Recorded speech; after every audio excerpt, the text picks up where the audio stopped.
Kyiv.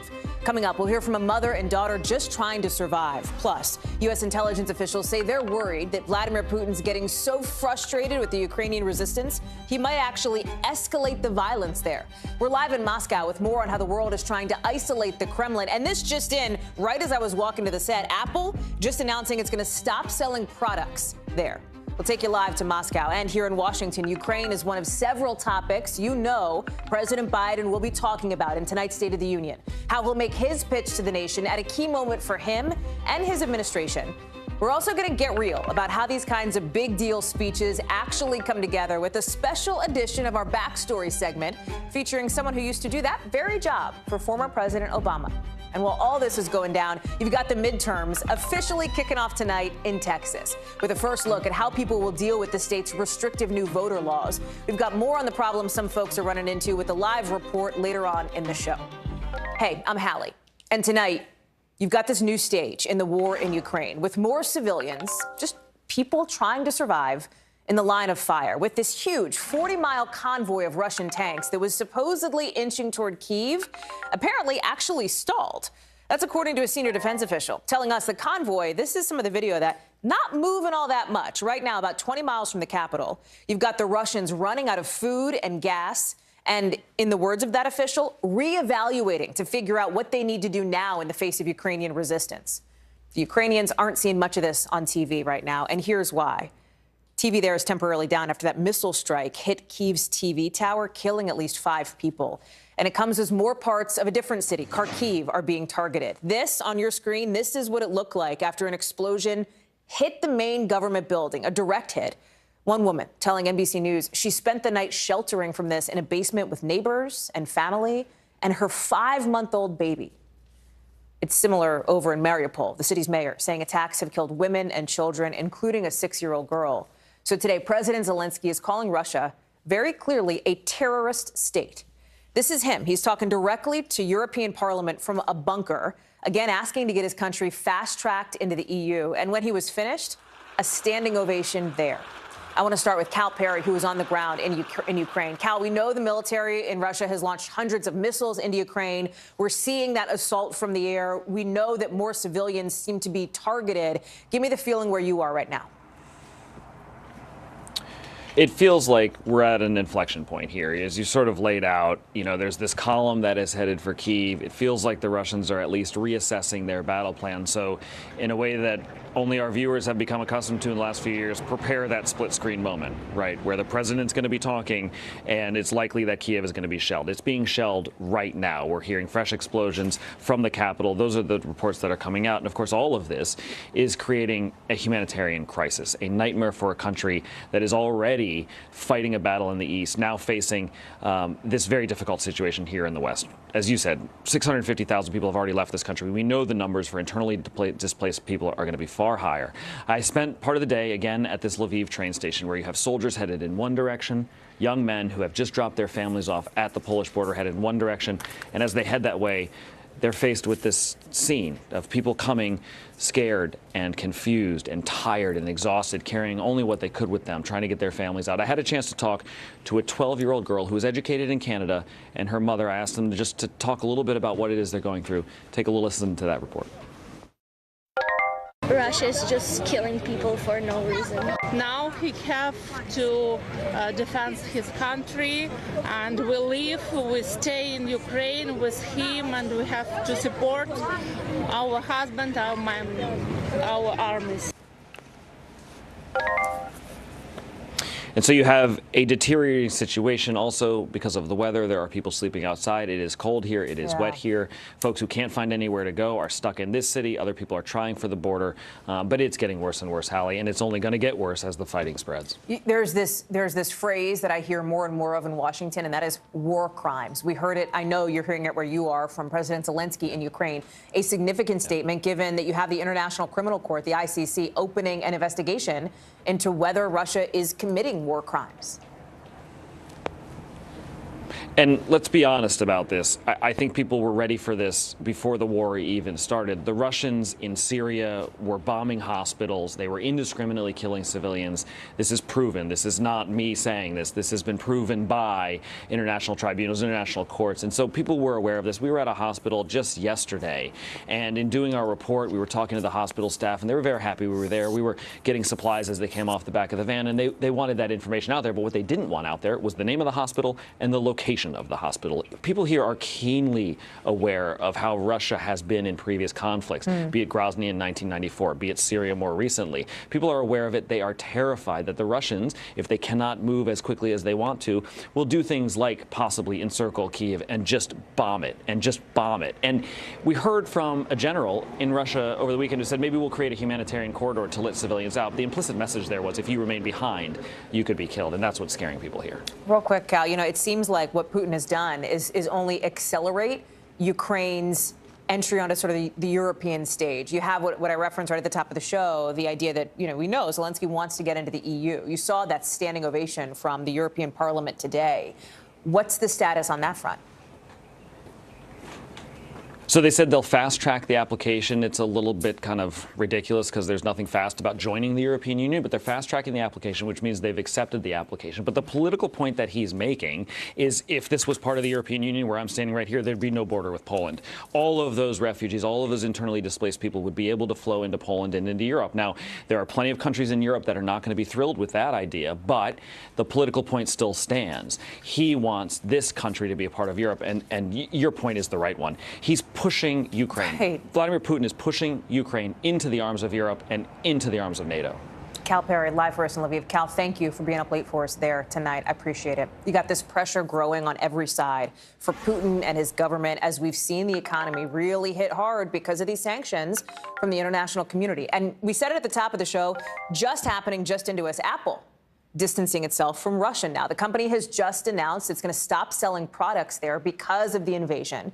They've also restricted apps for Russian state news outlets, RT and Sputnik. Now you can only see those outlets in Russia. And then today, you talk about split-screen moments. We showed you that standing ovation for President Zelensky in Ukraine. Look what happened here to the Russian Foreign Minister Sergei Lavrov. Yeah, that's everybody there standing up, turning their backs on him to protest this invasion while he was delivering a speech in Geneva. All of it, putting more and more pressure on Vladimir Putin. And from the tea leaves we can read and from what we're hearing from reporting from the defense officials that our teams are talking to and elsewhere, it seems like Putin is getting more and more frustrated. Intel agencies say he's lashing out. They're worried that that frustration may lead him to step up the violence, basically. Keir Simon joins us now from Moscow. And Keir, there's a bunch of pieces to this. Let me start with Apple. Listen, big company. Yeah. Everybody knows Apple. Now saying, hey, they too are not okay with their products being sold in Russia, trying to send a signal to Putin that this is not okay. Yeah, and you can imagine that there are millions of Russians who don't get to buy Apple products, and it won't impact them, but it will impact the middle classes here in Moscow and cities like this, St. Petersburg, and that does have an impact because, of course, it is the middle class society that often sustains a leader, and in the case of President Putin, he does need to keep the big cities like Moscow behind him, not just the rural areas, not just the older generation who watch state television and believe what they watch. But, Hallie, as we prepare to hear from President Biden speaking to Congress, speaking to the American people, speaking to the world, another president, President Putin here in Moscow, is trying to limit what people here in Russia get to know about what's happening in Ukraine. So Radio Echo Moscow, an independent radio station, has been closed down today. Its broadcasts have been closed down. We think you can still hear it on the internet. The Wikipedia site, Wikipedia Russia, says it's been threatened by the Russian prosecutor with being closed down over its post-invasion of Ukraine 2022. So truth is having a less and less of a place here in Russia, as the truth is that President Putin's campaign in Ukraine struggles. Struggles, the question is for how long, right, Keir? And this is a question that I've been trying to get at from folks that I'm talking to in Washington, because Russia is obviously a military superpower. And you see this assessment now coming into us from the reporting that our teams are doing, that perhaps there is a real concern. Putin is frustrated and may just unleash in a way that is going to be devastating potentially to people in Ukraine. Yeah, there's a saying from another European war, no plan survives first contact with the enemy. And so that's true of all conflicts. But, you know, this one, I think, is showing signs of difficulties at the top. The plans that President Putin had are not coming to fruition. And I think part of the reason why we might be hearing these reports of President Putin being angered by this is actually, when you look back at previous Russian campaigns, Crimea in 2014, for example, there do appear to have been, despite the fact that it was seen as a success, there do appear to have been logistical issues emerging, supply-side issues emerging. So Putin may well be furious that those things haven't been fixed. It kind of reminds you of another European war, World War I. The leaders of that war, the generals, of course, so out of touch with their people on the ground. So, you know, I think there are real problems for the Russians. That's not to say from a military standpoint that they won't be able to fix them. But as you mentioned, they may be trying to fix them with terrible bloodshed, more violence. And again, in the end, the problem for President Putin is he began this by saying this is not going to be an occupation of Ukraine. But the more that he has to use terrible violence, the more he turns the Ukrainian people against him, which means, well, what's the exit plan? That's it. Keir Simmons, I appreciate the view from Moscow and for your reporting and analysis, as always, with us tonight. Thank you, thank you. You've got the other piece of this invasion, right, which is what the UN is saying could be Europe's biggest refugee crisis this century. We are seeing something like 660,000 people, they say, who have now left Ukraine, 100,000 more than when we talked 24 hours ago on this show. And these are just some of the people whose lives have been changed in a matter of days. Women, kids, families, many of them waiting at the Polish border, the Romanian border, the Moldovan border, sometimes for as long as 60 hours. One mom realizing just how fast it took for everything to fall apart. Watch.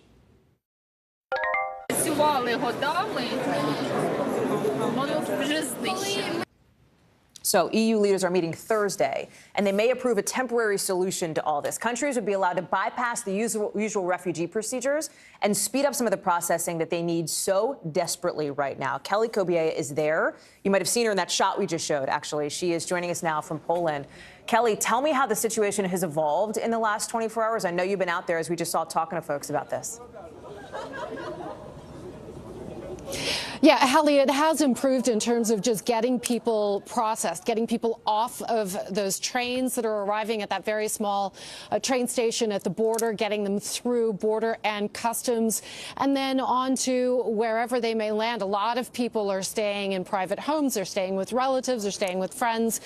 They're spreading out to different cities. Some are staying in schools and in churches and sports halls. But a lot of people are staying with friends. We spoke to the daughter of Olga, who told us about just how quickly everything happened for her. Take a listen. Oh, actually, we don't have that, I'm told. But she talked about hearing gunshots and sounds of war, essentially. And the next morning, her mother waking her up and saying, "We have to go. Pack your bag." It was really that quick. And she and her sister said that they took their 2 dogs and their pet guinea pig. And she showed me their pet guinea pig. But it's just, you know, it's absolutely heartbreaking, Hallie, when you talk to some of these families and about what they're going through. And the fact that they're leaving fathers, brothers, husbands behind. And that was the case for this family. And the reason for that, of course, is because men between 18 and 60 have to stay in Ukraine, basically. So you're seeing, Kelly, not just the unimaginable pain of people having to leave their homes. Oh, but as you know, to leave their families too. Kelly, do you still have us? Kelly Kobiela, if you can hear me. All right. Kelly, live for us there from Poland. We appreciate her reporting, being on the front lines there of this growing humanitarian crisis. That is, again, one of the pieces of this story. The other is what we're hearing from Ukraine's President Zelensky, who's really asking President Biden to go even further with sanctions, economic penalties with Russia. After they talked on the phone this afternoon, you can see here the president on the phone, a picture that I believe the White House has given us. They talked for just about a half an hour, and yeah, that's a White House photo on that. We had heard Mr. Zelensky talk about how negotiations between Ukraine and Russia went a few days ago and what it would take to end all this violence. It began 6 days ago. Yes. I think there are principal things you can do it, and that is very important moment. If you'll do this, and if those side is ready, it means that they are ready for the peace. We know that President Biden and his team have been reworking his State of the Union coming up in just a couple of hours. You'll see it live right here on NBC News Now to more heavily emphasize some of what you're looking at here, right? The Russian escalation in Ukraine, what is happening in Ukraine. He's planning to look specifically, too, at the effort between the U.S. and its allies, the penalties the U.S. has put in place on Russia. Let me bring in Carol Lee now at the latest out of the White House. And Carol, so that people know, you know, oftentimes on a State of the Union, it's tradition for a president to host news anchors for an off-the-record sort of sit-down, usually a luncheon. President Biden was talking with our own Lester Holt, who was there on the record, about specifically his message as it relates to Ukraine, what he wants the American people to know about. Give us a preview. Yeah, that's right, Hallie. He was asked, what is the most important thing that you want to convey in your speech as it pertains to Ukraine? And I'll read you part of what the president said. He said essentially that this is what he wants to convey is unity among America and its allies. And he said, my determination to see to it that the EU, NATO, and our allies are on the same exact page in terms of sanctions against Russia and how we deal with the invasion. And it is an invasion of Ukraine, he says, because that's the one thing that gives us power to impose severe consequences on Putin. So the president saying that his message is the world needs to continue to stand united, and standing together and keeping and maintaining that unity is really ultimately what might change the situation in Ukraine. However, huge caveat, the president said that over the long term, this is not something he's talking about in the short term.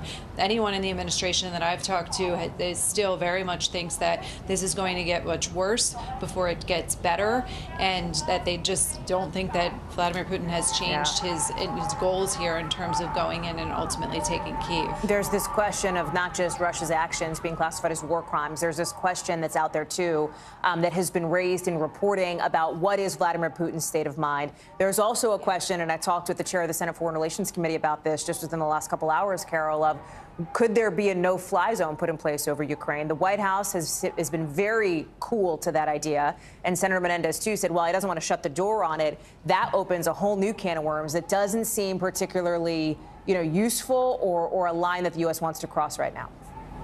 Yeah, and it reminds me, Hallie, sorry, I'm hearing these protests. I know, that's okay. Of the debate that some of the same people in the administration had about Syria a few years ago and creating a fly zone there. And the reason they don't want to do it is exactly the same. It's that it draws you into a military conflict. And what we've heard from White House officials is, look, somebody has to maintain a no-fly zone. This is not just some, magic carpet that gets laid out and nobody has to patrol it and survey it. And so if Russian planes were to cross that airspace, they would have to shoot them down. And that gets them into a hot war with Russia, and they don't want to do that. Also, the NATO Secretary General, Hallie, has said this is just not something that NATO allies want to do. Carol, you mentioned that we hear the horns, we hear the voices behind you. We often hear that from your perspective where you are for this live shot. I wonder if there's more of it tonight because of the State of the Union. This is a really key moment for President Biden, as you well know. We'll be talking more about that later on tonight, but this is a significant moment for him to address millions of Americans in prime time, not just on the crisis in Ukraine and what Russia's doing, but also, as the White House, I'm sure, hopes to try to highlight what they see as his accomplishments over the last year. Yeah, I mean, you know this because you've covered a number of these. This is the largest audience a president typically will get in any year, and it has the microphone, it's prime time, and so you want to make the most of that if you're a White House. And what we're told is the president, obviously he has to talk about Ukraine far more than he would have expected to in the early drafts of his speech. But he also is going to talk about the economy. He's going to talk about inflation. He's going to have to talk about gas prices. Gas prices are spiking. His climate change agenda, his legislative agenda. The president hasn't pushed anything legislatively since that stalled effort on voting rights, and before that, a stalled effort on his Build Back Better plan. So you can see there his pandemic response. How is he going to talk about the pandemic? An interesting visual will be, some of the changes in the pandemic will just be inherent because not everyone's going to be wearing a mask this time. And so all of those things are on top of mind for Americans, and it's also something, therefore, that the president's going to want to address. And empathy, Hallie, that's the one thing that we've been told for several weeks. The president's going to try to convey more empathy, basically saying, look, I know it's really bad. I get it. Yeah. I'm here. I'm trying. Carol Lee, outside the White House. Carol, thank you. We'll be seeing more of you tonight on NBC News Now. Appreciate it.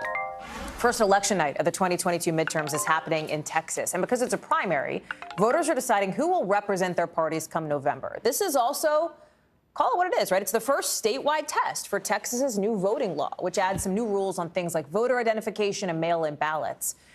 We're hearing, and our teams are hearing from some local officials, that they're already seeing the impact of this. Look at Harris County, for example. It has the biggest population in the state.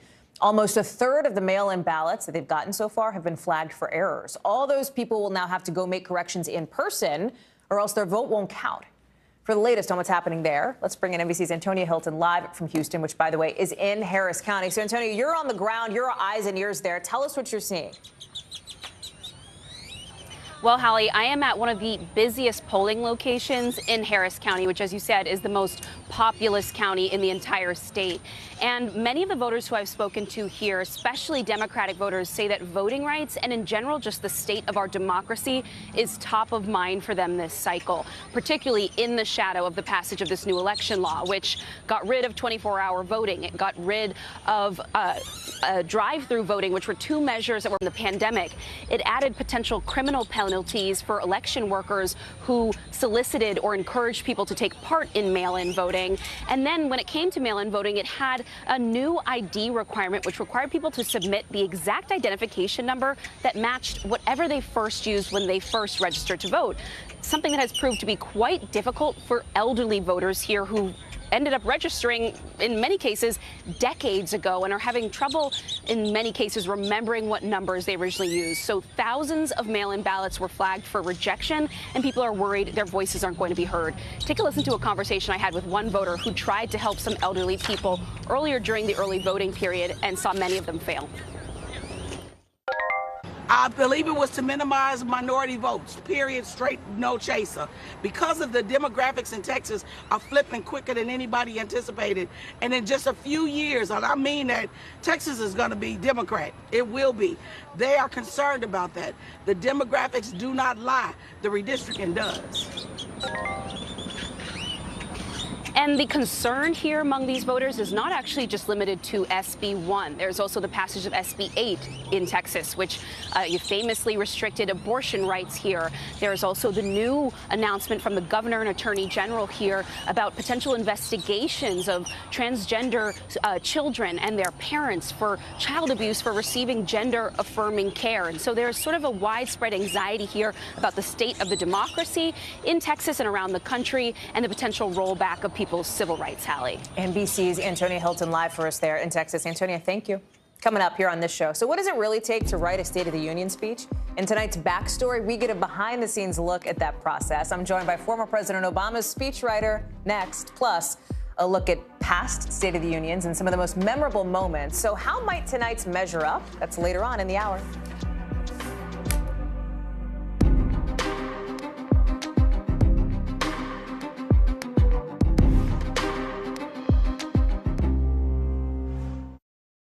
These days, it feels like the news never stops. So let's get into it. What's happening right now, what it all means for you for an hour every day. It can be hard to keep up, so let's get started together. Hallie Jackson Now, weekdays at 5 on NBC News Now.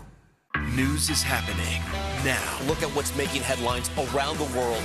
Whenever it happens, wherever you are, it's here now. There were residents who hung on for dear life. I've heard people say the town is gone. Do you see it that way? Absolutely not. We've lost some houses, but our community's still here. Hallie Jackson Now, weekdays at 5 on NBC News Now. We're here to start conversations about the big things happening in our world, because it's not my job to tell you what to think. My job is to think about what you tell me. Now Tonight with Joshua Johnson, streaming weeknights at 8 on NBC News Now. Top Story with Tom Llamas, weeknights at 7 on NBC News Now. News is happening now. Look at what's making headlines around the world. We're coming on the air with breaking news. This is a significant moment. Whenever it happens, wherever you are. NBC News, streaming free now.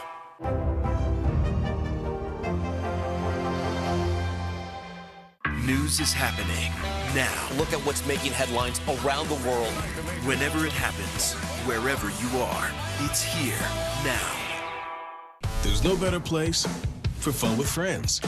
Quality time with your little golf buddy, or an afternoon alone together. Family and friends are just a tap away. Just pick your course, pay from your phone. Golf now. Download the app and go play.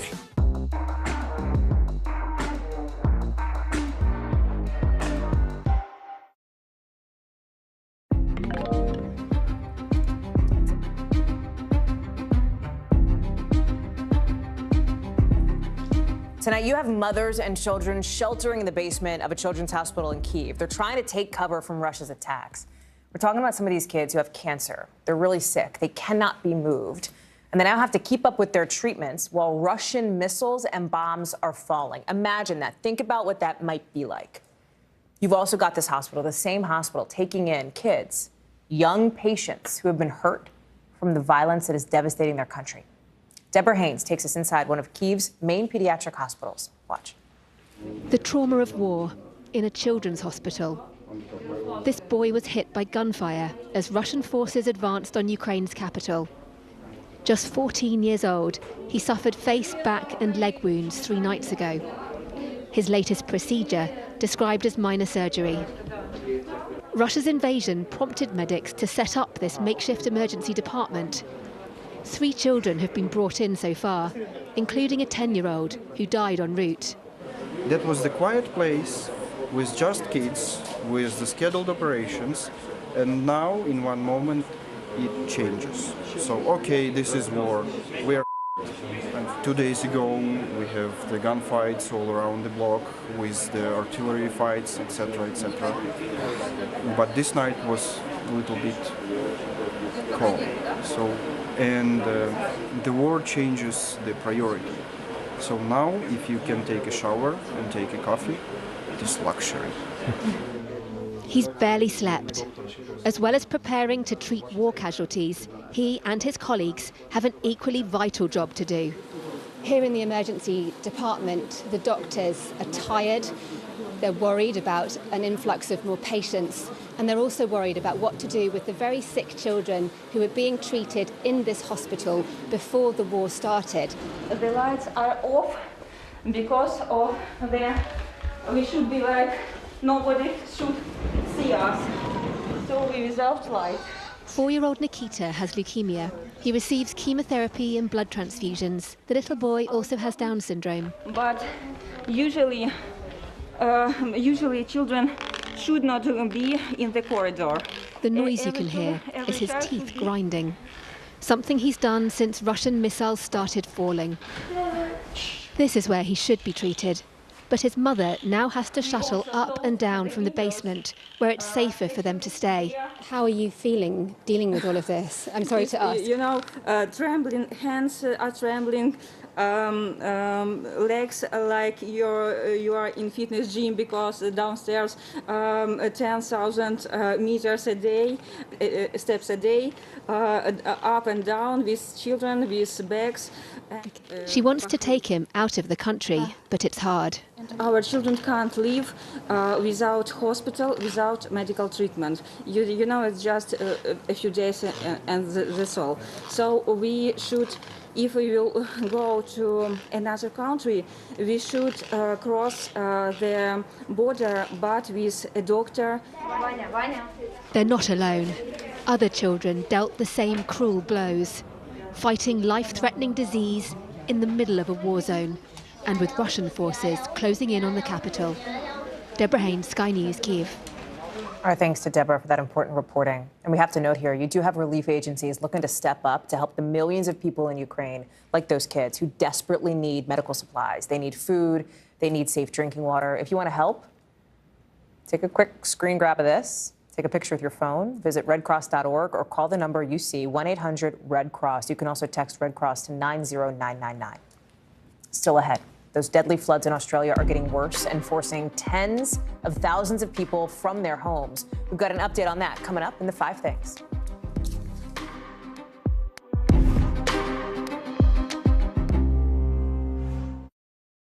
Top Story with Tom Llamas is your news playlist on NBC News Now.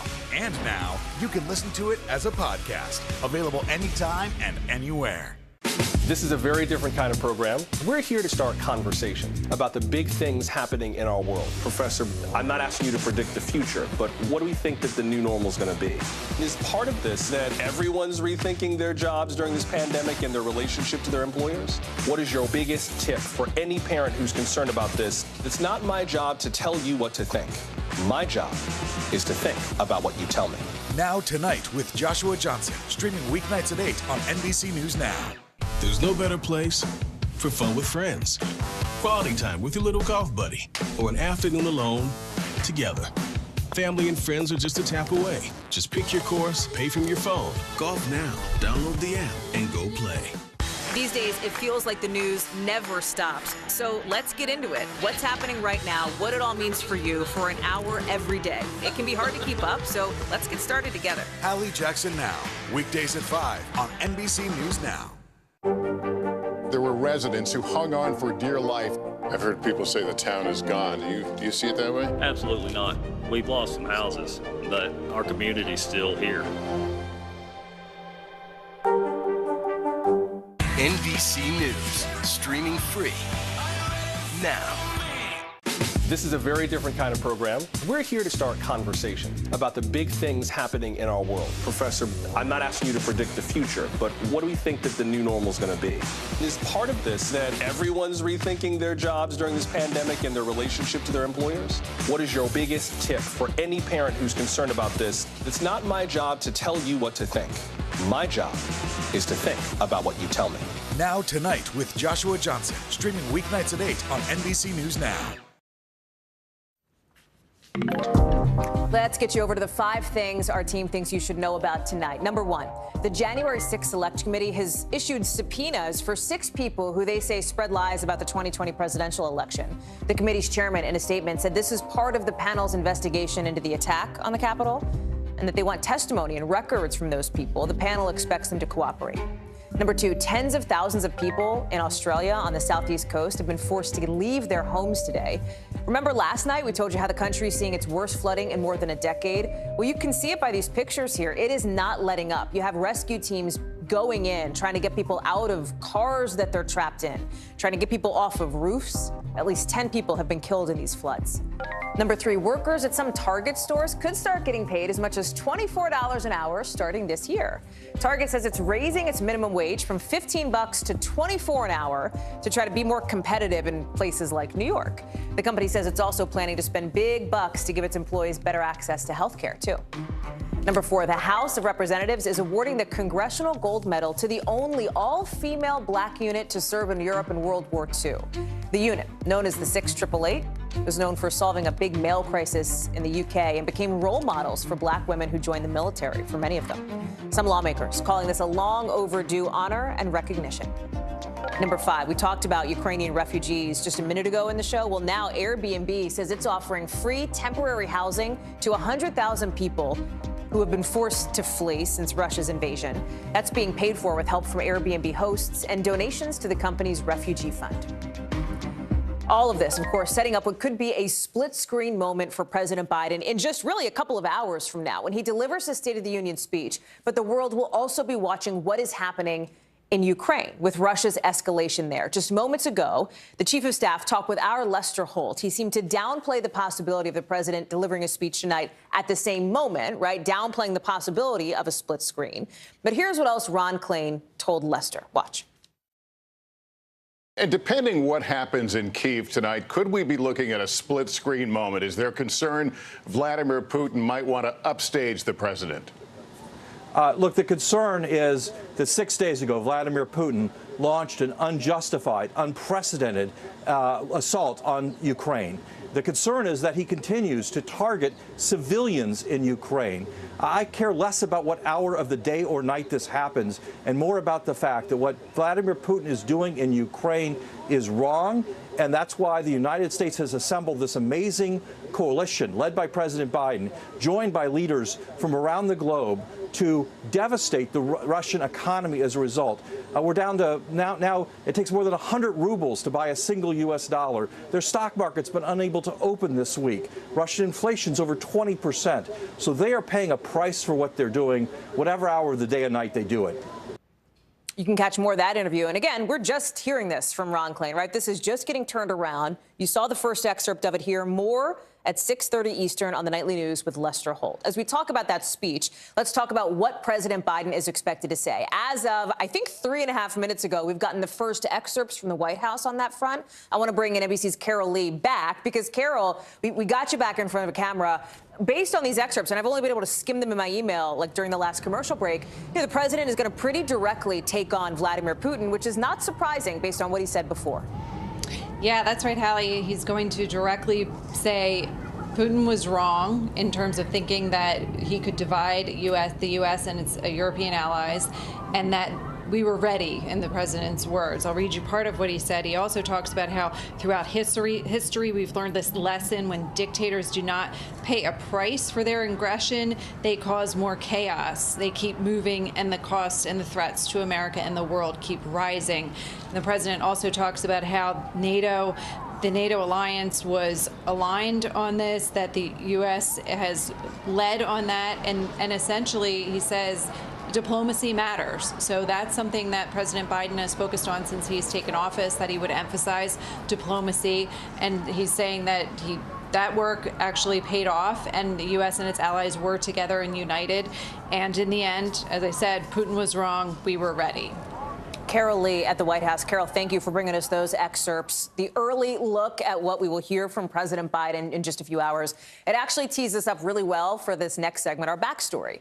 You know, viewers of the show, it's the behind-the-scenes look at how a story comes together and how it fits into the bigger picture. And as we talk about President Biden's State of the Union, listen, backdrop, big audience, right? Probably the biggest audience for a president all year long in most cases. And that's something that his team works on for months, right? The State of the Union doesn't just sneak up on folks by surprise. They know it's coming. They work to find exactly the right tone. Somebody who knows a lot about writing those important speeches is Jon Favreau, who was the chief speechwriter for former President Barack Obama back in 2012, a decade ago now. Favreau was part of a White House video giving a sneak peek at what goes into a speech like this. Check it out. Finished the first complete draft last night on Monday night. And now we're going to meet with the president. He had lots and lots of thoughts and gave all kinds of edits, comments like this. Cody and I are now rewriting, reordering, re-editing. Jon, who is now the co-host of Crooked Media's new podcast, Offline, joins me now to talk more about it. Jon, baby Jon, that was a nice glimpse from a decade ago. You and Cody looking like kids, you know?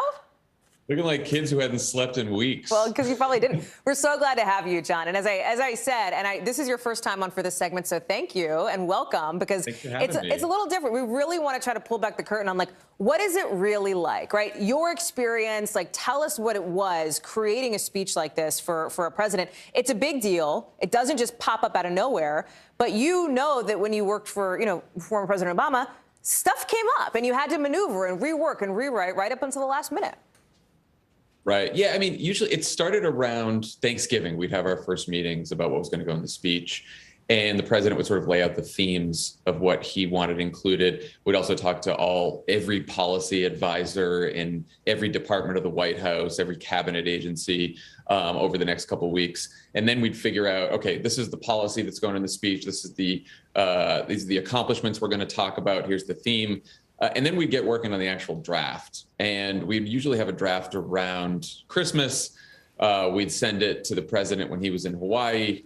He would say he was going to look at it while he was in Hawaii, but because he was in Hawaii on vacation, he never did. And so then we had a last-minute sprint in the first couple weeks in January between when we got back from break and when the speech was, to try to get the speech in order and basically keep it all within around an hour. Right. Was always the challenge. Every single time I've asked this next question, the person I've asked says, well, so-and-so wrote every single word of it, right? Which I know, but like, how involved was President Obama? Because we know that President Biden's been working with his team, especially lately on this, but like, was this red pen crossing it out, on the iPad, getting in there kind of thing?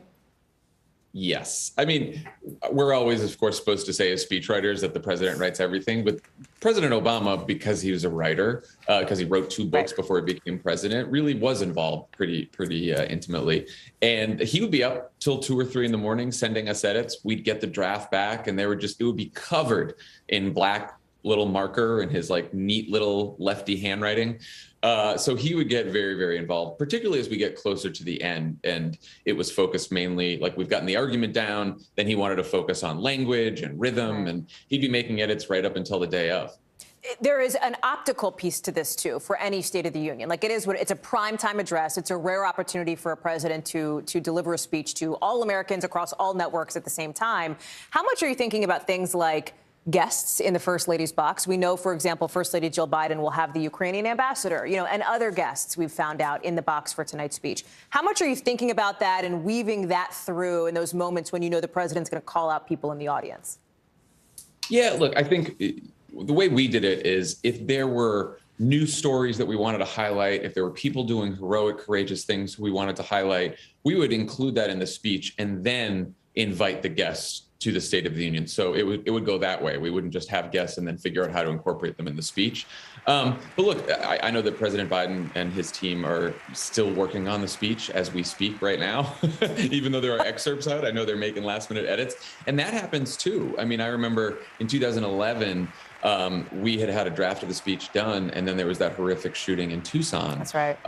When Congresswoman Giffords was shot, and we rewrote most of the beginning of the speech based on what happened there, particularly knowing who would be in the audience and what he'd want to say there. You also were involved in the speech of the State of the Union after Osama bin Laden was killed. That was a huge moment, right?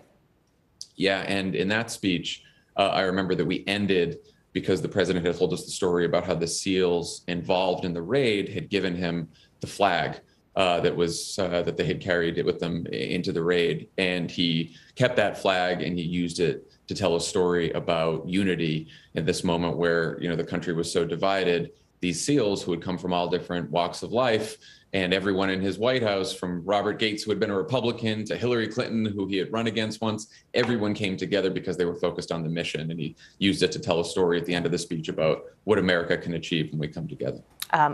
One of the many memorable moments, I think, from States of the Union, throughout the years. Let me ask you this, John. If, hypothetically, you were to be playing some kind of drinking game, not that we endorse that, with President Biden's State of the Union tonight, what are the phrases, what are the words that you're looking and listening for? You know what I mean? What do you think is going to come up the most here tonight? I mean, it depends on what's in the speech versus what Biden says. Sometimes he can say the word literally. I'm telling you, if you drank every time he said the word literally, we might get a little tipsy. But I'm wondering how much he'll talk about Ukraine, how much he'll talk about, and not just the war, but the global struggle between democracy and autocracy. That's been a theme of his throughout the campaign, throughout his presidency. And I'm guessing he'll probably start the speech talking about that and use it as a segue to get into more domestic politics after he talks about Ukraine at the beginning. John Favreau, it's great to have you. Thank you for being on for the backstory. Come back, maybe next year. We'll talk more. We'd love to have you. Appreciate it. Of course. Coming up next, a Republican lawsuit looking to throw out absentee voting in Arizona, what it means for the midterms there, coming up in the local. And the anticipation tonight, not just for President Biden's State of the Union, but that's the biggie. People are also waiting on the rebuttal, and tonight there are more than one. That's after the break.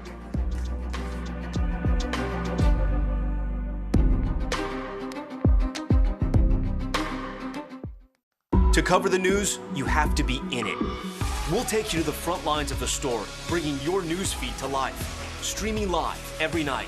It's your news playlist. Top Story with Tom Llamas, weeknights at 7 on NBC News Now. Hallie Jackson Now, weekdays at 5 on NBC News Now. These days, it feels like the news never stops. So let's get into it. What's happening right now, what it all means for you for an hour every day. It can be hard to keep up, so let's get started together. Hallie Jackson Now, weekdays at 5 on NBC News Now. News is happening now. Look at what's making headlines around the world. Whenever it happens, wherever you are, it's here now. We're here to start conversations about the big things happening in our world, because it's not my job to tell you what to think. My job is to think about what you tell me. Now Tonight with Joshua Johnson, streaming weeknights at 8 on NBC News Now. We got some new developments just into us on that MLB lockout we've been talking about. And if you're a fan of baseball, oof, you may not love the news. We're going to get to that in a little bit. But first, NBC News covers hundreds of stories every day around the world. And because you couldn't possibly read or watch or listen to them all, our bureau teams have done it for you. This is what they tell us is going down in their regions in a segment we call The Local. From our West Coast Bureau, Arizona's Republican Party wants the state Supreme Court to throw out absentee voting. There's this lawsuit they filed that says absentee voting is, quote, unconstitutional. 90% of voters there, battleground state, remember, vote by mail. It's a big deal ahead of this year's midterms. We'll watch that one. From our Southeast Bureau, Mardi Gras back in action in full swing in New Orleans. Check it out. People are on the streets today to celebrate Fat Tuesday. It's the first full-out Mardi Gras the city's hosted since 2020, right before the pandemic hit. Masks right now are only required indoors in public there. And from our Northeast Bureau, if a wicked Boston accent grinds your gears, you are not alone. I'm sorry to our friends in Boston, but a new survey says you have the most annoying accent in the country. I said I was sorry. Don't shoot the messenger. If it's any comfort to Bostonians, you did rank at number 4 for sounding smart. Although New York's accent took the top spot for that one. I would have said Philly or South Jersey, but that's just me. We've been talking about the president's State of the Union, and this year's response to it, because, you know, the other party gets an opportunity to respond, is seeing a little bit more interest, maybe a little more controversy, you could say, than we've seen in years past. You've got Iowa Governor Kim Reynolds set to give the GOP response, but then you have progressive Democratic Congresswoman Rashida Tlaib also set to give a response from the Working Families Party. Typically, you know, the response is meant to give the opposite party a chance to make a counter-argument. And over the years, that strategy has worked for some, but not everybody. NBC's Vaughn Hilliard explains. The State of the Union speech, an opportunity for the President of the United States to speak to millions of Americans in prime time. But if you keep the TV on long enough, you'll see a speech after the speech. We have just heard the President of the United States address our nation. Now, the Republican response. It's called the rebuttal or response, given usually by the opposing party, meant to make their own voice heard too. The rebuttal to the president's speech has been happening for years, but it hasn't always been given in the public way we see today. Congressman Gerald Ford of Michigan. It wasn't until 1966 when former Senator Everett Dirksen and then House Minority Leader Gerald Ford took the rebuttal to primetime, recording a 30-minute speech that aired 5 days after the president's speech. We do, however, believe that we have a duty as elected representatives to present our views. But choosing who delivers the rebuttal can be a strategic move. Sometimes it goes to a potential presidential prospect, like in 1996 with Bob Dole, who went on to win the Republican nomination later that year. The president claims to embrace the future while clinging to the policies of the past. Other times, it can be an up-and-coming party leader with the intention of launching their national profile. But then there were the rebuttals that flopped, like former Louisiana Governor Bobby Jindal in 2009. Good evening and happy Mardi Gras. I'm Bobby Jindal, Governor of Louisiana. Whose struggles with delivery led to bipartisan ridicule, later admitting that he blew it in his autobiography. So here you have me, a guy who is teleprompter challenged, versus the king of the teleprompter. Bad matchup. There was also Republican Senator Marco Rubio's rebuttal in 2013, whose awkward water sip moment went viral and eventually defined his speech. And Democratic Representative Joe Kennedy in 2018, whose shiny lips drew unwanted attention, the congressman later blaming it on chapstick. Almost 40 years after then-Senator Joe Biden helped deliver the Democratic response. We can criticize the Republicans, and we will. We think, frankly, though, it's time we put up or shut up. This year's rebuttal goes to Iowa's Republican Governor Kim Reynolds, called a rising star within her party. A Des Moines Register Iowa poll from November showing her with an 88% approval rating among Republicans in her state. The goal? To bring the party's platform front and center in a midterm year. Joining me now is Vaughn Hilliard. Vaughn, let me make 2 points here. The State of the There's a whether the State of the Union itself actually moves the needle with voters is still kind of an open question. The State of the Union response, I had one person describe it to me as the thankless job, because when you do it well, nobody really remembers it, and when you don't do it well, everybody remembers it for a long time, right? It's a tough gig to have, and now it's Kim Reynolds tonight. I've been spending most of the morning on the phone with sources and contacts on this of what we can expect from her, and I'm told, listen, this is going to be a big contrast speech. COVID and the economy, two huge points for her. Explain why that's so important from Iowa's perspective and why that might be different, right? They're going to draw that contrast with the federal with what the Biden administration's been doing. Right, and I think ultimately Kim Reynolds was a natural pick for this Republican Party that is still very much existing in the image of Donald Trump. We talked about promoting some rising stars typically from the opposition party, but this is one where Donald Trump is still talking about running in 2024. And what you have in Kim Reynolds is a Midwest governor, popular within her own party, and from a state that Donald Trump was able to hold on to in 2020, while other Midwest states like Michigan and Wisconsin fell. And you have to deal with the reality that in Congress right now, Republicans are in the minority in the House and in the Senate. So that is where you're able to turn to someone who at least the voters are looking at in these midterm elections as somebody they believe who has done an effective job and who is still viewed in a positive light by Donald Trump and by and large the rest of this Republican Party. Vaughn Hilliard, great to see you, Vaughn. Thanks for being with us. I know you know a thing or two about Iowa, my friend, considering you lived there for a couple of years. So appreciate your perspective. Thanks Vaughn. Coming up here on the show, we're going to talk more about some other stories as it relates to State of the Union. But we know that U.S. presidents have been giving these addresses dating back to George Washington. It's actually in the Constitution. The presidents from time to time will give Congress information on the State of the Union. That's what it says.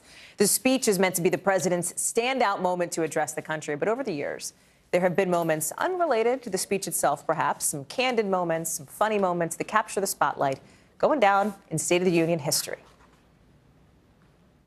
Madam Speaker, the President of the United States.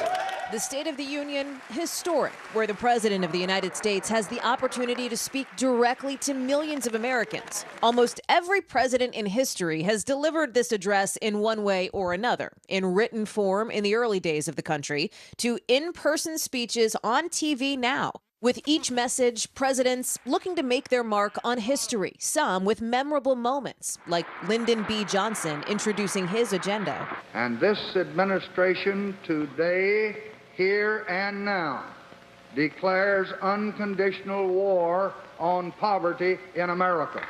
Or George W. Bush outlining his path to fight terrorism after 9/11. States like these and their terrorist allies constitute an axis of evil, arming to threaten the peace of the world by seeking weapons of mass destruction. Other presidents have used their speeches to try to sidestep scandal. I believe the time has come to bring that investigation and the other investigations of this matter to an end. 1 year of Watergate is enough. Over the years, moments of tension, too. Remember House Speaker Nancy Pelosi ripping up Donald Trump's speech in 2020? But there have also been moments of levity, like Ronald Reagan in 1982, quoting the first State of the Union address by George Washington and chiding the press. For our friends in the press who place a high premium on accuracy, let me say, I did not actually hear George Washington say that.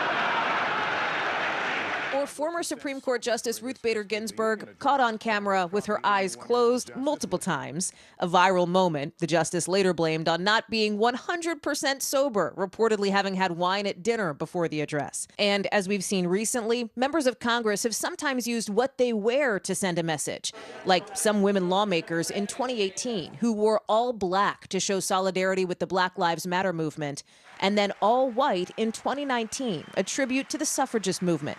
This year, it's President Biden's turn to deliver his first official State of the Union speech. And the question, how will his make history books? We will find out tonight, together, 8 o'clock Eastern, right here on NBC News Now. Me, a bunch of my friends, a bunch of great experts, a bunch of our amazing reporters teeing you up for the big speech at 9 o'clock Eastern. We will see you right back here on NBC News Now. But don't go anywhere, because this show's still going. And after the break, we have some late and not great developments in those baseball talks. Games are going to be missed for sure.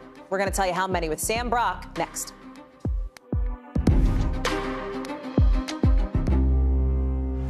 There's no better place for fun with friends. quality time with your little golf buddy, or an afternoon alone together. Family and friends are just a tap away. Just pick your course, pay from your phone. Golf now. Download the app and go play.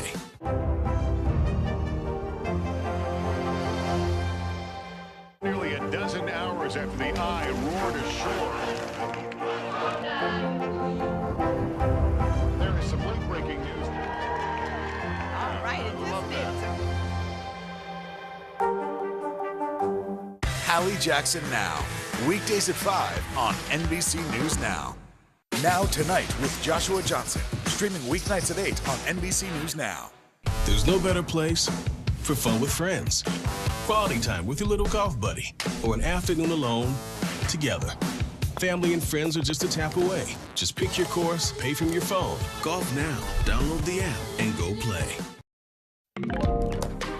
Just into us, no deal, at least not tonight, with that lockout for MLB, Major League Baseball. Another deadline coming and going with no agreement. We just heard from Commissioner Rob Manfred just within the last couple of minutes, confirming some regular season games are going to be canceled. Watch. The calendar dictates that we're not going to be able to play the first 2 series of the regular season, and those games are officially canceled. We're prepared to continue negotiations. We've been informed that the MLBPA is headed back to New York, meaning that no agreement is possible until at least Thursday. NBC's Sam Brock is back with us following developments from the league office, the Players Association. We just saw it, Sam, so we knew this was coming. Games are canceled officially. The season is going to get messed up officially because of this lockout. What else did the commissioner say? Look, it's crushing, certainly, Hallie, because there was optimism. They extended the deadline another 17 hours in the hopes that these two sides could come to an agreement. So to find out that it's not going to happen right now, and it's almost certainly not going to happen for the next several days, is a huge disappointment. Commissioner Manfred said that they're going to definitely cancel MLB the first 2 series of the year. That is 5 or 6 games. But keep in mind, only 24 hours ago, there were reports MLB was threatening to cancel a month of games. So maybe they've softened up their tone just a little bit, but there's going to be so many people that are angry, Hallie, and I'll tell you why. Because on December 2nd, that's when Major League Baseball locked out the players. They have had 3 months to get something done. And Commissioner Manfred was asked, why were you guys negotiating just in the last 24 to 36 hours? And he said, well, my response would be, really, you have to look at the last 10 days. And we didn't get momentum until, the last day 8 or day 9. But you guys could have done something in the 2.5 months prior to that. It did not happen. In 1994, that was the last lockout that was extended. It crushed baseball, Hallie. There were 948 games canceled. Let's hope we don't see a repeat of that. I'm not trying to toot our horns here. We covered it in December. One of our first stories on this show when we launched was the fact that this was happening. And there was some skepticism at the time, hey, we have 3 months. This may be nothing. This may not be an issue. And look, here we are, beginning of March. What are the sticking points that are left that are big? What can they not get past here? If you had to boil it down to one thing, I really think you would have to say the number of young players who have not gotten paid yet. Because for all of the Max Scherzers that make $43 million a year, that's the top of the pyramid, or Bryce Harper or Francisco Lindor, or any of these guys, Mike Trout, that make $30+ million a year. There's all these players, Hallie, more than half of the league that makes $1 million or less, and many significantly less than that. Now, I know a lot of folks are going to be rolling their eyes. Okay, right. You're only making $500,000 or $600,000 a year. But compared to the other sports, baseball, the average salary, minimum salary is $570,000. Well, in the NFL, that's $660,000.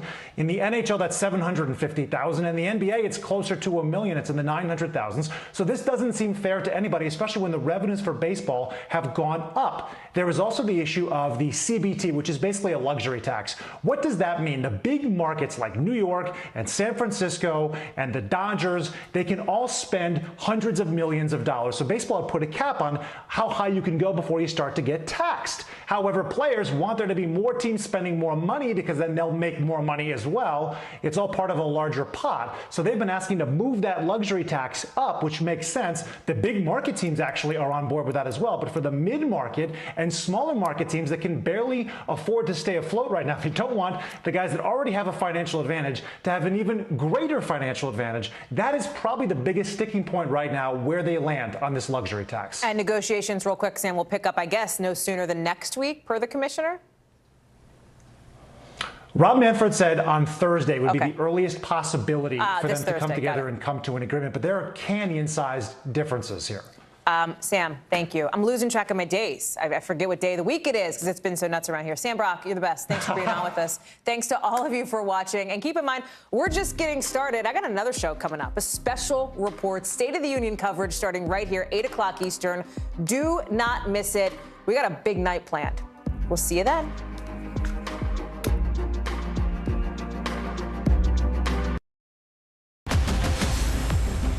Tonight, a special edition of Top Story, live from Ukraine. President Biden to make his first State of the Union address as a war in Europe rages on. The massive explosion in the heart of Ukraine's second largest city. Several people killed and buildings destroyed.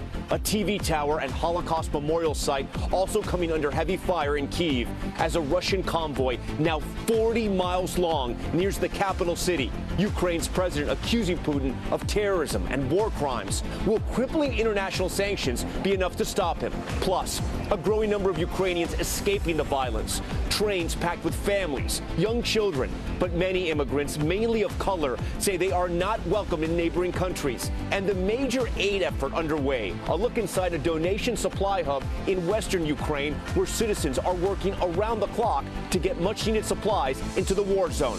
President Biden speaking to Ukraine's president just hours before his first State of the Union address. The crisis expected to take front and center stage, but the president is facing his own challenges here at home and a sinking approval rating. His appeal to the American people amid a pandemic, record high inflation, and soaring gas prices. Kristen Welker, Chuck Todd, both on Top Story tonight.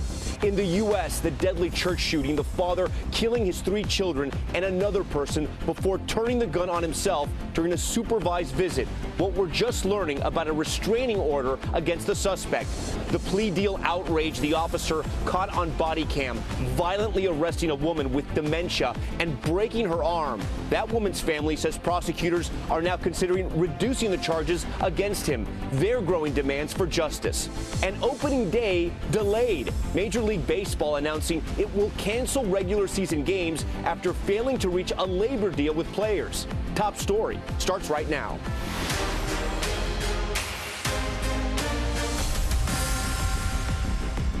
And good evening. President Biden preparing to make his first State of the Union address. But we begin Top Story live from Ukraine, where Russian attacks of key cities are intensifying. Shocking video showing a missile strike decimating a building in Ukraine's second largest city. You see it right there. Several people killed, including a child. Maternity wards there now turned into bomb shelters. Heavy shelling also on Kyiv, taking out a TV tower and damaging a Holocaust memorial site where Nazis committed atrocities during World War II. Ukraine's president today saying history is repeating. And Russia's massive armored convoy is advancing towards the capital city as peace talks between both sides stall. Zelensky and President Biden speaking today at the White House. They say the two talked about continued U.S. aid and more sanctions against Russia. In less than a week, more than 600,000 people have fled Ukraine. But there is a massive relief effort underway here. I spoke with everyday citizens now working 24/7 to get supplies to the front lines. We'll have all of that in just a few minutes, but we begin with Richard Engel, again from Kyiv. Facing growing resistance and mounting logistical setbacks, Russia tonight is unleashing an even more massive and deadly assault against Ukraine. The eastern city of Kharkiv is taking the brunt of it. Ukrainian officials say Russia targeted a government administration building with a missile strike. This was the aftermath near the city's Freedom Plaza. Kharkiv's mayor warning the city is surrounded. Ukraine's President Zelensky accused Russia of targeting civilians, a war crime, and said the barbaric tactics are aimed at pressuring Ukraine to make a deal. Diplomatically, Russia has become a pariah, shunned today at the UN Human Rights Council as delegates walked out during a pre-recorded message by Russia's foreign minister. The Ukrainian military says it's been able to hit back at Russia, including this drone strike on Russian vehicles. But will it be enough for what Russia has prepared? Ukraine's capital is now staring down the barrel of this 40-mile-long convoy closing in, but doing it slowly. A senior U.S. defense official says the convoy is facing fuel and food shortages. So bombs and missiles now are doing most of the dirty work. Ukraine says this is what's left after a Russian airstrike on a military base outside Kiev, and that Russia targeted this TV tower downtown. Russia tonight ominously warning civilians to leave central Kiev, saying it will strike intelligence and communication sites there. The heartbreaking toll of Russia's invasion is growing. We went to the basement of Kiev's main hospital for mothers and babies.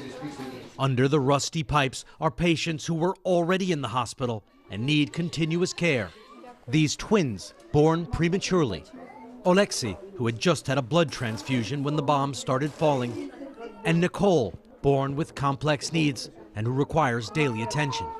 How are you feeling? I have a child myself who has special needs and has extra health issues. And I know how powerless you can feel to be a parent with a sick child. It's very hard, Oksana says. We want this war to stop because our kids suffer and we cannot get home. They're holding on, but don't know if the worst is yet to come.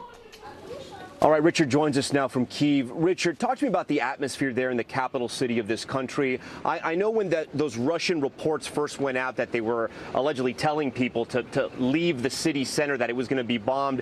What kind of atmosphere did that create? I know over here in the western part of Ukraine, air raid sirens actually went off on that warning to where you are. So there have been air raid sirens and a few airstrikes that have happened throughout the day here so far.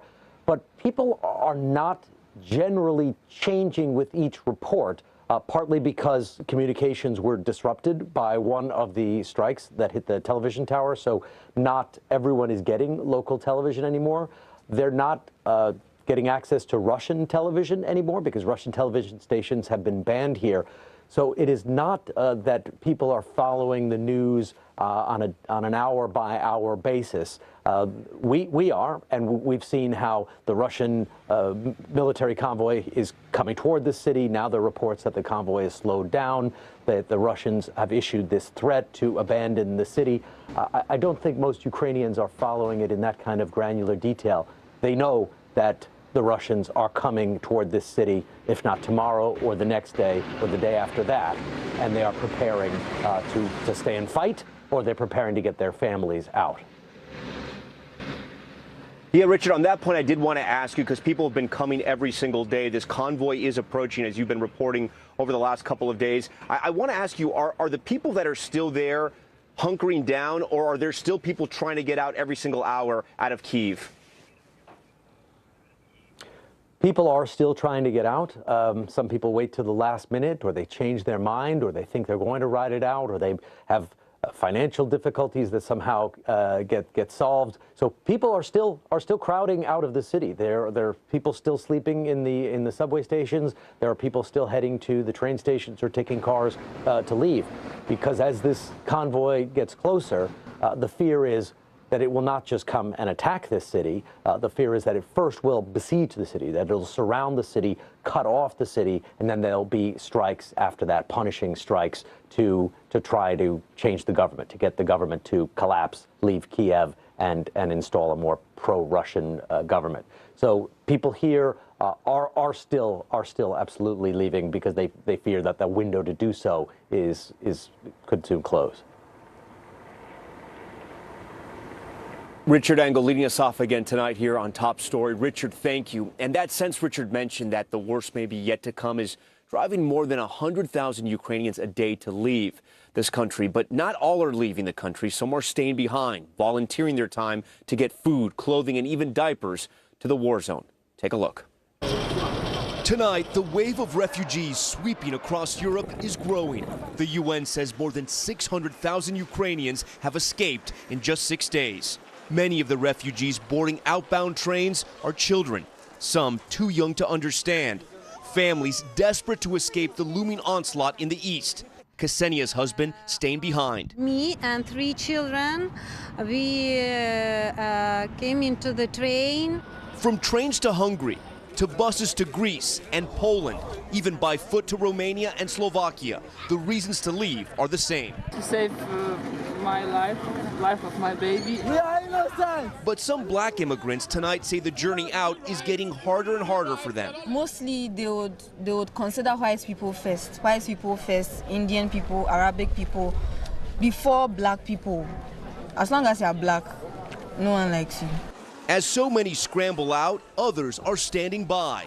In western Ukraine, the Lviv Art Center now feels like an Amazon warehouse. So we here a lot of shampoo, shower gel, some soaps, everything, pasta. Everything is on the move. Food, clothes, diapers. Not for customers, but for countrymen. You see these diapers, is it kind of hard to see because you know who needs these diapers, right? Yeah. So you see, it's all volunteers. It's all the staff from the people who want to help. We want to help our army. We want to fight. The civilian effort to take on the Russians is not just about fighting. It's also about helping. Inside all of these bags are food, winter clothing, and other supplies. But they're not going to the troops. They're going to the victims of this war, Ukrainians all across the country whose neighborhoods have now been bombed out. Before the war, Vitaly was a student at Kyiv University. Now, he's on the front lines of the aid effort. So are you scared of the Russians? No, I'm not scared because we know what we fight for. We Ukrainians, we fight for justice and for freedom and for liberty. And Russians, they do not know what they fight for. They have a dictator called Vladimir Putin, and he just gives them orders, and they go, but they do not know what they fight for. But will you keep doing this every day? Yes, every day. I do not study now. I only go helping, volunteering, making Molotov cocktails, like firing bottles, which we throw at Russians. And I will do it as long as is possible, and as long as people need help. And a new development we want to update you on those trying to flee tonight. Ukraine's foreign minister tweeting, in part, Africans seeking evacuations are our friends and need to have equal opportunities to return to their home countries safely. It is clear that at least the government here in this country are hearing those concerns now. That info needs to reach train conductors and border officials already pushed to the limit. All right, now to Ukraine's second largest city, Kharkiv, hit particularly hard today.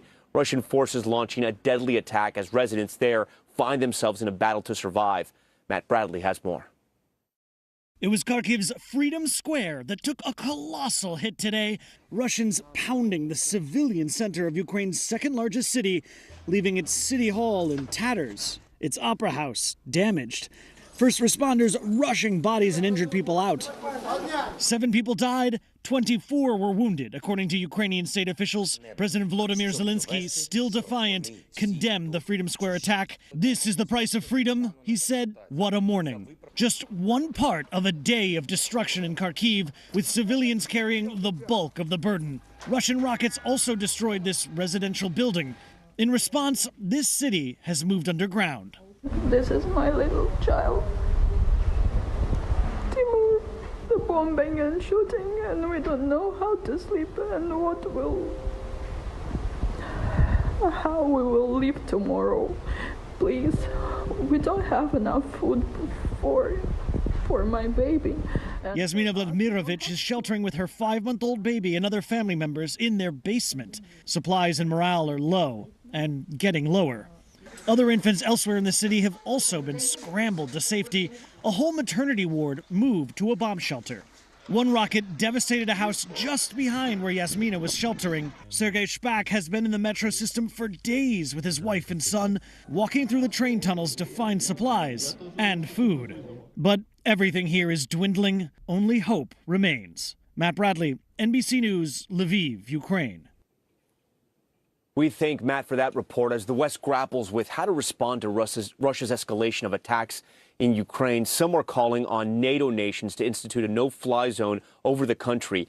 And there was a stunning display of that sentiment today when a Ukrainian anti-corruption activist confronted British Prime Minister Boris Johnson during his trip to Poland. You're coming to Poland. You're not coming to Kyiv, Prime Minister. You're not coming to Lviv because you are afraid. Because NATO is not willing to defend, because NATO is afraid of World War III, but it is already started. And these are Ukrainian children who are there taking the hit. You're talking about more sanctions, Prime Minister. Putin's children are in Netherlands, in Germany, in mansions. Where are all these mansions seized? I don't see that. I see that my family members, that my team members are saying that we are crying. We don't have where to run. Well, this is what is happening, Prime Minister.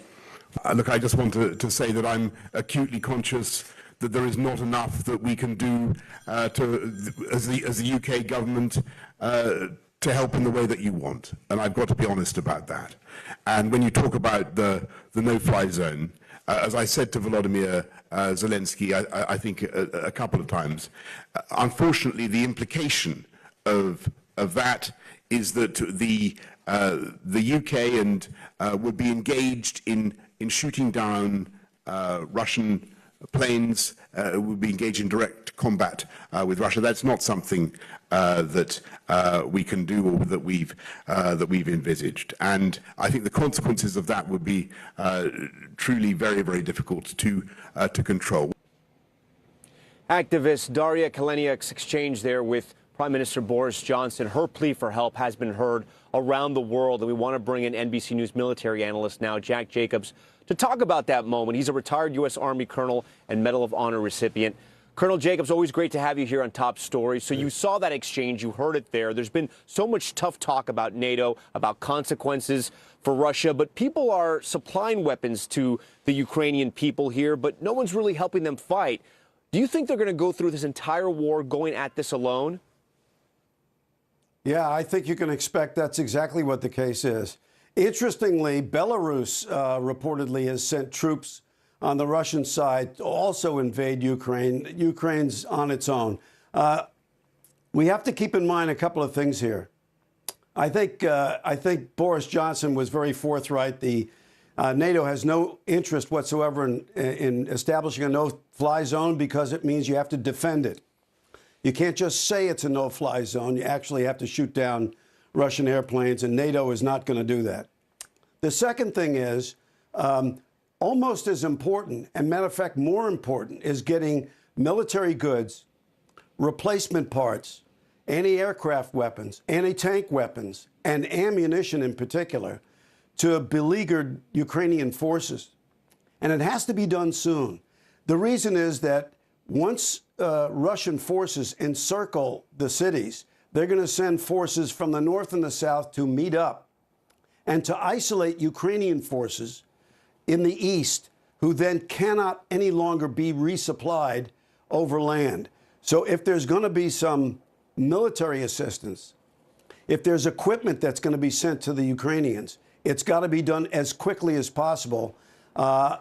Another week or maybe 10 days may be too late to assist the Ukrainians in their defense of their homeland, Tom. Colonel, you served bravely during the Vietnam War. You know about close combat. Tell our viewers what this war is going to look like once the Russians roll into the capital city.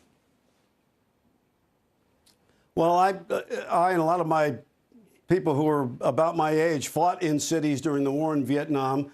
It is extremely difficult, both for defenders and for attackers.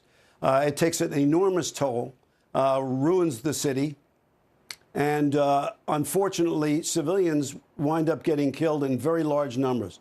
So the toll all the way around is extremely unpleasant.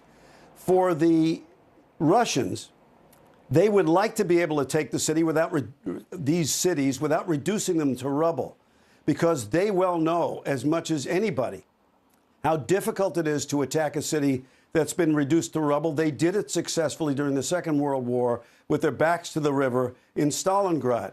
And as a result, they do not want to have to be able to attack any city if it's reduced to rubble. Still, because things haven't been going exactly the way the Russians have planned, they've had to up their game using lots and lots of rockets, artillery fire, and other indirect means, missiles, in order to hit targets inside the cities with predictable results, engaging civilians and having an enormous death toll among people who are not engaged in fighting. But they are persistent and single-minded. We don't see Vladimir Putin giving up. and engaging in some kind of meaningful conversation which will result in the withdrawal of his forces. He is committed to pouring everything they have into taking Ukraine and the mess that's going to entail afterwards, Tom. Colonel Jack Jacobs for us tonight. Colonel, we always love having you on Top Story. We thank you for your analysis. Inside Russia tonight, the country's economy is spiraling as sanctions mount. The public scrambling, seeing long lines at ATMs and banks as Vladimir Putin eyes workarounds to mitigate the impact of those escalating economic penalties. All this as protesters continue to be detained at demonstrations in major cities. Keir Simmons joins us now from Moscow. Keir, I want to ask you, how are Russians feeling the impact of these sanctions, and what's been the public response to them? Tom, I was just listening to Jack Jacobs talk about the Russian approach, and it made me think of one thing that is really seared in the memory of Russian people in the history, and that is the siege of what's now called St. Petersburg. And that happened in the Second World War, and millions of people died, and every Russian family in that city remembers or knows or has relatives who died in that siege. So when we're talking about a potential siege of Kiev, the idea that the Russians are going to watch that, a city that they will recognize as a lot like their own, that is pretty difficult to comprehend. And that, I think, gives you a picture of why there are Russians who are speaking out. We now have a number of 6,700 protesters arrested. Tom, there is a petition now with more than 1 million signatures. And at the same time, as President Biden prepares to speak to Congress, to speak to the American people, to speak to the world, President Putin is trying to prevent the Russian people from getting information about what's happening in Ukraine. And what I just described perhaps gives you a picture of why. So here in Russia now, Radio Echo Moscow has been taken off air. We think you can still hear it on the internet. The Wikipedia page, the Wikipedia Russia page, is being threatened, it says, by the Russian prosecutor with being blocked because of a page that it has called Invasion of Ukraine 2022. So there are clearly deep concerns within the Kremlin, and we've talked about this before, Tom, that there are deep concerns about the impact it will have on the Russian people, because the Russians appear to be facing that they're going to need to get bloodier in Ukraine, as you were just discussing, in order to see this campaign through. That being said, there are many Russians who still support President Putin, who watch state television, particularly people outside of the cities and different generations. Keir, going back to those sanctions, can you feel those sanctions yet? I mean, are people looking at you? Is it difficult to buy things over there? Are people upset with the West? Look, there are aspects of life here in a city like Moscow that have changed. For example, you can't use Apple Pay, you can't use Google Pay anymore. We just heard Apple, for example, saying that it will no longer sell products here. Now, those things may seem like a small thing, but I've just been thinking today, Tom, about the way that it's not just the economic, it's the social changes that we're potentially seeing for middle-class Russians that could really have an impact on their lives. Again, when you look back in history, and the Russians really do value history. It's a very important part of their lives. When you look back in history, for example, at the Cold War, that was a time when a place like this, people in the West didn't know this place, Moscow, and people in Moscow really didn't know the West. It's completely different now. The two societies are interwoven, not just economically, but culturally. And to the idea, Russians have been telling me that they are going to have that ripped apart, not be able to travel to the West, not be able to buy products, I think that does have an impact. The problem is, of course, that the people around President Putin don't care about that. They are, many of them, in their 60s or 70s. Now, of course, there are people of that age who would care, but they're not that kind of culture. They are living literally, if you like, in a fortress behind those Kremlin walls. They don't really think it's that important for Russia to have a kind of what they would see as a Western culture. They're more interested in trying to restore Western pride. The irony is, of course, they are very much at risk of doing exactly the opposite. Keir Simmons tonight with that precision input. and analysis tonight. Keir, we thank you for that. We want to continue our reporting out of Russia as the assault on Ukraine intensifies. It is going slower than Russia anticipated. Resistance remains strong, and there are growing U.S. concerns about Vladimir Putin's state of mind and what he might do if backed into a corner. Andrea Mitchell has that story. Vladimir Putin tonight, frustrated and angry with the pace of his assault on Ukraine. The worry for Washington, is he acting rationally, and will he ramp up the violence against Ukraine's citizens? There is no new intelligence on his mental state, but U.S. officials say everyone, including President Biden, sees an angrier Putin, increasingly detached from reality in his speeches, isolated from longtime advisors, rarely coming into the Kremlin, and when he does, meeting on opposite ends of a supersized table, more than 20 feet apart. That, I think, creates this kind of delusional bubble about what he thought was going to happen when he first launched this attack. Officials tell NBC News Putin has lashed out at underlings in private and in public bullied his top spy on state TV. Say it directly, he said. What do you think is going on there?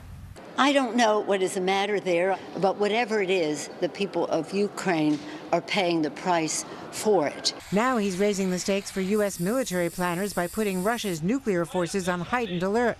You don't want a madman backed into a corner with nothing to lose, especially if that madman has nuclear weapons. With the Russian economy collapsing under the weight of global sanctions, and some of his own oligarchs even criticizing the invasion, what might he do to stay in power? He can threaten or carry out cyber attacks against the West, including the United States, and he can threaten to use battlefield nuclear weapons.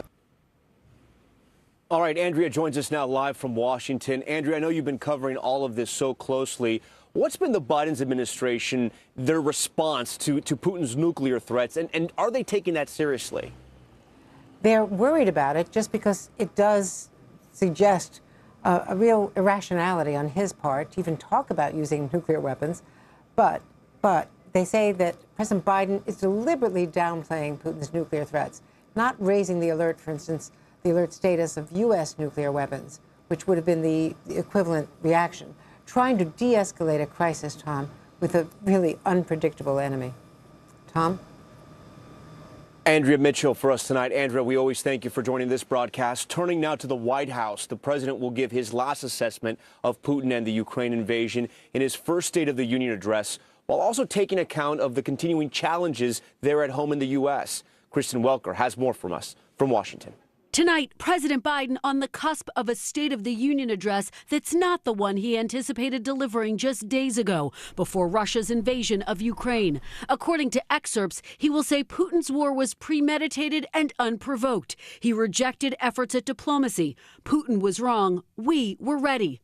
Touting the U.S. response as he did recently. NATO is more united and more determined than ever. Today, Mr. Biden speaking with Ukraine's president. But domestic challenges are also looming large, with the president's approval rating plummeting. A new poll today shows Americans disapprove of his handling of crime, immigration, the economy, and inflation.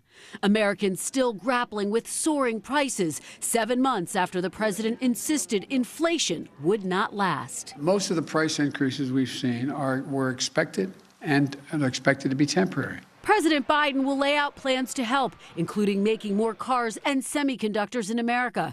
Judy McNamara owns a pub in Virginia and is struggling. I used to have savings. I don't have it anymore. Personal savings. You've dipped into all of your savings? Yes, I have, in order to keep this afloat. Yes, ma'am. On COVID, the president likely to tout cases and hospitalizations are down, though Republicans say the problems for the president are piling up. The State of the Union's in disarray because of President Biden's policies. I hope he talks about reversing it tonight. I don't think he will. The White House says the guiding theme tonight will be the importance of unity abroad and at home. He's also going to call on the American people to be strong, to be resilient, to look forward, because he always says that when Americans are together, there's nothing that we cannot do. And my expectation is you'll hear those very words tonight. Kristen joins us from the White House. Kristen, as you know, it is very late here in Ukraine, usually prime time for Putin to start dropping bombs on places like Kyiv. Given that and all the sort of fast-moving developments coming out of this country, how much is the president sort of rewriting this speech? Well, they have been, Tom. They're bracing for that exact split screen that you just mapped out. And look, officials here say the president and his aides have been reworking the speech, and part of it will lay out the threat posed by Vladimir Putin. In fact, he's also expected to say, quote, when dictators do not pay a price for their aggression, they cause more chaos. So we'll be listening closely to everything that he has to say about Ukraine. We will also be watching closely for some of the protocols inside the chamber, Tom. Masks are optional, but testing is not. You have to have a negative test to get into the chamber. And today, some Republicans saying that they will not attend because they either don't have time or don't want to get tested. Tom? Kristen Welker, who will be very busy tonight. Kristen, we thank you for that. And our special coverage of the State of the Union begins at 8 p.m. right here on News Now. Hallie Jackson leading that coverage. Lester Holt and Savannah Guthrie anchor President Biden's address beginning at 9. And, of course, as I mentioned, Kristen and Chuck Todd will have the post-show analysis directly following on News Now. Now we want to toss over to New York, where Gabe Gutierrez has today's other headlines. Gabe, good evening. Tom, thank you. Still ahead on Top Story tonight, the deadly church shooting. The father killing his 3 children and another person during a supervised visit. But we're just learning about the deadly rampage. And the teacher caught on camera slapping a student across the face. How the school and police are responding. Stay with us. Hallie Jackson Now. Weekdays at 5 on NBC News Now. Go. This is a critical choke point for this fire.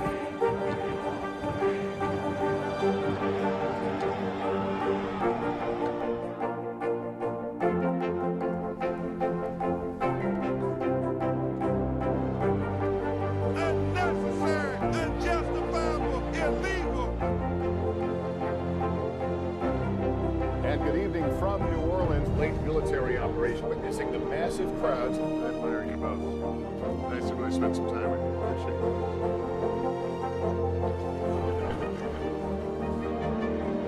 At any moment now.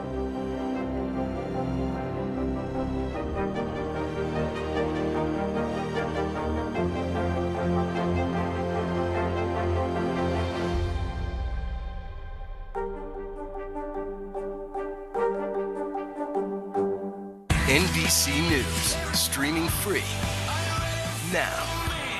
To cover the news, you have to be in it. We'll take you to the front lines of the story, bringing your news feed to life. Streaming live every night. It's your news playlist. Top Story with Tom Llamas, weeknights at 7 on NBC News Now.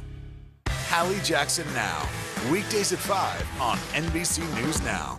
The answers come when you need them most. Ooh, let it go. The Today Show's newest fan. Little Al Roker. What am I doing here? This is your moment.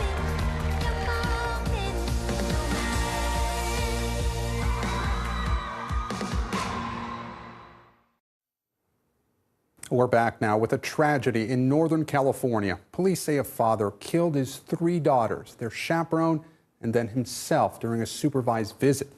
NBC national correspondent Miguel Almaguer has the grim story. We're going to need multiple fire and EMS. The radio calls for help sent out an army of officers racing to the scene. And we don't know how many shooters we have, so we're clearing the interior. Inside the church in Sacramento, a gunman with an AR-15 style semi-automatic rifle and a large capacity magazine had just carried out a deadly rampage. There's an unknown amount of kids in the church holding services. Even veteran officers were shaken by the carnage. Authorities say the shooter murdered his 3 children and their chaperone while meeting them at the church for a court-supervised visit before taking his own life. I guess there's no safe haven anymore. The 3 children, all girls, were just 9, 10, and 13 years old. Their mother, who was out of town, had a restraining order against their father. This obviously rising to the level of killing innocent children is obviously beyond anyone's rational comprehension. Authorities say after the first shot was fired, a church worker upstairs called 911. Officers feared a mass shooting and faced a devastating scene. I have no words for any of this right now. Tonight, after 5 were found dead in a sanctuary, a shattered community is asking for prayers. Miguel Almaguer, NBC News. Still ahead tonight, the UFC legend arrested. Former heavyweight champion Cain Velasquez accused of shooting a man in California. The attempted murder charges he's now facing. And a recall on baby formula expanded after the death of an infant. What parents need to know next. There's no better place for fun with friends. Quality time with your little golf buddy or an afternoon alone together. Family and friends are just a tap away. Just pick your course, pay from your phone. Golf now. Download the app and go play. Let's go. This is a critical choke point for this fire.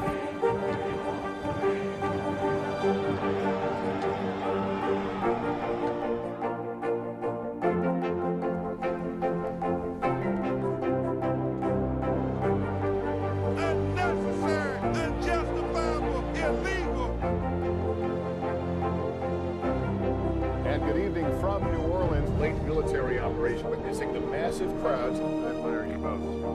Nice to really spend some time with you. Appreciate it.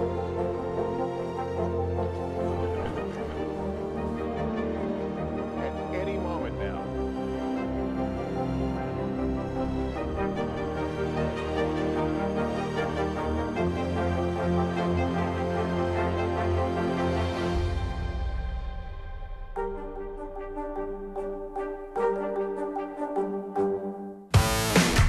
There's no better place for fun with friends. Quality time with your little golf buddy or an afternoon alone together. With the Golf Now app, family and friends are just a tap away. Just pick your course, pay from your phone, get out and enjoy. Golf Now. Download the app and go play.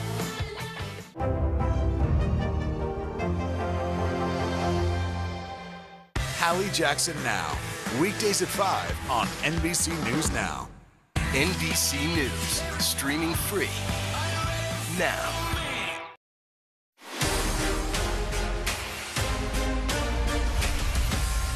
Now to Top Stories news feed, and we begin with the MMA star facing attempted murder charges. Police say 39-year-old Cain Velasquez was arrested for a shooting in San Jose, California. A former UFC heavyweight champion is being held without bail. No word on what led up to the shooting. The victim is expected to survive. An Indiana teacher has been fired after he was caught on camera slapping a student. School surveillance camera capturing the moment the teacher hit the student, causing the student's head to hit the wall before falling on the floor. The school says the teacher was arguing with the student about his outfit. Police, Child Protective Services, and the state's Department of Education are all investigating. A recall on infant formula is expanding following the death of at least one person. Abbott Laboratories is now recalling Similac PM 6040 cans and cases produced at a Michigan facility. The FDA says one infant died after being exposed to the powdered formula. The recall had already included 3 other types of formula made at the same facility over complaints of bacterial infections.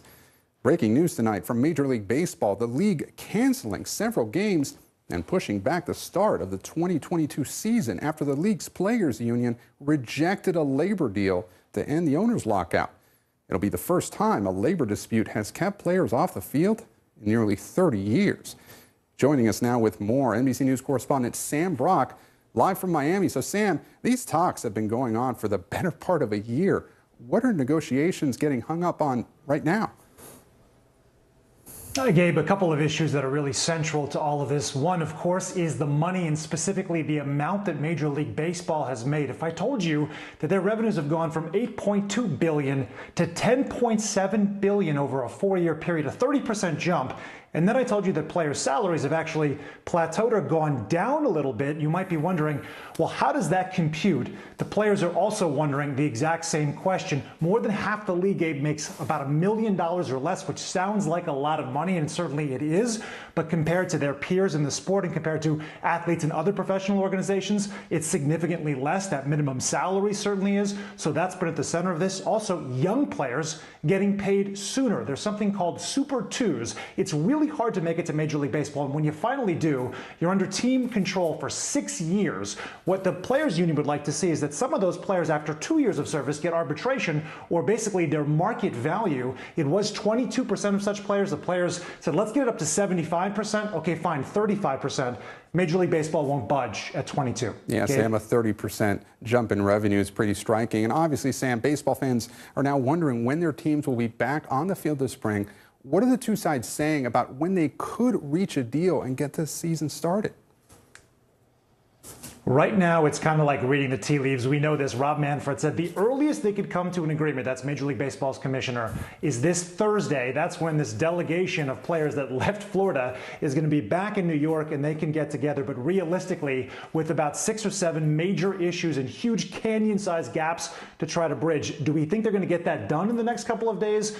Pretty unlikely. So the first 2 series of the season have already been canceled. It would not be shocking if we saw up to a month worth of games out the window, which would be devastating to Major League Baseball. We'll find out more later this week. Sam Brock in Miami. Sam, thank you. Moving now to a controversial case in Colorado involving police brutality against a 73-year-old woman. Tonight, her family says the officer responsible may get a plea deal. NBC's Isa Gutierrez has the latest on the case, and we want to warn you, for some, this video may be tough to watch. Do you need to be arrested right now? No, no, no. Tonight, new developments in the case surrounding this shocking video. Body cam footage from June 2020 showing Colorado police officers arresting a 73-year-old woman. Now, the woman's family says that officer may get a plea deal. I'm shocked and angry that this is being offered. In a federal lawsuit filed against the city and 2 Loveland, Colorado police officers last year, the woman's family attorney said her client, Karen Garner, has dementia.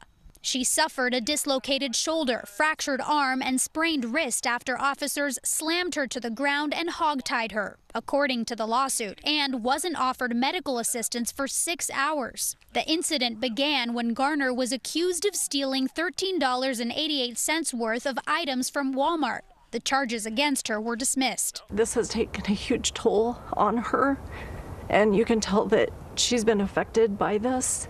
She doesn't understand at all why it happened. In April of 2021, video released by Garner's lawyer shows the officers discussing the arrest the day she was booked, saying it went, quote, great, and appearing to laugh about the incident. The arresting officer, Austin Hopp, was placed on administrative leave, and both officers later resigned. Only Hopp was then charged with second-degree assault of an at-risk adult, according to the Loveland Police Department. There needs to be some change in this department. In September, the city of Loveland agreed to a $3 million settlement in the case. But now the family telling our affiliate KUSA they recently learned from this hearing notice Hopp may enter a plea deal, reducing his charges. I felt like they were really going to bat for us. And until we see this. The prosecutor in the case told us they could not provide additional information on a pending case. In a case with this much video, how common is it that a plea deal is offered? The advent of police body cam and dash cam video has likely led to a lot more plea deals. And the reason for that is we have some more certainty about what happened. So trials are no longer just he said, she said events. We reached out to Hopp's attorney and they declined to comment or provide more information about the potential plea deal. By what Austin Hopp did, he was not serving nor protecting. And Isa Gutierrez joins us now on set. Thank you so much for being here. So what else do we know about where this case stands and what the police department has said about the charges against the officers? Sure, Gabe. Well, the prosecutor told us today that there is a hearing scheduled for tomorrow morning. So as far as what that potential plea deal might look like and how it could affect Hopp's sentence, we're hoping to learn more tomorrow. We did reach out to the Loveland Police Department today. They did not get back to us. However, the police chief did release a statement last spring, shortly after the charges were filed. He said that the majority of their officers had received Alzheimer's training, and that they were also requiring additional de-escalation training for their staff following this incident with Garner. Isa Gutierrez joining us live here on set. Isa, thank you. So coming up, our coverage of the crisis in Ukraine continues. The children now caught in the middle. And a look inside a pediatric hospital in Kyiv. Staff treating young victims of the conflict and patients too sick to flee the escalating violence. Stay with us. The fire has grown leaps and bounds. What you see behind me is typical. How you doing? Pretty bad. Good morning, I'm Joe Fryer. And I'm Savannah Sellers. 2022 is off to a busy start. Winter's wrath causing headaches from coast to coast. It's been really incredible to see how quickly volunteers started to help with the cleanup efforts. Morning News Now, streaming weekdays at 7. The answers come when you need them most. Ooh, let it go. The Today Show's newest fan. A little Al Roker. What am I doing here? This is your moment.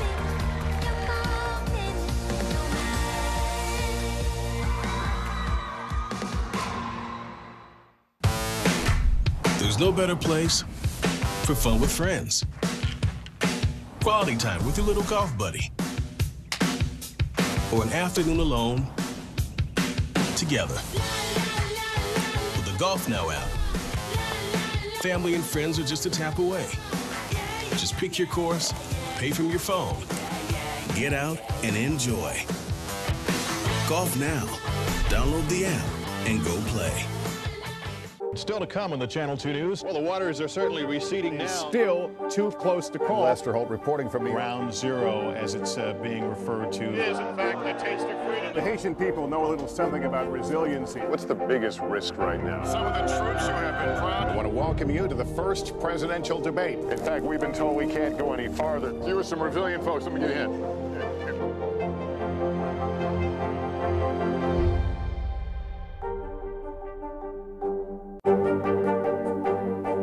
What are you doing for teachers who feel that they're being stretched too thin? Did you understand how prevalent hunger was in your own community? Now Tonight with Joshua Johnson, streaming weeknights at 8 on NBC News Now. There were residents who hung on for dear life. I've heard people say the town is gone. Do you see it that way? Absolutely not. We've lost some houses, but our community's still here.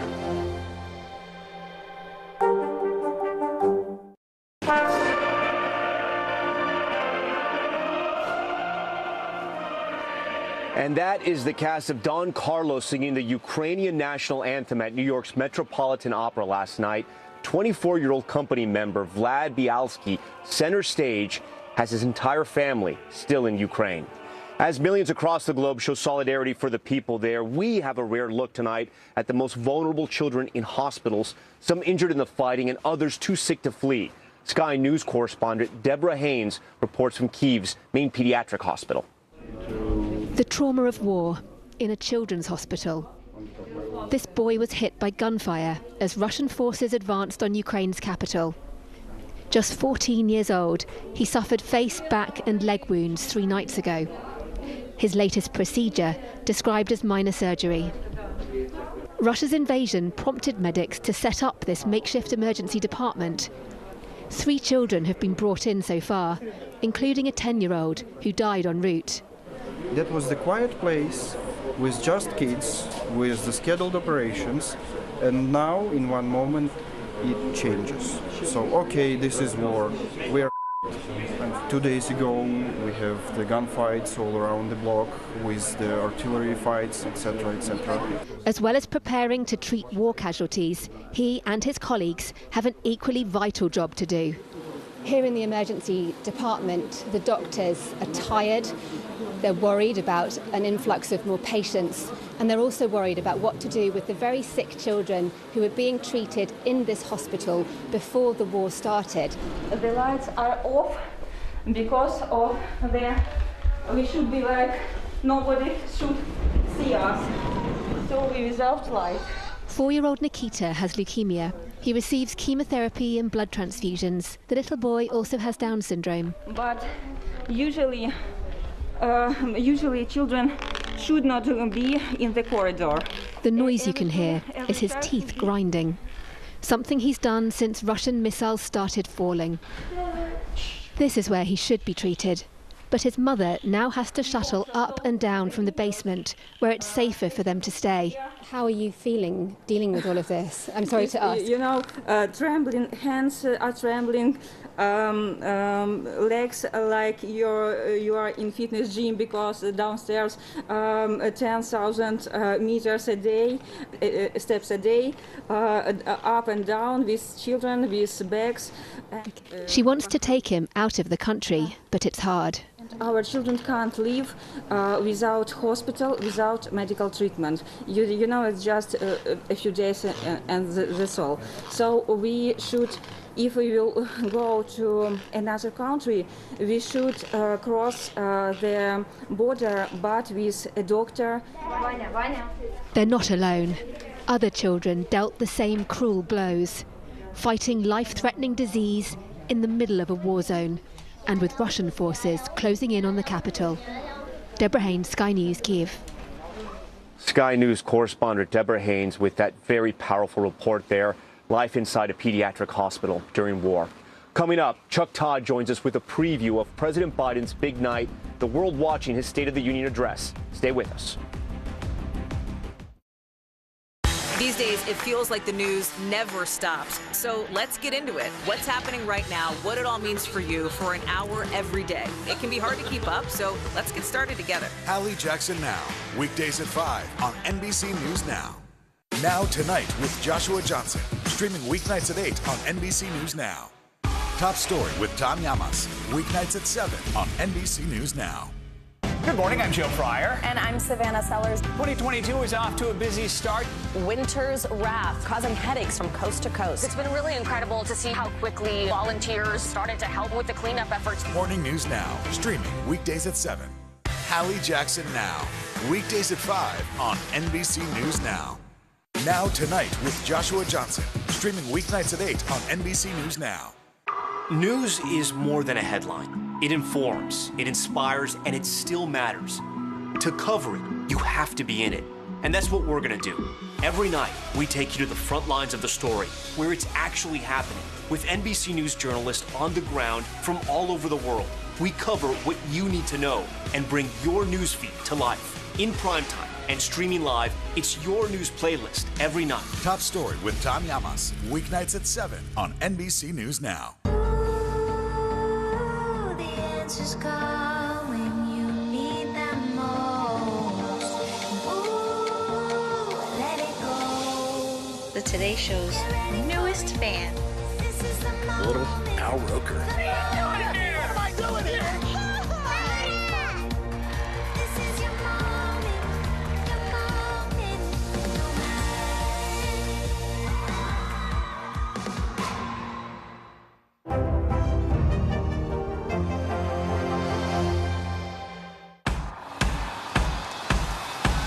News is happening now. Look at what's making headlines around the world. Right now on Morning News Now. We're coming on the air with breaking news. And this is a significant moment.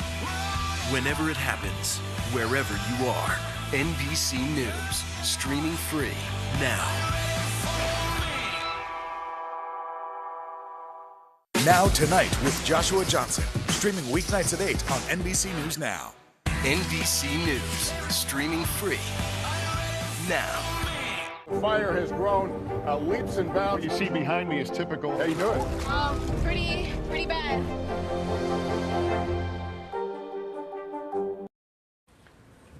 Top Story is back, reporting tonight from Ukraine. These images you're seeing from Washington, D.C., a city sending a message, hanging Ukrainian and American flags side by side in solidarity. Those flags now lining Pennsylvania Avenue from the White House all the way to the Capitol.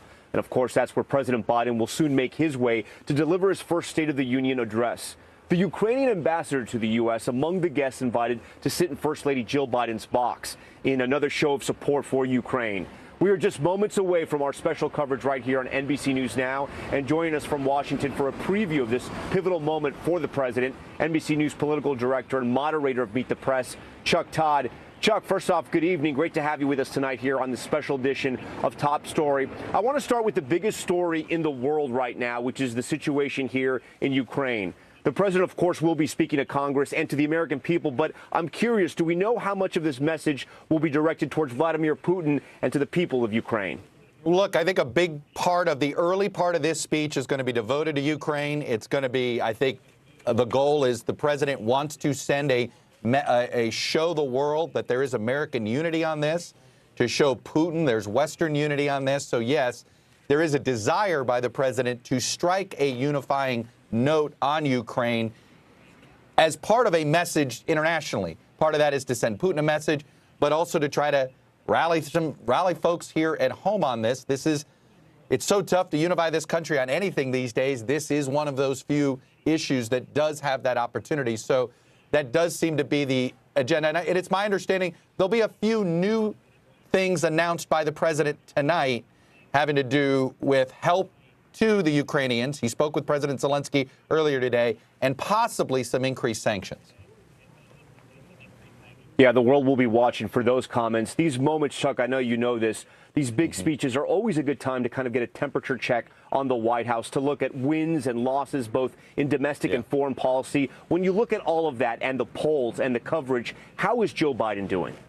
Look, he's not doing well right now, as far as if you look at it from a political perspective. He is at basically he's got a lower job approval rating than any Democratic president has had since the 90s, since really the first term of Bill Clinton, lower than anything Barack Obama experienced, and it's frankly lower than we've seen Donald Trump at some of his lows. So he certainly, I would argue, this speech couldn't be coming at a better time, though, for this president at the moment he's at. And I think what I'm curious about is how much the American public is open to listening to him. I think, given the current crisis in Ukraine, I think the audience is going to be a little larger tonight than is normal, because I think you'll have people that aren't just fans of the president, curious to see what he has to say about Ukraine, what updates they are. So it's an opportunity for him to essentially see if he can reconnect with a public right now that is a bit disconnected from him. They're very negative on his handling of the economy, very negative on his handling of COVID. And maybe some of those things are out of his hands. Maybe this is exhaustion. It's all of those things. But does the crisis in Ukraine open the door for him to have conversations with voters who've been skeptical about other things? That's something I'm watching for tonight, Tom. It's no doubt going to be a major test. You mentioned there the 90s, and I would like to go back to that time. President Biden right now is faced with a huge decision about how to handle Ukraine. We've seen in the past presidents haunted by the decision to either take action or to take a back seat. And I'm thinking of President Clinton when we talk about wars in Bosnia, with the situation in Rwanda. Not an exact comparison, right? They're not exactly alike. But what does history tell us about how this can affect a president, especially heading into the midterms? Well, look, I think a lot will depend on what happens in the next, let's say the next week. I mean, just 6 days ago, I talked to folks inside the White House who weren't sure Zelensky was going to stay in the country. And it's not because they didn't have faith in Zelensky, pro or con. You just don't know how a situation like this plays out. Well, the Ukrainian people have put up quite the resistance. The president has turned into a bit of a national hero and really a global hero to many right now. And that has already changed the calculus here, right? Europe's gotten much tougher on Russia than any of us expected. So I think that I would say this. I think we're going to find out in another week what happens if Russia makes this a slaughter, if they get indiscriminate with their bombing. how comfortable is the West going to be to sit here and watch all of that? So I think we have a lot to see what happens before we know for sure how history is going to judge the West's actions here. The next several days are critical for sure. Finally, I do want to bring this back home. Inflation, of course, is a major concern for so many Americans. Is this speech an opportunity for President Biden to kind of reframe his economic agenda, or at least be honest with the American people about how long all of this is going to last? Look, that's what they're going to try to do tonight, Tom. In fact, the phrase you're going to hear a lot of is cutting costs, meaning cutting costs for you at home. They want to reframe universal kindergarten or universal pre-K as a way of, hey, this is childcare. This will save you money at home. You're worried about high prices. We're going to cut the cost of prescription drugs. So they're trying to take the most popular pieces of their larger domestic agenda and make the case that they are also help and fight inflation. Now, that's the question, Tom. Is the public ready to embrace or listen to that? I don't know. And that's why I think this is such an opportunity for the president tonight. On the international front, you have an audience curious to what he has to say. If he is able to win credibility on his leadership on the international front, it might open the door to get more of the public to buy in to his prescriptions on the domestic front. Chuck Todd for us tonight. Chuck, we look forward to all of your coverage. I know it's going to be a busy night for you. And a reminder, our NBC News Now State of the Union coverage is coming up in just a moment with Hallie Jackson. Lester and Savannah anchor President Biden's address at 9, and then Chuck and Kristen Welker with the post-speech show and analysis. It is a very big night for this network. We want to thank you so much for watching this special edition of Top Story. I'm Tom Llamas in Ukraine tonight. Stay right there. Hallie's coming up right now, kicking off our State of the Union show right now. President of the United States. President Joe Biden tonight delivering his first official State of the Union. My fellow Americans. Speaking to the biggest invited crowd at the Capitol since the start of the pandemic. The president's words coming at a critical time, his presidency faced with the most significant invasion in Europe in decades. And there's no question that Russia is the aggressor. And then there's the economy, with consumer sentiment hitting its lowest level in a decade, with inflation on the rise. Average people are getting clobbered by the cost of everything today. All of it as the president and his team hope to put the pandemic in the rearview mirror. We're moving toward a time when COVID-19 won't disrupt our daily lives. So how will President Biden describe our State of the Union? It's never, ever, ever been a good bet to bet against America, and it still isn't. From NBC News Now, a presidential State of the Union. Live from Washington, here's Hallie Jackson. Hey, I'm Hallie, and listen, this is a big night for President Biden. We've got your back as we get ready for all of it, with the 4 key things to watch as he makes his case to all of us in prime time. And you know we're starting with Ukraine and the situation with Russia, the possibility of this split-screen moment there, and the president's message that Vladimir Putin was wrong, and the U.S. and its allies will not be divided. Then here at home, watch for the president to lay out his plan for the economy. You've got unemployment that's down, but inflation is up. So listen for how he talks about that and what he's going to try to do to get inflation under control. What is under control, the president says, is the pandemic. That's another key theme in this speech tonight. And an interesting optical moment here, his audience, Congress, they'll be mask optional for the first time in months. And then there's this other kind of hard to define vibe we're going to hear about, unity. So what does that look like in a Congress that's divided on his agenda, especially on the climate and infrastructure? Get ready to hear a lot more about building a better America tonight. That is the theme du jour.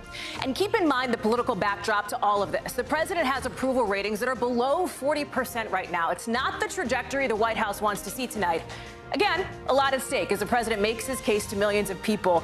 We will have our team everywhere. You're going to see this control room wall live. This is what we see live in our control room. We're going to have it up all night long because for the next 60 minutes, we will be telling you everything that's going down as the president gets ready for his speech.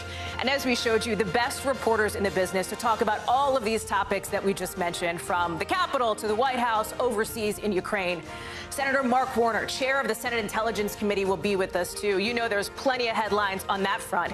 We also have our Republican and Democratic insiders with us for their perspective on what President Biden needs to do. And then, of course, on the set with me, our friends for the next 60 minutes, Yamiche Alcindor, Anna Palmer, Jeremy Bash. We're glad to be with all of you, and we're glad to be with you for our special State of the Union coverage right here on NBC News Now.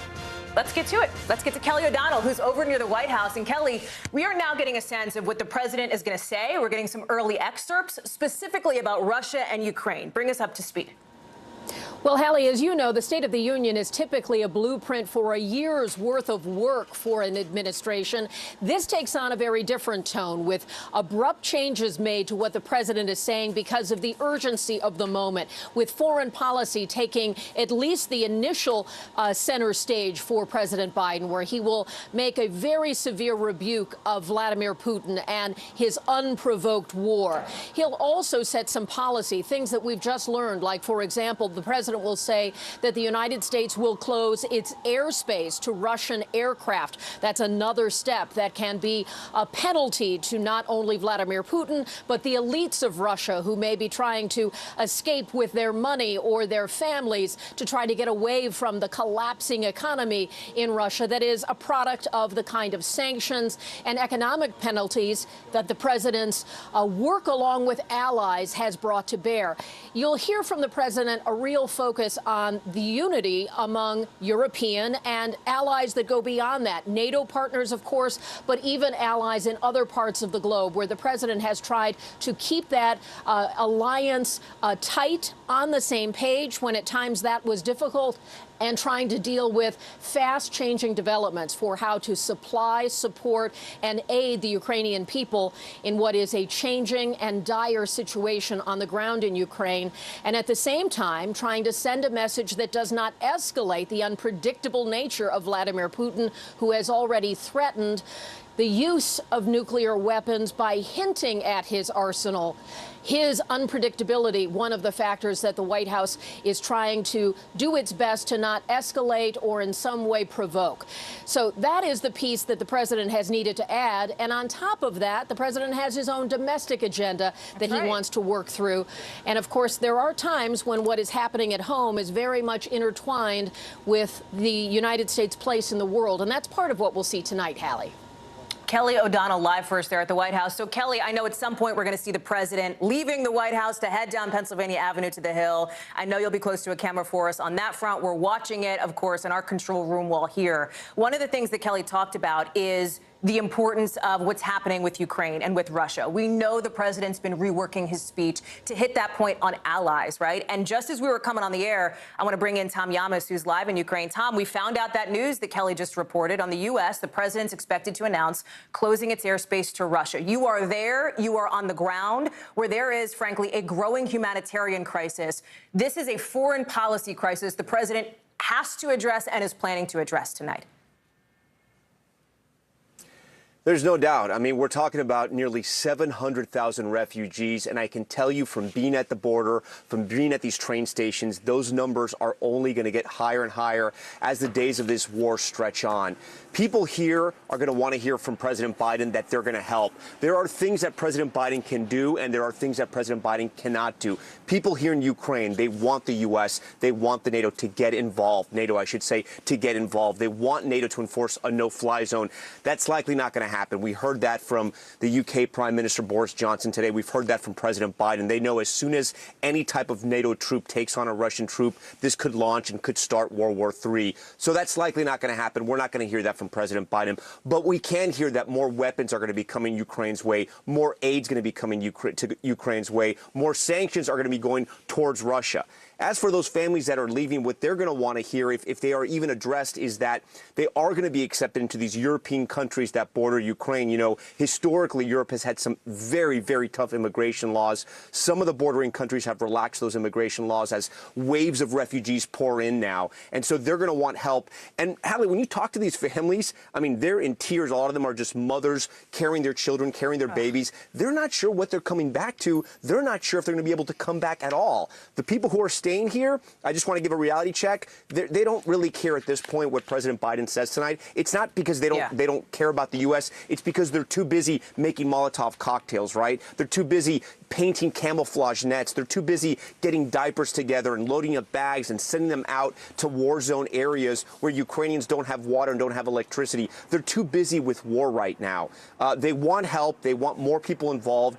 You know, when you think that groups of civilians are going to take on Russian tanks with Molotov cocktails, it is admirable. It is courageous. It's something that I don't know if a lot of other people across the world would do, but it just gives you a reality check of what these people are up against. Yeah. It is the early days of this war. The Ukrainians have been so courageous, so valiant. Hallie, we all know that, but it is still very early, and we have not seen the full force of Russia's military just yet. It's such a good point, Tom, and it's such a good gut check, right? I mean, it's not like the majority of Ukrainian people who are looking to get to safety for fear of their lives are going to be watching President Biden's State of the Union. To be honest, as you know, TV towers in the capital of Kyiv, you know, hit by a Russian airstrike, right? It's not like they even have TV in the first place. So it's important context. We're glad you're there on the ground. Thank you. We want to stay on this topic because, listen, it is the big one tonight. The fact that Russia is escalating in Ukraine, and despite the fact that U.S. military officials and defense officials have suggested perhaps Russia is stalled at the moment, as you heard Tom allude to, it may not last that long. What else does the U.S. intelligence community know so far? With me now is the chair of the Senate Intelligence Committee, Democratic Senator Mark Warner of Virginia. Senator, thank you so much for joining us. I know from your office before you have to sprint over to the chamber for the speech, so we appreciate your time tonight. Thank you, Hallie.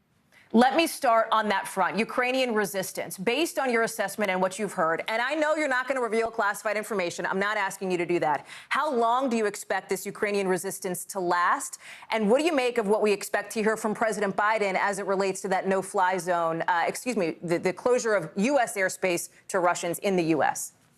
Well, Hallie, I think the Ukrainians, we've all been impressed across the world by the resilience of the Ukrainian people. We've been impressed by President Zelensky staying firm, almost like a Churchillian figure. I think we realize that in this contest between the West and authoritarian regimes, the Ukrainian people are potentially paying with their lives to stand up for democracy. I hope we all take a deep breath. We're watching the show tonight and think what we take for granted, Ukrainians are potentially willing to pay for their lives. What we've seen in the last week is, and I've criticized the Biden administration at times, but on this one, they have been as good as I've ever seen. We have the Europeans leading the way on shutting down Nord Stream 2, Europeans leading the way on kicking the Russian banks out of SWIFT, the international settlement system. We've got the Putin individually and his leaders individually sanctioned. We've got the central bank. We've got Germany changing its whole approach towards defense and sending arms to Ukraine. We've got Sweden and Finland sending arms. We've got the Swiss. The Swiss have always been neutral. They are with us because Biden has worked with his team, putting together this international coalition. And if we had gone first alone, this coalition would not be here. So I commend the president on that. And tonight, what the president does, he speaks not only to America, but he speaks to the whole world. And unfortunately, we have to realize the fact that Russia still has enormous military capabilities against Ukraine. They have not launched the level of cyber attacks that I expected, cyber attacks that could actually go beyond Ukraine and hit eastern Poland. But what we have to make clear is we stand with the people of Ukraine, we stand with NATO, and Putin cannot be successful. This is so much bigger than Ukraine at this point. Because you mentioned the issues that we are seeing with refugees on the ground in Ukraine, military aid and humanitarian aid is on the table that Congress could do. There's this discussion of the $6+ billion package, right, that would go to Ukrainians here. There's been some reporting today, and I talked with, actually, your Democratic colleague, chair of the Foreign Relations Committee, Senator Bob Menendez, who said he's optimistic it'll get done, but it's not a done deal yet. Just yes or no, do you expect that to get bipartisan support? Is the U.S. Congress going to provide Ukraine some of the aid that it desperately needs right now? Yes, yes, yes. But we need to do it yesterday, tomorrow. We believe it may be connected to them on March 11th. We don't have until March 11th. These people are putting their lives at stake, and we and the rest of the West needs to step up in an unprecedented way. I hope the president urges us to pass this, not in combination with the overall budget for the rest of the year, which is absolutely essential, but we need to pass this now. So not only that sending the signal to the Ukrainian people that we stand with them, but also getting our allies to also take immediate emergency action. It needs to be in the billions on humanitarian relief. It needs to be an additional billions on military relief. Very quick, because I know you have to get to the chamber, and I certainly do not want to make you late. There's been some conflicting reporting. I know that Senator Ben Sasse, for example, on the Republican side, said he had some concerns about reporting that the U.S. is not sharing intel with Ukraine quickly enough. The National Security Advisor told one of our team members flatly that's not true. Are we doing enough on the intel front to help the Ukrainians? Listen, Ben Sasse is a great friend, and he's a great member of my intelligence committee. But the American intelligence community, the only reason we put Putin off guard, because we had pre-predicted what the Russians were going to do. The only reason we got the Europeans to side with us in such a unanimous way is that we have shared that intelligence with our allies on a regular basis. We are sharing intelligence with Ukrainians as quickly as possible. We also have to realize, unfortunately, many of the Ukrainian services have been penetrated by the Russians over many years. So we have to protect our sources and methods, but we are getting that information. And frankly, the Ukrainians are also seeing some of the images that commercial satellites, for example, are putting out about some of these Russian convoys. We are doing all we can to help the Ukrainians real time. Senator Mark Warner, thank you so much for being with us. We'll look for you in the audience tonight for the president's speech. We appreciate it. So we've laid out the foreign policy piece of this. Let's talk about what else is happening here at home. And listen, it dovetails with what you just heard from Senator Warner, and that's the economy. We're getting some new details on what President Biden will say. And I'm quoting here from one of these advanced experts. He's expected to say that economists call it increasing the productive capacity of our economy. I call it building a better America. There's that slogan. Remember, we talked about it right at the top of the show. That is going to be a theme for the president tonight. He's basically going to focus on how the U.S. is rebounding 2 years into the pandemic. And you know, we're also listening closely for what he'll say about rising inflation. You might be feeling that in your budget this month. Let me bring in somebody who knows a thing or two about inflation and the economic picture, and that's our own Stephanie Ruhle. Stephanie, talk to us about what President Biden needs to do here for Americans who may be looking at this going, hey, I am concerned with what's happening overseas, but I'm also concerned about the fact that, you know, I'm paying more for a lot of stuff.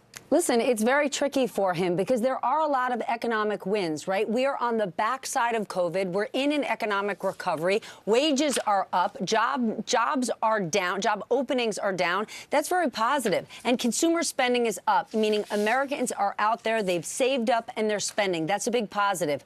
But at the same time, what are people very worried about? And what does the president need to acknowledge and show empathy towards? Inflation. It's a big issue. Even if you're getting a bigger paycheck, that increase goes away when everything you need to buy in your life is a lot more expensive, including gas, which, given the conflict in Ukraine, is only getting higher in price. So this is a tricky win for the president to talk about. While he's got a lot of positive economic data on his side, it's hard to make that argument. Look at his approval rating. It is very low. Why? Because people don't feel good about the economy.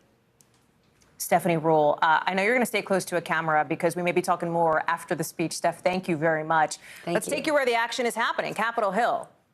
Little bit of a different vibe tonight. On the one hand, it's going to look like more of what you'd normally expect at a State of the Union because you won't be seeing as many masks as you did for the last address to Congress. Those masks are now optional. It's also the first time we're seeing more people in the House chamber since the pandemic started.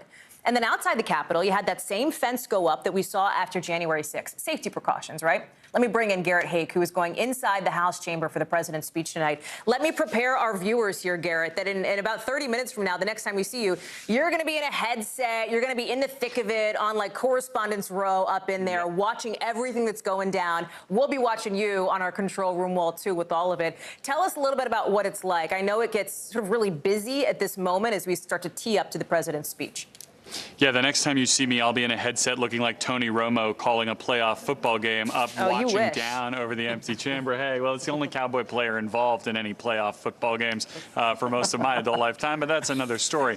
Look, the chamber is an interesting place tonight. Congress is an interesting place tonight. Right now, it's still fairly quiet, but as you said, we expect to see the chamber fill up with the most people who have been in it probably since January 6th. Other than that, since the start of the pandemic. Now, still, we will only have a fraction of the normal audience in person for a State of the Union. You can fit as many as 1,600 people in the chamber on a typical day. We'll probably have less than half of that when it's all said and done. And the majority of them are going to be congressional Democrats. And I'm really keenly interested in how enthusiastic they are for what the president has to say tonight. Their agenda has been beaten up. It's been derailed. They've lost several key votes on things like Build Back Better, as you were just describing, that voting rights package that failed. The president is going to need to come in there and rally them. And how much do they respond to what he has to say is going to be one of the key things I'm watching for all night long. Garrett, real quick, too, you know, the audience, they're members of Congress, obviously, Republicans and Democrats. We're going to see the sitting up and the standing up and the sitting down based on the party. We also have guests in the First Lady's box, First Lady Jill Biden, including people like the Ukrainian ambassador, right, here in the United States. That is symbolic, too, and those are also people I know that you'll be watching for tonight. Yeah, that's right. Typically, you would have many more guests present. Each lawmaker sometimes would bring one or two. In this case, only the president bringing guests. The First Lady's box will have, as you pointed out, the ambassador from Ukraine to the United States. Also, Frances Haugen, the Facebook whistleblower, will be there. You've got some union officials. I mean, you can usually tell themes that we're going to see in the president's speech from the folks who he brings in to be part of the audience in the First Lady's box. How those people are responded to by lawmakers will also be interesting to me. I suspect perhaps some of the biggest cheers we'll see all night will be for that Ukrainian ambassador. Garrett Haake, we'll see you soon. Get your headset ready. Baby Romo, I guess we can call you now. Thank you, thank you. So listen, what we're going to see here is this. The president, as we've tried to lay out here, planning to walk this tightrope. On the one side, pitching his domestic agenda tonight, right? Again, primetime audience, millions of people watching. An agenda to help Americans now, he hopes, even with the divided Congress. On the other side, laying out the realities of what the U.S. is doing on the global stage to help people in Ukraine. Let me bring it back to the table now with Anna, Yamiche, Jeremy. Let me start with the lightning round, and then I promise we'll get more into it. In one sentence, and Yamiche, I'll start with you. What does President Biden need to do tonight? We'll talk more about it, but give me the bottom line first. He needs to speak to heads and hearts. He needs to both talk about what's going on in foreign policy, but also connect us to the domestic challenges that people are facing, because people are anxious and people are struggling in the United States, but also around the world. Anna? Confidence. He needs to project confidence to the American people, to the world stage, but also to his fellow Democrats who are extremely nervous about what the state of the economy is going to look like, and they're certainly the midterm elections. Jeremy. I think he needs to harness the bipartisan unity on Ukraine, the rally around the flag, to basically put wind in his sails for his domestic agenda. Okay, so let's get more into this, right? Because there's some things we haven't even talked about yet. We're only 20 minutes into this show. There's way better stuff to come, by the way, as we start to see some of these live pictures. His Supreme Court pick. You know, you talk about head and heart, right? You talk about confidence, trying to let Americans know what he's going to do. Boy, the fact that he is nominated now the first black woman to sit on the Supreme Court in what is going to be a generational move. He's expected to, of course, talk about what that means for Americans. Absolutely. And 233 years it took for a black woman to be nominated to the Supreme Court. That is an incredible amount of time. It's not a coincidence that a black woman has never been nominated. It's because black women were literally blocked from sitting on the bench. And he's going to have to both talk about sort of why this matters in the moment and the symbolism of all this, but also talk about specifically her qualifications. Because there are some people who say it's discriminatory that he was so explicit about the idea that he wanted a black woman. So White House officials tell me he's going to be leaning hard, explaining to people why she deserves this nomination and this confirmation. That's talking about, of course, her time as a Harvard law student, but also talking about her time on the bench, talking about the nuances and the values that she brings to the job. So this is going to be trying to also get some senators who are going to be in the room to hopefully get a bipartisan confirmation out of this, wrangle some of that out, because, of course, Lindsey Graham voted for her, but is now calling her a radical. So that's interesting. You bring up something important, because his message, right, that message is to Americans, all of you watching at home. It is to a far smaller degree aimed at, like, what, Anna, 3 Republicans in the chamber who he could realistically maybe get on board?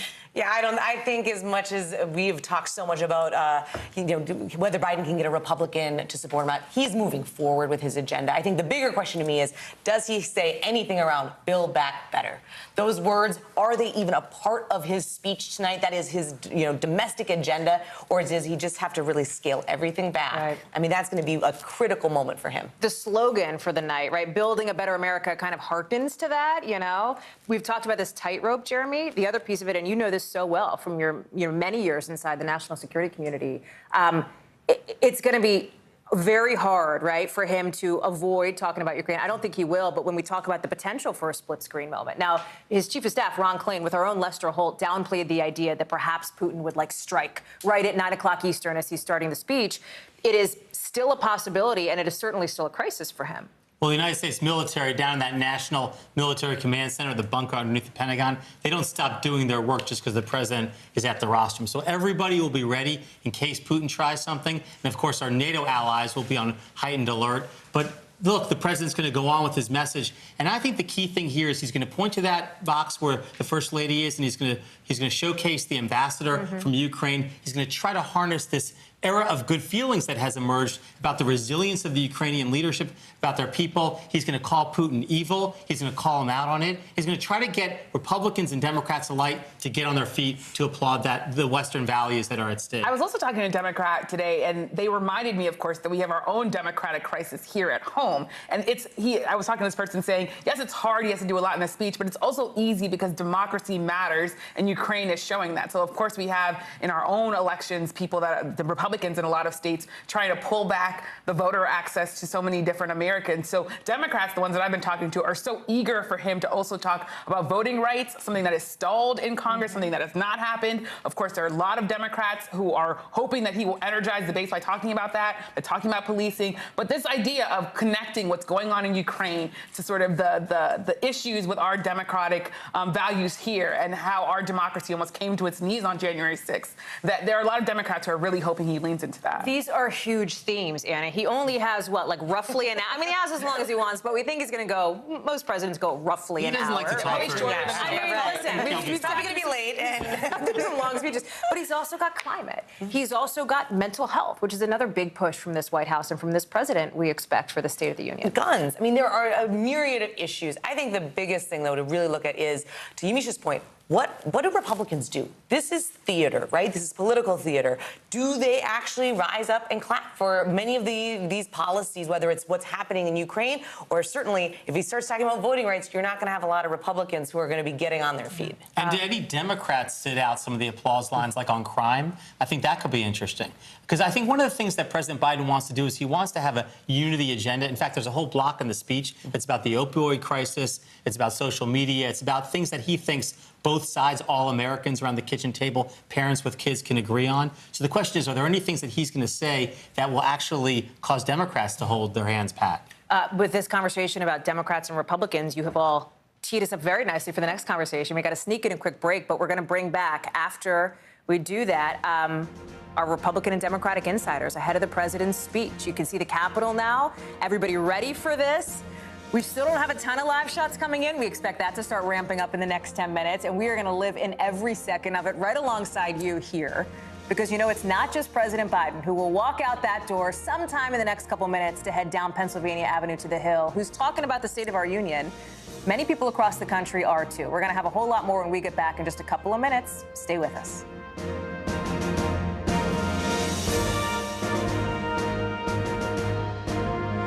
News is happening now. Look at what's making headlines around the world. We're coming on the air with breaking news. This is a significant moment. Whenever it happens, wherever you are. NBC News, streaming free now.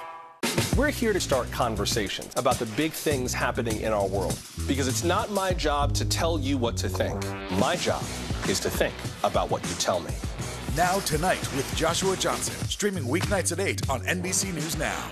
Good morning, I'm Joe Fryer. And I'm Savannah Sellers. 2022 is off to a busy start. Winter's wrath causing headaches from coast to coast. It's been really incredible to see how quickly volunteers started to help with the cleanup efforts. Morning News Now, streaming weekdays at 7. Let's go. This is a critical choke point for this fire.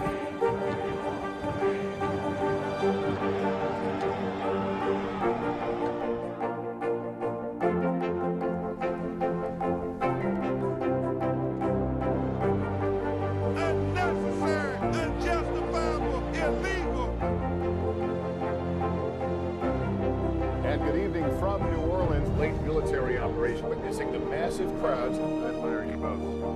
Nice to really spend some time with you. Appreciate it.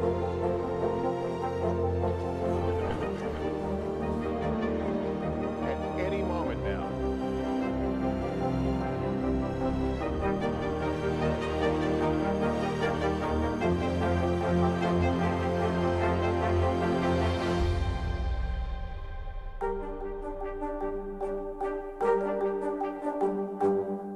Good morning, I'm Joe Fryer. And I'm Savannah Sellers. 2022 is off to a busy start. Winter's wrath causing headaches from coast to coast. It's been really incredible to see how quickly volunteers started to help with the cleanup efforts. Morning News Now, streaming weekdays at 7.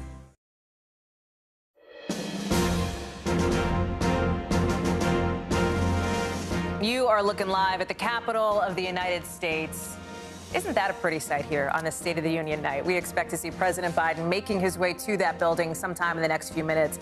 And yes, tonight, listen, it is all about the president's message. But he's not the only one with an agenda tonight. You've got Republican Iowa Governor Kim Reynolds giving the GOP rebuttal.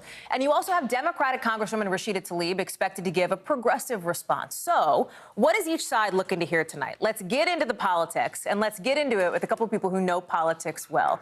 Antonia Ferrier is a Republican communications strategist and former communications advisor to Senator Mitch McConnell. Faz Shakir is the founder of More Perfect Union and Bernie Sanders' 2020 presidential campaign manager. I'm so glad that you both are here on a big night. Thank you. So, full transparency for our viewers, we asked you both. Think about the three things you're watching for. Think about the three most important things for this speech tonight, and we want you to share that with our viewers here. Antonia, let me start with you. Pretty simple. Inflation, how the president is going to help working Americans afford the situation with our economy, number one. The situation with energy, which is an offshoot of that, how Americans can be able to deal with the price of gas. And the last one, which in some ways should be the first one, which is the situation in Ukraine and in Russia, which is occupying everyone's minds and everyone's hearts are with Ukrainians. So I think I'm looking forward to hearing what the president has to say there. All three of those things, of course, connecting back to the economy, right? Faz? Yeah, I mean, I had my three as being inflation as well. Okay. Really important to have a fight on inflation. The second one is around executive orders. I'm kind of interested, what is the president going to do with the authority he now has? Is he going to lay out something on an agenda on that? And then lastly, some progressive muscularity, of a fight leading into the midterms. And I think, I think one of the things hurting Biden right now is a sense of weakness around his presidency. And he's got to pivot. He's got to make it look like one of the things you do when you're trying to get stronger is you find your friction. Who are you fighting? Who and what are you fighting for? And that's got to come through tonight. A lot of interesting pieces there from both of you. The executive order thing is fascinating because we're in a midterm year, right? There is a very real chance that Democrats could lose control of one or both chambers of Congress after November. So to your point here, what can President Biden do on his own with executive orders? It feels like that's part of that backdrop. Well, and also, I don't think they've given up on the legislative agenda, but in my view, one of the things to compel the legislative action would be to threaten or put on the table that I'm going to do these things unless you guys want to move. I'm going to do these things on student debt. I'm going to do these things on prescription drug prices, climate, unless Congress, you would like to take action. And we haven't really seen that kind of a carrot stick approach from the president. One of the things that's interesting here, and we alluded to it right as we were coming into this segment, were the variety of responses that we will get after the State of Union. The State of the Union. We will officially see the one from Iowa Republican Governor Kim Reynolds. That's the one that all the networks take, right? Yep. That's the one that, you go to commercial break, you come back. If you stick around and watch TV long enough, you'll see her. Rashida Tlaib is also giving one too. But let me start with what we're going to hear from Kim Reynolds, because Antonia, as you know, the State of the Union, is it going to move the needle with voters? Open question. The State of the Union response is kind of a thankless gig, right? Yes, That's indeed. how one source put it to me today. If you do well, people don't really remember it. If you do poorly, they remember Marco Rubio's 100%, right? I'm told by sources that she is going to be focusing on COVID and the economy and highlighting the differences between what happened on the federal level with the Biden administration versus in states. But inside the GOP, you also have some divisions. We sure do. Your former boss, I laid very bare today when he, as only Senator McConnell can do, laid into Rick Scott, right? Characterize whether he laid into her or not, but for presenting this Republican agenda that was in some corners controversial. Senator McConnell doesn't want to see his Republican Party split right now ahead of the midterms. He wants to be focusing on Democrats specifically. That is not what others in the party want to see. Well, I mean, the reality is that Senator Scott is fully entitled to have his own agenda, but when you put it forward under the auspices of being part of Senate Republican leadership, and then others, namely Democrats, are going to use it as an albatross around the political necks of Republicans when Republicans have the opportunity to take both houses of Congress, that's not particularly useful. And I don't think most Republicans in the Senate anyways particularly support the idea of raising taxes on low-income Americans or any Americans at all, or the idea of phasing out, say, Medicare and Medicaid. So there are has been a lot of anger within the Senate Republican Conference around Senator Scott's decision to put out that paper, and there was not a lot of, let's say, not a lot of buy-in. There was no buy-in. He moved forward with it. And that's fine. That's his prerogative. Right. But it's also Senator McConnell's prerogative to say, well, I'm going to be majority leader maybe next year, and this isn't going to be our agenda. We are watching President Biden. You just saw it get into what's known as the beast. There he is, giving a wave to the reporters who are watching him in the pool as he makes that very short trip down Pennsylvania Avenue. As you both know, the good thing about being the president is there are no traffic lights for you on Pennsylvania Avenue. You know, a couple more quick questions to both of you here, because part of this, Antonia, in the GOP divide relates to former President Trump, right? And the idea that there are some people in the party, the majority of them, based on polling, who would like to continue to see sort of a Trumpian policy move forward, right? Considering this is somebody who could run in 2024. Democrats, Faz, obviously don't want to see that. But even Democrats are dealing with some divisions in their own party. And I wonder how you see Congresswoman Rashida Tlaib's response tonight. It's not always that we see, right, a member of the same party give a response. I don't find it as unusual. I mean, I remember Senator Sanders, my boss, he's doing deliveries of addresses. I think that there's still a divide in the Democratic Party, and that's what she's going to be speaking to. And one of the major ones is the role of corporate influence. Why did Build Back Better die over the last few months? There was the role of corporate influence. There was no single person who hurt Joe Biden more over the last 6 months than a guy named Joe Manchin. And the reason he did it, obviously, is a healthy amount of corporate influence over him. And who speaks to that? You know, it's not going to be Biden's role, but who speaks to the divide over the role of corporate money affecting policy? And I do think Rashida Tlaib will do that. I'm going to ask you both to quick timeout, quick pause here. We're going to bring you back later on. We just saw the president leave. We are getting ready to see, of course, the Speaker of the House enter the chamber. We're going to get a glimpse of that right after a very quick break. Stay with us.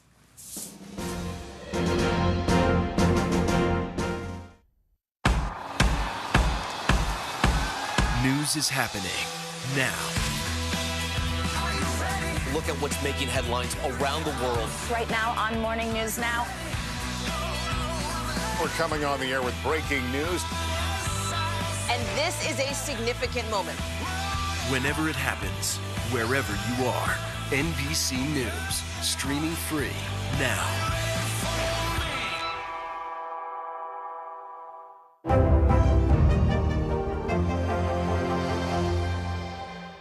News is happening now. Look at what's making headlines around the world. Whenever it happens, wherever you are, it's here now. News is happening now. Look at what's making headlines around the world. We're coming on the air with breaking news. This is a significant moment. Whenever it happens, wherever you are, NBC News, streaming free now.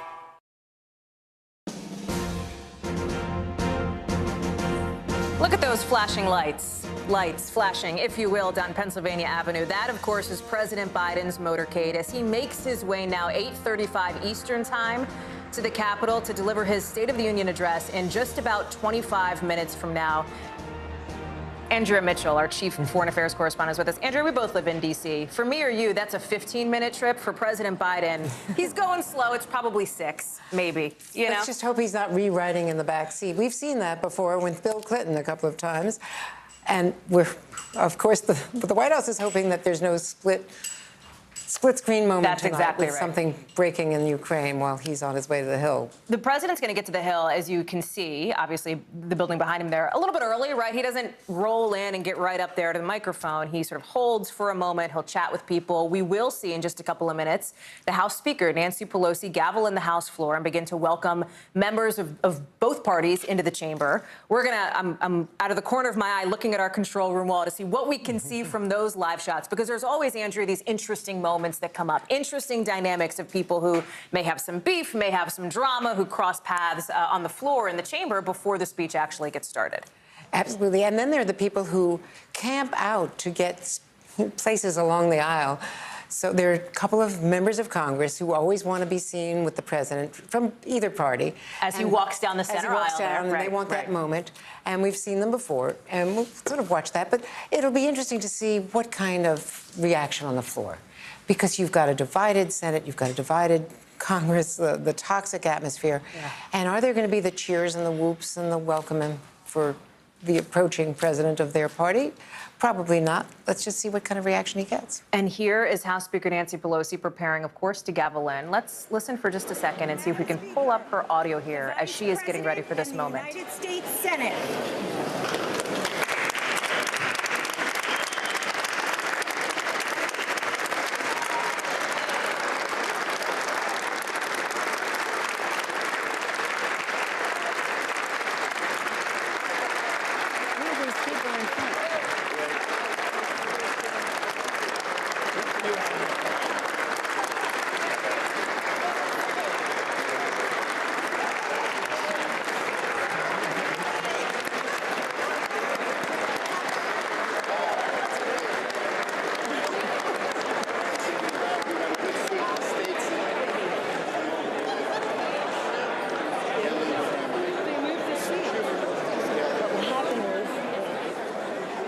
There is an image we don't see every day, Andrea Mitchell. The Senate Majority Leader, Chuck Schumer, a Democrat, the Senate Minority Leader, Mitch McConnell, a Republican, walking, brushing arms, walking down the center aisle there. One of those moments we're talking about. And just for folks, just to remind people, and I think folks know, two separate chambers, right? The House chamber and the Senate chamber. We don't often see the senators head over to the House. This is a moment. That's why they're all kind of walking in. Mitt Romney, you can see they're shaking hands with folks. And a number of around. retiring senators. Yeah. As you see, Senator Blunt is retiring. We saw Senator Pro Tem Pat Leahy, the longest-serving senator in the line of succession, and he's retiring, senator from Vermont. We saw a lot of retirements on the House side, Hallie. Yeah. 31 Democrats retiring, which is a real signal with redistricting and with the Democrats really underwater in terms of polling. One of the interesting things here, too, Andrew, that we haven't seen in a couple of years as you are watching all of the glad handing, I don't see a mask. There's not a mask in sight. It's optional. Nobody is required to wear them. That is new and different this year. And you can see Mitt Romney was looking, I think that was a Ukrainian flag pin, Andrea, that just fell off his lapel there. But COVID, right? This is a very visible symbol that COVID, at least in the eyes of Congress, is in the rearview mirror. And I know that you spoke with House Speaker Pelosi today, and she told you she will not have a mask on when she's sitting there at the dais behind President Biden. And she said she wouldn't because she believes that this is now acceptable. It is a large room. Everyone is being tested. And she said she would wear a mask if and she does when she's around her grandchildren who are too young to be vaccinated, and if she were, immunocompromised herself. Those are not bird watchers, by the way. Those are, in some instances, colleagues in the media, maybe some staffers, I don't know specifically who, using binoculars to be able to see the action on the floor below. They're sitting right up above to be able to look at everything that is happening down below, taking notes on their laptop, doing the reporting that we so often do. And the members are wearing these Ukrainian flag, these flag pins, as Speaker Pelosi was on her lapel. And these are pins that many of them got when they were in the bipartisan delegation to Munich. I was at that security conference. And that is one of the great bipartisan moments. And there you see the two women, the last speech we saw a year ago, they both had masks on. And two women on the podium, a very big change, obviously. And this could be the last time. We don't know what's going to happen with Speaker Pelosi, but if the midterms don't turn out well for the Democrats, this would be her last term, even though she's running again. But she would not be the speaker, obviously. A historic moment when we saw the two of them behind the president at his address to Congress last year. Exactly. Obviously, this year, it continues to resonate with so many people across the country. Andrea Mitchell, it is so wonderful to have you. I know you have a lot more reporting to do, so we will release you from the bounds of this set, so thank you. We'll all be in it together. We'll all be in it together. I want to go, as we keep an eye on this live shot, to our colleague Garrett Haake. We told you 20 minutes ago that the next time we'd see him, he'd have a headset on. I actually don't even know if we have a visible shot, Garrett, because he is those reporters who is up above watching the floor action. Garrett, if you can hear me, friend, tell me what you see. Hey, Hallie. Yeah, when you were referencing the bird watchers with binoculars, I was one of them up here in the upper deck. keeping an eye on the floor with the other reporters here. We are behind the dais, so I can see everything in the chamber except the president, where he will be speaking. We're watching these lawmakers come in, and I was listening to your conversation with Andrea about masks, and from where I'm sitting, I don't see a single lawmaker wearing one, and I can tell you that was a subject of much discussion among Democrats today. The Office of the Attending Physicians, which sets the rules for this kind of thing, only changed their guidance over the weekend, and a lot of lawmakers who'd gotten very used to the House rules requiring them everywhere in the House side of the complex. We're very much in active discussion about whether they would be wearing them today, and I think probably a lot of folks took their cues from Speaker Pelosi saying that she wouldn't be doing so. Certainly, Republicans had been agitating for those mask rules to change for quite some time, but now you see how it's Democrats and Republicans alike going maskless. And the other thing that's certainly clear from my vantage point is the colors in the room. You know, a lot of times fashion is used to send a message at the State of the Union, whether it's wearing all black for Black Lives Matter, wearing it all white, as we saw a couple of years ago in honor of the suffragettes. Today, it is yellow and blue for the Ukrainian flag, not just those pins, but lots of members wearing scarves, jackets, yellow ties, kind of digging in their closets to make sure they have something to support the Ukrainian people. We're looking at this wide shot here, Gary, and you can really see it, right? The pops of yellow and blue and some of these sartorial choices. And I'm told that they were handing out, actually, those Ukrainian flag pins, lapel pins, prior to House Speaker Pelosi gaveling in the chamber and the arrival of these senators as well. One of the interesting things here, too, you know, we are in an era, and I'm not rattling the earth when I say this, of partisanship. Garrett, you know this. We have a 50-50 divided Senate, you know. And yet, one of the things that's interesting when you see the Senate members interacting with the House members, the Senate is known as a bit more of a collegial chamber, right? It's known as a place that's a little bit, you know, it has that collegiality in a way that sometimes the House does not, as we look at Senator Warren there shaking hands, too. And that plays out in an interesting way in some of these moments where we are watching free interaction, right? Everybody being able to greet everybody else on the floor. Yeah, and it's interesting. I was talking to a lawmaker earlier today who was bemoaning this point that the lawmakers themselves don't interact as much as they used to. They don't socialize with their spouses. They don't talk in the hallways as much as they might even have done pre-COVID. So an event like this, with so many on the floor together at the same time, an opportunity for them to chat across, not just across the aisle, but across the chambers. I'm looking right now at Mitt Romney and Joe Manchin standing together on the Republican side of the House floor, having a chat with a couple of Republican House members who it is entirely possible they've never met. And so this kind of cross-pollination here is, I think, probably a really useful thing for this body.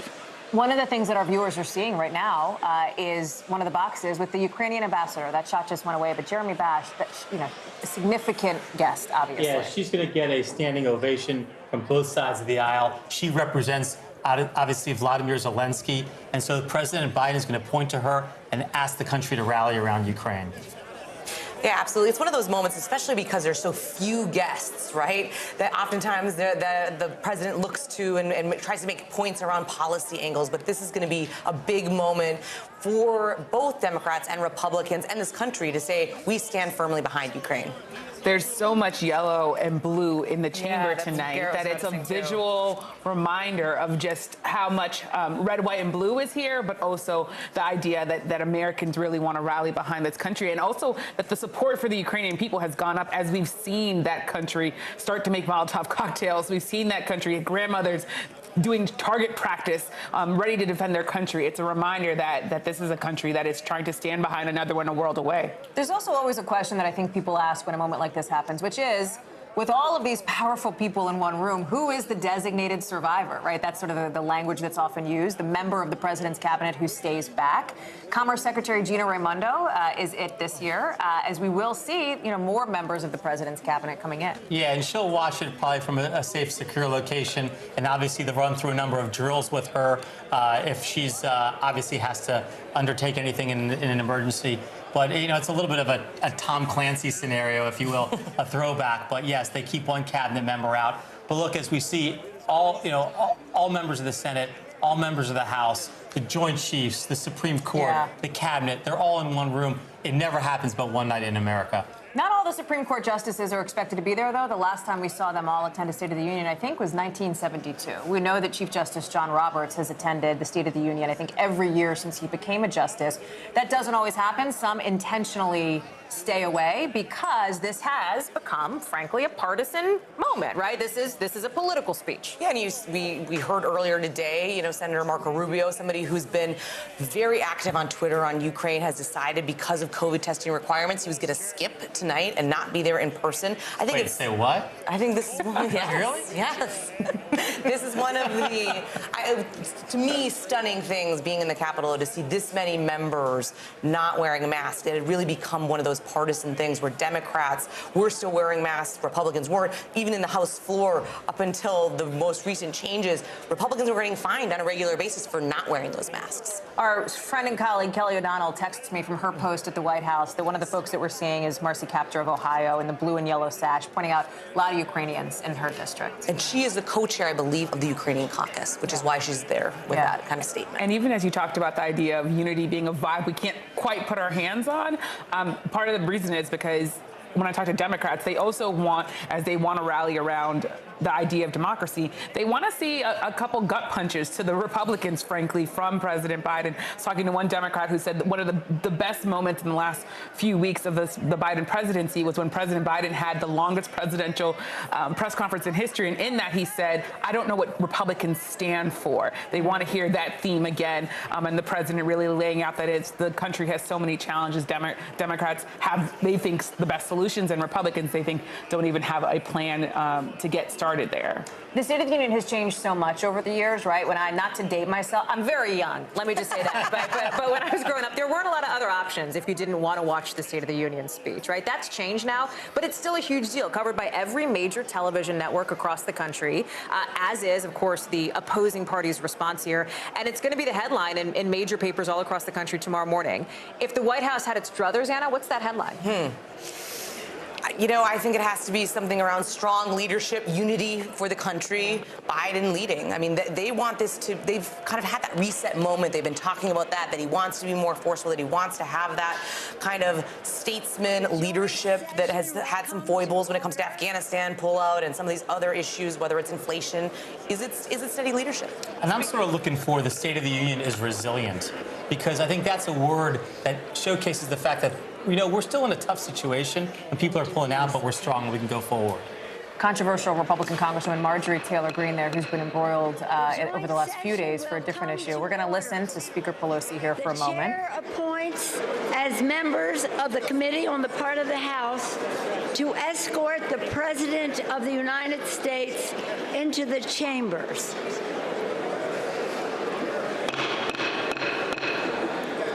The gentleman from Maryland, Mr. Hoyer. The gentleman from South Carolina, Mr. Clyburn. The gentleman from Massachusetts, the gentlewoman from Massachusetts, Ms. Clark. The gentleman from New York, Mr. Jeffries. The gentleman from New York, Mr. Sean Patrick Maloney. The woman from Ohio, Ms. Kaptur. The gentlewoman from Delaware, Ms. Blunt Rochester. The gentleman from California, Mr. McCarthy. The gentleman from Louisiana, Mr. Scalise. The gentlewoman from New York, Ms. Stefanik. The gentleman from Louisiana, Mr. Mike Johnson. The gentleman from Alabama, Mr. Palmer. The gentleman from Oklahoma, Mr. Cole. The gentlewoman from Indiana, Ms. Spartz.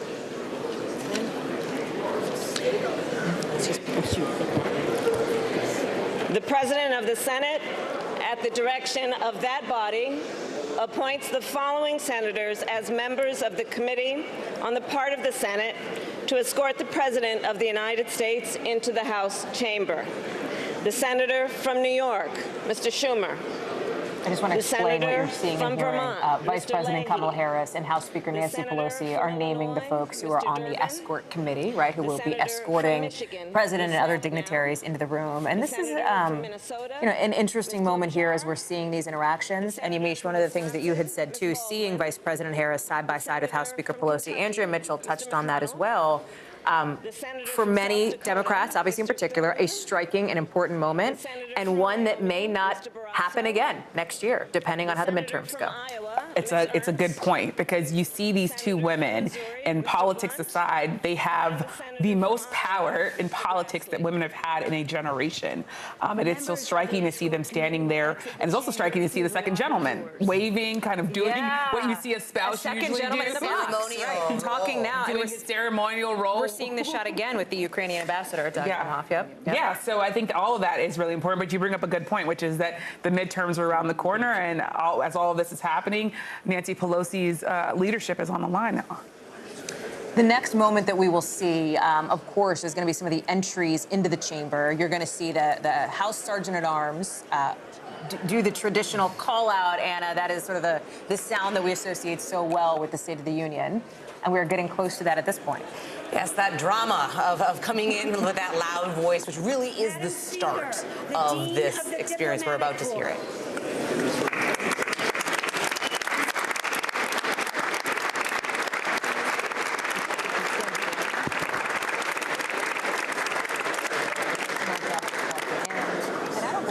I mean, we haven't seen the Supreme Court justices seated either, the ones who are attending. I think that's coming up here soon, too. And as we talked about, we don't expect to see all of them, but obviously the justices being there takes on a different flavor, considering they're about to get, if the confirmation of KBJ. President Biden's pick goes well.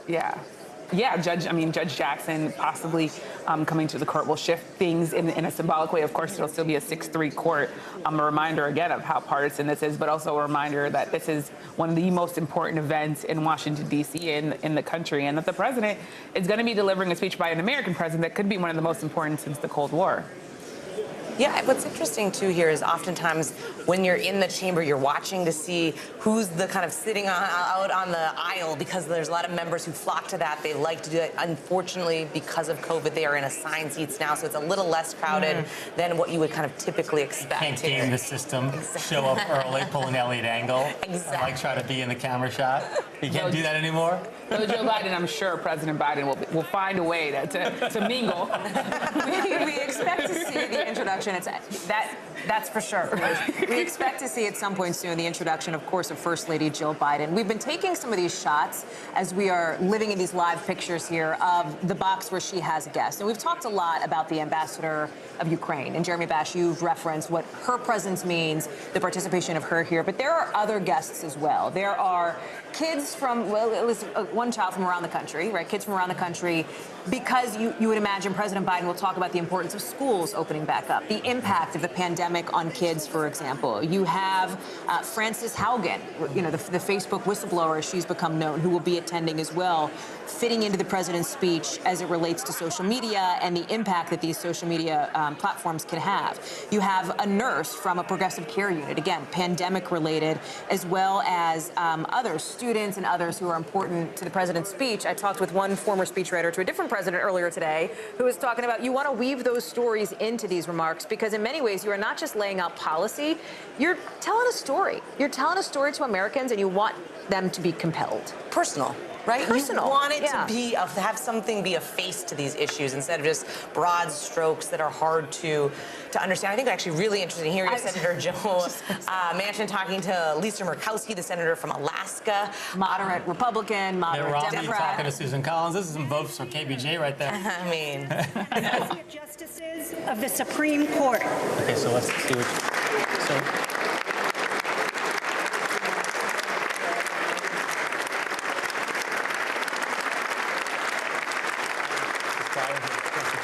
Justice Kagan, Justice Kavanaugh, and I see Justice Amy Coney Barrett there. I believe it is her first State of the Union address that she is attending. Keep in mind, there was only one Supreme Court justice present last go-round, right, because of the pandemic. Chief Justice Roberts. There's Justice Kavanaugh shaking hands with General McConnell, who's the Chief of Staff of the Army, one of the members of the Joint Chiefs, and that's the Supreme Court members shaking hands with the Joint Chiefs. A great spectacle of American leadership. Bipartisan, nonpartisan American leadership. But also puts them in some potentially awkward moments, Jeremy, as we've seen, when the audience around them is erupting either in applause or not. Right? It does, and for the most part, the national security content should be bipartisan, but sometimes it veers. and sometimes they have to not applaud so they don't appear in any way to support any partisan position. Yet the president is their commander-in-chief. Right. He's in the chain. They are in the chain of command, that, so to speak, and they obviously have to salute Joe Biden because he's president. Right. And obviously their presence, too, taking on such an important shade, given everything that we're seeing overseas. Justice Kavanaugh's third State of the Union speech, by the way. And here comes First Lady Jill Biden. Let's listen.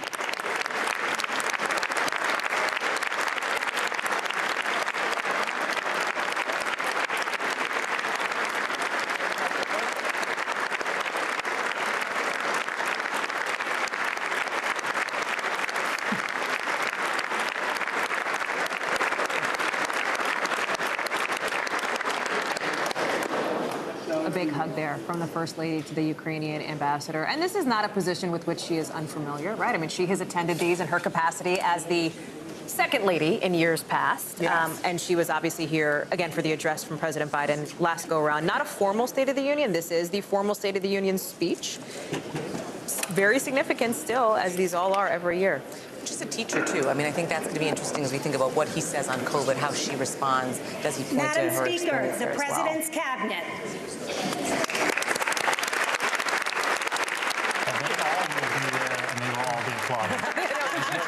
No, they want their job is for them of whether they should clap. You're right.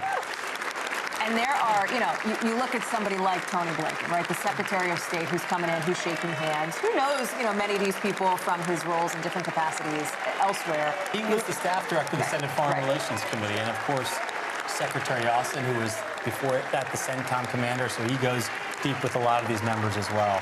And those are the two guys who are managing the U.S. participation in the NATO alliance to stand up to Vladimir Putin.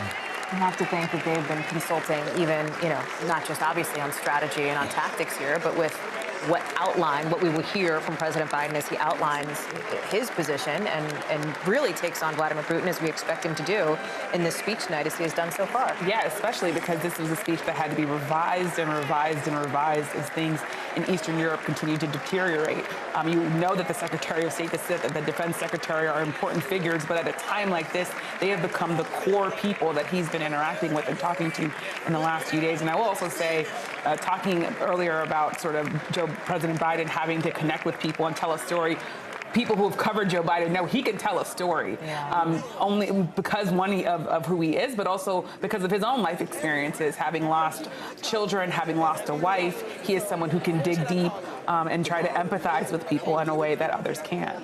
It's been really interesting watching so many of these cabinet members are former members of the House or they're kind of embracing their colleagues in ways. You see Sheila Jackson Lee really talking to lots of folks on the end. She's kind of one of those perennial line standers that likes to get into the mix there. And those assigned seats are being unassigned. They've made it to the aisle. Yamiche Alcindor, Anna Palmer, Jeremy Bash, I want to thank you. I want to thank all of our panelists, all of our guests and reporters who have been with us. Our special coverage continues right now with an NBC News special report. 1 year into office, facing massive challenges at home and abroad. On the domestic front, record inflation causing prices to rise and the president's approval rating to drop. Overseas, Russia invading Ukraine, a conflict that could reshape the map of Europe. All this as the nation tries to emerge from a pandemic. Lives of nearly 1 million Americans and widen political divisions. With the midterm elections only 8 months away, the president facing a sharply divided Congress in the House chamber tonight as he makes his case to lawmakers and the American people that the State of the Union is strong.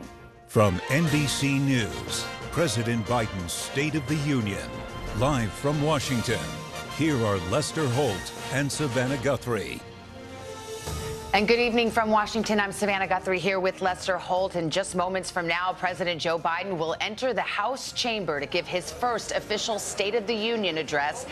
And it comes at a moment when the world is in crisis and on the precipice. Russia has invaded its neighbor Ukraine, shattering peace in Europe and unleashing a massive assault growing more brutal by the day. We're on the ground in Ukraine tonight as the world waits for what message President Biden will deliver to Americans, to Ukrainians, and to Moscow tonight. And as always, issues here at home to grapple with. You've got the pandemic, rising inflation hitting Americans hard. Any moment now, we expect the Sergeant at Arms to announce the president's arrival. There's a big difference from last year, and that is the size of the crowd. All members of Congress were invited to attend tonight's address. And listen to this, masks are optional, something we have not seen since the start of the pandemic. Everyone in attendance was required to show a negative PCR test prior to entry. We're also seeing ramped up security tonight. The fencing that went up around the Capitol following the January 6th insurrection is back with National Guard troops on standby. I want to go right to NBC's chief White House correspondent, Peter Alexander. Peter, good evening. Lester, good evening to you in Savannah. To be clear here, President Biden's aides say there is no question that this is a different speech than he would have been giving just a couple of weeks ago, punctuating one of the most consequential periods of his presidency in the midst of the only days after announcing his pick to be the first black woman on the Supreme Court. This is a high-stakes balancing act. Ukraine, I'm told, will be a dominant theme. The president will try to demonstrate his leadership on one of the greatest threats to European stability since World War II, and to deliver a rebuke to Vladimir Putin for what he will call a premeditated and unprovoked war. And we have just learned tonight that the president will announce that the U.S. will close its airspace to Russian aircraft. Still, his challenge this evening, a job approval, as you note, that's at an all-time low. Americans dissatisfied with his handling of crime and immigration and inflation. Look for him to express empathy with those economic struggles, detailing how he's working to cut costs to help working families. And I'm going to be watching his tone tonight. In this deeply divided country, officials here are previewing what they call a unity agenda, focusing on priorities that have been historically bipartisan. And Lester and Savannah, just moments ago, we learned that the designated survivor during tonight's State of the Union will be the Commerce Secretary, Gina Raimondo. All right, Peter, thank you. We want to turn now to our chief foreign correspondent, Richard Engel. He is in Ukraine's capital city of Kiev tonight, as we see some of the military members, General Milley, of course, in the House chamber tonight. We saw Tony Blinken. Richard, you are in Kiev. This is a city that is surrounded. Russian forces engaging in a 6-day brutal assault, one that is expected to get even worse as the days wear on. What is the situation you're seeing on the ground at this hour?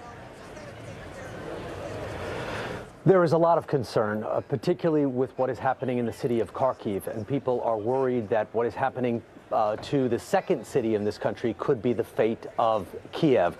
Kharkiv right now is completely surrounded by Russian forces. It is being attacked from the outside by Russian artillery, airstrikes, missiles, and then just a short while ago, according to Ukrainian intelligence, there was a Russian air assault into the city itself. And they worry that this pattern could repeat itself on a city twice its size, the city of Kiev, with first Russia encircling the city, then attacking it, and then landing troops inside. And just a short while ago, the president of Ukraine, Zelensky, made an appeal. He said that this country needs help, that without more assistance, it is not going to be able to confront Russia on its own. Up until now, the Ukrainian military has been able to keep the Russians at bay and has been putting up a heroic defense, but a new kind of tactic would be much more difficult. And Richard, the president has entered the House chamber. We expect this walk to last quite a few minutes, as it often does. He'll greet some of the members of Congress, the assembled guests. We've seen several members of the Supreme Court, the cabinet. And again, no masks in the chamber tonight. Well, masks were optional, and many have chosen not to wear them. So we're starting to see that return to normalcy. We want to bring in NBC's political director and moderator of Meet the Press, Chuck Todd, and our chief Washington correspondent, Andrea Mitchell. And watching this, it struck me that it feels like we're about to see a wartime speech, but this country is not at war, but it is one that Americans certainly have followed with great interest and have, certainly felt the pain of some of the soul-crushing moments we've witnessed from that part of the world. You know, it's interesting. The president actually has an opportunity tonight that I don't think he would have had 2 weeks ago, which is more people are going to tune into the speech. It's going to be a little less of a partisan audience. You know, the past few states of the union have very much, you could almost feel, you see it, where, if one party watches its president and the other party doesn't.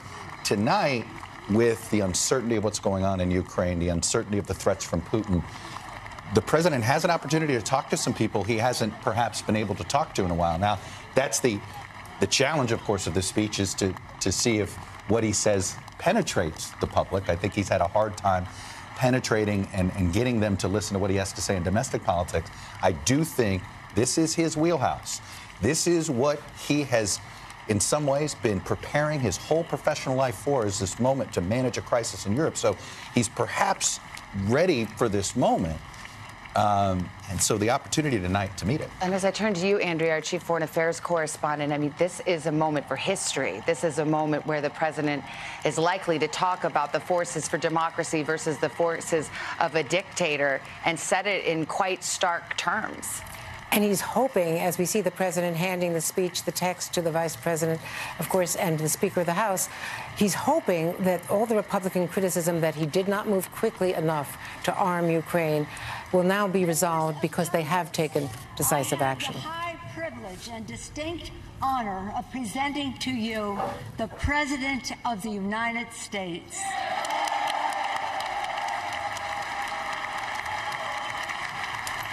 And Savannah, this could be a rare moment of bipartisanship. He's hoping the kind that he remembers, bipartisanship, politics stopping at the water's edge on foreign policy. It's very blue and yellow out there already in that crowd. You can see there was a lot of blue and yellow among members. And they're wearing pins, the Ukrainian flag with the U.S. flag. Thank you, thank you, thank you.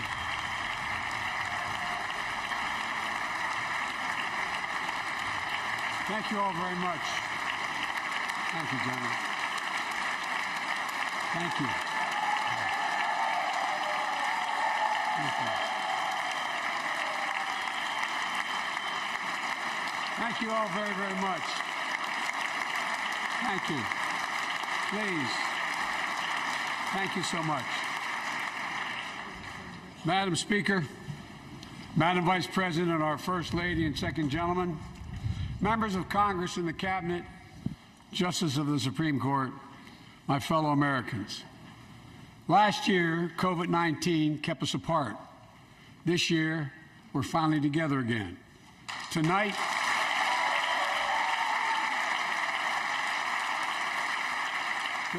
we meet as Democrats, Republicans, and Independents, but most importantly, as Americans, with the duty to one another, to America, to the American people, to the Constitution, and an unwavering resolve that freedom will always triumph over tyranny. Thank you.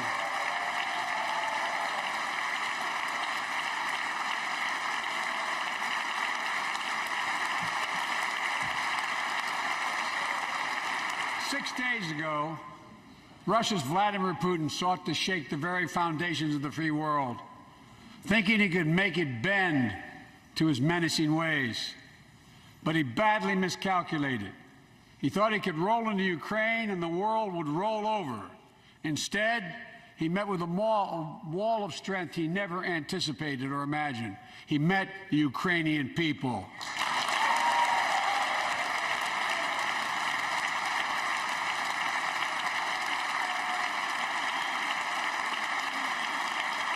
President Zelensky, to every Ukrainian, their fearlessness, their courage, their determination literally inspires the world. Groups of citizens blocking tanks with their bodies. Everyone from students to retirees to teachers turned soldiers defending their homeland. And in this struggle, President Zelensky said in his speech to the European Parliament, "Light will win over darkness." The Ukrainian ambassador to the United States is here tonight, sitting with the First Lady. Let each of us, if you're able to stand and send an unmistakable signal to the world of Ukraine. Thank you. Thank you, thank you, thank you.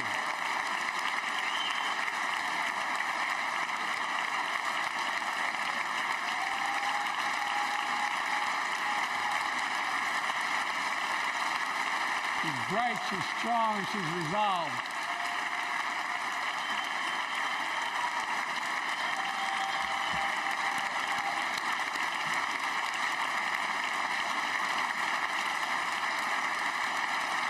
Yes,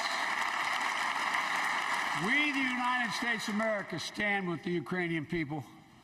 Throughout our history, we've learned this lesson.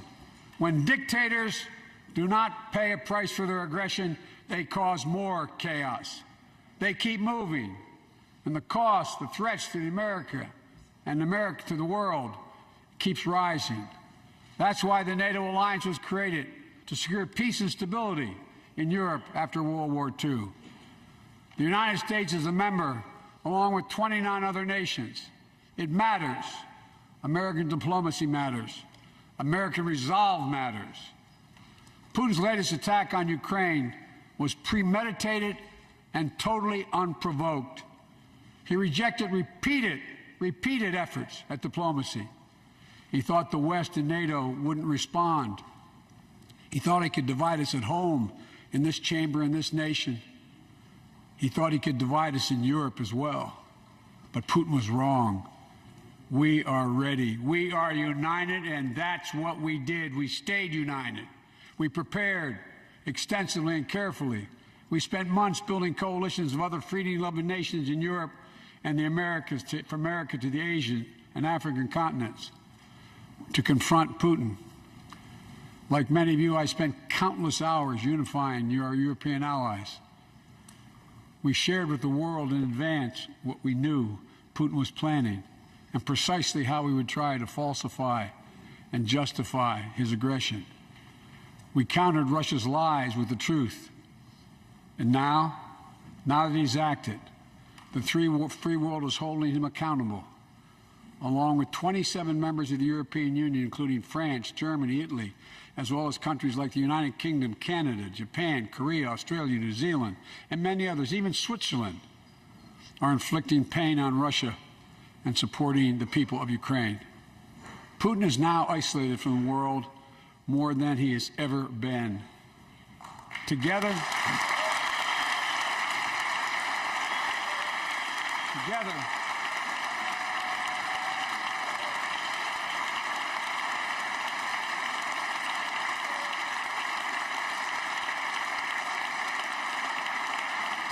along with our allies, we are right now enforcing powerful economic sanctions. We're cutting off Russia's largest banks in the international financial system, preventing Russia's central bank from defending the Russian ruble, making Putin's $630 billion war fund worthless. We're choking Russia's access. To technology that will sap its economic strength and weaken its military for years to come. Tonight, I say to the Russian oligarchs and the corrupt leaders who built billions of dollars off this violent regime, no more. The United States, I mean it.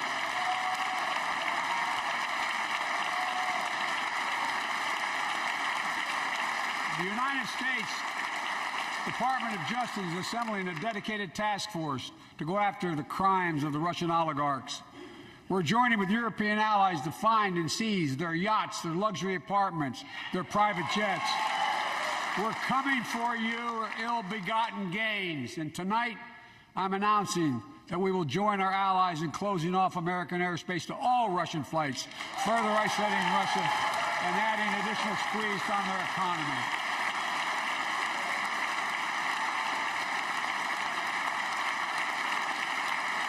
He has no idea what's coming.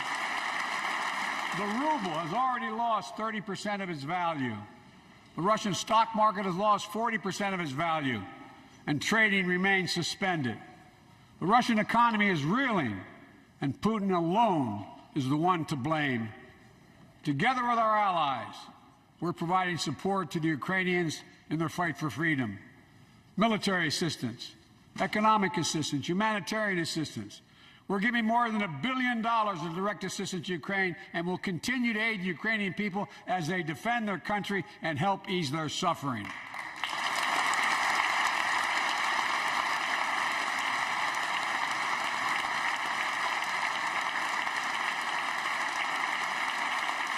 But let me be clear.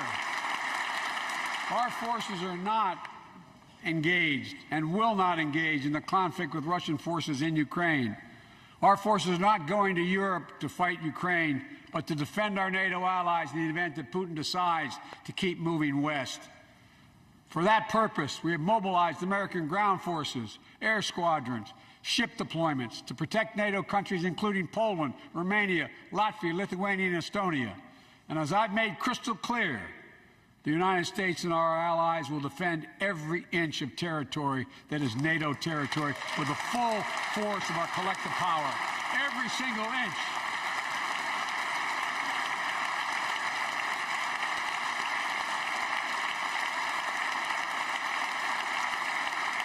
And we're clear-eyed. The Ukrainians are fighting back with pure courage. But the next few days, weeks, and months will be hard on them. Putin has unleashed violence and chaos. But while he may make gains on the battlefield, he'll pay a continuing high price over the long run. And a pound of Ukrainian people, the proud, proud people, pound for pound, ready to fight with every inch of energy they have. They've known 30 years of independence, have repeatedly shown that they will not tolerate anyone who tries to take their country backwards. To all Americans, I'll be honest with you, as I always promised I would be. A Russian dictator invading a foreign country has cost around the world. And I'm taking robust action to make sure the pain of our sanctions is targeted at the Russian economy, and that we use every tool at our disposal to protect American businesses and consumers. Tonight, I can announce the United States has worked with 30 other countries to release 60 million barrels of oil from reserves around the world. America will lead that effort, releasing 30 million barrels of our own strategic petroleum reserve. And we stand ready to do more if necessary, united with our allies. These steps will help blunt gas prices here at home, but I know news about what's happening can seem alarming to all Americans. But I want you to know we're going to be okay. We're going to be okay. When the history of this era is written, Putin's war in Ukraine will have left Russia weaker and the rest of the world stronger. While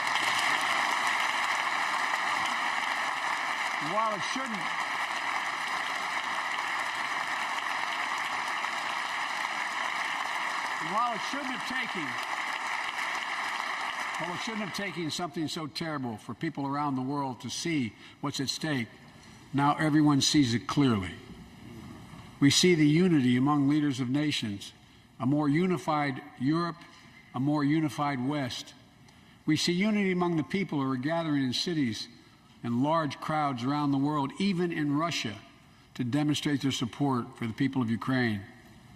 In the battle between democracy and autocracies, democracies are rising to the moment, and the world is clearly choosing the side of peace and security. This is the real test, and it's going to take time. So let us continue to draw inspiration from the iron will of the Ukrainian people. To our fellow Ukrainian Americans who forged a deep bond that connects our two nations, we stand with you. We stand with you. Putin may circle Kyiv with tanks, but he'll never gain the hearts and souls of the Iranian people. He'll never extinguish their love of freedom, and he will never, never weaken the resolve of the free world.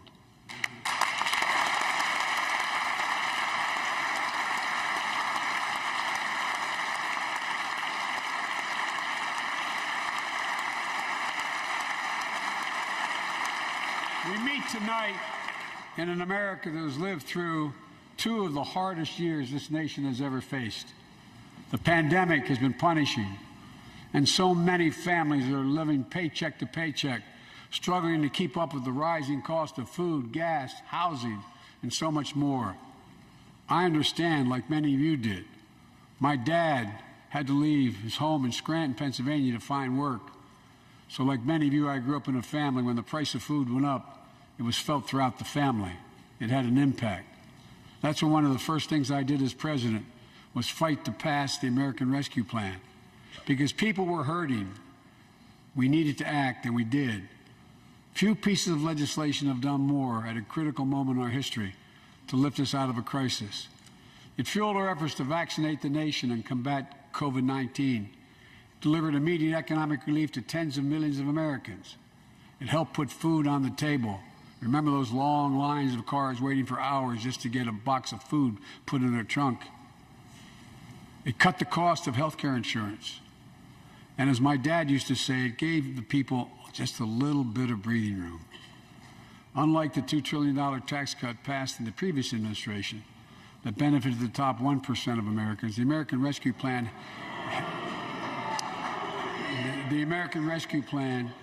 helped working people and left no one behind. Folks,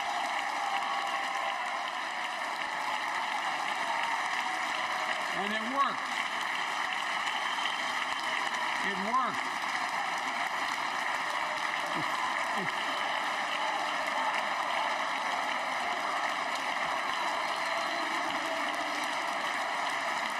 It worked. We created jobs, lots of jobs. In fact, our economy created over 6.5 million new jobs just last year. More jobs in 1 year than ever before in the history of the United States of America. The economy grew at a rate of 5.7 last year, the strongest growth rate in 40 years. And the first step in bringing fundamental change to our economy that hasn't worked for working people in this nation for too long. For the past 40 years, we were told that tax break for those at the top and benefits would trickle down and everyone would benefit. But that trickle-down theory led to a weaker economic growth, lower wages, bigger deficits, and a widening gap between the top and everyone else in nearly a century. Look, Vice President Harris and I ran for office, and I realize we have fundamental disagreements on this, but ran for office with a new economic vision for America. Invest in America, educate Americans, grow the workforce, build the economy from the bottom up and the middle out, not from the top down, because we know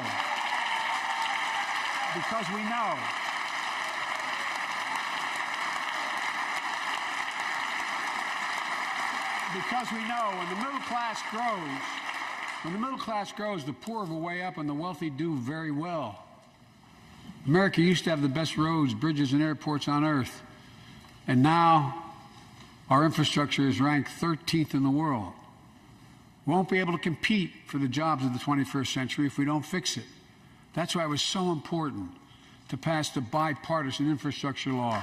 And I thank my Republican friends who joined to invest and rebuild America, the single biggest investment in history. It was a bipartisan effort, and I want to thank the members of both parties who worked to make it happen.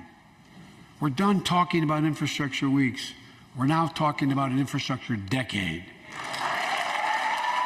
And look, it's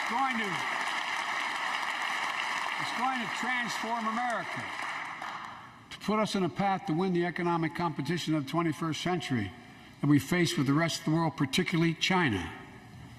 I told Xi Jinping it's never been a good bet to bet against the American people.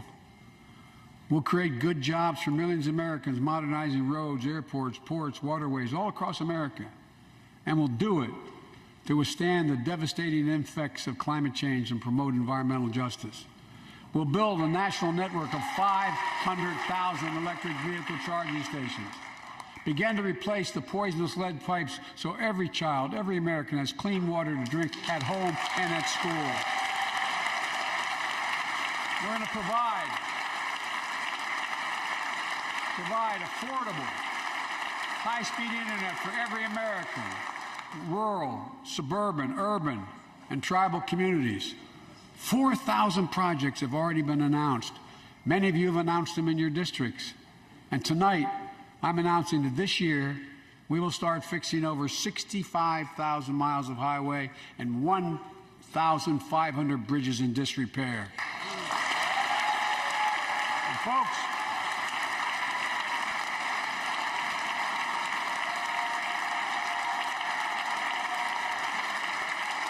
when we use taxpayers' dollars to rebuild America, we're going to do it by buying America. Buy American products. Support American jobs. The federal government spends about $600 billion a year to keep this country safe and secure. There's been a law in the books for almost a century to make sure taxpayers' dollars support American jobs and businesses. Every administration, Democrat and Republican, says they'll do it, but we're actually doing it. We'll buy America to make sure everything from the deck of an aircraft carrier to the steel on highway guardrails is made in America from beginning to end. All of it. All of it.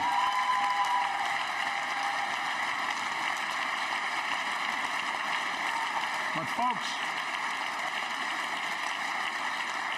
to compete for the jobs of the future, we also need a level playing field with China and other competitors.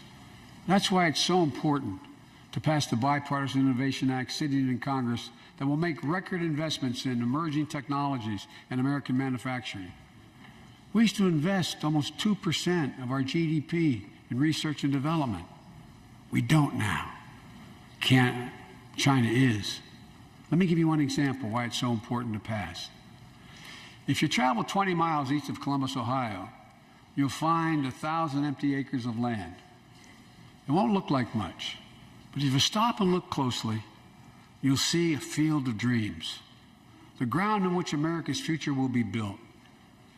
That's where Intel, the American company that helped build Silicon Valley, is going to build a $20 billion semiconductor megasite, up to 8 state-of-the-art factories in one place, 10,000 new jobs. And in those factories, the average job about $135,000 a year. Some of the most sophisticated manufacturing in the world to make computer chips the size of a fingertip, that power the world in everyday lives, from smartphones, technology, the internet, technology is yet to be invented. But that's just the beginning. Intel CEO Pat Gelsinger, who is here tonight, I don't know where Pat is. Pat, there you go, Pat, stand up.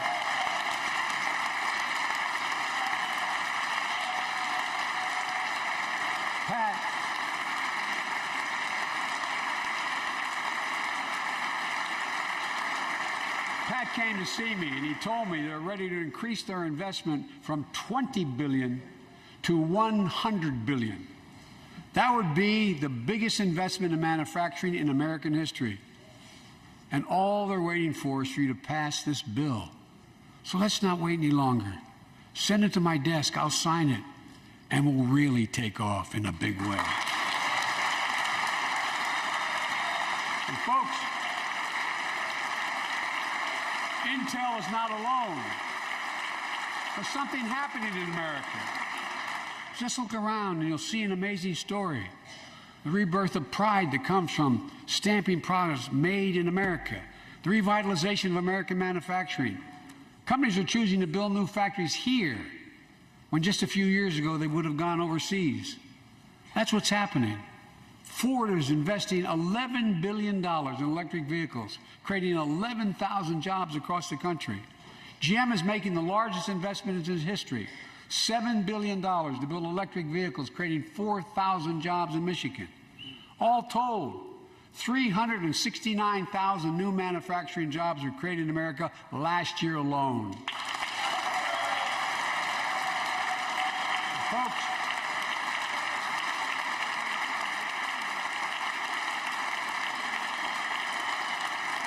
powered by people I've met like JoJo Burgess, from generations of union steelworkers in Pittsburgh, who's here with us tonight. Where are you, JoJo? There you go. Thanks, buddy. As Ohio Senator Sherrod Brown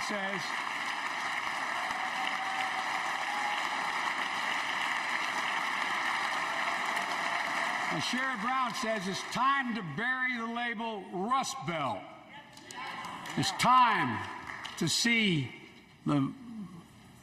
what used to be called the Rust Belt become the home of a significant resurgence of manufacturing. And with all the bright spots in our economy, record job growth, higher wages, too many families are struggling to keep up with their bills. Inflation is robbing them of gains they thought otherwise they would be able to feel. I get it. That's why my top priority is getting prices under control. Look, our economy roared back faster than almost anyone predicted. But the pandemic meant that businesses had a hard time hiring enough people because of the pandemic to keep up production in their factories. So you didn't have people making those beams that went into buildings because they were out. The factory was closed. The panic also disrupted the global supply chain. Factories close. When that happens, it takes longer to make goods and get them to the warehouses, to the stores, and prices go up. Look at cars last year. 1/3 of all the inflation was because of automobile sales. There weren't enough semiconductors to make all the cars that people wanted to buy. And guess what?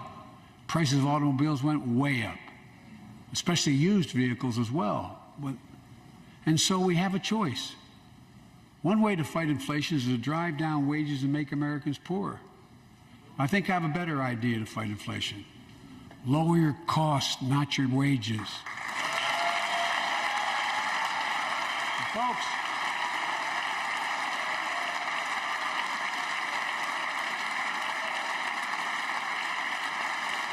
that means make more cars and semiconductors in America, more infrastructure and innovation in America, more goods moving faster and cheaper in America, more jobs where you can earn a good living in America. Instead of relying on foreign supply chains, let's make it in America. Look, economists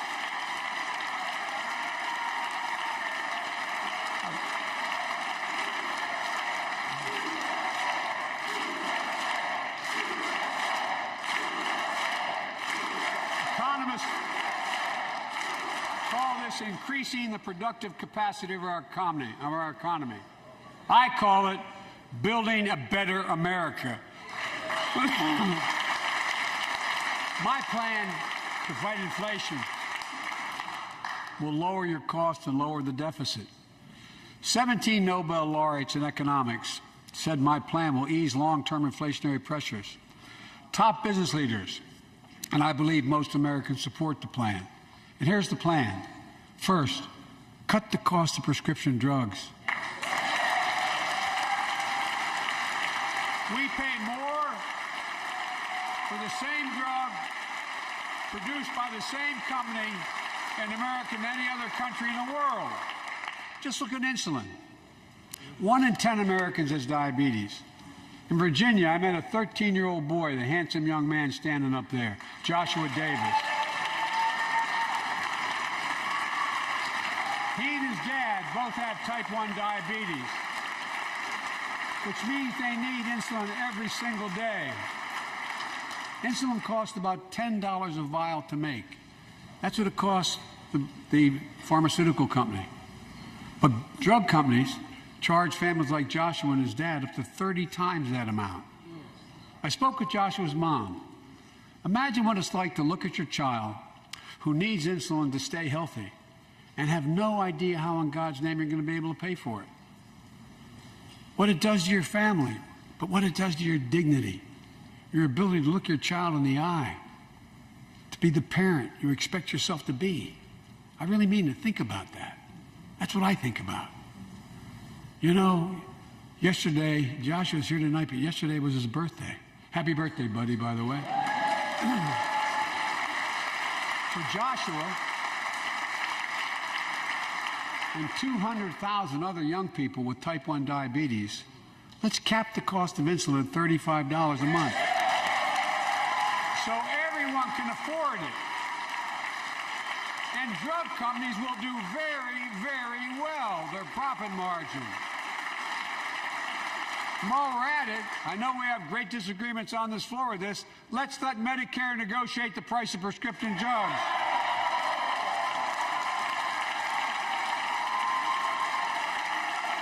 They already set the price for VA drugs. Look, the American Rescue Plan is helping millions of families with Affordable Care Act plans to save them $2,400 a year on their health premiums. Let's close the coverage gap and make these savings permanent. And second, let's cut energy costs for families. an average of $500 a year by combating climate change. Let's provide an investment tax credits to weatherize your home and your business, to be energy efficient and get a tax credit for it. Double America's clean energy production in solar, wind, and so much more. Lower the price of electric vehicles, saving another $80 a month that you're not going to have to pay at the pump. Folks,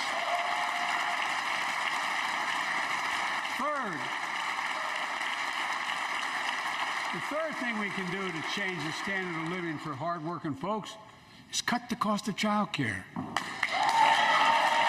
the cost of child care. Folks, if you live in a major city in America, you pay up to $14,000 a year for child care per child. I was a single dad for 5 years, raising 2 kids. I had a lot of help, though. I had a mom, a dad, a brother, and a sister that really helped. But middle class and working folks shouldn't have to pay more than 7% of their income to care for the young children. My plan would cut the cost of child care in half for most families and help parents, including millions of women who left the workforce during the pandemic because they couldn't afford child care, to be able to get back to work, generating economic growth. But my plan doesn't stop there. It also includes home and long-term care, more affordable housing, pre-K for 3- and 4-year-olds. All these will lower costs to families. And under my plan, nobody, let me say this again, nobody earning less than $400,000 a year will pay an additional penny in new taxes. Not a single penny.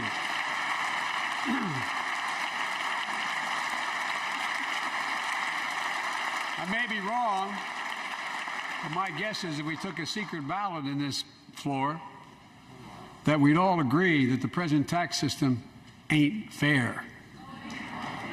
We have to fix it. I'm not looking to punish anybody, but let's make corporations and wealthy Americans start paying their fair share. Look, last year,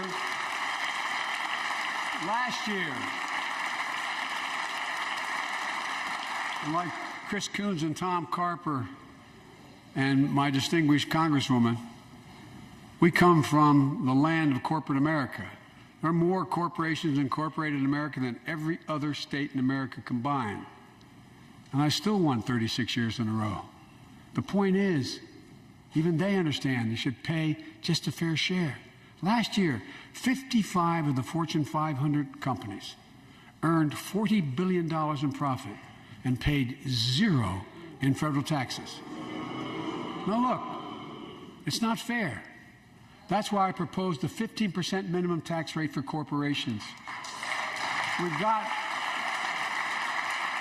that's why in the G7 and other meetings overseas, we're able to put together, I was able to be somewhat helpful, 130 countries agree on a global minimum tax rate.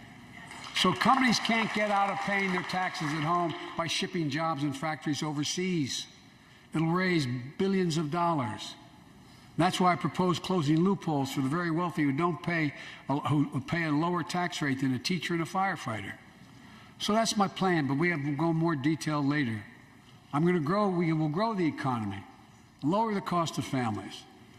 So what are we waiting for? Let's get this done. We all know we've got to make changes. Folks,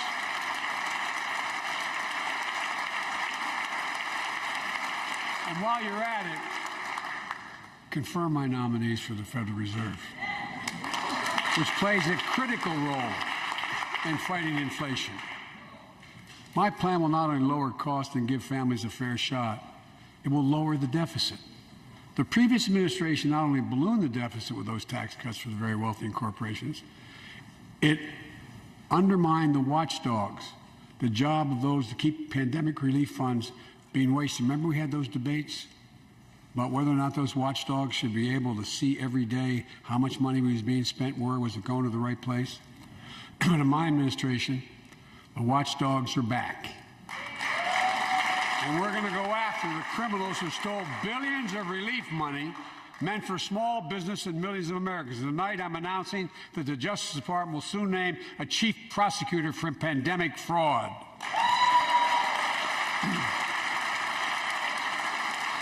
And look,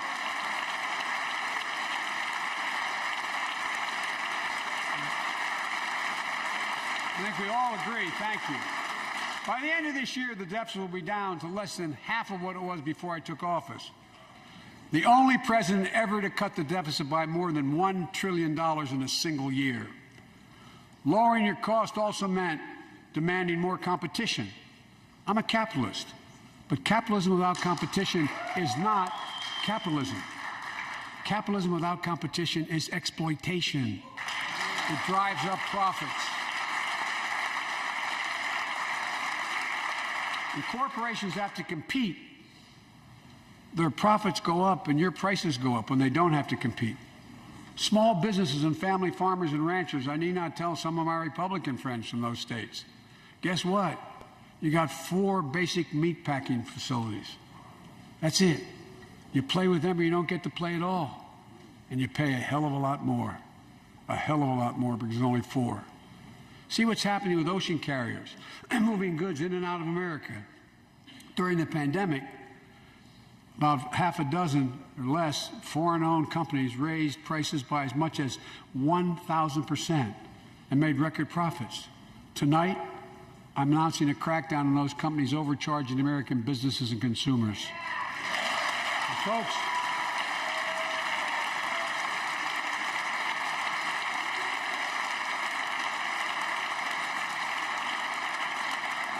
and as Wall Street firms take over more nursing homes, quality in those homes has gone down and costs have gone up. That ends on my watch.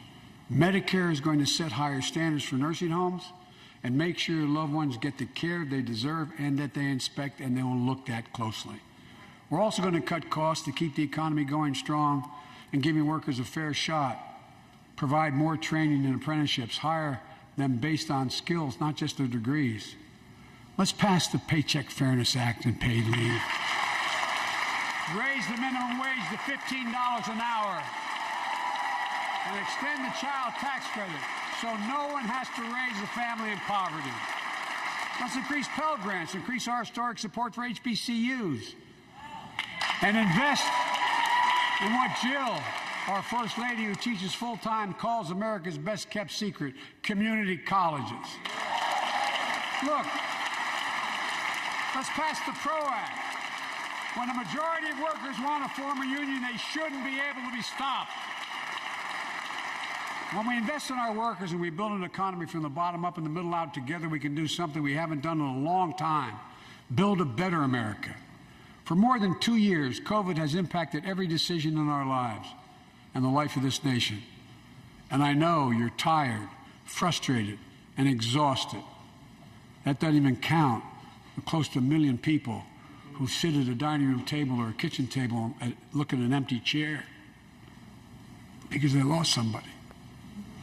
But I also know this, because of the progress we've made, because of your resilience and the tools that we have been provided by this Congress, tonight I can say we're moving forward safely back to more normal routines.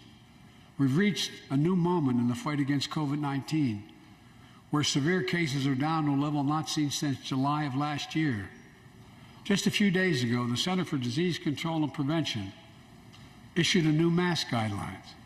Under the new guidelines, most Americans and most of the country can now go mask-free. And based on projections, more of the country will reach a point across the next couple of weeks. And thanks to the progress we've made in the past year, COVID-19 no longer need control our lives. I know some are talking about living with COVID-19, but tonight I say that we never will just accept living with COVID-19. We'll continue to combat the virus as we do other diseases. And because this virus mutates and spreads, we have to stay on guard. And here are 4 common sense steps as we move forward safely, in my view. First, stay protected with vaccines and treatments. We know how incredibly effective vaccines are. If you're vaccinated and boosted, you have the highest degree of protection. We'll never give up on vaccinating more Americans. Now, I know parents with kids under 5 are eager to see their vaccines authorized for their children. Scientists are working hard to get that done. We'll be ready with plenty of vaccines if and when they do. We're all ready. We are also ready with antiviral treatments. If you get COVID-19, the Pfizer pill reduces your chances of ending up in the hospital by 90%. I've ordered more pills than anyone in the world has. Pfizer's working overtime to get us 1 million pills this month and more than double that next month. And now we're launching the Test to Treat initiative. So people can get tested at a pharmacy, and if they prove positive, receive the antiviral pills on the spot at no cost. And folks, if you're immunocompromised or have some other vulnerability, we have treatments and free high-quality masks. We're leaving no one behind or ignoring anyone's needs as we move forward. On testing, we've made hundreds of millions of tests available, and you can order them for free to your doorstep. And we've already ordered free tests. If you already ordered free tests tonight, I'm announcing you can order another group of tests. Go to covidtest.gov starting next week, and you can get more tests. Second, we must prepare for new variants. Over the past, we've gotten much better at detecting new variants. If necessary, we'll be able to develop new vaccines within 100 days instead of maybe months or years. And if Congress provides the funds we need, we'll have new stockpiles of tests, masks, pills ready if needed. I can't promise a new variant won't come, but I can promise you we'll do everything within our power to be ready if it does. Third,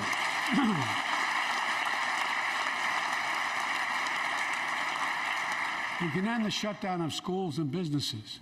We have the tools we need. It's time for America to get back to work and fill our great downtowns again with people. People working from home can feel safe and begin to return to their offices. We're doing that here in the federal government. The vast majority of federal workers will once again work in person. Our schools are open. Let's keep it that way. Our kids need to be in school.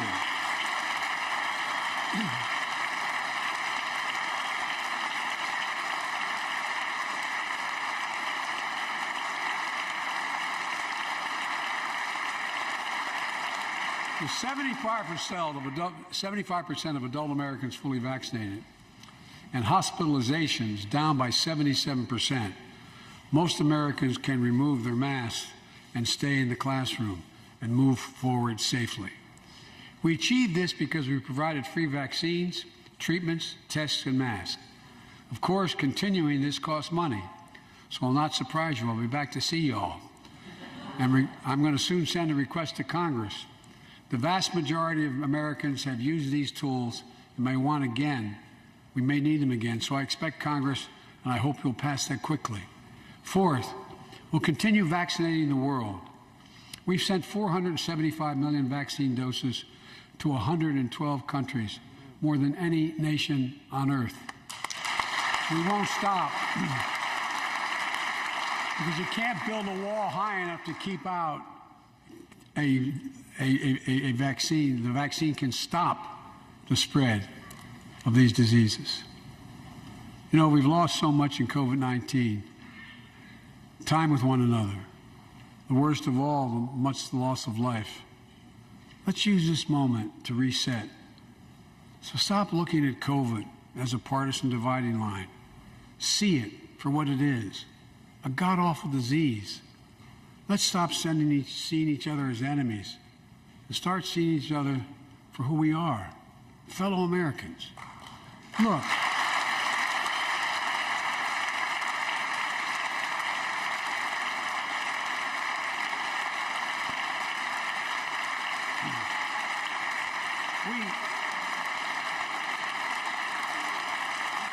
we can't change how divided we've been.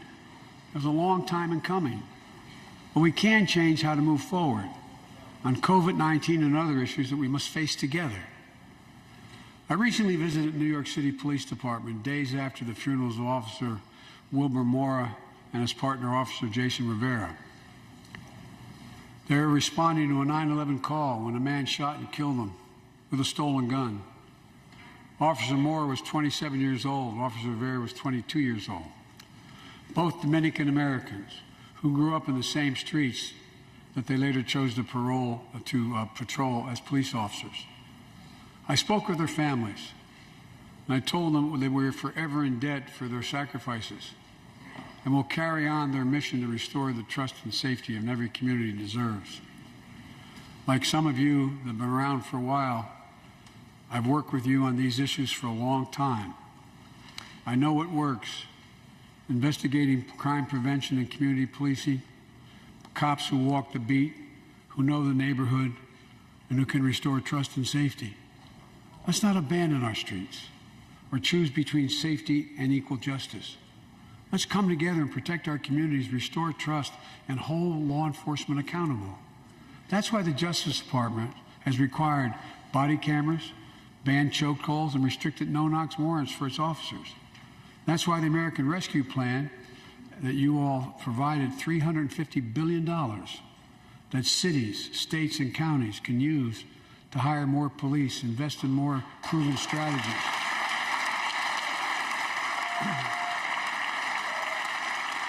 Proven strategies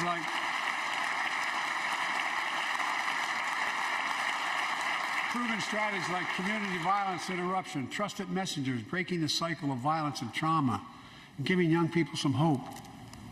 We should all agree the answer is not to defund the police, it's to fund the police. Fund them. Fund them.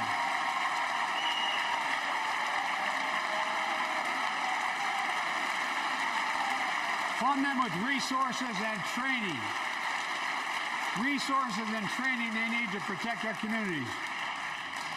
I ask Democrats and Republicans alike to pass my budget and keep our neighborhoods safe. And we'll do everything in my power to crack down on gun trafficking of ghost guns that you can buy online, assemble at home, no serial numbers, can't be traced. I ask Congress to pass proven measures to reduce gun violence. Pass universal background checks. Why should anyone on the terrorist list be able to purchase a weapon? Why? Why? And folks, ban assault weapons with high-capacity magazines that hold up to 100 rounds. You think the deer are wearing Kevlar vests? Look, repeal the liability shield that makes gun manufacturers the only industry in America that can't be sued. The only one. Imagine had we done that with the tobacco manufacturers. These laws don't infringe on the Second Amendment. They save lives. The most fundamental right in America is the right to vote and have it counted. And look, it's under assault. In state after state, new laws have been passed. Not only to suppress the vote, we've been there before, but to subvert the entire election. We can't let this happen. Tonight I call on the Senate to pass the Freedom to Vote Act, pass the John Lewis Act, Voting Rights Act. And while you're at it, pass the Disclose Act so Americans know who's funding our election. Look, tonight, I like to honor someone who dedicated his life to serve this country. Justice Breyer, an Army veteran, constitutional scholar, retiring Justice of the United States Supreme Court. Justice Breyer, thank you for your service. Thank you, thank you, thank you. I mean it. Get up, stand up and see you. Thank you.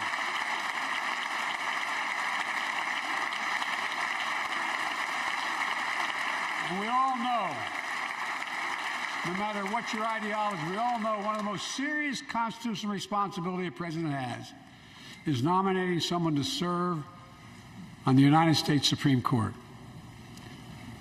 As I did 4 days ago, I've nominated the Circuit Court of Appeals, Ketanji Brown Jackson, one of our nation's top legal minds. will continue in Justice Breyer's legacy of excellence.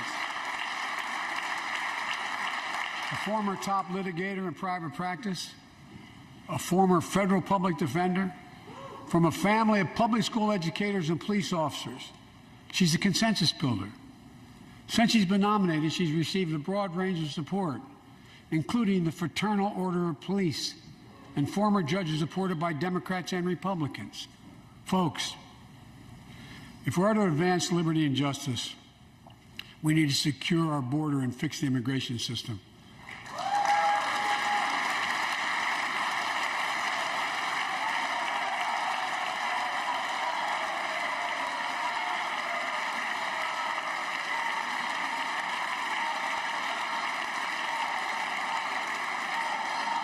And as you might guess, I think we can do both.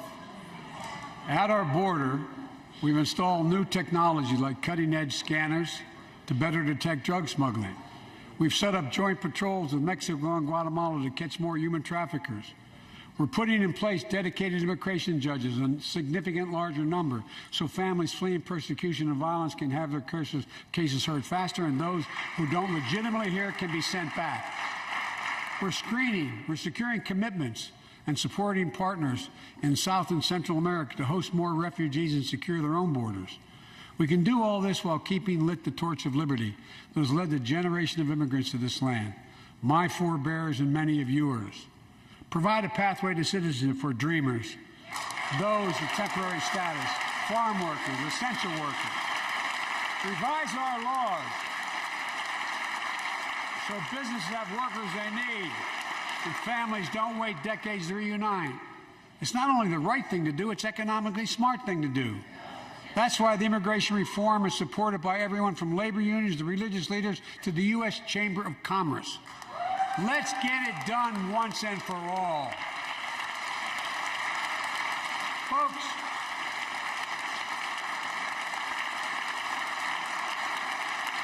advancing liberty and justice also requires protecting the rights of women. The constitutional right affirmed by Roe v. Wade, standing precedent for half a century, is under attack as never before. If you want to go forward, not backwards, we must protect access to health care, preserve a woman's right to choose, and continue to advance maternal health care for all Americans. And folks, for our LGBTQ plus Americans, let's finally get the Bipartisan Equality Act to my desk. The onslaught of state laws targeting transgender Americans and their families, it's simply wrong. And I said last year, especially to our younger transgender Americans, I'll always have your back as your president so you can be yourself and reach your God-given potential. Folks,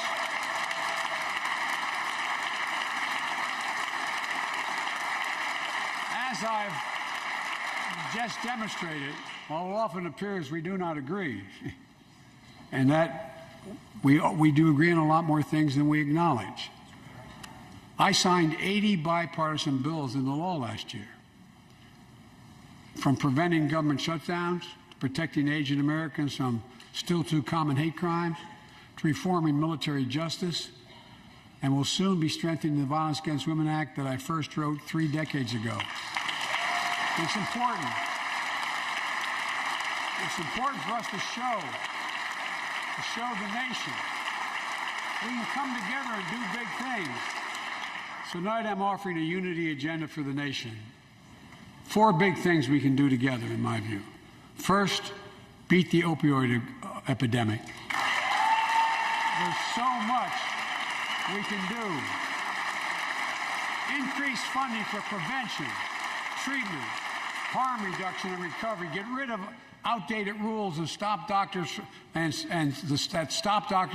prescribing treatments.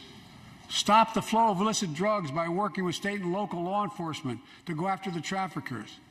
And if you're suffering from addiction, you should know you're not alone. I believe in recovery, and I celebrate the 23 million Americans in recovery. Second, let's take on mental health, especially among our children whose lives and education have been turned upside down. The American Rescue Plan gave schools money to hire teachers and help students make up for lost learning. I urge every parent to make sure your school does just that. They have the money. We can all play a part. Sign up to be a tutor or a mentor. Children were also struggling before the pandemic: bullying, violence, trauma, and the harms of social media. As Frances Haugen, who is here tonight with us, has shown, we must hold social media platforms accountable for the national experiment they're conducting on our children for profit.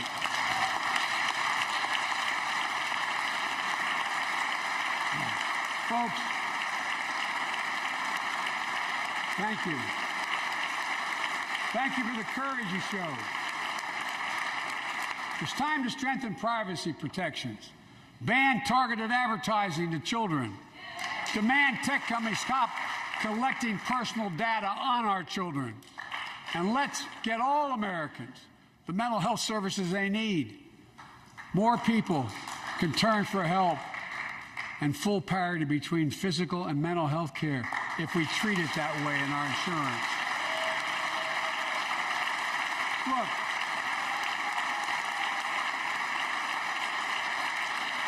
the third piece of that agenda is support our veterans. Veterans are the backbone and the spine of this country. They're the best of us. I've always believed that we have a sacred obligation to equip those we send to war and care for those in their family when they come home. My administration is providing assistance in job training, housing, and now helping lower-income veterans get VA care debt-free. And our troops in Iraq and Afghanistan have faced many dangers, one being stationed at bases breathing in toxic smoke from burn pits. Many of you have been there. I've been in and out of Iraq and Afghanistan over 40 times.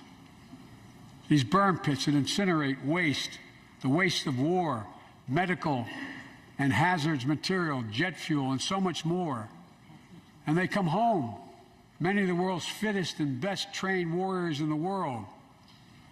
Never the same. Headaches, numbness, dizziness. A cancer that would put them in a flag-draped coffin. I know. One of those soldiers was my son, Major Beau Biden. I don't know for sure if the burn pit that he lived near, that his hooch was near in Iraq and earlier than that in Kosovo, is the cause of his brain cancer, the disease of so many other troops. But I am committed to find out everything we can, committed to military families like Danielle Robinson from Ohio, the widow of Sergeant First Class Heath Robinson.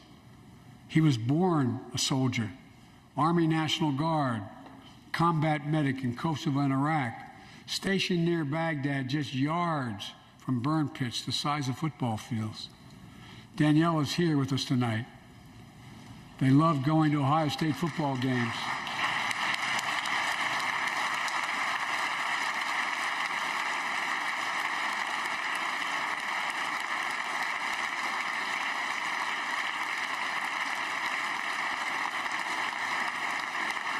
And they love building Legos with their daughter. But cancer from prolonged exposure to burn pits ravaged Heath's lungs and body. Danielle says Heath was a fighter to the very end. He didn't know how to stop fighting, and neither did she. Through her pain, she found purpose to demand that we do better. Tonight, Danielle, we are going to do better. The VA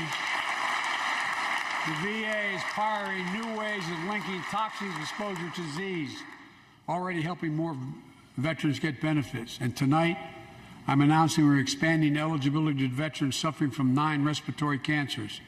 I'm also calling on Congress to pass a law to make sure veterans devastated by toxic exposure in Iraq and Afghanistan finally get the benefits and the comprehensive health care they deserve.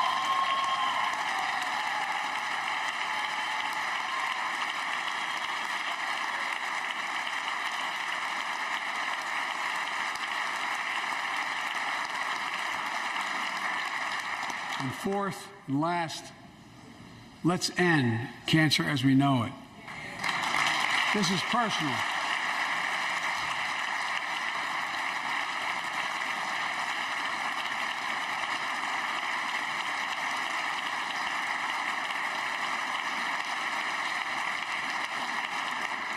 This is personal to me and to Jill and to Kamala and so many of you.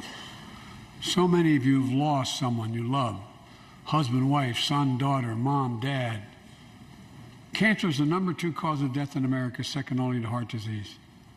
Last month, I announced a plan to supercharge the cancer moonshot that President Obama asked me to lead 6 years ago.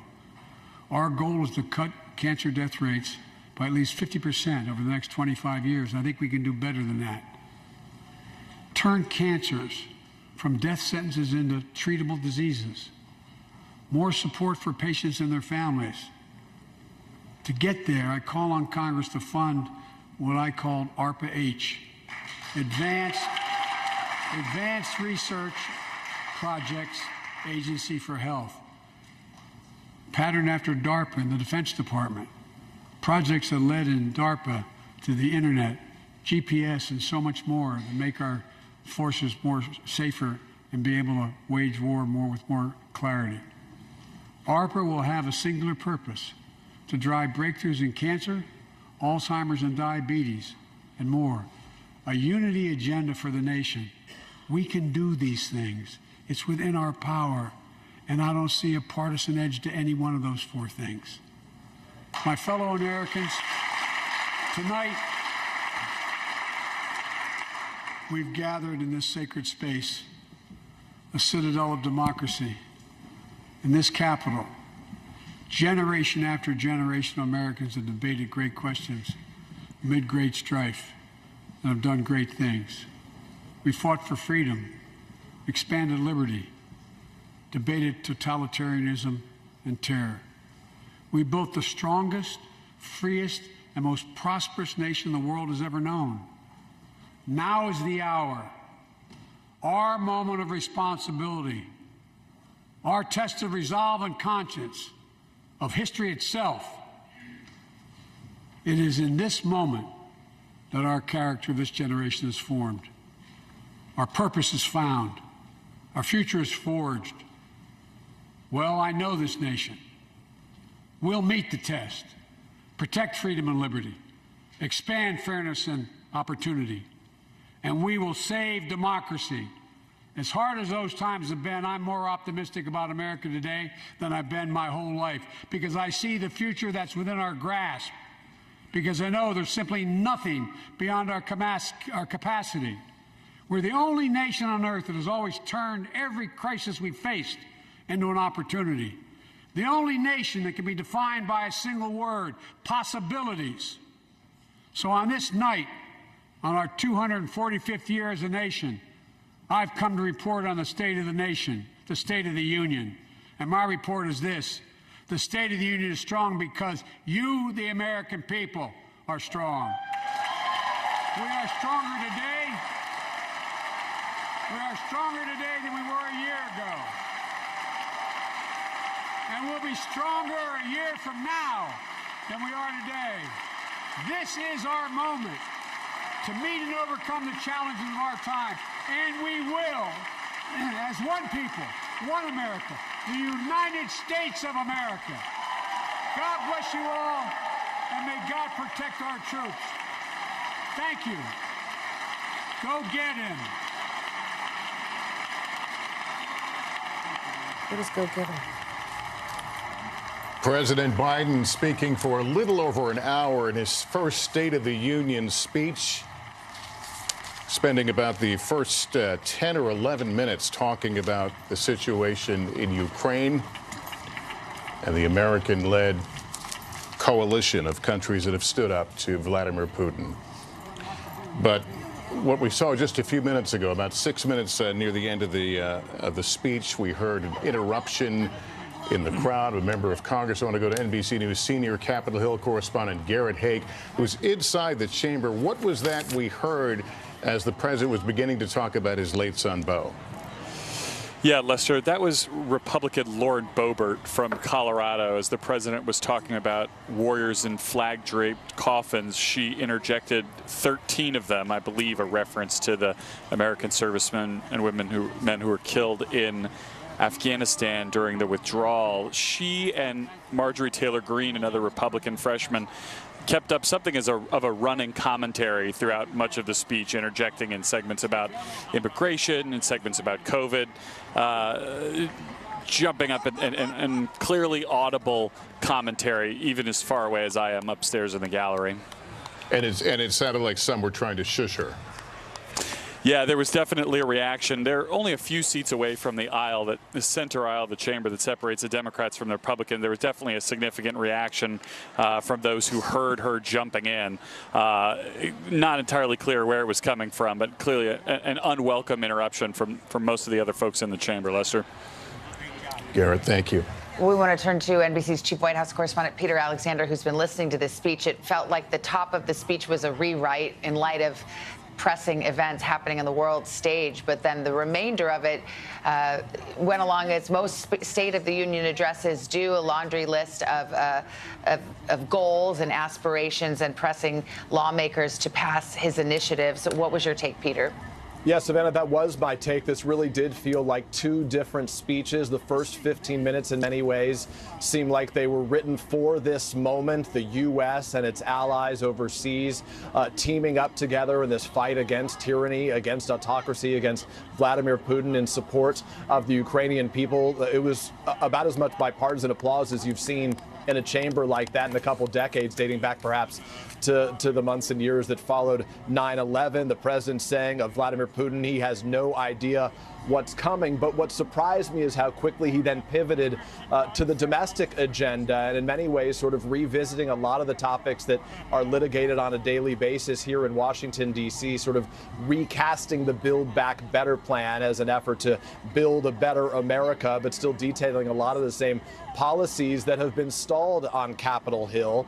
The president did rebrand another slogan that was harmful to Democrats in the last election, the defund the police line, saying fund the police. But again, my biggest takeaway was on this night where it really felt like there was a moment, the potential to bring all of these Americans, all of these lawmakers together in this moment where the world is really watching, that the president focused on that only very briefly before moving on. I was struck by his final words as well before he left the podium. The president said, "Go get him." Unclear to whom he was referring there. Was that about Vladimir Putin or who else? I think in some ways I anticipate it might be more of an Oval Office type of address about foreign policy, but did become as much a laundry list as anything else after that. Peter, thanks very much. It felt like a split-screen moment, not a literal one, but certainly that first 11 minutes as the president was talking about Ukraine, the imagery in our minds that we have all seen as he spoke about what was happening there. I want to go to Kyiv, Ukraine now, where our chief foreign correspondent Richard Engel is standing by. Richard?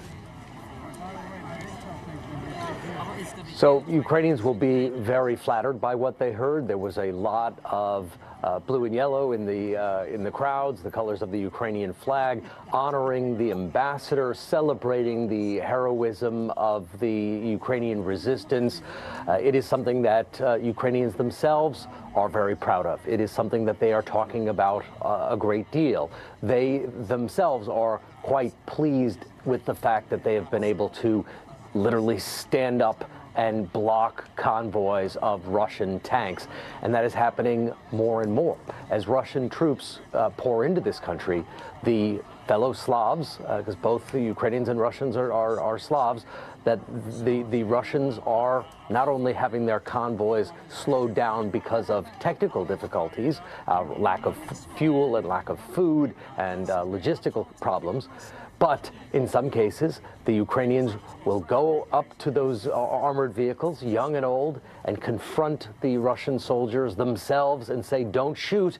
And the Russians are having moments of pause. So all of that will be very welcome and well received here in Kiev.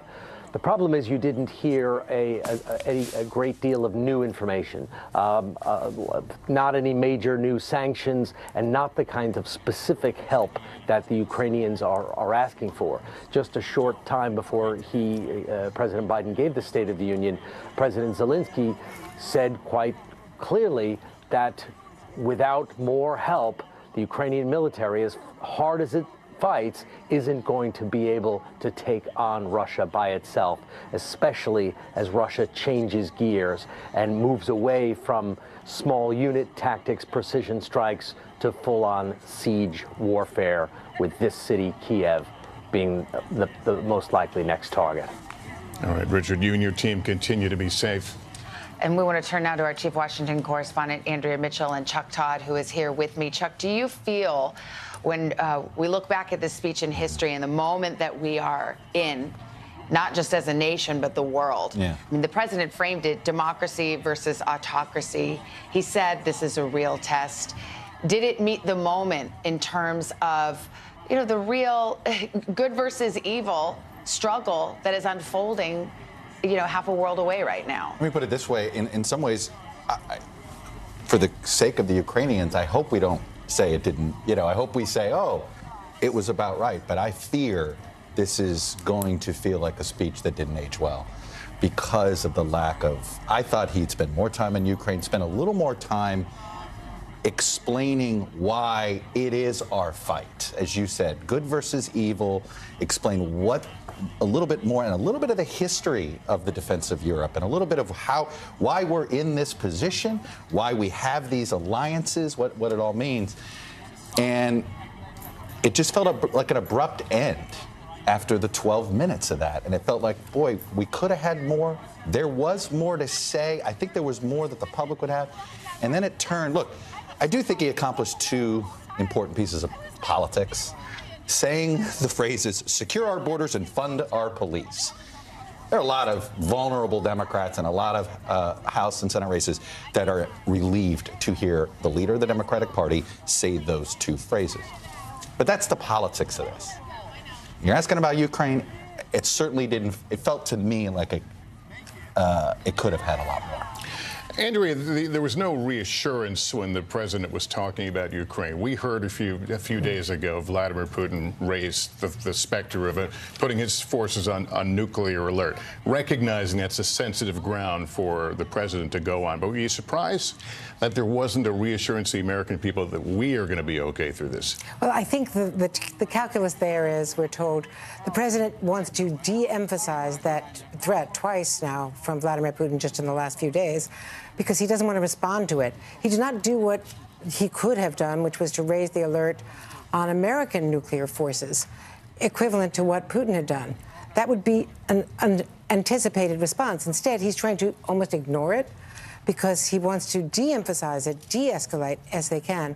But to the point of not explaining the stakes, we're not in this, but we are going to have to make some sacrifices, and it's tied to inflation. And he could have done a much better job of explaining why we care, of broadening that conversation about democracy versus autocracies, and describing what we face with Vladimir Putin, describing what the irrationality is of his positions about Ukraine, why we should care about this country so much. So you had the pageantry, you had the flags, you had the colors, the Ukrainian ambassador, but not explaining why we're not on the ground there, because we may have to get involved in a counterinsurgency outside the borders.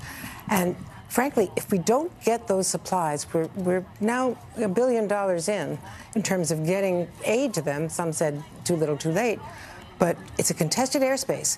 If we don't get that through that land border on the Polish side, on the western side. That's right. It's one thing to promise it, but to deliver it where it's needed is a challenge. Yeah, once they encircle Kyiv, as they have Kharkiv, they're not going to be able to get that stuff delivered.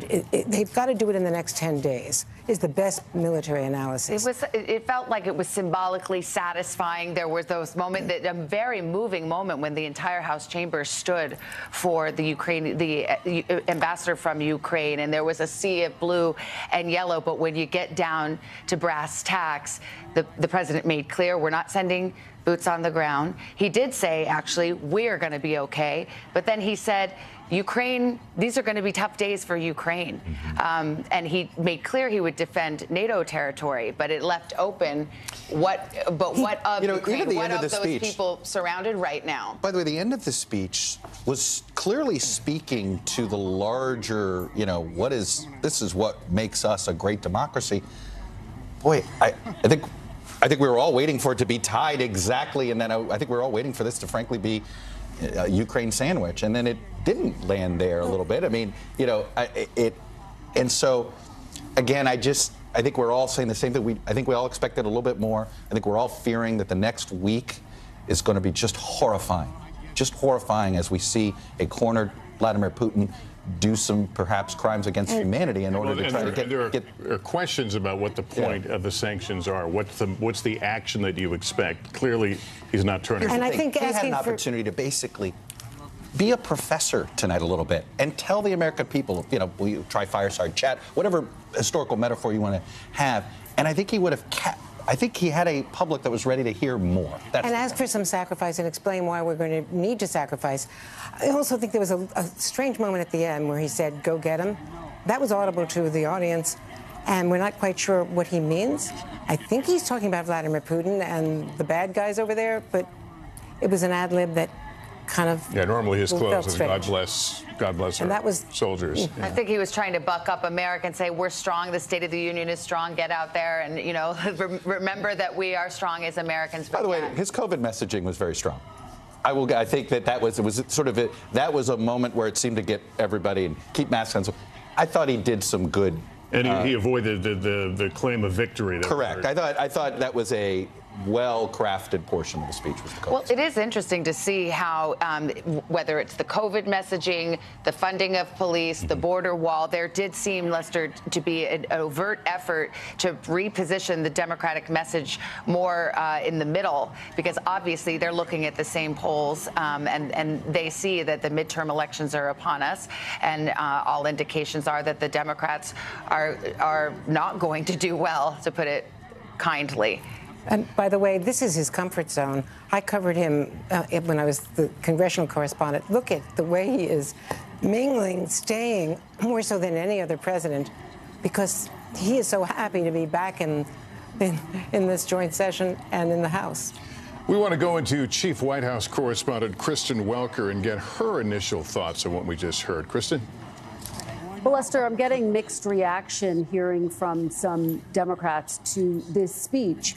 Some Democrats texting me saying that exactly as you're discussing right now, they felt as though the section on Ukraine was strong, but they wanted to hear more of it. They think that this moment is critical for this president to really seize the leadership mantle, to have really made that case, the argument for why this is a battle for democracies. And they feel as though they wish he had sort of given that a little bit more time, a little bit more space to breathe. On the other hand, I'm also hearing from Democrats, including those on Capitol Hill, who say, look, this to some extent will help with a roadmap into the midterms. Savannah, exactly what you're talking about, the fact that Democrats are facing real headwinds heading into the midterm elections. And what we heard tonight was a robust argument for the Biden agenda, for the moderate Democratic agenda. He talked about the need not only for his social programs, lowering things like health care costs, but also passing reform on gun control and pro-choice as well. So those are the types of messages I think that Democrats will take from this speech onto the campaign trail. But again, a mixed reaction tonight because this was such a pivotal moment for this president and frankly for his party as well, Lester. All right, Kristen, thanks. Well, the Republican response will be delivered by Iowa Governor Kim Reynolds. We'll hear it in a few moments. And for more on that, let's bring in NBC senior Washington correspondent Hallie Jackson. And we can expect, Hallie, that the Republican response will focus on some of those hot button issues, such as parenting, school choice. That's right. Crime, some of that laundry list of items that, at least in some of the political races we've seen here in the interim, for example, the Virginia governor's race, have been quite potent for Republicans.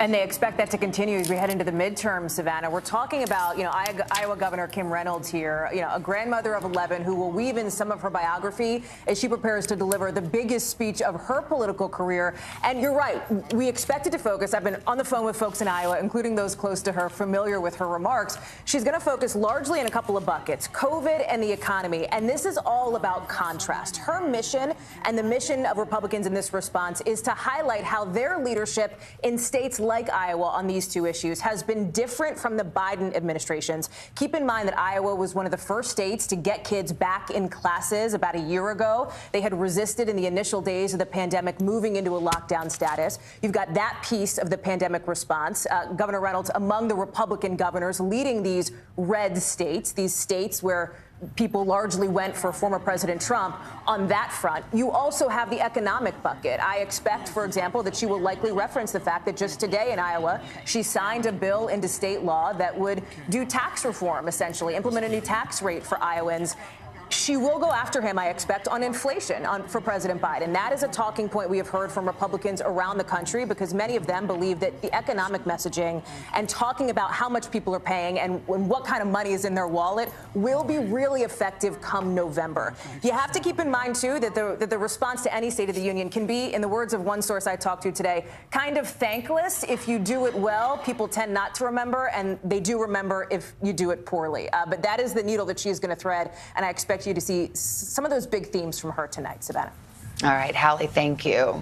We're going to take a quick break. When we come back, the Republican response to President Biden's State of the Union address from Iowa Governor Kim Reynolds. Our coverage continues after this.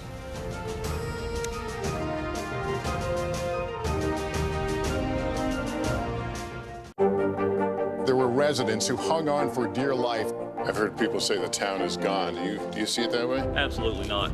We've lost some houses, but our community's still here.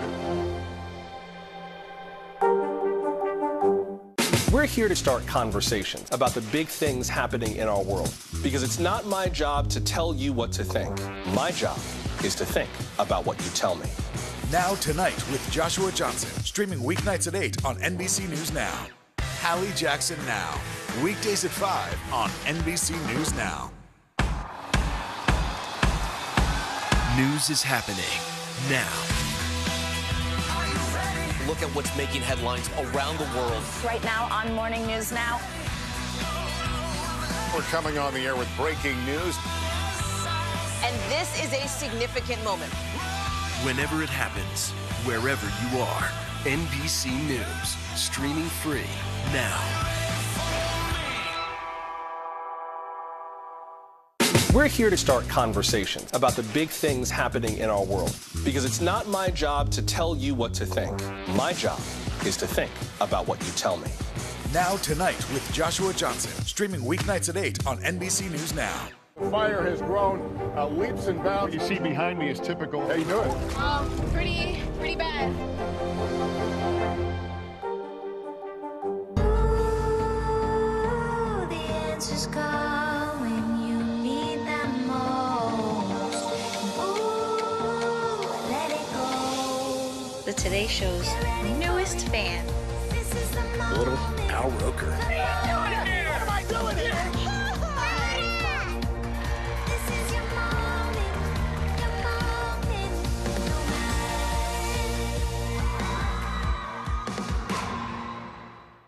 News is happening now. Look at what's making headlines around the world. Whenever it happens, wherever you are, it's here now. American diplomacy matters. American resolve matters. Putin's latest attack on Ukraine was premeditated and totally unprovoked. He rejected repeated efforts at diplomacy. He thought the West and NATO wouldn't respond. He thought he could divide us at home, in this chamber, in this nation. He thought he could divide us in Europe as well. But Putin was wrong. We are ready. Just some of the remarks from President Biden a few moments ago on this crisis in Ukraine. Part of his first State of the Union address, he touched on challenges abroad and at home. But Andrea, let's put the stakes out there, because Vladimir Putin has decided to invade his neighbor Ukraine, and no one, not anyone, knows what he does next and how far he will push it. And that is why this is a crisis moment, not just for Ukraine, but for the whole world. And what we're now seeing in Kharkiv, what we're seeing in the city that is encircled, is that he's going after, there were air assaults for the first time today, as Richard Engel reported. We're seeing him going after civilian populations, hitting the TV tower, but also that Holocaust memorial. It's going to be devastation. And when the president said tonight there are going to be hard days ahead for the brave people of Ukraine, the next week, the next 10 days are just going to be horrific, because they so outnumber those brave souls. But he went from that strong language and said, let me be clear, our forces are not engaged and will not engage in conflict with Russian forces. Well, that's the question. Is that sustainable? I mean, when you start, first of all, that's something for which there seems to be actual agreement in large swaths. Nobody is calling for American boots on the ground in Ukraine. Marco Rubio, the vice chair of Senate Intelligence on Foreign Relations, to me, said today, we're not going in. Yeah. That is a red line. And even that idea of a no-fly zone has been poo-pooed by the White House, because you would end up in a situation where American airplanes might be forced to. As the president said to you, Lester, a couple of weeks ago in your important interview with him, he said, we're not going to get into a world war with Russia. That's Look, it seems that NATO's so concerned about this, some of these NATO nations, that there were a few that were going to send some planes over to help with Ukrainian pilots, and somebody got to them because they don't want to give the Russians the wrong impression. All right, Iowa Governor Kim Reynolds is about to give the Republican response. State of Iowa. Like you, I just watched the president's address. I listened as the governor of our state, as a mom and a grandmother of 11 who's worried our country is on the wrong track. We're now 1 year into his presidency, and instead of moving America forward, it feels like President Biden and his party have sent us back in time to the late 70s and early 80s, when runaway inflation was hammering families, a violent crime wave was crashing our cities, and the Soviet Army was trying to redraw the world map. Even before taking the oath of office, the president told us that he wanted to, quote, make America respected around the world again, and to unite us here at home. He's failed on both fronts. The disastrous Afghanistan withdrawal did more than cost American lives. It betrayed our allies and emboldened our enemies. North Korea is testing missiles again at an alarming rate. The Speaker of the House recently warned our Olympic athletes not to speak out against China. And now Russia has launched an unprovoked, full-scale military invasion of Ukraine, an attack on democracy, freedom, and the rule of law. Now all Americans must stand united in solidarity with the brave people of Ukraine as they courageously defend their country against Putin's tyranny, as they fight for their freedom. But we shouldn't ignore what happened in the run-up to Putin's invasion, waiving sanctions on Russian pipelines while eliminating oil production here at home, focusing on political correctness rather than military readiness, reacting to world events instead of driving them. Weakness on the world stage has a cost, and the president's approach to foreign policy has consistently been too little, too late. It's time for America to once again project confidence. It's time to be decisive. It's time to lead. But we can't project strength abroad if we're weak at home. And that's what I want to discuss with you tonight. The president and Democrats in Congress have spent the last year either ignoring the issues facing Americans or making them worse. They were warned that spending trillions would lead to soaring inflation. They were told that their anti-energy policies would send gas prices to new heights, but they plowed ahead anyway, raising the price at the pump by 50% and pushing inflation to a 40-year high. 4 decades ago, when our nation was last reeling from inflation, I was a young working mom just starting out. My husband Kevin worked days while I watched our girls, and then we would literally switch. We would pass in the yard as he was coming home, and I was leaving to work evenings at the local grocery store. From across that checkout counter, I saw the pain of inflation on my neighbors' faces. I saw what happens when prices rise faster than wages. The Biden administration believes inflation is a, quote, high-class problem. I can tell you, it's an everybody problem. I saw moms and dads' paychecks buy them less and less. I watched working people choose which essentials to take home and which ones to leave behind. And now President Biden's decisions have a whole new generation feeling that same pain. When I took the oath of office 5 years ago, I promised Iowans that I would never lose sight of who I was working for, that I wouldn't become detached from the problems they were facing, from the problems that I had faced myself. But you don't have to check groceries to see what high inflation does to people. You just need to step outside of the DC bubble. Talk to Americans about what's on their mind. Ask them, what are your concerns? What keeps you up at night? And they'll tell you. And I can tell you what's not on that list. They won't tell you that spending trillions more and bankrupting their children is the answer to their problems. They won't tell you that we should be paying people not to work. And they certainly won't tell you that we should give billions in tax giveaways to millionaires and billionaires in Democrat-controlled states like California, New York, and New Jersey. But that's what the Biden administration has been pushing for over the last year. And that's all part of Build Back Better. Thankfully, the president's agenda didn't pass because even members of his own party said enough is enough. Well, the American people share that view. Enough is enough. And it's not just with DC spending. Americans are tired of a political class trying to remake this country into a place where an elite few tell everyone else what they can and cannot say, what they can and cannot believe. They're tired of people pretending the way to end racism is by categorizing everybody by their race. They're tired of politicians who tell parents they should sit down, be silent, and let government control their kids' education and future.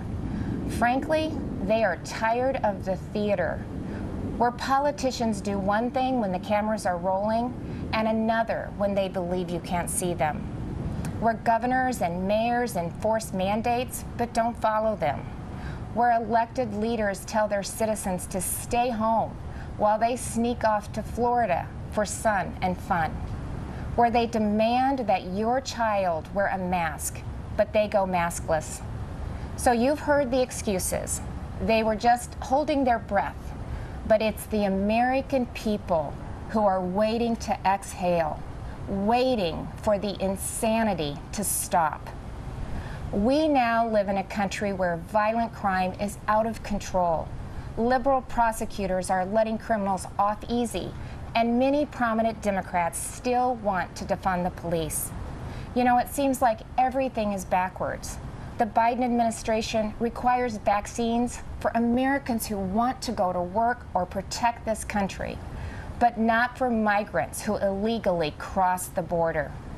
The Department of Justice treats parents like domestic terrorists, but looters and shoplifters roam free. The American people are left to feel like they're the enemy. This is not the same country it was a year ago. The president tried to paint a different picture tonight, but his actions over the last 12 months don't match the rhetoric. It's not what he promised when he took office. But it doesn't have to be that way. There is an alternative. Across the nation, Republican governors and legislators are showing Americans what conservative leadership looks like, what it means to respect the people we serve, to hear them out, to stand up for them and walk alongside them. We know that our problems require bold action, but we also know that bold action doesn't have to mean government action.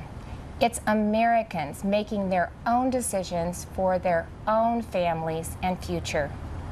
Republican governors face the same COVID-19 virus head-on. But we honored your freedoms and saw right away that lockdowns and school closures, they came with their own significant cost, that mandates weren't the answer. And we actually listened to the science, especially with kids in masks and kids in schools. What happened and is still happening to our children over the last 2 years is unconscionable. Learning loss, isolation, anxiety, depression. In so many states, our kids have been left behind, and so many will never catch up. That's why Iowa was the first state in the nation to require that schools open their doors. I was attacked by the left, I was attacked by the media, but it wasn't a hard choice. It was the right choice. And keeping schools open is only the start of the pro-parent, pro-family revolution that Republicans are leading in Iowa and states across this country. Republicans believe that parents matter. It was true before the pandemic, and it has never been more important to say out loud. Parents matter. They have a right to know and to have a say in what their kids are being taught. Families also have every right to live in a safe and a secure community, and that begins with a safe and secure country. But the Biden administration has refused to secure our border. They've refused to provide the resources to stop human trafficking, to stop the staggering influx of deadly drugs coming into our neighborhoods. They've refused to protect you. With Texas and Arizona leading the way, I, along with Republican governors from several states, have sent resources to the border. And we've actually gone to the border, something that our president and vice president have yet to do since taking office. On the economy, the contrast couldn't be more stark. While Democrats in D.C. are spending trillions, sending inflation soaring, Republican leaders around the country are balancing budgets and cutting taxes, because we know that money spent on Main Street is better than money spent on bureaucracy. Today, I signed legislation that eliminates Iowa's tax on retirement income and sets our tax rate at 3.9%. That's less than half of what it was just 4 years ago. And it shouldn't come as a surprise that out of the top 20 states with the lowest unemployment rates, 17 have Republican governors. Republicans may not have the White House, but we're doing what we can to fill the leadership vacuum. And on the issues that are affecting Americans, Republicans are leading. We're standing up for parents and kids. We're standing up for life.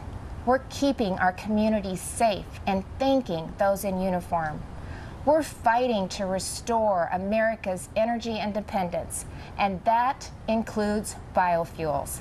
We're getting people back to work, not paying them to stay home. Most of all, we're respecting your freedom. Behind me stands Iowa's Capitol, where we display our state motto, our liberties we prize and our rights we will maintain. And those aren't just empty words. It's a belief that the greatness of this state and this country lies in our people, not government.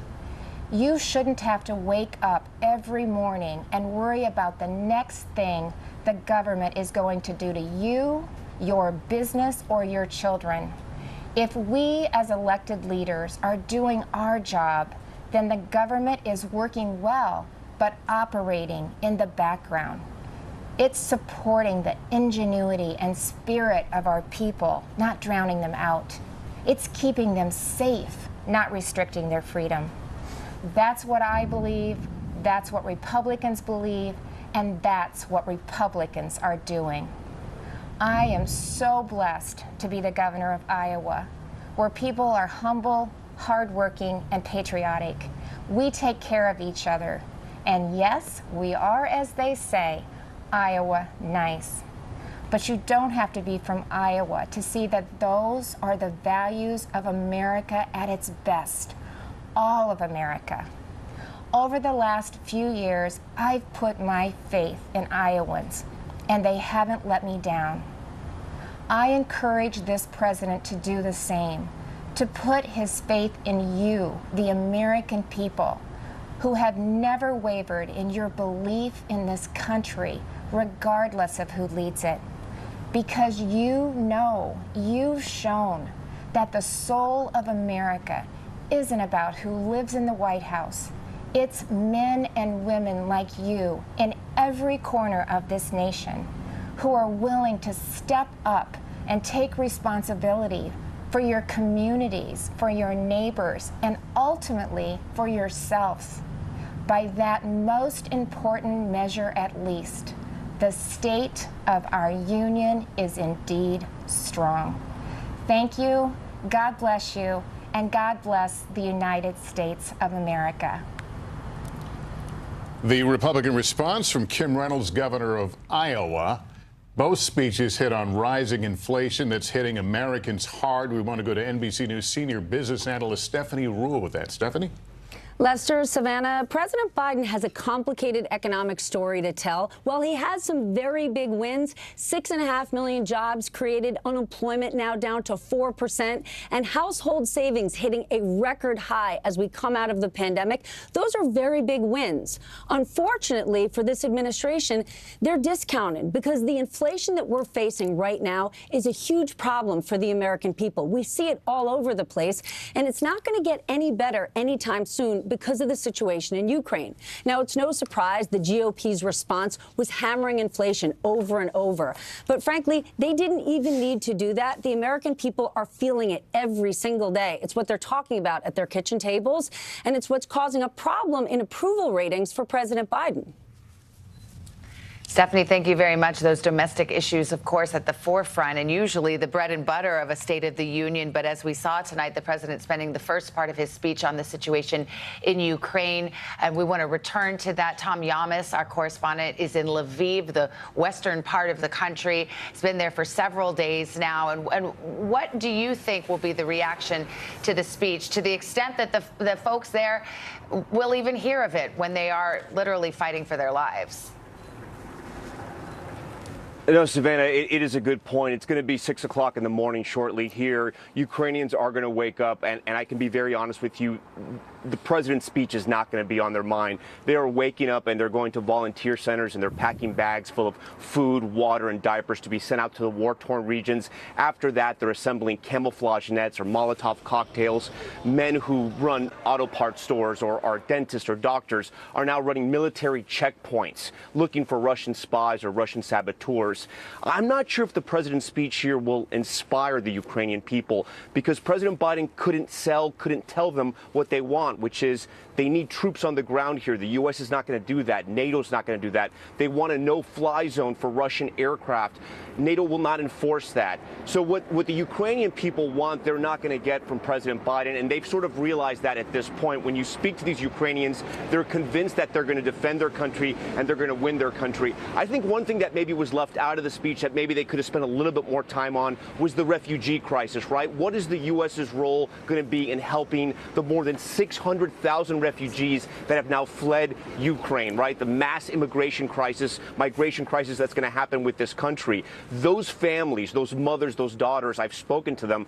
I know what they want to know. They want to know that they're going to leave this country. Is it going to be the same country when they come back? I know President Biden doesn't have that answer. Nobody has that answer.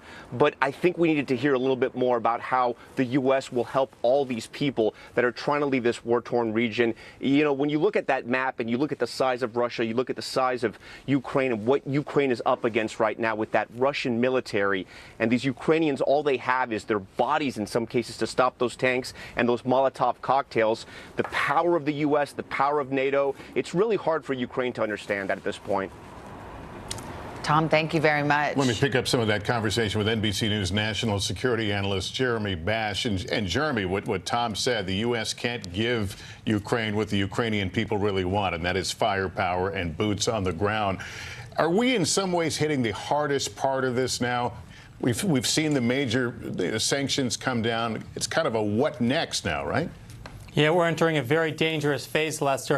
And if we're not going to engage in direct military conflict against Russia, which the president said in the State of the Union tonight, I think we have to start talking about indirect conflict, training, equipping, cyber, intelligence, other aspects of national power to help the Ukrainians win. Because if this is the defining moment of the generation, if it is truly good versus evil, the United States is going to have to do a lot more to help the Ukrainians win this fight. Jeremy, thank you. Let's turn to senior international correspondent Keir Simmons, who's in Moscow. And of course, Keir, the question that everyone wants the answer to, and no one has it except for Vladimir Putin, is what is his next move? How far is he willing to push this? And do his ambitions end with Ukraine, or is he just getting started? Well, that's exactly the right question, Savannah. And as Tom mentioned, in this part of the world, it is overnight. As you can see, it is 7 a.m. in the morning. The sun is just rising. And I think people here might have wanted to hear, those who hope to hear from the West, a little more from the president, appealing to the Russian people. That being said, I think watching the speech turn to domestic politics and the traditional politics resume with some members sitting and some standing was a little uncomfortable to watch from here. But Savannah, you know, that is democracy. As battle is joined here between autocracy and democracy, what you see there is how uncomfortable it can be, but it is uncomfortable when you live under an autocracy here in Russia, and we are seeing that with now hearing that radio stations and independent TV stations are being taken off the air, even the Russian Wikipedia being told that it is being threatened with being taken down. All right, Keir, thanks very much. Joining us now is Michael McFaul, former U.S. ambassador to Russia and an NBC News international affairs analyst. Ambassador, there seems to be no escape valve here for Putin. A lot of people trying to get in his head, but these concerns being raised, of course, about whether, you know, if he's backed into a corner, what happens now? Give us your thoughts.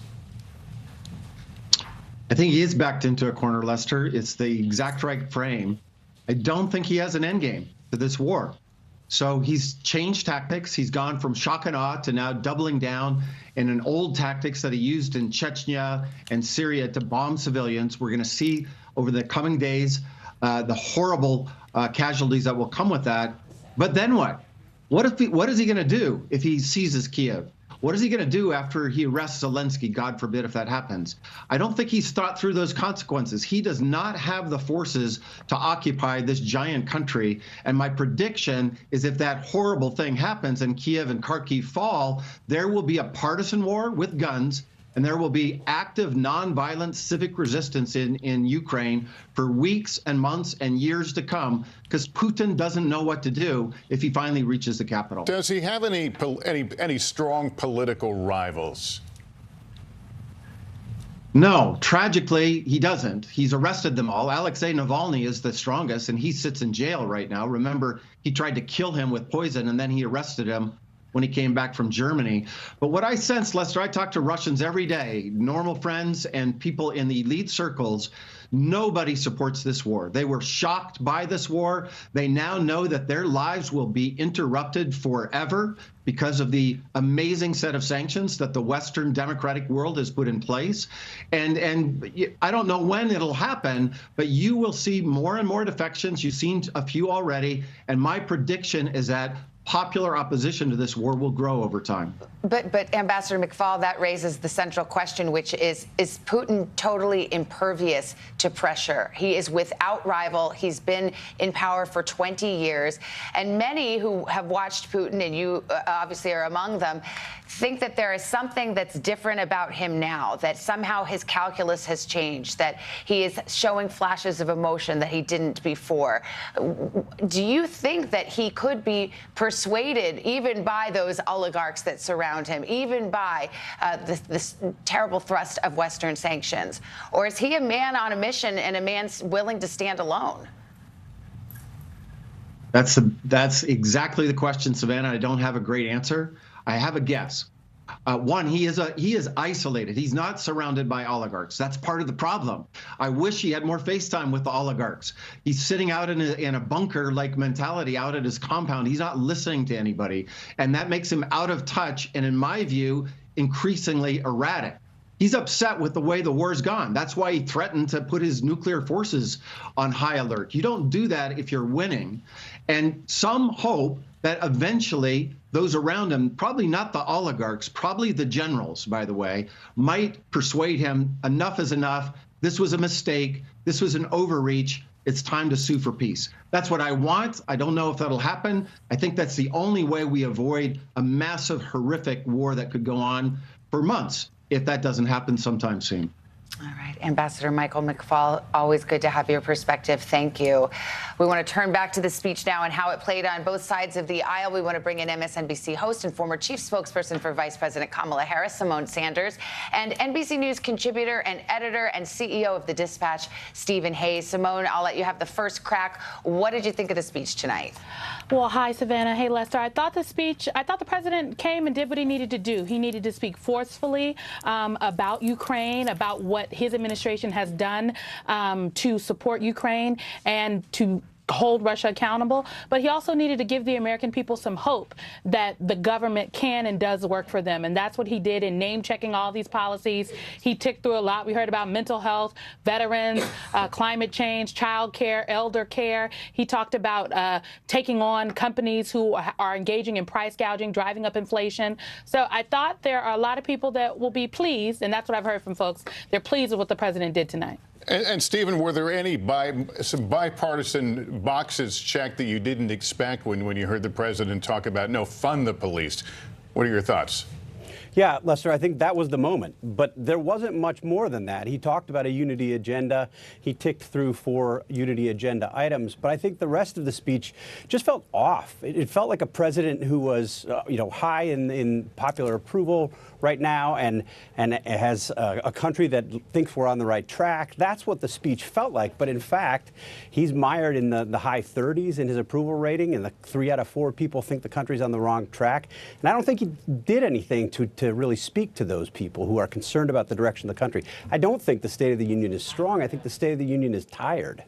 Simone, what did you think? Because it did seem like the president was making a real concerted effort to moderate some of the positions that, whether they've been the Democratic position or not, certainly is the perception. For example, defund the police. That is a line that Republicans have seized and used to their advantage in many elections. The immigration, keeping our borders secure and strong. Were you surprised to see him strike that more moderate tone? I was not. Look, Joe Biden, the president, is true to what he believes. He has never been a fan of nor endorsed defund the police. I worked for the president on his campaign. I remember many lively debates of some staff that wanted him to endorse it, but that is not what he believes. He believes that you need to fund the police department and you need to hold police officers, rogue police officers, accountable. In terms of the border, I was very struck by Governor Reynolds and the Republican response, actually, saying that neither the president nor vice president had been to the border. Because the vice president has been to the border. She went to the border in El Paso. I was on that trip. Lester, I do believe, was there, if I remember correctly. So, look, I think that there were a lot of things in this speech for a lot of different people, but I do think the president got the job done tonight. There will be a lot of further analysis of this speech, what was said and what was not said. Absolutely. But that will do it for us for NBC's special coverage of President Biden's first State of the Union address and the Republican response. And you'll, of course, have much more tomorrow morning on Today, including your interview with Vice President Kamala Harris. That's right. I'm Savannah Guthrie, along with Lester Holt. For all of us here at NBC News, thank you for joining us. Have a good night, and we'll see you tomorrow morning on Today.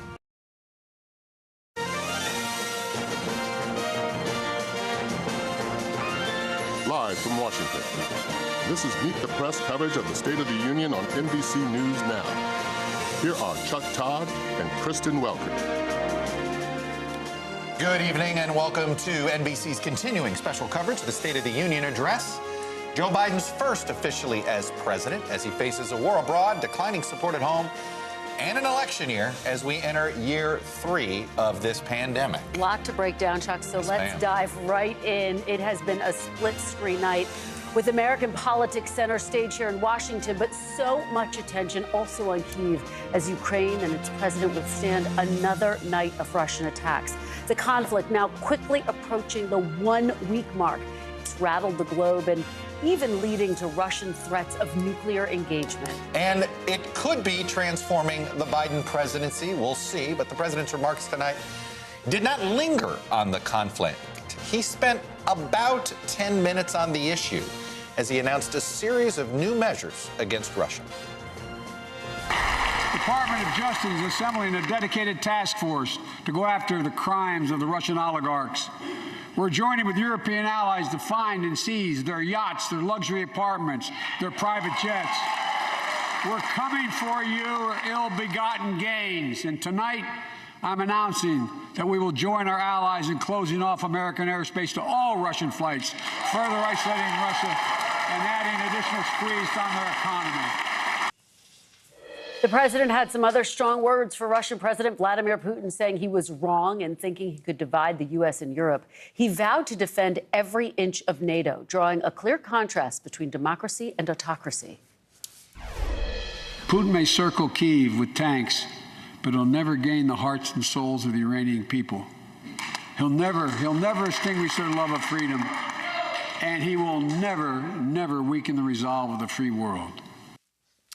Now, whether these remarks should have focused more on the escalating conflict will be a major question this administration may have to face as this conflict evolves, Kristen, because the next week is going to be brutal.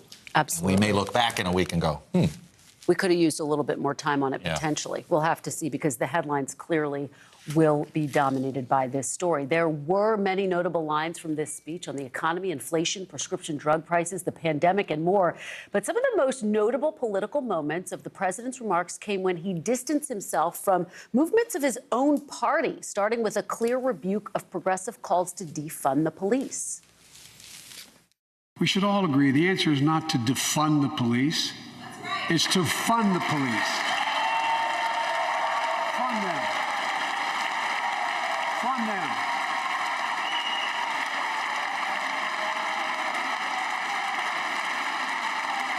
Fund them with resources and training. Resources and training they need to protect our communities. I ask Democrats and Republicans alike to pass my budget and keep our neighborhoods safe.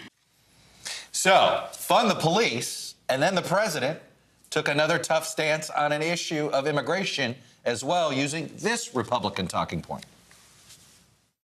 Folks, if we're to advance liberty and justice, we need to secure our border and fix the immigration system. And as you might guess, I think we can do both. Well, rounding out a 62-minute address was the president's closing assessment about the State of the Union.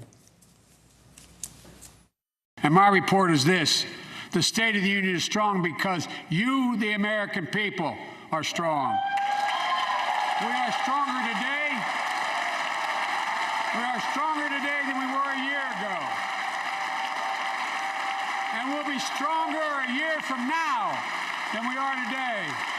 This is our moment to meet and overcome the challenges of our time. And we will, as one people, one America, the United States of America. Of course, following the president's address, we saw the Republican response, the official one. This was from Iowa Governor Kim Reynolds, calling the president out of touch, criticizing his agenda, tying him to the turmoil in Ukraine. But it was interesting in sort of that little nod of admission that he may have put together decent messaging in the speech. He said she did sort of say, the words you heard tonight are not the words you normally hear from Democrats, which tells you they're like, oh, well, all right, they poll tested their speech, too. That's right. Well, absolutely. I think one of the things that struck me tonight, and it's encapsulated in that soundbite about fund the police, is that this is a president who's very aware of the fact that this is a midterm election year. He's facing some serious headwinds when it comes to his poll numbers lagging. And he is saying this is the way to win, to have a moderate message on some of these issues that have been very divisive. And it's going to be really interesting to see what progressives have to say about it. I am curious. Look, in this moment, I think with the world in crisis, it's going to be hard to push back, especially what are they going to do, beat up Biden even more and lower his poll rating? You know what's interesting about this speech, Kristen, is that you could tell about 2 weeks ago, the opening riff might have been COVID. I want to play, folks, slot number 12, and play what he said about COVID. It's sort of a piece of a larger thing he did.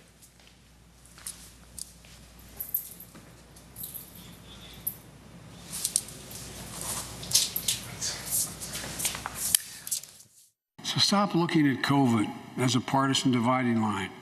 See it for what it is, a god-awful disease. Let's stop seeing each other as enemies and start seeing each other for who we are, fellow Americans. Look.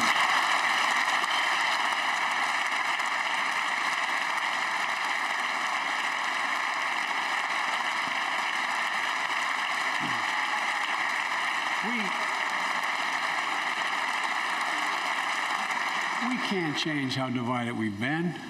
It was a long time in coming. But we can change how to move forward on COVID-19 and other issues that we must face together. And this, to me, I thought COVID was, and you could see pre-Ukraine, I think this would have been the heart of sort of the, okay, guys, this has been rough, but we're going to bring it together. And, you know, you could see there are pieces of this speech that clearly they've paid attention to the polls. They see what's wrong, fund the police, secure the borders. COVID's not partisan. They get it. They are hearing the polls. Will the public hear it? Well, that's the question. And clearly he didn't want to sacrifice those pieces of his speech for the Ukraine message. I mean, as we're saying, it felt as though he rewrote the top of that piece. And I think you're right when it comes to COVID, because there is a story that he has to tell. The fact that you have cases and hospitalizations dropping all across the country. And of course, he did look at it for now. I mean, that's the risk. Until there's a new variant, which he said we will be ready for. I think what I'm going to be curious to see is what will people say about the Ukraine piece of this? Because obviously one of the big issues for Americans, pocketbook issues, rising prices on everything, inflation, and of course, the two intersect. What happens with Russia impacts the price that we see in the grocery store, at the gas pump. And there is, I believe, a bite that we have on inflation. The president tackling that issue head on. Take a listen. And with all the bright spots in our economy, record job growth, higher wages, too many families are struggling to keep up with their bills. Inflation is robbing them of gains they thought otherwise they would be able to feel. I get it. That's why my top priority is getting prices under control. At the end of the day, what happens with prices may be determining for a lot of the key races that we'll be watching. Said those three words. I get it. I get it. I hear you. I get it. I see the polls. Look, this was a tough period. You do go back to the strongest moments that he had, where he had everybody with him, were the Ukraine moments. And when you're sitting in the high 30s, you would think you'd want to linger into that. I could tell you this, Bill Clinton in a tough moment would have realized that he would have probably spent 30 minutes on Ukraine and then still done another hour on everything else. Let it breathe, and let the applause breathe as well. For Those moment, moments for are so rare. The world's watching on Ukraine. Exactly. It was, we may look at it in political terms, a missed opportunity. Yeah, it felt, I think some people and even some Democrats I'm getting texts from say, boy, I wish we'd held that moment a little bit longer. It felt a little rushed. Here's the thing. In all of the agita of the 2020 presidential race, right, and all this stuff, you never, on this issue, he's prepared his whole life to deal with a crisis in Europe. Right. Okay? Right. He is, and you look now, there's nobody better prepared of that Democratic crew that ran for president, right? Right. You knowing what we know now, you're like, oh, lean into this moment, Mr. President. And I know that that's what a number of advisors were urging him, urging his top officials who were writing that speech with him to do. Speaking of the moment, let's get the latest on the Russian invasion of Ukraine. Became much of tonight's coverage, obviously. Our NBC News Now anchor Tom Yamas is in Lviv, Ukraine. Ralph Sanchez is in Moscow for us. But Tom, first of all, you brought up, I thought, on our coverage earlier, a very important missed point by the president as well in this crisis, and that is the growing refugee crisis and the role the United States is inevitably going to play and should play, frankly, in the refugee crisis at this moment. It's yet another part of this story that I think a lot of us thought he'd use this time with the American public to speak more about. What are you seeing in Lviv, Tom? Yeah, you know, like I was saying, it's going to be 6 o'clock in the morning. I don't know if that speech is going to resonate that much with the Ukrainian people for a variety of reasons. One, they are preoccupied right now, right? They have Russian troops in their country trying to take over their land. That's number one. But number two, I just don't know if it met the moment in the sense that will it inspire Ukrainians to keep working at those supply hubs, to keep making those Molotov cocktails, right? Ukrainians have sort of accepted the fact that they're going to go at this alone. They're seeing that every single day. What they want to hear, which Joe Biden could not promise, the president could not promise this, was that NATO would enforce a no-fly zone around Ukraine against Russian jets. That's not going to happen. We've already heard that. Or two, there will be boots on the ground. And the president made it very clear that's not going to happen either. That being said, I still think he could have extended maybe a little bit more of some type of motivation, some kind of inspirational message to the people here. Because as you mentioned, Chuck, you guys both brought up a great point. We got to remember, you know, President Biden was in charge of Ukraine under the Obama administration. He was the one who was coming here to make sure Ukrainian democracy would survive, right? That they would beat corruption. He has a special bond with this country. When you speak to Ukrainians here, they light up if they can speak English because they love America so much, right? They rejected communism. They rejected corruption. They love the United States. It's tough for them to kind of square this, right? That everyone's rooting for them. Everyone loves them. Everyone's singing the songs and raising their flag, but no one's helping them besides, of course, and this does help, the weapons, the money. But yes, he should have talked more about helping these refugee families. You have hundreds of thousands that are leaving. You have women with babies and children, and they don't know where they're going, and they don't know what kind of country they're going to come back to. And Tom, so much of that has been borne out in the incredible interviews you've been doing there on the ground. I want to ask you about another moment. Obviously, the First Lady had as a guest the Ukrainian ambassador to the U.S. How do you think that is going to be viewed? You're talking about the fact that they want more than symbolic gestures. Yeah, you know, I think it's obviously a special moment, right? How does that not touch one's heart, seeing that there, seeing that bond, seeing that connection? But I do want to point out something really interesting. You may remember there was reporting that the Biden administration was encouraging Zelensky to move the government here to Lviv, the western Ukraine. This is where a lot of embassies have moved, the Italian embassies, other European embassies. But Zelensky and the Ukrainian government decided to ride it out in Kyiv. They decided not to flee, not to leave their capital city. And so I think there's been a little bit of a disconnect there. The Biden administration probably thinking they knew what the Russians were going to do, but President Zelensky also showing a different type of leadership, essentially hunkering down and saying, we are going to face this threat head on, and we're not going to abandon our city. Tom Yamas in Lviv. Tom, you and the crew there, be safe, my friend. Let me turn now to Raf Sanchez. He's in Moscow. And Raf, a couple of things that I'm curious about. Number one, what is the coverage today in Russia of the Ukraine conflict? What are Russians seeing today on the Ukrainian conflict? And two, do we know, is there going to be an official Russian government response to the latest sanction, if you will, by the West, by the United States, which is barring Russian planes from our airspace?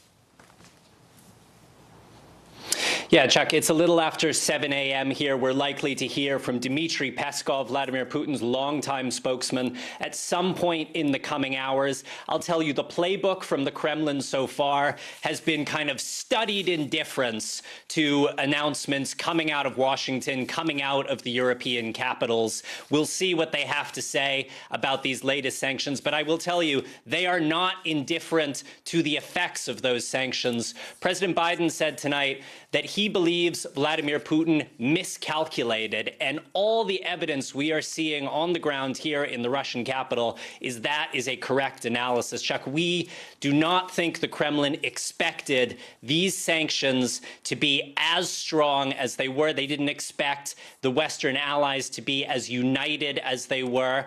Vladimir Putin has spent years building up a financial war chest to try to prop up the ruble, shore up his economy for exactly this moment when Western sanctions came into play.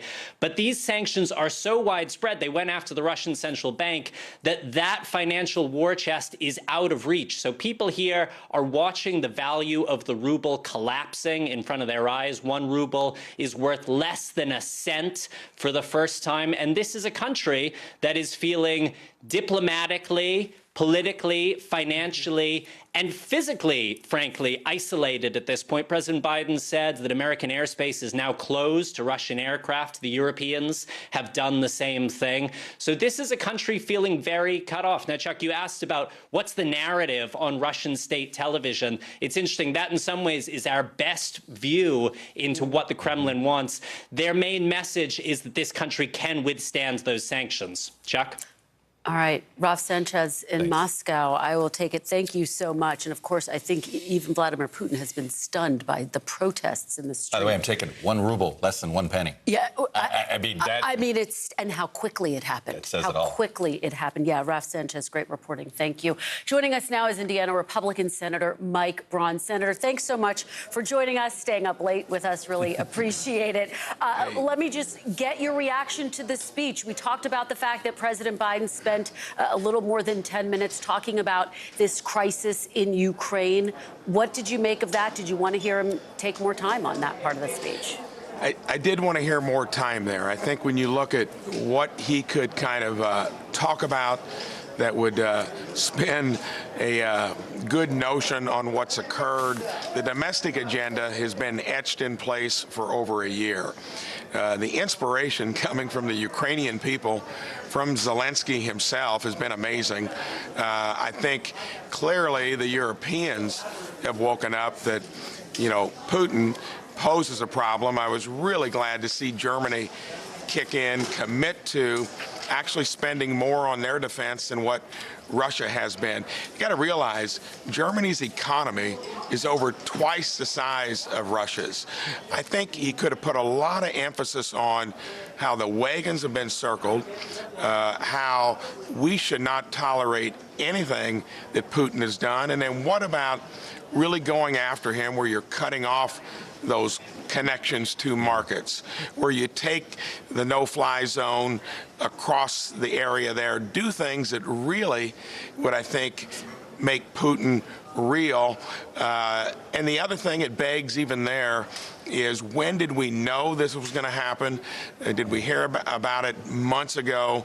And we're still playing a little bit, you know, behind the game there. But you could have spun that in a way that I think plays upon the inspiration that Ukrainians are giving us in terms of how they're going to handle it. When it comes to the domestic side of it, the litany of issues that I think have taken his polling down to where it is, having them scrambling in terms of how they look at the midterms, that's a tougher discussion, because there's been a year of it where you've dug in on those issues. That's going to be a harder thing, I think, to convince the American people that they made the right decision along the way. Senator, I'm curious. Tell me what you tell an Indiana constituent about why this fight with Ukraine matters to the United States of America. Well, I think we cannot separate ourselves from the world scene. I like the fact back in the Trump administration that there was a discussion of the Europeans paying their fair share. That's finally happened.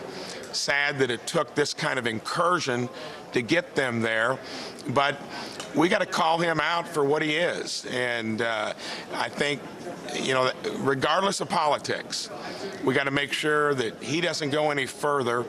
A lot of it had to do with maybe how we approached him. We weren't preemptive in a way, but you got to explain to Hoosiers, Americans, that you cannot tolerate that. He's showing that he's more Hitler-esque than he would be somebody that you can dismiss.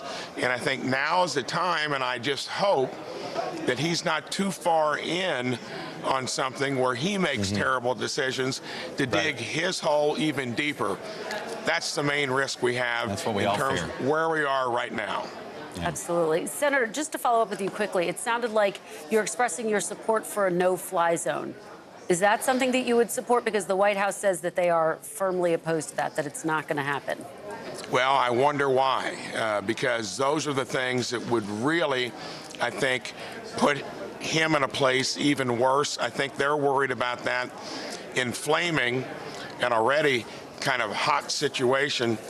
And that's maybe the posture that we've taken leading up from whenever we had intelligence that said Putin was going to do it.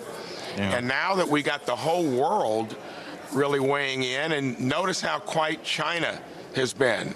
You know, they're in a tough spot because they recently aligned themselves with Russia. I don't think they're happy with what's happening there as well. You need to take advantage of it so that he doesn't go even deeper into a bad situation. So but a no-fly zone, how do you prevent American pilots from engaging Russian pilots over Ukraine, and how does that not become World War III? That's the concern. Well, and you got to be careful there. I think that those are some of the things that, had we laid it out clearly prior to his coming in, it would be a lot easier. And if you're not interested in messing with the no-fly zone, at least go after his direct connections. Remember, his economy is that small, and it's solely dependent on oil and gas.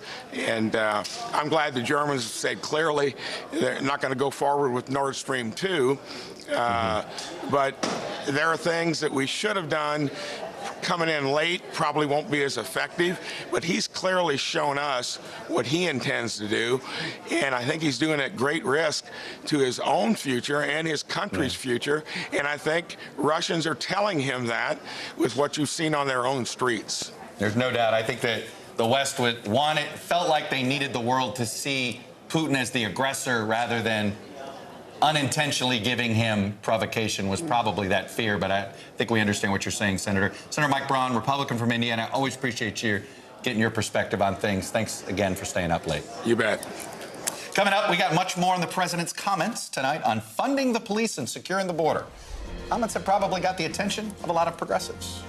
The chair of the Congressional Progressive Caucus, Democratic Congressman Pramila Jayapal of Washington, joins us next. Plus, did voters like what they saw from the president? NBC News Now anchor Joshua Johnson watched the State of the Union with voters in Texas, where there also happens to be a primary today. We'll give you some of the results. We've got much more ahead. You're watching Meet the Press coverage of the State of the Union only on NBC News Now. Stay with us. The Ukrainian ambassador to the United States is here tonight, sitting with the First Lady. Let each of us, if you're able to stand and send an unmistakable signal to the world of Ukraine.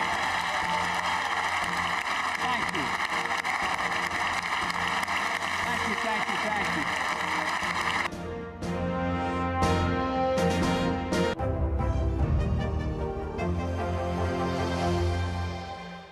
Top Story with Tom Llamas, weeknights at 7 on NBC News Now.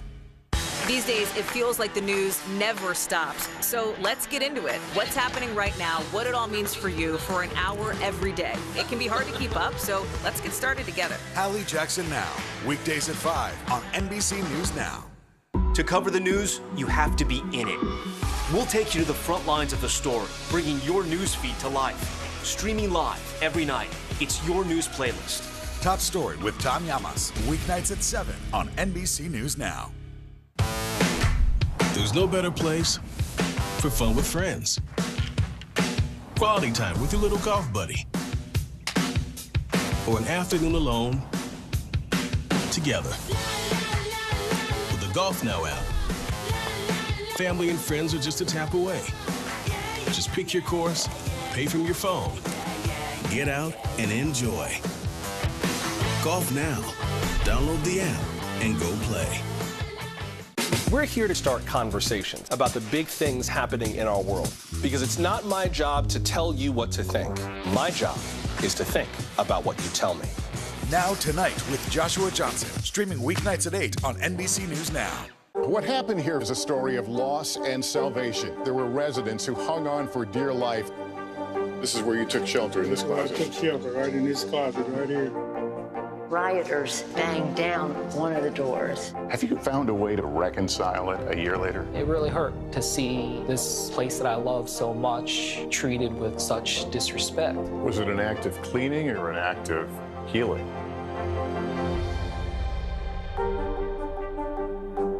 To cover the news, you have to be in it. We'll take you to the front lines of the story, bringing your news feed to life. Streaming live every night. It's your news playlist. Top Story with Tom Llamas, weeknights at 7 on NBC News Now.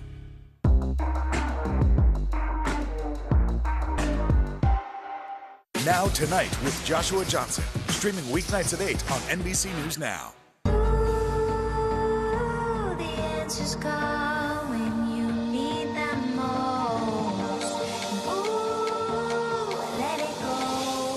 The Today Show's newest fan. Little Al Roker. What am I doing here?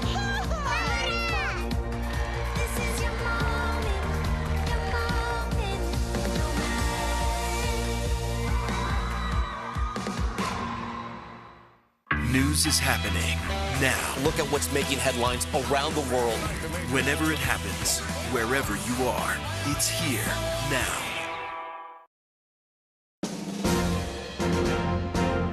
And as I've made crystal clear, the United States and our allies will defend every inch of territory that is NATO territory with the full force of our collective power. Every single inch. Welcome back. Joining us now is Washington Democratic Congresswoman Pramila Jayapal. She's the chair of the Congressional Progressive Caucus. Congressman, thanks so much for joining us. We really appreciate it. So give us your take on this speech. And I guess first to the point, do you think the president spent enough time addressing the crisis in Ukraine?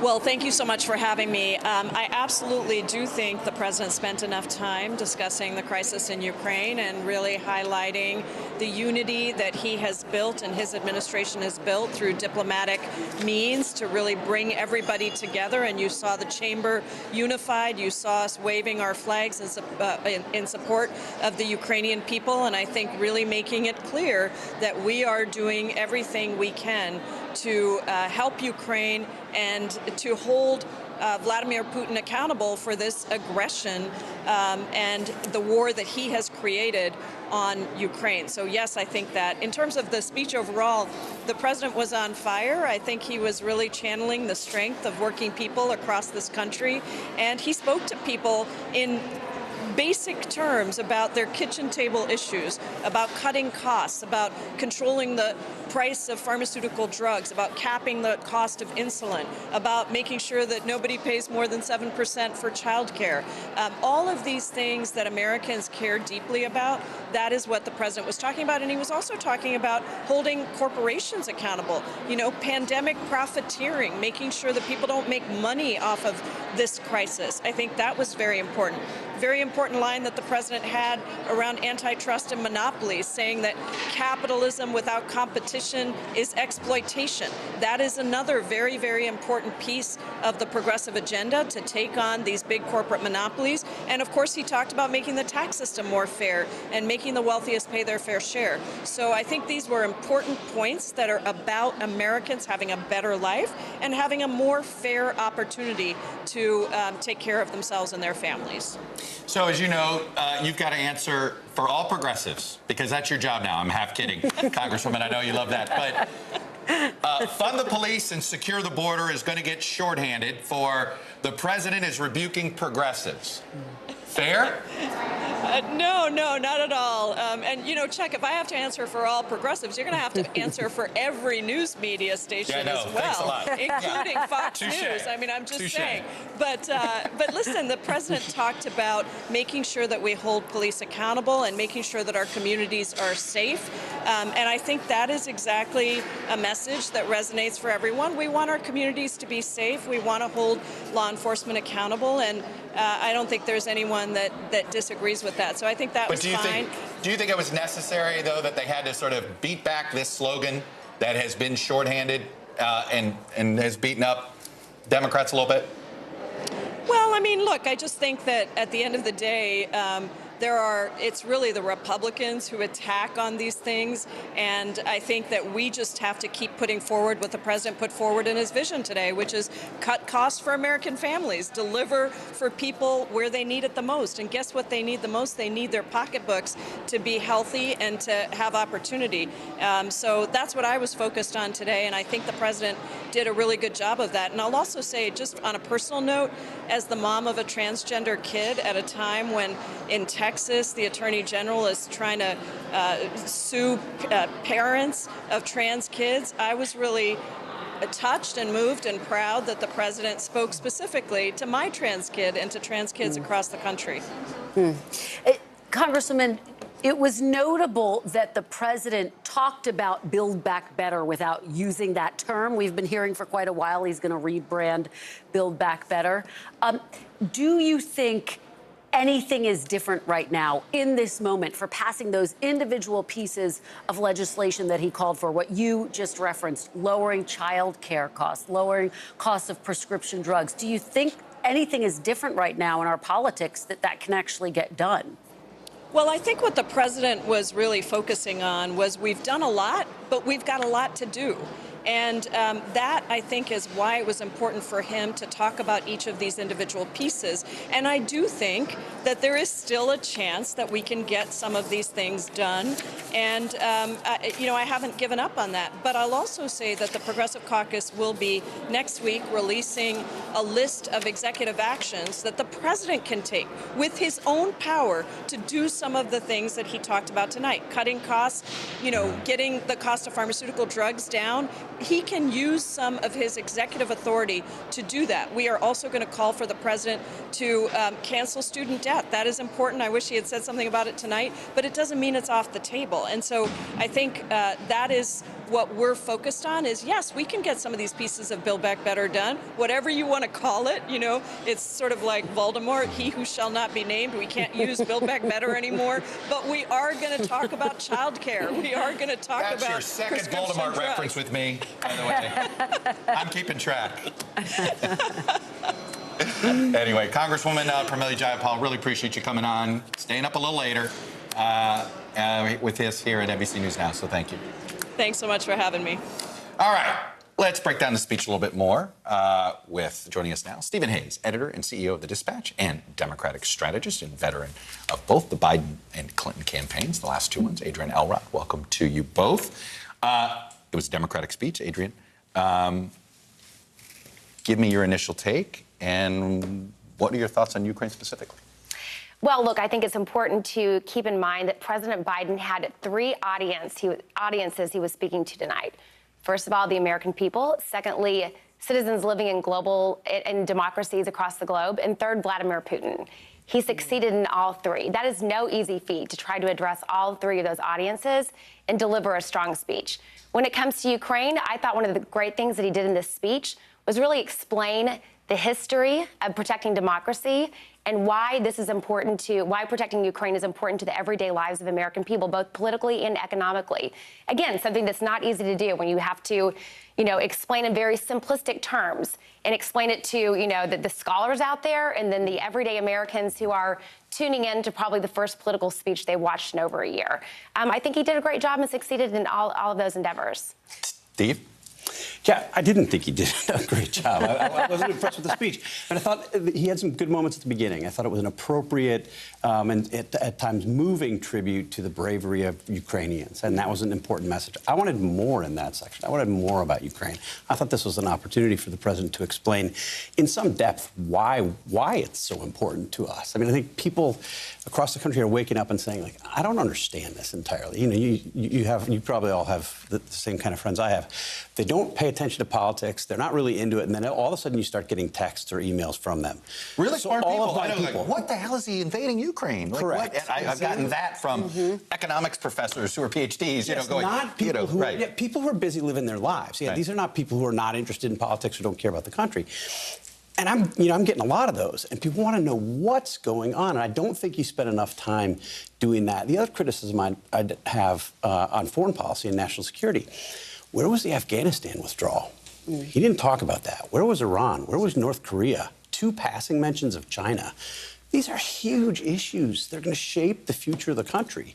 And he just sort of shrugged them off. And I thought spent a lot of time on that middle section that was sort of a typical State of the Union laundry list that would make Democrats happy, but probably make Republicans skeptical. Adrian, to that point, do you think he could have done a better job of linking the two, of explaining, as Chuck was just talking about earlier, why this matters to people and, frankly, why it matters for things like inflation, things that are impacting their daily lives? Did he make that link? I mean, I thought he made the leap. Now, I guess we'll find out in, the next 2 days how the American people took it. I thought he did a great job of explaining that. I also think that he did a good job of balancing the speech with what's happening in Ukraine, with all the domestic priorities. I mean, frankly, I was a little bit nervous that he would be spending half the speech talking about Ukraine. You thought it was going to be too much Ukraine. It was going to be a little bit too You're much. not the only Democratic operative that said that to me today, that said, you people in Washington think all you can, and I've gotten this lecture. As you said, we're going to find out in a couple days. Exactly. Yeah. We'll see what the exit polls. I'm sure you'll be doing some exit polls, Chuck, and we'll see what they say. We're going to hear Joshua Johnson here. Some kind of polling. Yeah, exactly. Joshua Johnson talking to people on the ground. But I guess the question is, I mean, he did talk about the unity among the allies. Do you give him some credit for that? I mean, that was kind of a central part of his Sure. speech Look, as well. I think he deserves some credit, but I think there are things that he could have done to lead the allies more. I mean, we've been a step behind the Europeans on a number of these issues. But look, compare what Joe Biden has done with what Donald Trump would have done in the same situation. I don't think he would have had any unity and would have been throwing elbows at Germans and whomever and probably saying nice things about Vladimir Putin. I mean, it's worth reminding people. A week ago, Donald Trump said that this was a genius move. So very different tone. I'm glad that Joe Biden Really not even, doing that. forget him praising somebody like Putin, but he's not even strategically correct.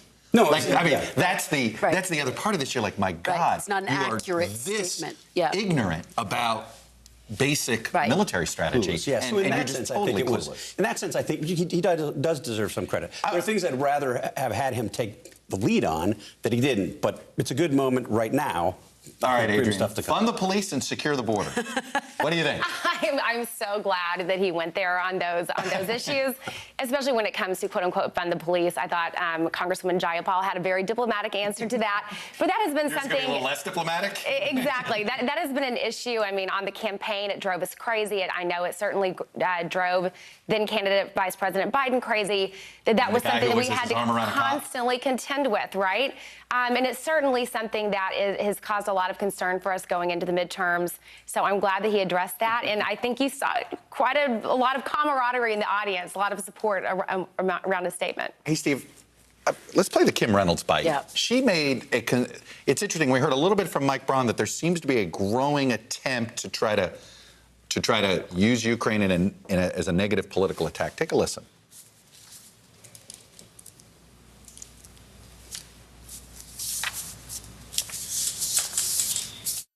We shouldn't ignore what happened in the run-up to Putin's invasion. Waiving sanctions on Russian pipelines while eliminating oil production here at home. Focusing on political correctness rather than military readiness. Reacting to world events instead of driving them.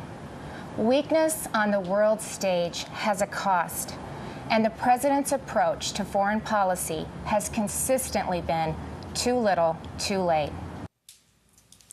Is there a line here that you got to be careful of? Yeah, I mean, it's a you see where we're going. It's a difficult moment because on the one hand, you want to send a message to certainly to people in Ukraine, to the international community, that the United States is together, particularly because we know that Vladimir Putin has spent years trying to divide us, right? That's been a key part of this strategy. I think this is the end of that strategy. However, I think substantively the critique that she made, some of those points were right on. I mean, I would go and point to his minor incursion comment. I would point to Nord Stream sanctions. There are things that you can say that he wasn't tough enough. And I think it did say, I would also drop Afghanistan in there as well. It did project weakness on the international stage in a way that wasn't helpful. I am not saying, and don't want to be misunderstood, as saying that's why Vladimir Putin did what he did. I think Putin's been planning this for years. Yeah, but I don't think it was helpful. It is hard to disconnect the two. And at the end of the day, the Republicans have to defend Donald Trump stuff. I mean, I hope they don't spend a lot of time defending Donald Trump on Vladimir Putin. There's not much to defend, honestly. The challenge is he's the leader of the party, and everyone's going to get But he's asked isolated. about I mean, it. think about how isolated he is right now. Nobody else in the party at this point is saying, Vladimir Putin, this was a wise move. Nobody's even coming close to the kinds of things that Donald Trump is saying. Putin sympathizers No question. in the Republican Party. But they're quiet right now. I mean, whether you're talking about in the conservative entertainment sphere with Tucker Carlson, whether you're talking about the people who had been making sort of pro-Putin arguments just a week ago, they've stopped. And we were talking about this, that at CPAC, there were really very few people talking about Putin at all, with the exception of Trump. Stephen and Adrian, thank you for staying up late. Thanks. Thank Appreciate you. it. Great to see Up you. next, Adrian wants to know the answer to this. Did President Biden deliver tonight? We're going to tell you right now. Adrian. We'll head down to Texas, where our own NBC News Now colleague Joshua Johnson, he's been speaking with a roundtable of the most important group of people watching tonight, actual voters. Yeah, it's going to be really special. We have much more ahead. You're watching Meet the Press's coverage of the State of the Union only on NBC News Now. We're back after a quick break. In state after state, new laws have been passed. Not only to suppress the vote, we've been there before, but to subvert the entire election. We can't let this happen. Tonight I call on the Senate to pass the Freedom to Vote Act, pass the John Lewis Act, Voting Rights Act. And while you're at it, pass the Disclose Act so Americans know who's funding our election.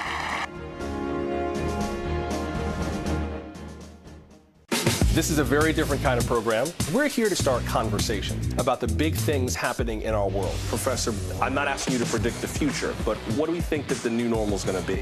Is part of this that everyone's rethinking their jobs during this pandemic and their relationship to their employers? What is your biggest tip for any parent who's concerned about this? It's not my job to tell you what to think. My job is to think about what you tell me. Now Tonight with Joshua Johnson, streaming weeknights at 8 on NBC News Now. Top Story with Tom Llamas is your news playlist on NBC News Now.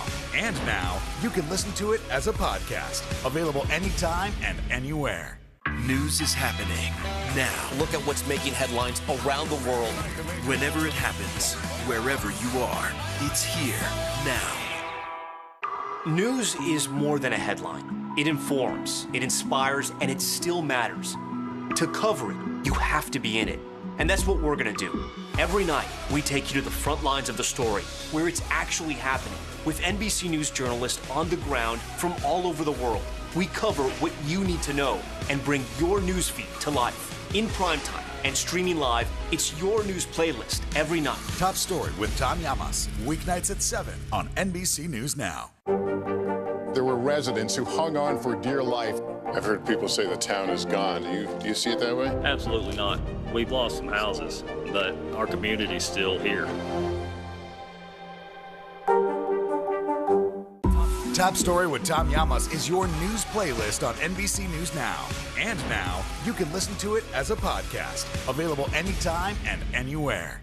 Now Tonight with Joshua Johnson, streaming weeknights at 8 on NBC News Now. NBC News, streaming free now.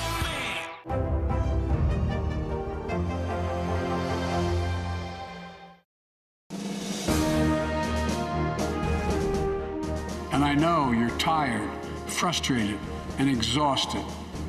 That doesn't even count the close to 1 million people who sit at a dining room table or a kitchen table and look at an empty chair because they lost somebody.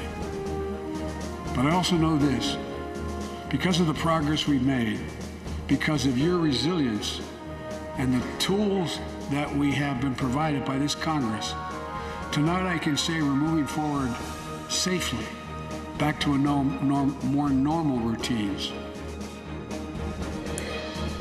Welcome back to our special State of the Union coverage. We now want to bring in NBC News Now anchor Joshua Johnson. He's in Dallas, where he watched tonight's speech with a group of Texas voters. And Joshua, we're so excited about this segment. Tell us what you're hearing from the folks there. Hey, Chris, and not just a group of Texas voters, but Texas small business owners. When we were thinking about how we wanted to do this panel, I wanted to do it a little bit differently because business people are doers. They don't just care about what you say. You have to get things done or you are out of business. And so we invited 8 small business owners from here in the Dallas-Fort Worth Metroplex, and we have been having way more fun than y'all in D.C. have been having. We've had a good time talking this evening. Natalia, let me just start with you and your thoughts, because you are with the Ukrainian Cultural Club of Dallas. And I'd love to hear your thoughts first off of what you made of the president's remarks on Ukraine at the top of his address. Absolutely. So first of all, President has voiced his support of American people to Ukrainian people. We heard 3 things. We heard about intensifying the sanctions, not only against major businesses and banks in Russia, but also personally against President Putin and his circle. We have also heard about closing the airspace for Russian aircraft. And all of those are very important and unprecedented sanctions. And the impact of those will be heard and felt in the months and weeks to come. I was hoping to hear more about the closing of Ukrainian airspace, because while the sanctions will have a longer-term impact, the missiles and the rockets are hitting today, and we just need to protect the people of Ukraine from that impact today. I think that concern is going to keep growing. We've heard that from a lot of Ukrainians and Ukrainian Americans in the last few days. Let me ask you all, as small business owners, just show of hands, did you hear anything from the president tonight that gave you clarity in terms of what his policies are going to mean for your business? How many of you got any clarity tonight from the president? No. Well, that's a little problematic. Dwight, you and I were speaking earlier in terms of your barbecue business. You own Off the Bone Barbecue here in Dallas. Right. Some of the supply chain challenges, employment challenges that you've been dealing with. What's your sense from the president's speech of what that's going to mean for your business in the next year? From his speech, he spoke to both of those areas, as well as lowering the costs to drive down inflation. And that's big for as small businesses go, especially like a restaurant or whatever. The employment piece of it as well.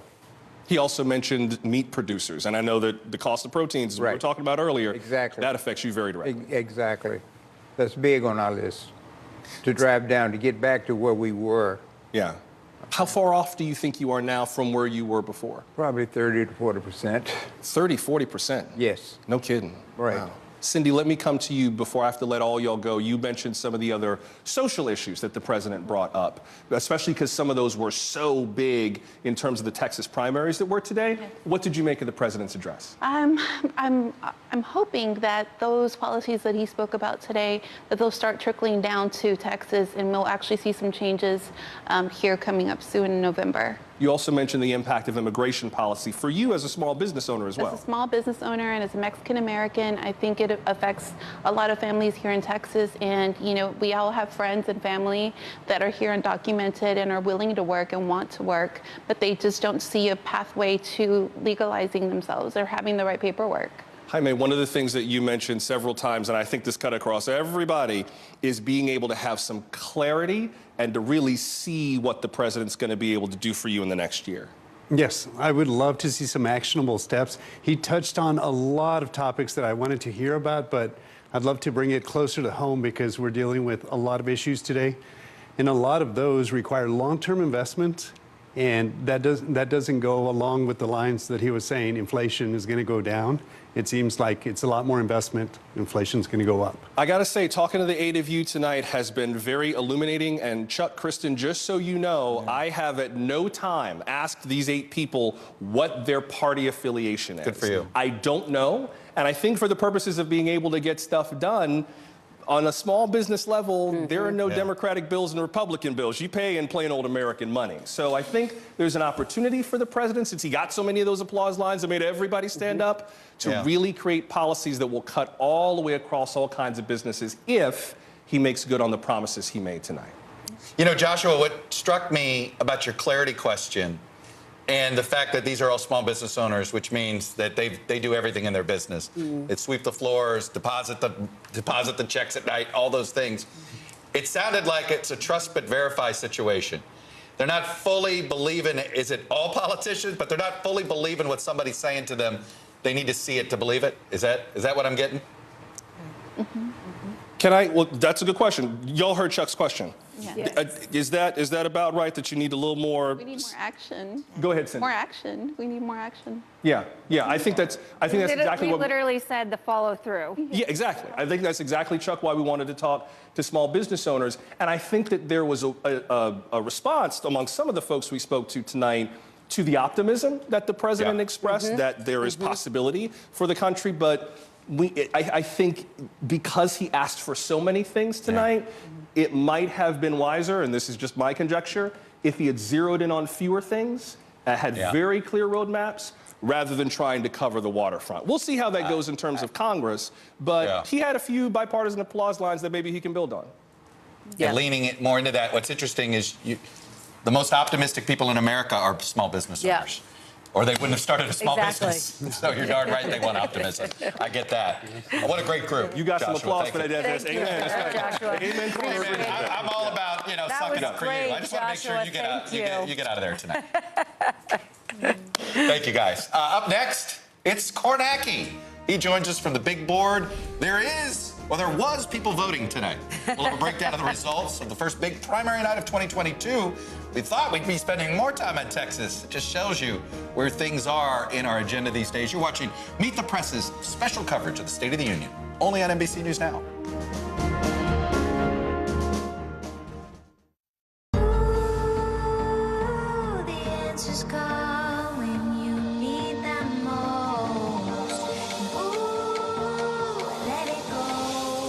The Today Show's newest fan.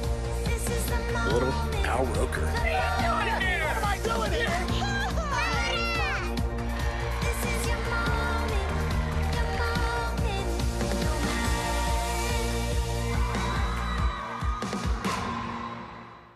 Hallie Jackson Now. Weekdays at 5 on NBC News Now. News is happening now. Look at what's making headlines around the world. We're coming on the air with breaking news. This is a significant moment. Whenever it happens, wherever you are. NBC News, streaming free now.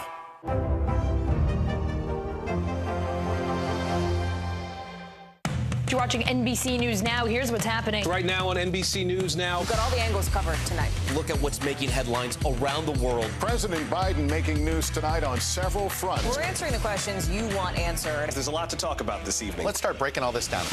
We begin with breaking news. Now to an NBC News exclusive interview. We'll get right to that breaking news, the desperate search and rescue.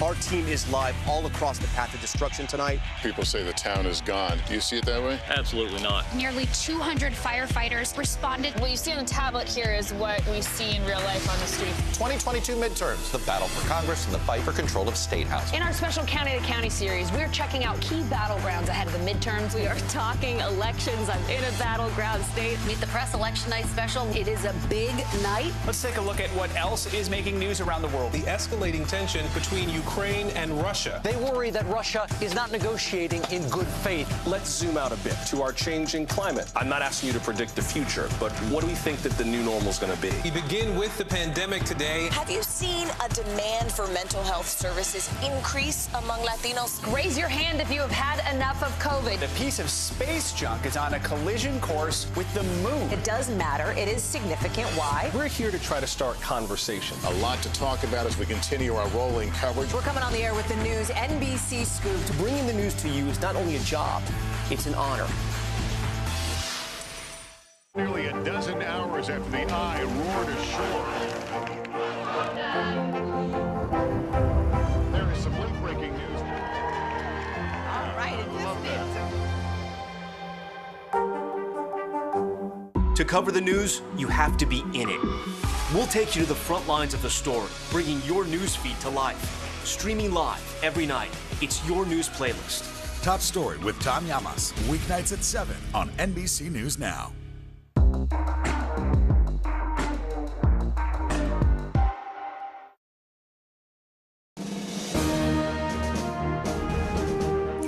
Welcome back to our special coverage of music. Come on. Yes, our smiles, right?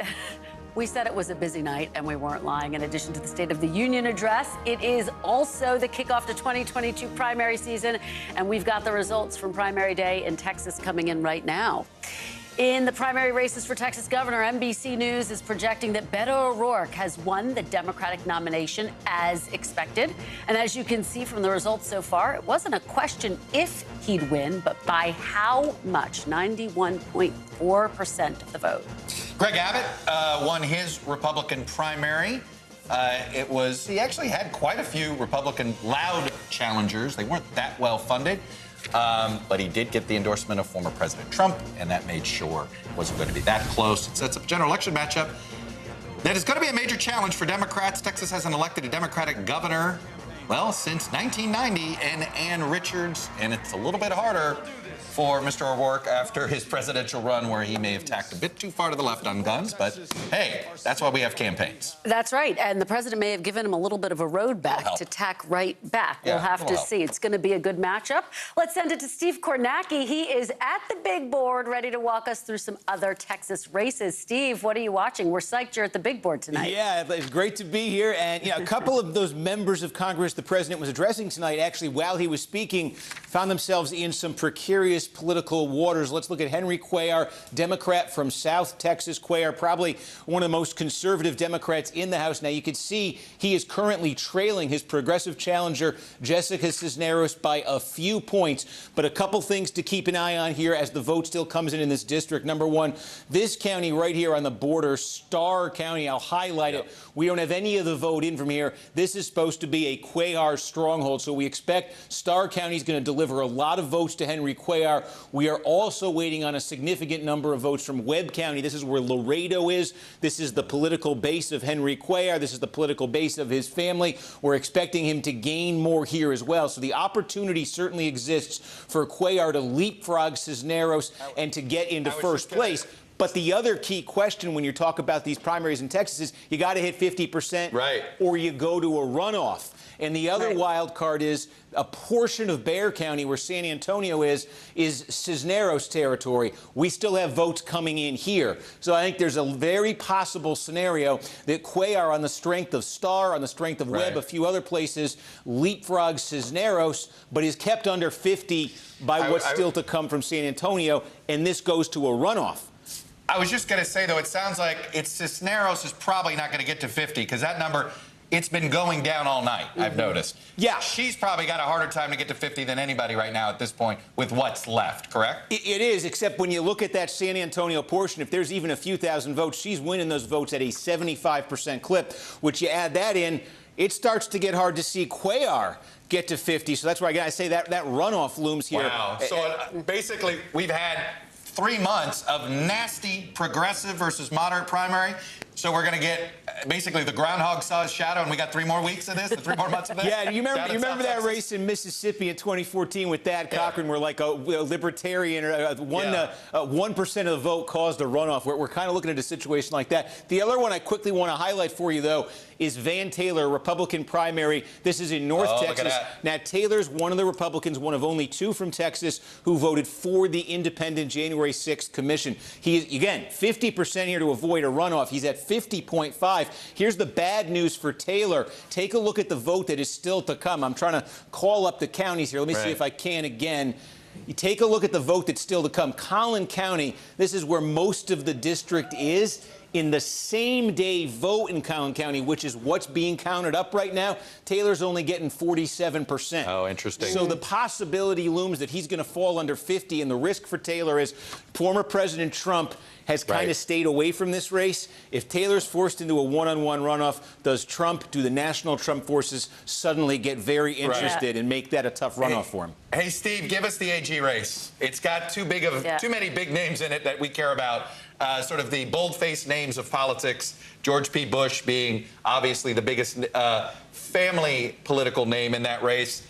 What do we know? And what we know is we're going to a runoff, and we know that Ken Paxton, the incumbent attorney general, of course, he's had that looming indictment, office under investigation, had the lawsuit to try to overturn the 2020 election. He will be in the runoff. He will finish first tonight. He won't get 50. George P. Bush currently running in second. Now, there are still some outstanding areas that could cost Bush, and ironically, if we can find it, here we go. One of the areas where Bush is performing, trying to get the map is not, okay, here we go. Look at one of the areas where Bush is performing worst, Harris County. This is where it all began for the Bush family in Texas. George H.W. Bush, decades ago, launched his political career, built the modern Republican Party out of Harris County, Texas. And the reason Bush hasn't locked down second right now, a big reason is he's doing so badly right there. But yes, Bush is currently in second, does have a bit of a pad. We may well see Paxton and Bush, but that'd be a heck of a gap for Bush to make up in a runoff. And Paxton has that Trump endorsement. Well, I was just going to follow up with that, Steve, because so many of these races are a key test of the strength of the Trump endorsement, right? And that's what we were looking at. There were a number of Republican congressmen who would kind of run afoul of Trump, either by voting to certify the election, condemning his behavior, that kind of thing. And Trump didn't really throw himself in against them. He just didn't line up with them. So the question was, do any of them get in trouble? And that's why I'm saying I'm interested in that Van Taylor race in the 3rd district, because I think if you get into a runoff setting and you give Donald Trump 5-6 weeks, that might get interesting. I will say this about Paxton. He may have the Trump endorsement, but looming indictments are never good. Complicates that runoffs equation. that have to deal with those Late night for you, Steve Kornacki. Yes, thanks a what lot. she said. Thanks for joining us for our special coverage of the State of the Union 2022. I will see you tomorrow morning at 11 a.m. Eastern on MSNBC's White House Reports. I will see you tomorrow afternoon, MSNBC at 1, Meet the Press Daily. First read in the morning, don't miss that. NBC News Now coverage picks up tomorrow, 7 a.m. Eastern, with the Morning News Now team. For all of us here at NBC News, good night.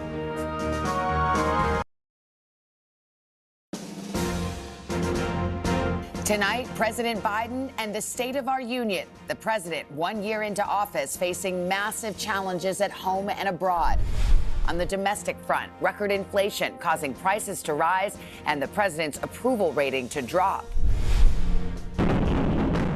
Overseas, Russia invading Ukraine, a conflict that could reshape the map of Europe. All this as the nation tries to emerge from a pandemic that's taken the lives of nearly 1 million Americans and widened political divisions. With the midterm elections only 8 months away, the president facing a sharply divided Congress in the House chamber tonight as he makes his case to lawmakers and the American people that the State of the Union is strong. From NBC News, President Biden's State of the Union. Live from Washington, here are Lester Holt and Savannah Guthrie. And good evening from Washington. I'm Savannah Guthrie here with Lester Holt. And just moments from now, President Joe Biden will enter the House chamber to give his first official State of the Union address. And it comes at a moment when the world is in crisis and on the precipice. Russia has invaded its neighbor Ukraine, shattering peace in Europe and unleashing a massive assault growing more brutal by the day. We're on the ground in Ukraine tonight as the world waits for what message President Biden will deliver to Americans, to Ukrainians, and to Moscow tonight. And as always, issues here at home to grapple with. You've got the pandemic, rising inflation hitting Americans hard. Any moment now, we expect the Sergeant at Arms to announce the president's arrival. There's a big difference from last year, and that is the size of the crowd. All members of Congress were invited to attend tonight's address. And listen to this, masks are optional, something we have not seen since the start of the pandemic. Everyone in attendance was required to show a negative PCR test prior to entry. We're also seeing ramped up security tonight. The fencing that went up around the Capitol following the January 6th insurrection is back with National Guard troops on standby. I want to go right to NBC's chief White House correspondent, Peter Alexander. Peter, good evening. Lester, good evening to you and Savannah. To be clear here, President Biden's aides say there is no question that this is a different speech than he would have been giving just a couple of weeks ago, punctuating one of the most consequential periods of his presidency in the midst of the Russian invasion, only days after announcing his pick to be the first black woman on the Supreme Court. This is a high-stakes balancing act. Ukraine, I'm told, will be a dominant theme. The president will try to demonstrate his leadership on one of the greatest threats to European stability since World War II, and to deliver a rebuke to Vladimir Putin for what he will call a premeditated and unprovoked war. And we have just learned tonight that the president will announce that the U.S. will close its airspace to Russian aircraft. Still, his challenge this evening, a job approval, as you note, that's at an all-time low. Americans dissatisfied with his handling of crime and immigration and inflation. Look for him to express empathy with those economic struggles, detailing how he's working to cut costs to help working families.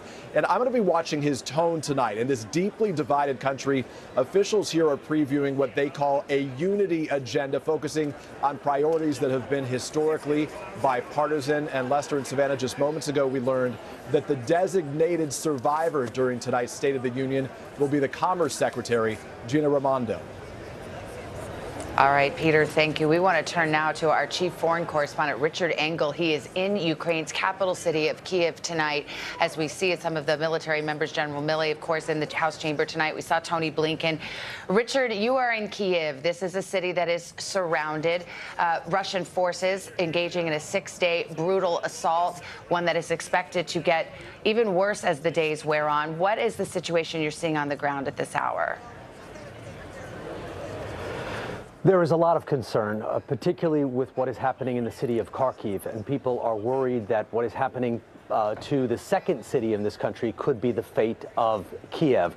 Kharkiv right now is completely surrounded by Russian forces. It is being attacked from the outside by Russian artillery, airstrikes, missiles, and then just a short while ago, according to Ukrainian intelligence, there was a Russian air assault into the city itself.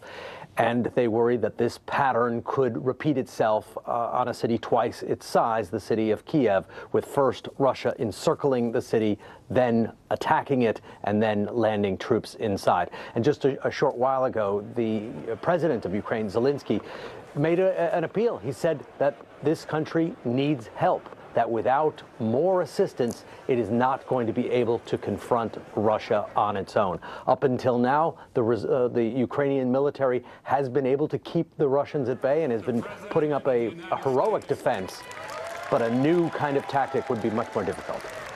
And Richard, the president has entered the House chamber. We expect this walk to last quite a few minutes, as it often does. He'll greet some of the members of Congress, the assembled guests. We've seen several members of the Supreme Court, the cabinet. And again, no masks in the chamber tonight. Well, masks were optional, and many have chosen not to wear them. So we're starting to see that return to normalcy. We want to bring in NBC's political director and moderator of Meet the Press, Chuck Todd, and our chief Washington correspondent, Andrea Mitchell. And watching this, it struck me that it feels like we're about to see a wartime speech, but this country is not at war, but it is one that Americans certainly have followed with great interest and have, certainly felt the pain of some of the soul-crushing moments we've witnessed in that part of the world. You know, it's interesting. The president actually has an opportunity tonight that I don't think he would have had 2 weeks ago, which is more people are going to tune into the speech.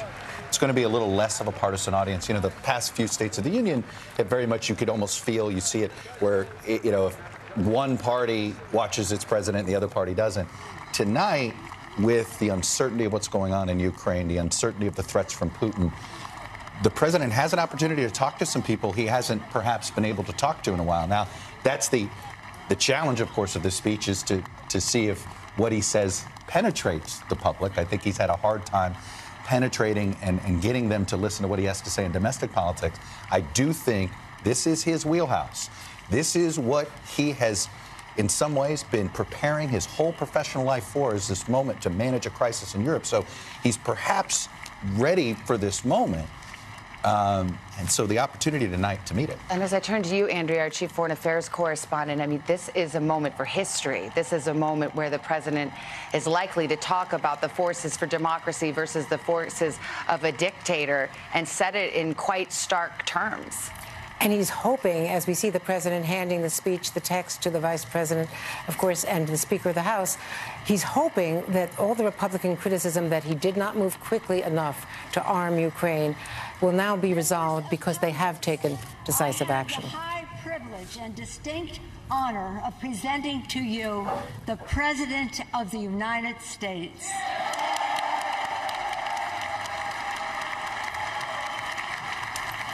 And Savannah, this could be a rare moment of bipartisanship. He's hoping the kind that he remembers, bipartisanship, politics stopping at the water's edge on foreign policy. It's very blue and yellow out there already in that crowd. You can see there was a lot of blue and yellow among members. And they're wearing pins, the Ukrainian flag with the U.S. flag.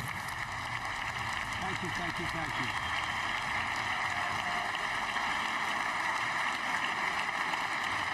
Thank you all very much. Thank you, General. Thank you. Thank you. Thank you all very, very much. Thank you. Please. Thank you so much. Madam Speaker, Madam Vice President, our First Lady and Second Gentleman, members of Congress and the Cabinet, Justices of the Supreme Court, my fellow Americans. Last year, COVID-19 kept us apart. This year, we're finally together again. Tonight,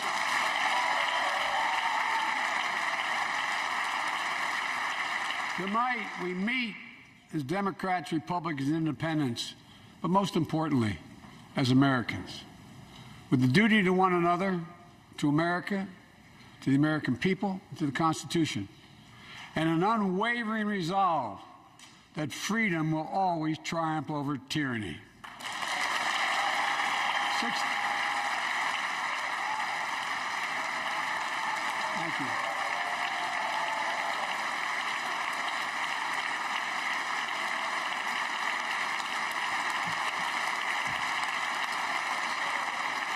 6 days ago, Russia's Vladimir Putin sought to shake the very foundations of the free world, thinking he could make it bend to his menacing ways.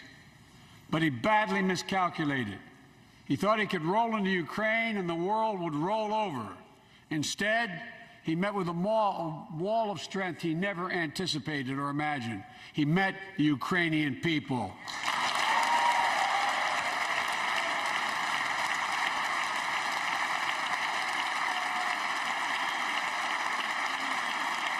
And President Zelensky,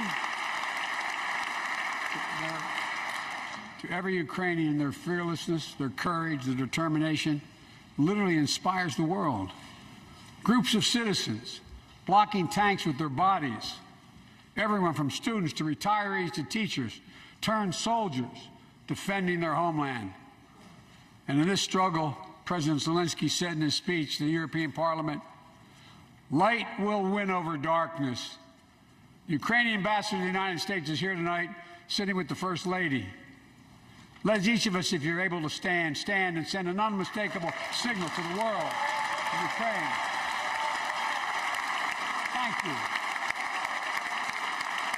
Thank you, thank you, thank you.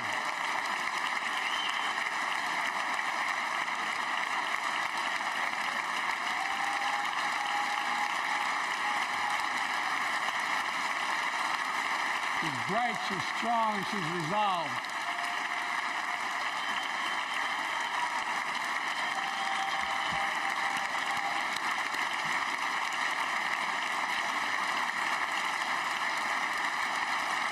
Yes, we, the United States of America, stand with the Ukrainian people. Throughout our history, we've learned this lesson. When dictators do not pay a price for their aggression, they cause more chaos. They keep moving, and the cost, the threats to America and America to the world keeps rising. That's why the NATO alliance was created, to secure peace and stability in Europe after World War II. The United States is a member, along with 29 other nations. It matters. American diplomacy matters. American resolve matters. Putin's latest attack on Ukraine was premeditated and totally unprovoked. He rejected repeated efforts at diplomacy. He thought the West and NATO wouldn't respond. He thought he could divide us at home, in this chamber, in this nation. He thought he could divide us in Europe as well. But Putin was wrong. We are ready. We are united, and that's what we did. We stayed united. We prepared extensively and carefully. We spent months building coalitions of other freedom-loving nations in Europe and the Americas, from America to the Asian and African continents, to confront Putin. Like many of you, I spent countless hours unifying our European allies. We shared with the world in advance what we knew Putin was planning and precisely how he would try to falsify and justify his aggression. We countered Russia's lies with the truth. And now that he's acted, the free world is holding him accountable, along with 27 members of the European Union, including France, Germany, Italy, as well as countries like the United Kingdom, Canada, Japan, Korea, Australia, New Zealand, and many others. Even Switzerland are inflicting pain on Russia and supporting the people of Ukraine. Putin is now isolated from the world more than he has ever been. Together,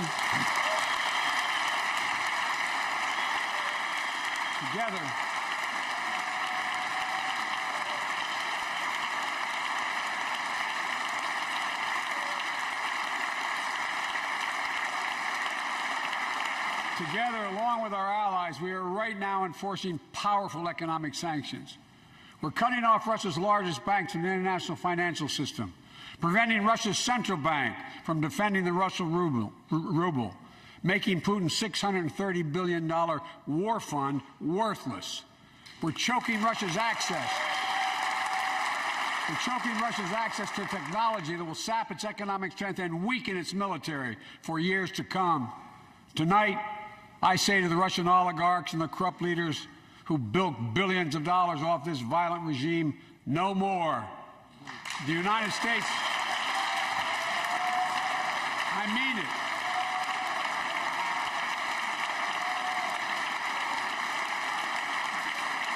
The United States Department of Justice is assembling a dedicated task force to go after the crimes of the Russian oligarchs. We're joining with European allies to find and seize their yachts, their luxury apartments, their private jets. We're coming for your ill-begotten gains. And tonight, I'm announcing that we will join our allies in closing off American airspace to all Russian flights, further isolating Russia and adding additional squeeze on their economy.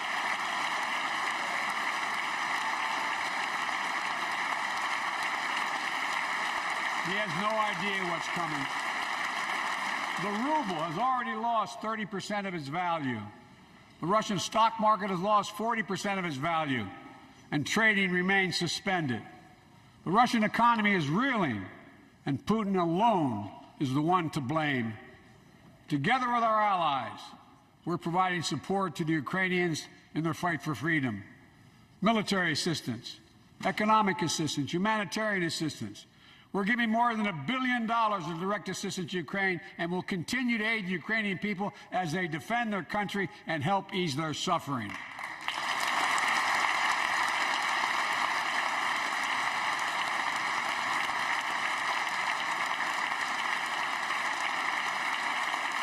But let me be clear. Our forces are not engaged and will not engage in the conflict with Russian forces in Ukraine. Our forces are not going to Europe to fight Ukraine, but to defend our NATO allies in the event that Putin decides to keep moving west.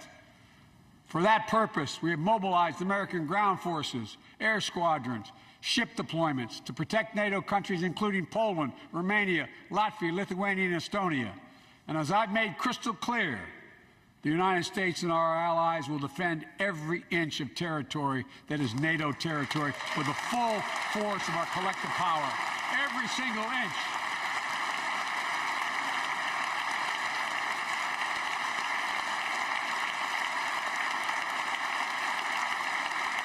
And we're clear-eyed.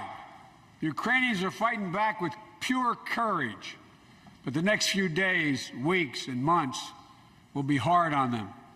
Putin has unleashed violence and chaos, but while he may make gains on the battlefield, he'll pay a continuing high price over the long run. And a pound of Ukrainian people, the proud, proud people, pound for pound, ready to fight with every inch of energy they have. They've known 30 years of independence, have repeatedly shown that they will not tolerate anyone who tries to take their country backwards. To all Americans, I'll be honest with you, as I always promised I would be. A Russian dictator invading a foreign country has cost around the world. And I'm taking robust action to make sure the pain of our sanctions is targeted at the Russian economy, and that we use every tool at our disposal to protect American businesses and consumers. Tonight, I can announce the United States has worked with 30 other countries to release 60 million barrels of oil from reserves around the world. America will lead that effort, releasing 30 million barrels of our own strategic petroleum reserve. And we stand ready to do more if necessary, united with our allies. These steps will help blunt gas prices here at home but I know news about what's happening can seem alarming to all Americans. But I want you to know we're going to be okay. We're going to be okay.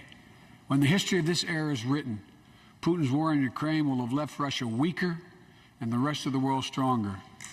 While it shouldn't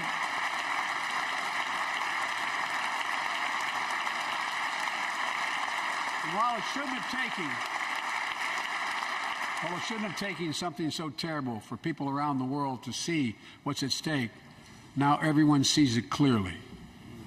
We see the unity among leaders of nations, a more unified Europe, a more unified West. We see unity among the people who are gathering in cities and large crowds around the world, even in Russia, to demonstrate their support for the people of Ukraine. In the battle between democracy and autocracies, democracies are rising to the moment, and the world is clearly choosing the side of peace and security. This is the real test, and it's going to take time. So let us continue to draw inspiration from the iron will of the Ukrainian people. To our fellow Ukrainian Americans who forged the deep bond that connects our two nations, we stand with you. We stand with you. Putin may circle Kyiv with tanks, but he'll never gain the hearts and souls of the Iranian people. He'll never extinguish their love of freedom, and he will never, never weaken the resolve of the free world.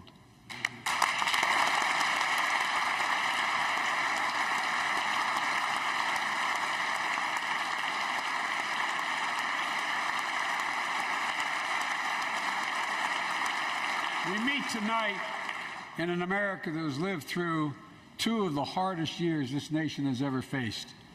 The pandemic has been punishing, and so many families are living paycheck to paycheck, struggling to keep up with the rising cost of food, gas, housing, and so much more.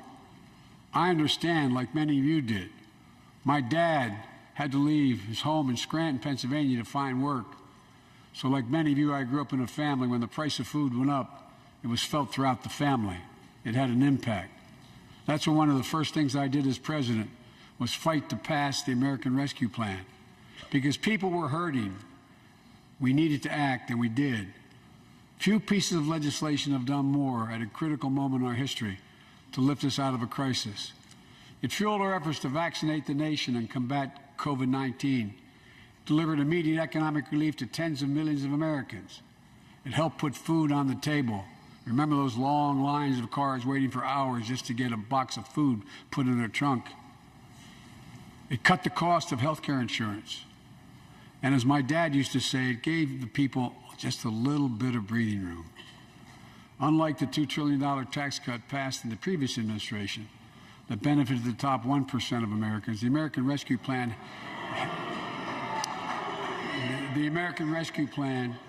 helped working people and left no one behind. Folks,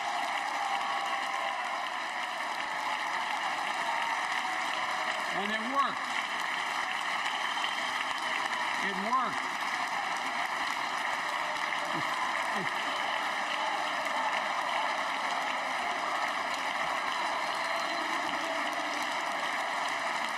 It worked.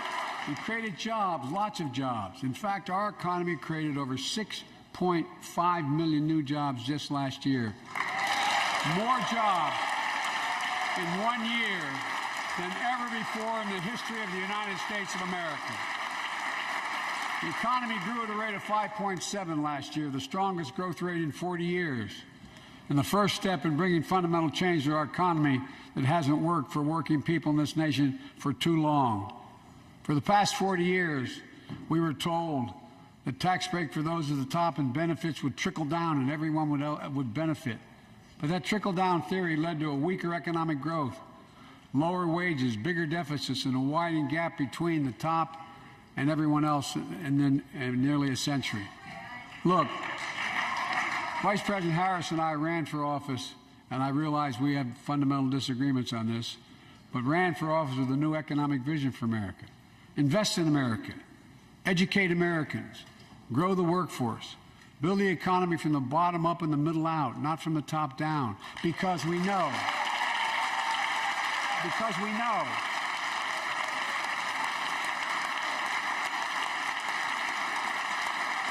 Because we know when the middle class grows, the poor will way up and the wealthy do very well. America used to have the best roads, bridges, and airports on earth. And now our infrastructure is ranked 13th in the world. We won't be able to compete for the jobs of the 21st century if we don't fix it. That's why it was so important to pass the bipartisan infrastructure law. And I thank my Republican friends to join, to invest, and rebuild America. The single biggest investment in history. It was a bipartisan effort, and I want to thank the members of both parties who worked to make it happen. We're done talking about infrastructure weeks. We're now talking about an infrastructure decade. And look, it's going to transform America, to put us on a path to win the economic competition of the 21st century that we face with the rest of the world, particularly China. I told Xi Jinping it's never been a good bet to bet against the American people. We'll create good jobs for millions of Americans, modernizing roads, airports, ports, waterways, all across America. And we'll do it to withstand the devastating effects of climate change and promote environmental justice. We'll build a national network of 500,000 electric vehicle charging stations. Begin to replace the poisonous lead pipes so every child, every American has clean water to drink at home and at school. We're going to provide affordable, high-speed internet for every American, rural, suburban, urban, and tribal communities. 4,000 projects have already been announced. Many of you have announced them in your districts. And tonight, I'm announcing that this year, we will start fixing over 65,000 miles of highway and 1,500 bridges in disrepair. And folks,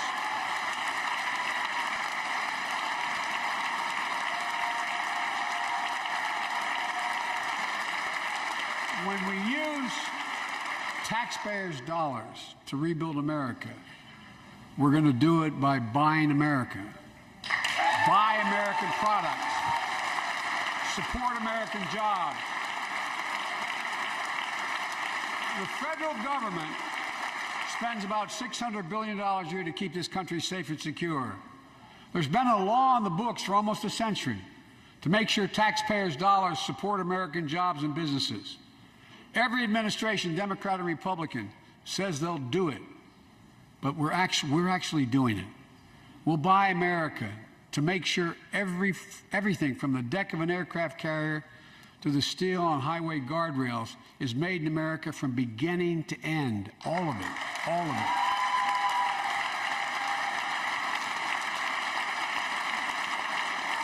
But folks, to compete for the jobs of the future, we also need a level playing field with China and other competitors. That's why it's so important to pass the Bipartisan Innovation Act sitting in Congress that will make record investments in emerging technologies and American manufacturing. We used to invest almost 2% of our GDP in research and development. We don't now. China is. Let me give you one example why it's so important to pass.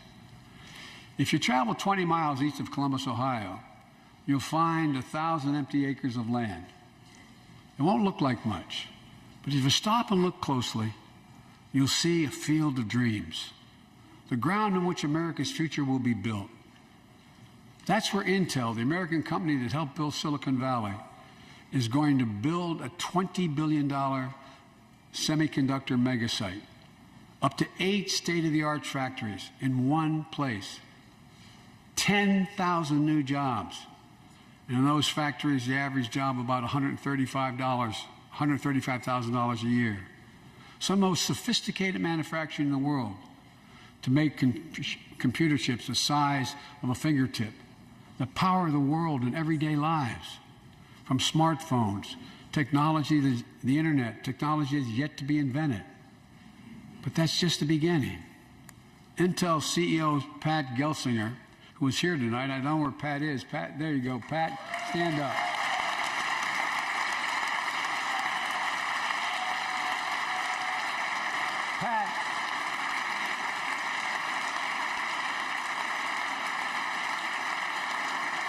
Pat came to see me, and he told me they're ready to increase their investment from $20 billion to $100 billion. That would be the biggest investment in manufacturing in American history. And all they're waiting for is for you to pass this bill. So let's not wait any longer. Send it to my desk. I'll sign it. And we'll really take off in a big way. And folks, Intel is not alone. There's something happening in America. Just look around and you'll see an amazing story. The rebirth of pride that comes from stamping products made in America. The revitalization of American manufacturing. Companies are choosing to build new factories here when just a few years ago they would have gone overseas. That's what's happening. Ford is investing $11 billion in electric vehicles, creating 11,000 jobs across the country. GM is making the largest investment in its history, $7 billion to build electric vehicles, creating 4,000 jobs in Michigan. All told, 369,000 new manufacturing jobs were created in America last year alone. Folks,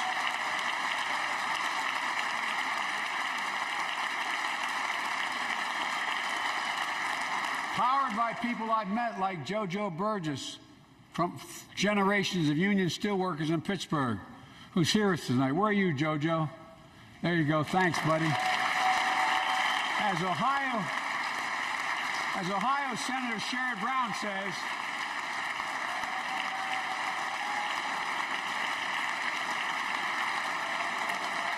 Sherrod Brown says it's time to bury the label Rust Belt.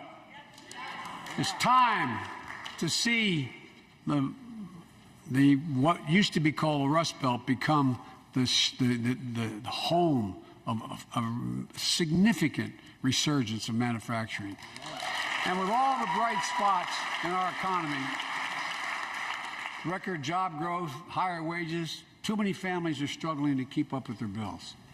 Inflation is robbing them of gains they thought otherwise they would be able to feel. I get it. That's why my top priority is getting prices under control. Look, our economy roared back faster than almost anyone predicted. But the pandemic meant that businesses had a hard time hiring enough people because of the pandemic to keep up production in their factories. So you didn't have people making those beams that went into buildings because they were out. The factory was closed. The panic also disrupted the global supply chain. Factories close. When that happens, it takes longer to make goods and get them to the warehouses, to the stores, and prices go up. Look at cars last year. 1/3 of all the inflation was because of automobile sales. There weren't enough semiconductors to make all the cars that people wanted to buy. And guess what? Prices of automobiles went way up, especially used vehicles as well. And so we have a choice. One way to fight inflation is to drive down wages and make Americans poorer. I think I have a better idea to fight inflation. Lower your costs, not your wages. And folks,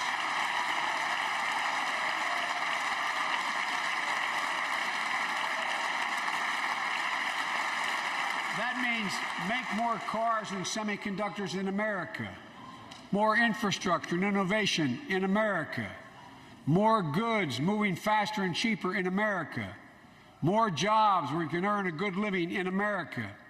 Instead of relying on foreign supply chains, let's make it in America. Look, economists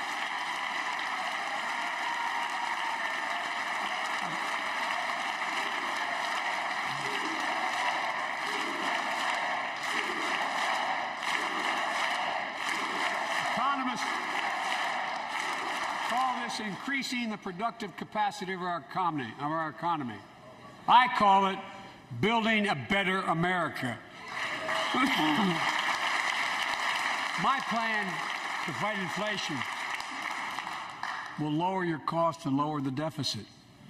17 Nobel laureates in economics said my plan will ease long-term inflationary pressures. Top business leaders, and I believe most Americans, support the plan. And here's the plan. First, cut the cost of prescription drugs.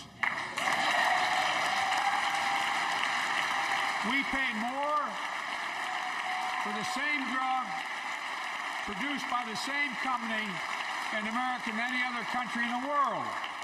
Just look at insulin. 1 in 10 Americans has diabetes. In Virginia, I met a 13-year-old boy, the handsome young man standing up there, Joshua Davis. He and his dad both have type 1 diabetes, which means they need insulin every single day. Insulin costs about $10 a vial to make. That's what it costs the pharmaceutical company. But drug companies charge families like Joshua and his dad up to 30 times that amount. I spoke with Joshua's mom. Imagine what it's like to look at your child who needs insulin to stay healthy and have no idea how in God's name you're going to be able to pay for it. What it does to your family, but what it does to your dignity, your ability to look your child in the eye, to be the parent you expect yourself to be. I really mean to think about that. That's what I think about. You know, yesterday, Joshua's here tonight, but yesterday was his birthday. Happy birthday, buddy, by the way. For Joshua and 200,000 other young people with type 1 diabetes, let's cap the cost of insulin at $35 a month so everyone can afford it. And drug companies will do very, very well, their profit margin. While we're at it, I know we have great disagreements on this floor with this. Let's let Medicare negotiate the price of prescription drugs.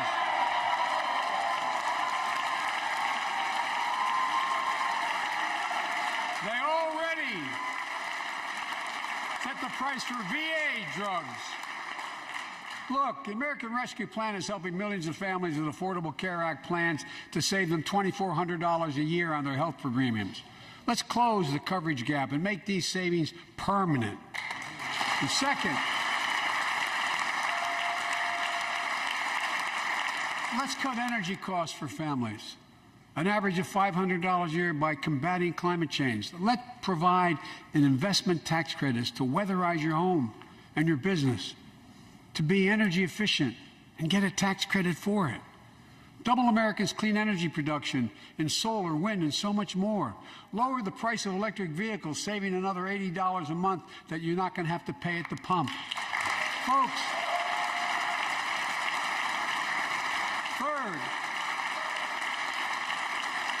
the third thing we can do to change the standard of living for hardworking folks is cut the cost of child care.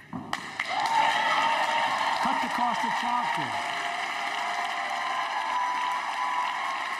Folks, if you live in a major city in America, you pay up to $14,000 a year for child care per child. I was a single dad for 5 years, raising 2 kids. I had a lot of help, though.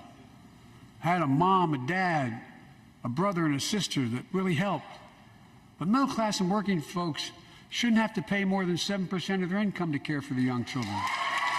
My plan would cut the cost of child care in half for most families and help parents, including millions of women who left the workforce during the pandemic because they couldn't afford child care, to be able to get back to work, generating economic growth. But my plan doesn't stop there. It also includes home and long-term care, more affordable housing, pre-K for 3- and 4-year-olds. All these will lower costs to families. And under my plan, nobody, let me say this again, nobody earning less than $400,000 a year will pay an additional penny in new taxes. Not a single penny.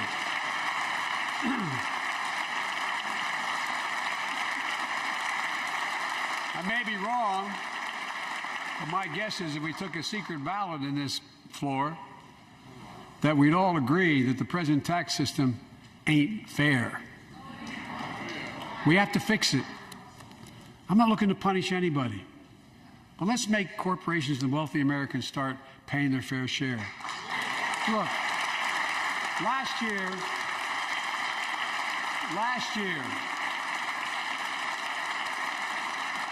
like Chris Coons and Tom Carper and my distinguished Congresswoman, we come from the land of corporate America. There are more corporations incorporated in America than every other state in America combined. And I still won 36 years in a row. The point is, even they understand they should pay just a fair share. Last year, 55 of the Fortune 500 companies earned $40 billion in profit and paid zero in federal taxes. Now look, it's not fair. That's why I proposed the 15% minimum tax rate for corporations. And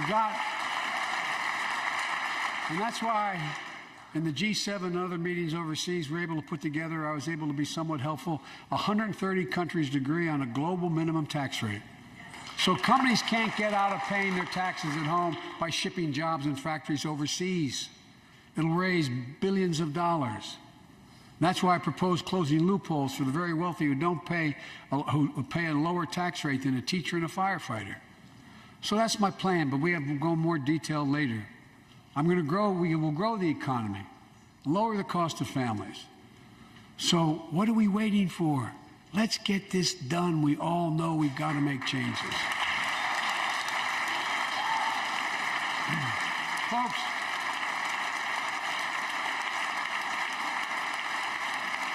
and while you're at it, confirm my nominees for the Federal Reserve, which plays a critical role in fighting inflation. My plan will not only lower costs and give families a fair shot, it will lower the deficit. The previous administration not only ballooned the deficit with those tax cuts for the very wealthy and corporations, it undermined the watchdogs, the job of those to keep pandemic relief funds being wasted. Remember we had those debates about whether or not those watchdogs should be able to see every day how much money was being spent, where was it going to the right place? But in my administration, the watchdogs are back. And we're going to go after the criminals who stole billions of relief money meant for small business and millions of Americans. Tonight, I'm announcing that the Justice Department will soon name a chief prosecutor for pandemic fraud.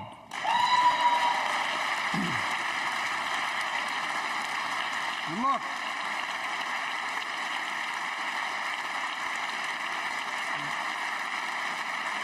I think we all agree, thank you. By the end of this year, the deficit will be down to less than half of what it was before I took office. The only president ever to cut the deficit by more than $1 trillion in a single year. Lowering your cost also meant demanding more competition. I'm a capitalist, but capitalism without competition is not capitalism. Capitalism without competition is exploitation. It drives up profits. And corporations have to compete. Their profits go up and your prices go up when they don't have to compete. Small businesses and family farmers and ranchers, I need not tell some of my Republican friends from those states. Guess what? You got 4 basic meat packing facilities. That's it. You play with them or you don't get to play at all. And you pay a hell of a lot more. A hell of a lot more because there's only 4. See what's happening with ocean carriers and moving goods in and out of America. During the pandemic, about half a dozen or less foreign-owned companies raised prices by as much as 1,000% and made record profits. Tonight, I'm announcing a crackdown on those companies overcharging American businesses and consumers. And folks,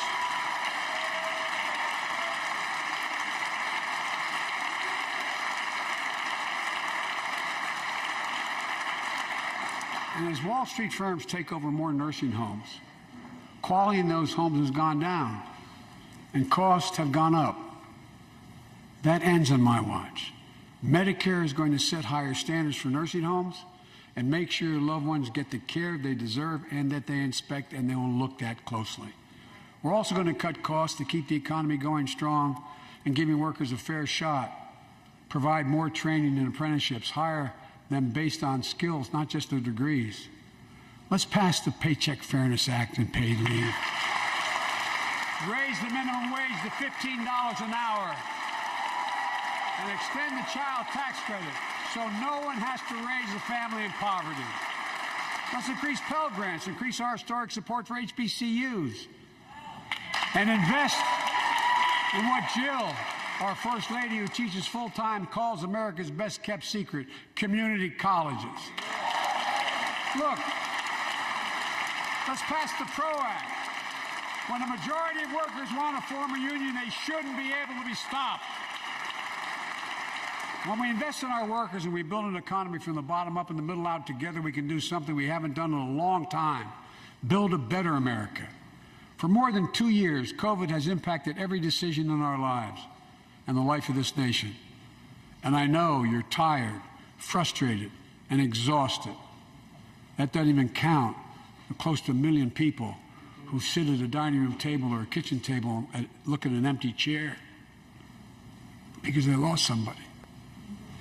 But I also know this, because of the progress we've made, because of your resilience and the tools that we have been provided by this Congress, tonight I can say we're moving forward safely back to more normal routines. We've reached a new moment in the fight against COVID-19, where severe cases are down to a level not seen since July of last year. Just a few days ago, the Center for Disease Control and Prevention issued a new mask guidelines. Under the new guidelines, most Americans and most of the country can now go mask-free. And based on projections, more of the country will reach a point across the next couple of weeks. And thanks to the progress we've made in the past year, COVID-19 no longer need control our lives. I know some are talking about living with COVID-19, but tonight I say that we never will just accept living with COVID-19. We'll continue to combat the virus as we do other diseases. And because this virus mutates and spreads, we have to stay on guard. And here are 4 common sense steps as we move forward safely, in my view. First, stay protected with vaccines and treatments. We know how incredibly effective vaccines are. If you're vaccinated and boosted, you have the highest degree of protection. We'll never give up on vaccinating more Americans. Now, I know parents with kids under 5 are eager to see their vaccines authorized for their children. Scientists are working hard to get that done. We'll be ready with plenty of vaccines if and when they do. We're all ready. We are also ready with antiviral treatments. If you get COVID-19, the Pfizer pill reduces your chances of ending up in the hospital by 90%. I've ordered more pills than anyone in the world has.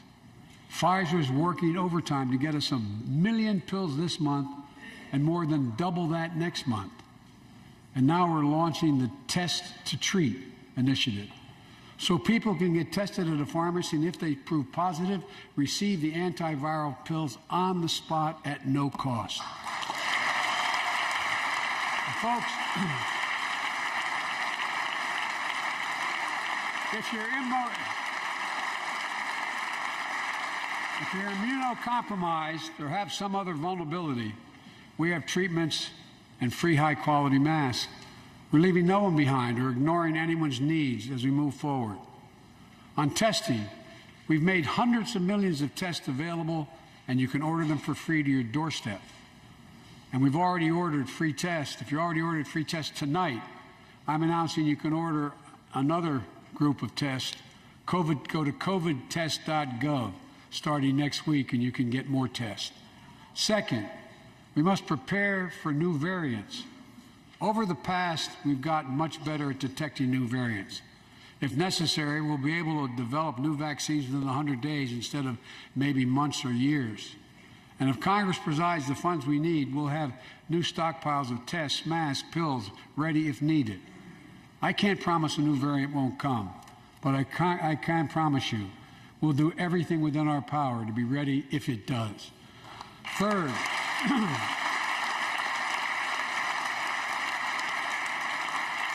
we can end the shutdown of schools and businesses. We have the tools we need.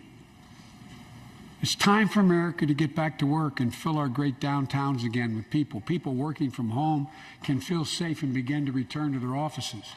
We're doing that here in the federal government. The vast majority of federal workers will once again work in person. Our schools are open. Let's keep it that way. Our kids need to be in school.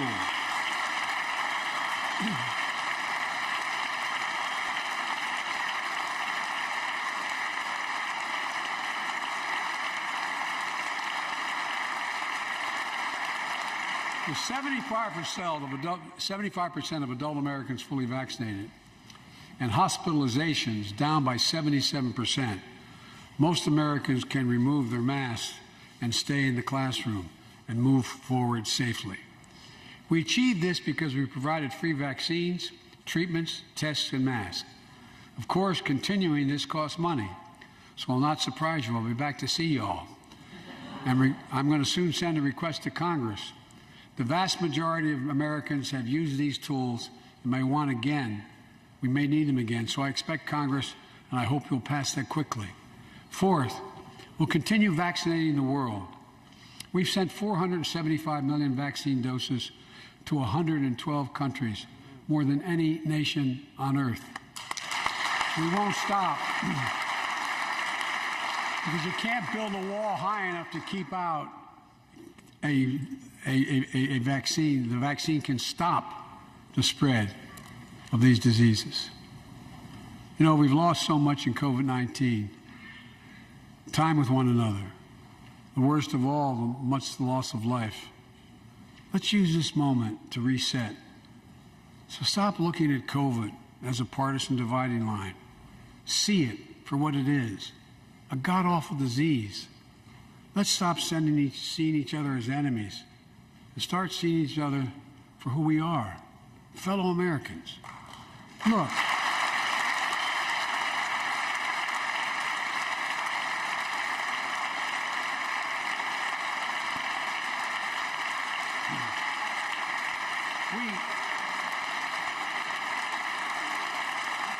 we can't change how divided we've been. It was a long time in coming. But we can change how to move forward on COVID-19 and other issues that we must face together. I recently visited New York City Police Department days after the funerals of Officer Wilbur Mora and his partner, Officer Jason Rivera. They were responding to a 9/11 call when a man shot and killed them with a stolen gun. Officer Mora was 27 years old. Officer Rivera was 22 years old. Both Dominican Americans who grew up in the same streets that they later chose to patrol as police officers. I spoke with their families, and I told them they were forever in debt for their sacrifices and will carry on their mission to restore the trust and safety of every community deserves. Like some of you that have been around for a while, I've worked with you on these issues for a long time. I know what works. Investigating crime prevention and community policing, cops who walk the beat, who know the neighborhood, and who can restore trust and safety. Let's not abandon our streets or choose between safety and equal justice. Let's come together and protect our communities, restore trust, and hold law enforcement accountable. That's why the Justice Department has required body cameras, banned chokeholds, and restricted no-knock warrants for its officers. That's why the American Rescue Plan that you all provided $350 billion that cities, states, and counties can use to hire more police, invest in more proven strategies.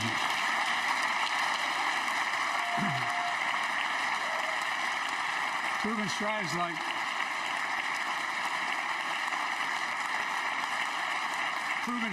like community violence interruption, trusted messengers, breaking the cycle of violence and trauma, and giving young people some hope. We should all agree the answer is not to defund the police. It's to fund the police. Fund them.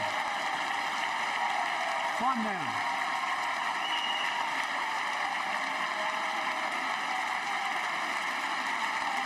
Fund them with resources and training. resources and training they need to protect our communities.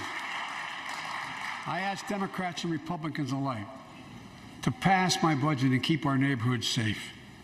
And we'll do everything in my power to crack down on gun trafficking of ghost guns that you can buy online, assemble at home, no serial numbers, can't be traced.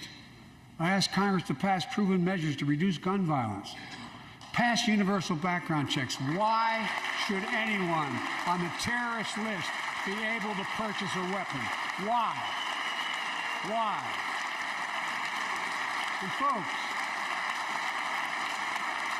ban assault weapons with high-capacity magazines that hold up to 100 rounds. You think the deer are wearing Kevlar vests? Look, repeal the liability shield that makes gun manufacturers the only industry in America that can't be sued. The only one. Imagine had we done that with the tobacco manufacturers. These laws don't infringe on the Second Amendment. They save lives.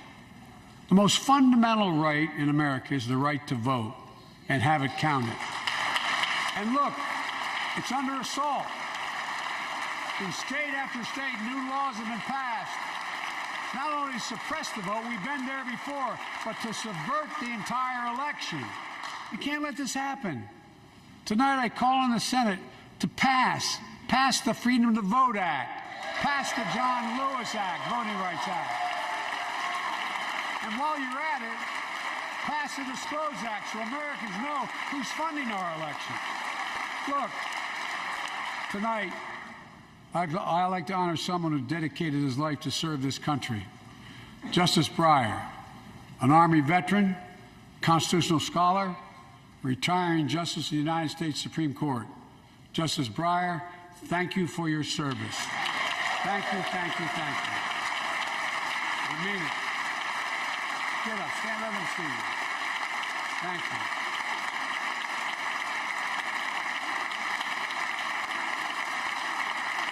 And we all know, no matter what your ideology, we all know one of the most serious constitutional responsibility a president has is nominating someone to serve on the United States Supreme Court. As I did 4 days ago, I've nominated the Circuit Court of Appeals, Ketanji Brown Jackson, one of our nation's top legal minds, who will continue in Justice Breyer's legacy of excellence. A former top litigator in private practice, a former federal public defender, from a family of public school educators and police officers. She's a consensus builder. Since she's been nominated, she's received a broad range of support, including the Fraternal Order of Police and former judges supported by Democrats and Republicans. Folks, if we are to advance liberty and justice, we need to secure our border and fix the immigration system.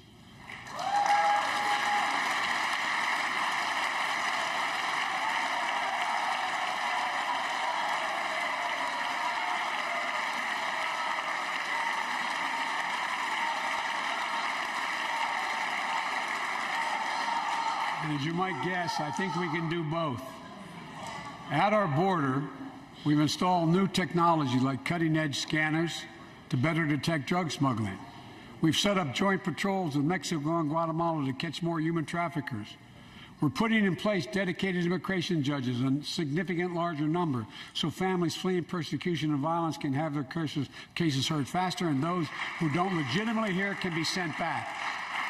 We're screening, we're securing commitments and supporting partners in South and Central America to host more refugees and secure their own borders. We can do all this while keeping lit the torch of liberty that has led the generation of immigrants to this land, my forebears and many of yours. Provide a pathway to citizenship for dreamers, those with temporary status, farm workers, essential workers. Revise our laws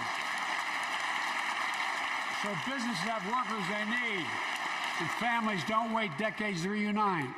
It's not only the right thing to do, it's economically smart thing to do. That's why the immigration reform is supported by everyone from labor unions to religious leaders to the U.S. Chamber of Commerce. Let's get it done once and for all. Folks,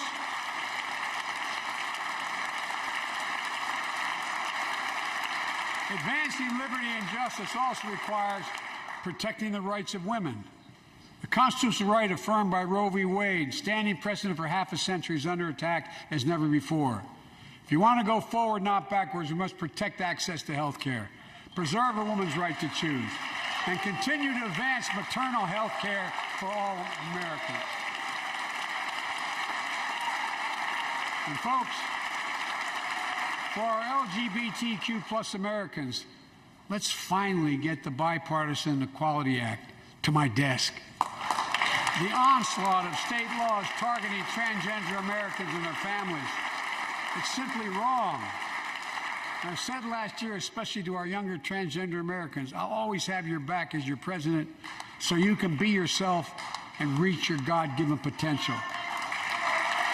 Folks,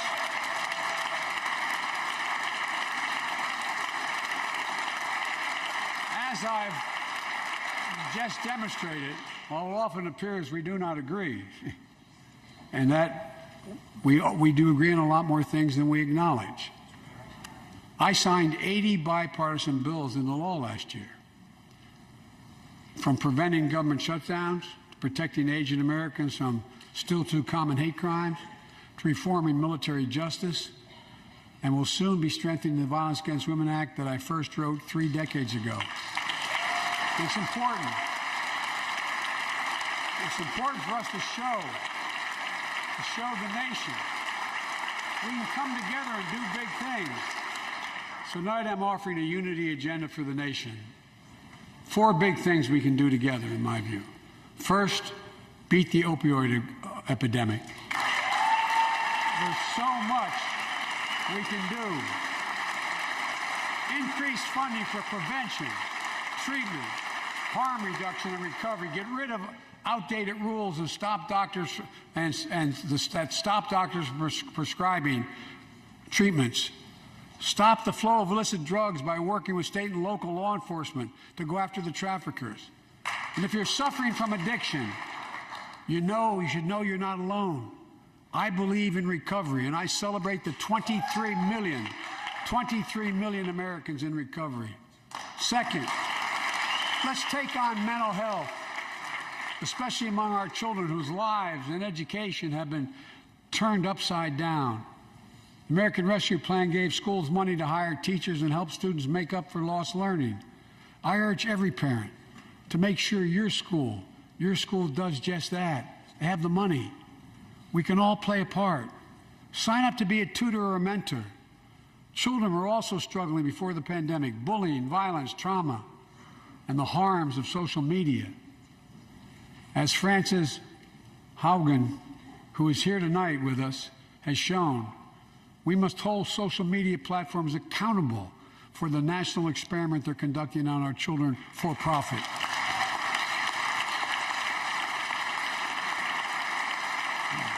Folks, thank you. Thank you for the courage you showed. It's time to strengthen privacy protections, ban targeted advertising to children, demand tech companies stop collecting personal data on our children, and let's get all Americans the mental health services they need. More people can turn for help, and full parity between physical and mental health care if we treat it that way in our insurance. Look,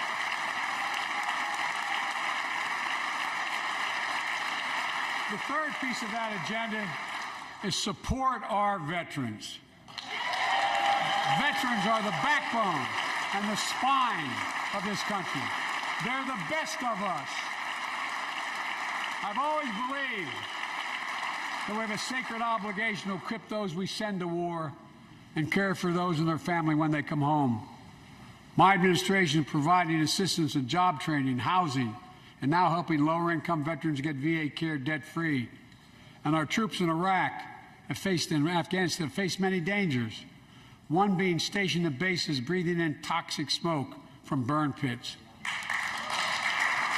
Many of you have been there. I've been in and out of Iraq and Afghanistan over 40 times. These burn pits that incinerate waste, the waste of war, medical and hazards material, jet fuel, and so much more. And they come home, many of the world's fittest and best trained warriors in the world. Never the same. Headaches, numbness, dizziness. A cancer that would put them in a flag-draped coffin. I know. One of those soldiers was my son, Major Beau Biden. I don't know for sure if the burn pit that he lived near, that his hooch was near in Iraq and earlier than that in Kosovo, is the cause of his brain cancer, the disease of so many other troops. But I am committed to find out everything we can, committed to military families like Danielle Robinson from Ohio, the widow of Sergeant First Class Heath Robinson.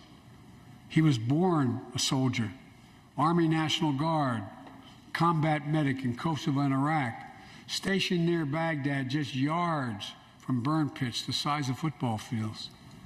Danielle is here with us tonight. They love going to Ohio State football games.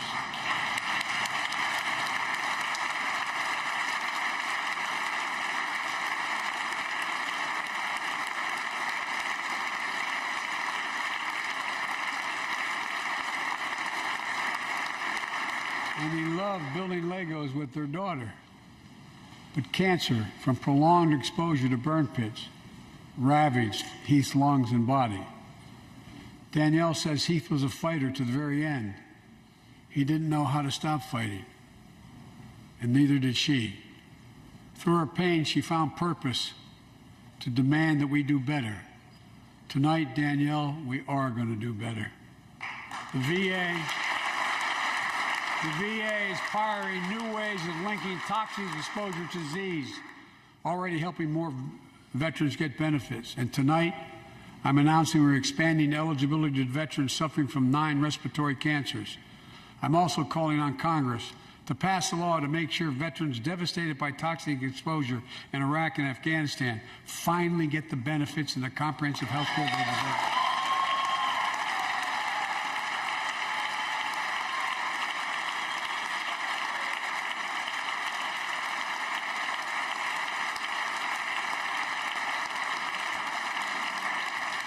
And fourth and last, let's end cancer as we know it. This is personal.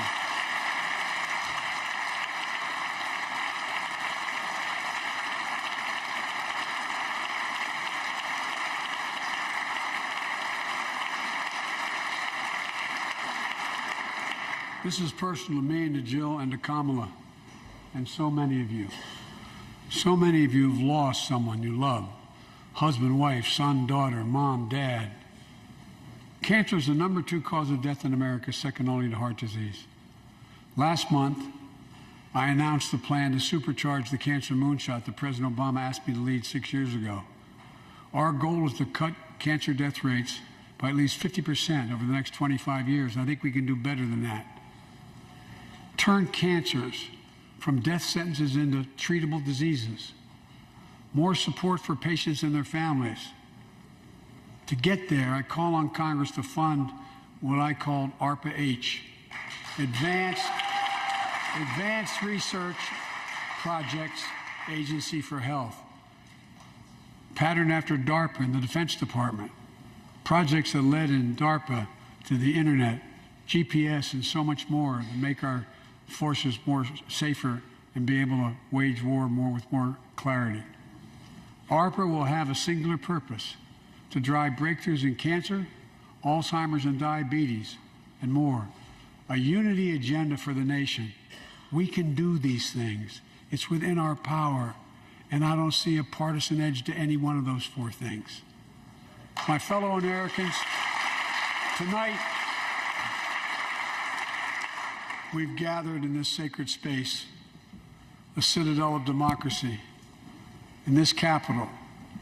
Generation after generation of Americans have debated great questions amid great strife and have done great things. We fought for freedom, expanded liberty, debated totalitarianism and terror.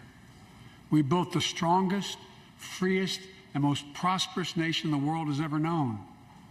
Now is the hour, our moment of responsibility, our test of resolve and conscience, of history itself. It is in this moment that our character of this generation is formed. Our purpose is found. Our future is forged. Well, I know this nation.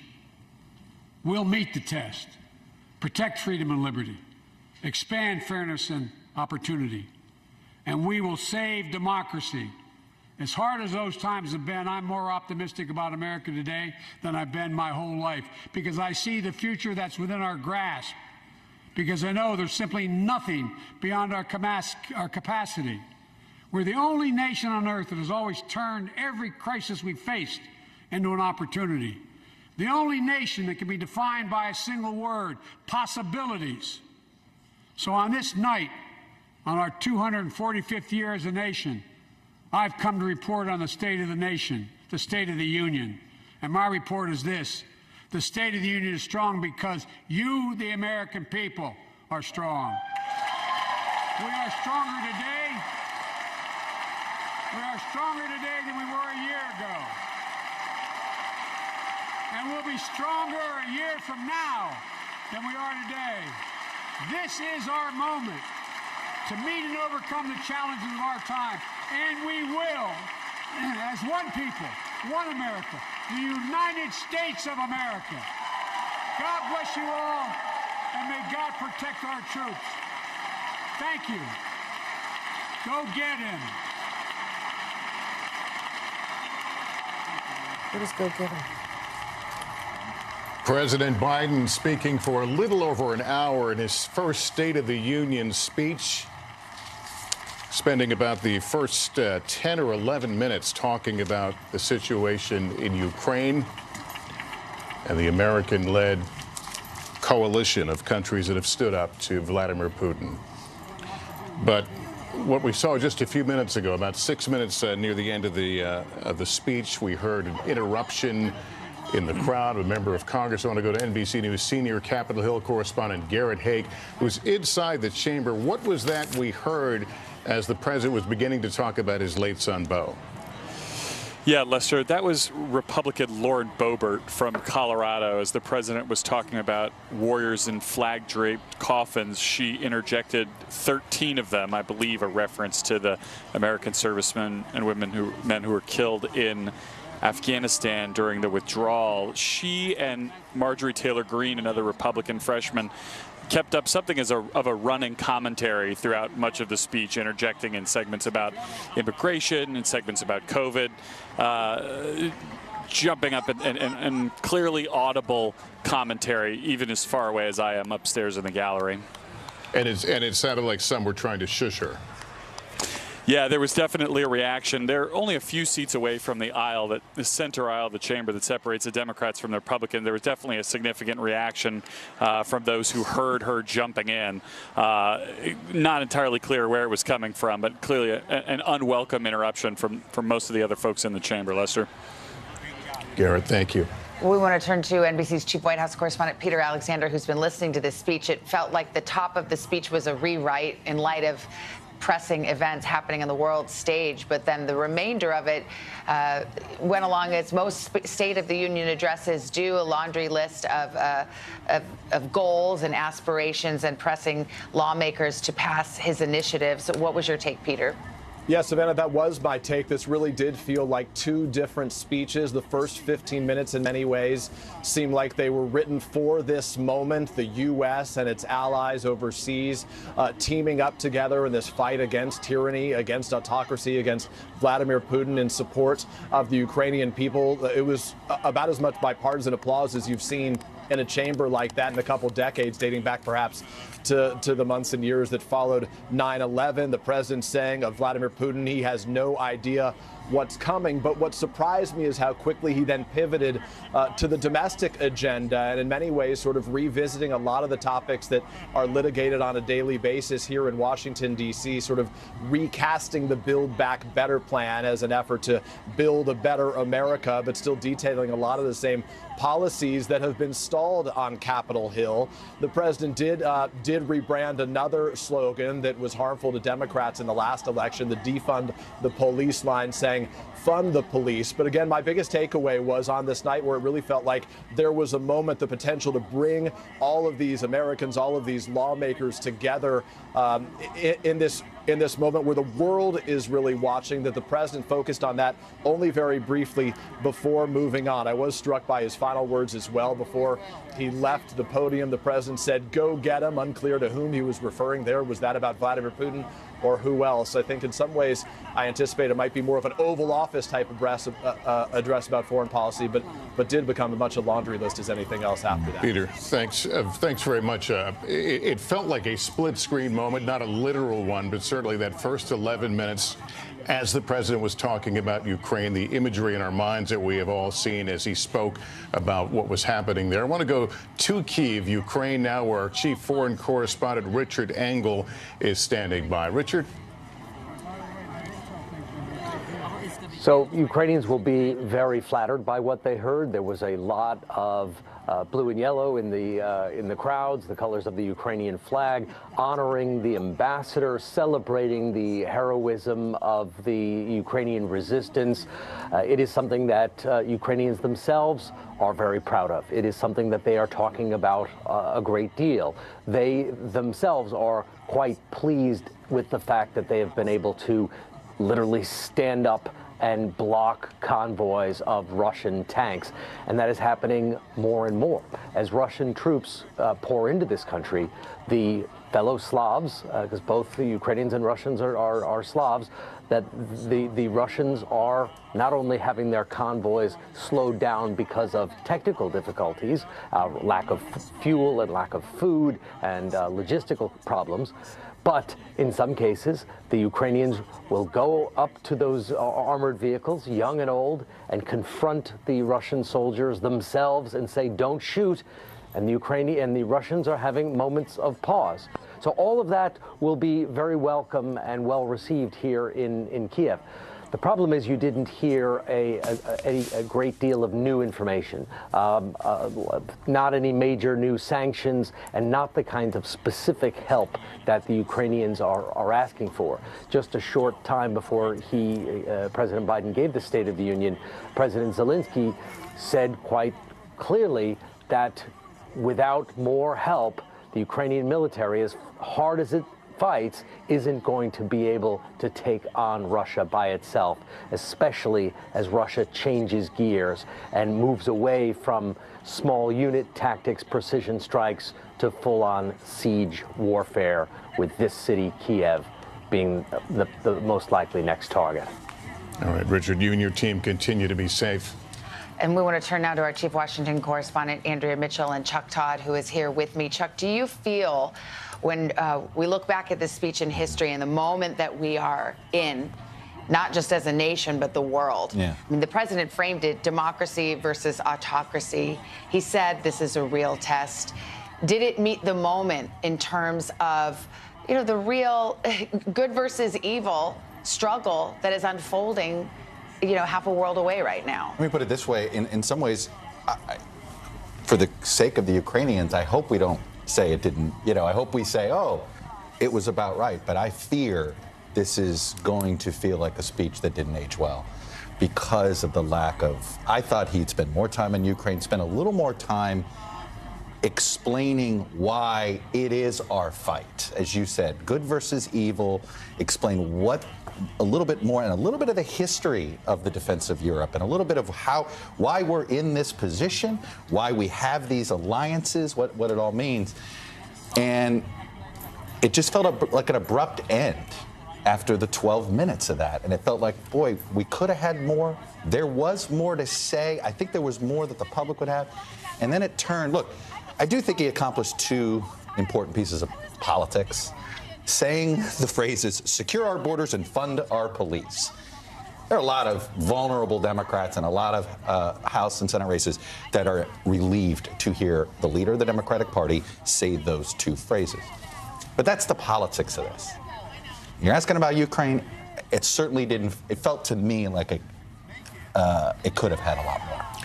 Andrea, there was no reassurance when the president was talking about Ukraine. We heard a few days ago Vladimir Putin raise the specter of putting his forces on nuclear alert, recognizing that's a sensitive ground for the president to go on. But were you surprised that there wasn't a reassurance to the American people that we are going to be okay through this? Well, I think the calculus there is, we're told, the president wants to de-emphasize that threat twice now from Vladimir Putin just in the last few days, because he doesn't want to respond to it. He did not do what he could have done, which was to raise the alert on American nuclear forces, equivalent to what Putin had done.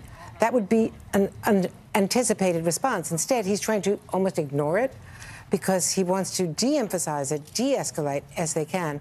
But to the point of not explaining the stakes, we're not in this, but we are going to have to make some sacrifices, and it's tied to inflation. And he could have done a much better job of explaining why we care, of broadening that conversation about democracy versus autocracies, and describing what we face with Vladimir Putin, describing what the irrationality is of his positions about Ukraine, why we should care about this country so much.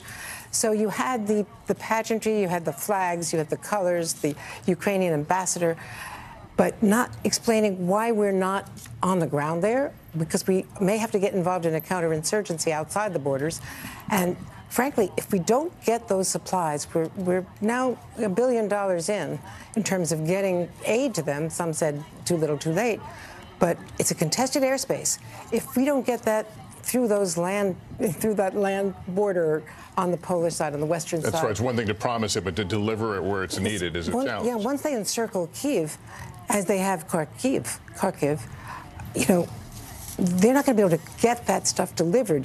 They've got to do it in the next 10 days, is the best military analysis. It felt like it was symbolically satisfying. There was those moments, a very moving moment when the entire House chamber stood for the ambassador from Ukraine, and there was a sea of blue and yellow. But when you get down to brass tacks, the president made clear we're not sending boots on the ground. He did say, actually, we're going to be okay. But then he said, Ukraine, these are going to be tough days for Ukraine.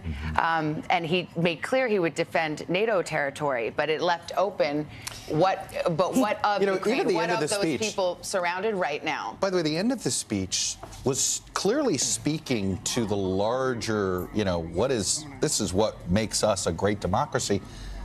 Boy, I think we were all waiting for it to be tied exactly, and then I think we were all waiting for this to frankly be a Ukraine sandwich, and then it didn't land there a little bit. I mean, and so again, I think we're all saying the same thing. I think we all expected a little bit more. I think we're all fearing that the next week is going to be just horrifying as we see a cornered Vladimir Putin do some perhaps crimes against humanity in order to try to get. There are questions about what the point of the sanctions are. What's the action that you expect? Clearly, he's not turning. And I think he had an opportunity to basically be a professor tonight a little bit and tell the American people, we try fireside chat, whatever historical metaphor you want to have. And I think he would have I think he had a public that was ready to hear more. And ask for some sacrifice and explain why we're going to need to sacrifice. I also think there was a strange moment at the end where he said, go get him. That was audible to the audience, and we're not quite sure what he means. I think he's talking about Vladimir Putin and the bad guys over there, but it was an ad lib that kind of... Yeah, normally his close is God bless and our that was, soldiers. I think he was trying to buck up America and say, we're strong, the State of the Union is strong, get out there and, remember that we are strong as Americans. By the way, his COVID messaging was very strong. I think that was sort of that was a moment where it seemed to get everybody and keep masks on. So I thought he did some good. And he avoided the claim of victory. Correct. I thought that was well-crafted portion of the speech was the COVID. Well, it is interesting to see how, whether it's the COVID messaging, the funding of police, the border wall, there did seem, Lester, to be an overt effort to reposition the Democratic message more in the middle, because obviously they're looking at the same polls and they see that the midterm elections are upon us, and all indications are that the Democrats are not going to do well, to put it kindly. And by the way, this is his comfort zone. I covered him when I was the congressional correspondent. Look at the way he is mingling, staying, more so than any other president, because he is so happy to be back in this joint session and in the House. We want to go into Chief White House correspondent Kristen Welker and get her initial thoughts on what we just heard. Kristen? Well, Lester, I'm getting mixed reaction hearing from some Democrats to this speech.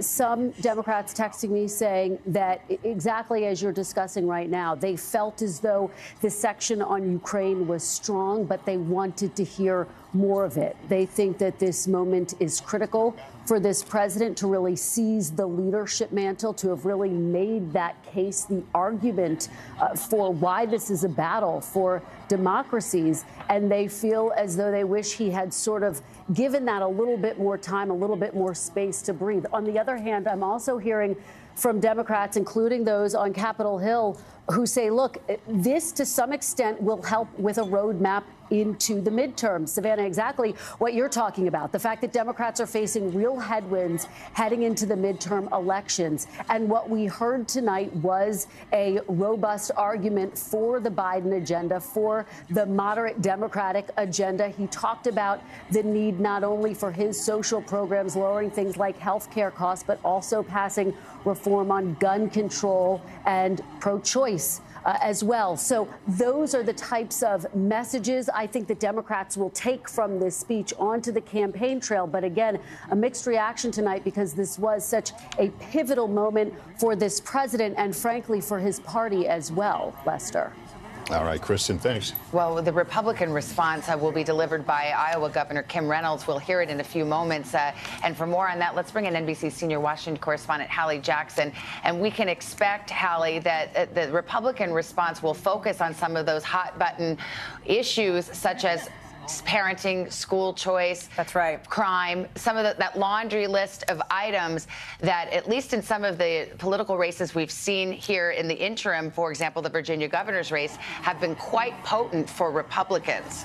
And they expect that to continue as we head into the midterm, Savannah. We're talking about, Iowa Governor Kim Reynolds here, a grandmother of 11 who will weave in some of her biography as she prepares to deliver the biggest speech of her political career. And you're right, we expected to focus. I've been on the phone with folks in Iowa, including those close to her, familiar with her remarks. She's going to focus largely in a couple of buckets, COVID and the economy. And this is all about contrast. Her mission and the mission of Republicans in this response is to highlight how their leadership in states like Iowa on these two issues has been different from the Biden administration's. Keep in mind that Iowa was one of the first states to get kids back in classes about a year ago. They had resisted in the initial days of the pandemic moving into a lockdown status. You've got that piece of the pandemic response. Governor Reynolds among the Republican governors leading these red states, these states where people largely went for former President Trump on that front. You also have the economic bucket. I expect, for example, that she will likely reference the fact that just today in Iowa,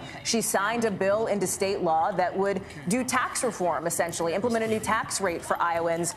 She will go after him, I expect, on inflation for President Biden. That is a talking point we have heard from Republicans around the country because many of them believe that the economic messaging and talking about how much people are paying and what kind of money is in their wallet will be really effective come November. You have to keep in mind, too, that the response to any State of the Union can be, in the words of one source I talked to today, kind of thankless. If you do it well, people tend not to remember, and they do remember if you do it poorly. But that is the needle that she is going to thread, and I expect you to see some of those big themes from her tonight, Savannah.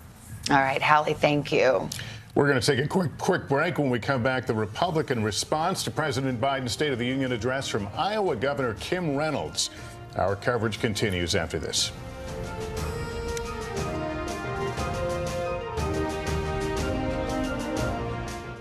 News is more than a headline. It informs, it inspires, and it still matters. To cover it, you have to be in it. And that's what we're going to do. Every night, we take you to the front lines of the story, where it's actually happening, with NBC News journalists on the ground from all over the world. We cover what you need to know and bring your newsfeed to life. In primetime and streaming live, it's your news playlist every night. Top Story with Tom Llamas, weeknights at 7 on NBC News Now. Nearly a dozen hours after the eye roared ashore. There is some late-breaking news. All right, To cover the news, you have to be in it. We'll take you to the front lines of the story, bringing your newsfeed to life. Streaming live every night. It's your news playlist. Top Story with Tom Llamas, weeknights at 7 on NBC News Now. The answers come when you need them most. Ooh, let it go. The Today Show's newest fan. Little Al Roker. What am I doing here? This is your moment. Your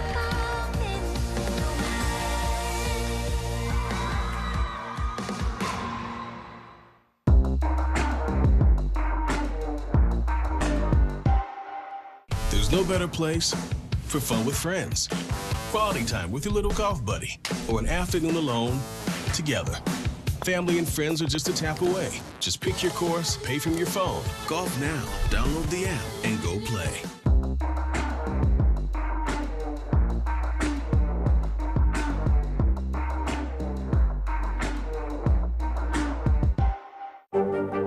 There were residents who hung on for dear life.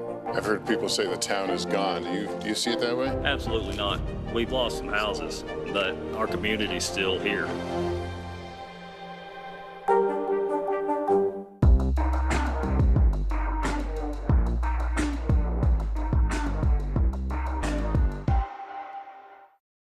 American diplomacy matters. American resolve matters. Putin's latest attack on Ukraine was premeditated and totally unprovoked. He rejected repeated efforts at diplomacy. He thought the West and NATO wouldn't respond. He thought he could divide us at home, in this chamber, in this nation. He thought he could divide us in Europe as well.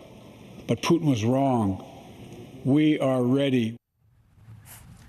Just some of the remarks from President Biden a few moments ago on this crisis in Ukraine. Part of his first State of the Union address, he touched on challenges abroad and at home. But Andrea, let's put the stakes out there, because Vladimir Putin has decided to invade his neighbor Ukraine, and no one, not anyone, knows what he does next and how far he will push it. And that is why this is a crisis moment, not just for Ukraine, but for the whole world. And what we're now seeing in Kharkiv, what we're seeing in the city that is encircled, is that he's going after, there were air assaults for the first time today, as Richard Engel reported. We're seeing him going after civilian populations, hitting the TV tower, but also that Holocaust memorial. It's going to be devastation. And when the president said tonight there are going to be hard days ahead for the brave people of Ukraine, the next week, the next 10 days are just going to be horrific, because they so outnumber those brave souls. But he went from that strong language and said, let me be clear, our forces are not engaged and will not engage in conflict with Russian forces. Well, that's the question. Is that sustainable? I mean, when you start, first of all, that's something for which there seems to be actual agreement in large swaths. Nobody is calling for American boots on the ground in Ukraine. Marco Rubio, the vice chair of Senate Intelligence on Foreign Relations, to me, he said today, we're not going in.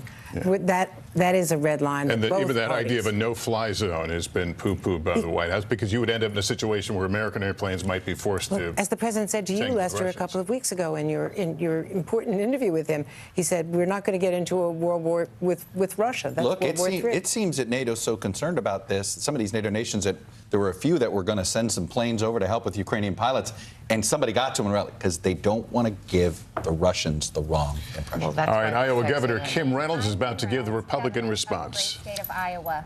Like you, I just watched the president's address. I listened as the governor of our state, as a mom and a grandmother of 11 who's worried our country is on the wrong track. We're now 1 year into his presidency, and instead of moving America forward, it feels like President Biden and his party have sent us back in time to the late 70s and early 80s, when runaway inflation was hammering families, a violent crime wave was crashing our cities, and the Soviet Army was trying to redraw the world map. Even before taking the oath of office, the president told us that he wanted to, quote, make America respected around the world again, and to unite us here at home. He's failed on both fronts. The disastrous Afghanistan withdrawal did more than cost American lives. It betrayed our allies and emboldened our enemies. North Korea is testing missiles again at an alarming rate. The Speaker of the House recently warned our Olympic athletes not to speak out against China. And now Russia has launched an unprovoked, full-scale military invasion of Ukraine, an attack on democracy, freedom, and the rule of law. Now all Americans must stand united in solidarity with the brave people of Ukraine as they courageously defend their country against Putin's tyranny as they fight for their freedom. But we shouldn't ignore what happened in the run-up to Putin's invasion, waiving sanctions on Russian pipelines while eliminating oil production here at home, focusing on political correctness rather than military readiness, reacting to world events instead of driving them. Weakness on the world stage has a cost, and the president's approach to foreign policy has consistently been too little, too late. It's time for America to once again project confidence. It's time to be decisive. It's time to lead. But we can't project strength abroad if we're weak at home. And that's what I want to discuss with you tonight. The president and Democrats in Congress have spent the last year either ignoring the issues facing Americans or making them worse. They were warned that spending trillions would lead to soaring inflation. They were told that their anti-energy policies would send gas prices to new heights. But they plowed ahead anyway, raising the price at the pump by 50% and pushing inflation to a 40-year high. 4 decades ago, when our nation was last reeling from inflation, I was a young working mom just starting out. My husband Kevin worked days while I watched our girls, and then we would literally switch. We would pass in the yard as he was coming home, and I was leaving to work evenings at the local grocery store. From across that checkout counter, I saw the pain of inflation on my neighbors' faces. I saw what happens when prices rise faster than wages. The Biden administration believes inflation is a, quote, high-class problem. I can tell you, it's an everybody problem. I saw moms and dads' paychecks buy them less and less. I watched working people choose which essentials to take home and which ones to leave behind. And now President Biden's decisions have a whole new generation feeling that same pain. When I took the oath of office 5 years ago, I promised Iowans that I would never lose sight of who I was working for, that I wouldn't become detached from the problems they were facing, from the problems that I had faced myself. But you don't have to check groceries to see what high inflation does to people. You just need to step outside of the D.C. bubble. Talk to Americans about what's on their mind. Ask them, what are your concerns? What keeps you up at night? And they'll tell you. And I can tell you what's not on that list. They won't tell you that spending trillions more and bankrupting their children is the answer to their problems. They won't tell you that we should be paying people not to work. And they certainly won't tell you that we should give billions in tax giveaways to millionaires and billionaires in Democrat-controlled states like California, New York, and New Jersey. But that's what the Biden administration has been pushing for over the last year. And that's all part of Build Back Better. Thankfully, the president's agenda didn't pass because even members of his own party said enough is enough. Well, the American people share that view. Enough is enough. And it's not just with D.C. spending. Americans are tired of a political class trying to remake this country into a place where an elite few tell everyone else what they can and cannot say, what they can and cannot believe. They're tired of people pretending the way to end racism is by categorizing everybody by their race. They're tired of politicians who tell parents they should sit down, be silent, and let government control their kids' education and future. Frankly, they are tired of the theater, where politicians do one thing when the cameras are rolling and another when they believe you can't see them, where governors and mayors enforce mandates but don't follow them, where elected leaders tell their citizens to stay home while they sneak off to Florida for sun and fun, where they demand that your child wear a mask, but they go maskless. So you've heard the excuses. They were just holding their breath, but it's the American people who are waiting to exhale, waiting for the insanity to stop. We now live in a country where violent crime is out of control. Liberal prosecutors are letting criminals off easy, and many prominent Democrats still want to defund the police. You know, it seems like everything is backwards. The Biden administration requires vaccines for Americans who want to go to work or protect this country, but not for migrants who illegally cross the border. The Department of Justice treats parents like domestic terrorists, but looters and shoplifters roam free. The American people are left to feel like they're the enemy. This is not the same country it was a year ago. The president tried to paint a different picture tonight, but his actions over the last 12 months don't match the rhetoric. It's not what he promised when he took office. But it doesn't have to be that way. There is an alternative. Across the nation, Republican governors and legislators are showing Americans what conservative leadership looks like, what it means to respect the people we serve, to hear them out, to stand up for them and walk alongside them. We know that our problems require bold action, but we also know that bold action doesn't have to mean government action. It's Americans making their own decisions for their own families and future. Republican governors face the same COVID-19 virus head-on.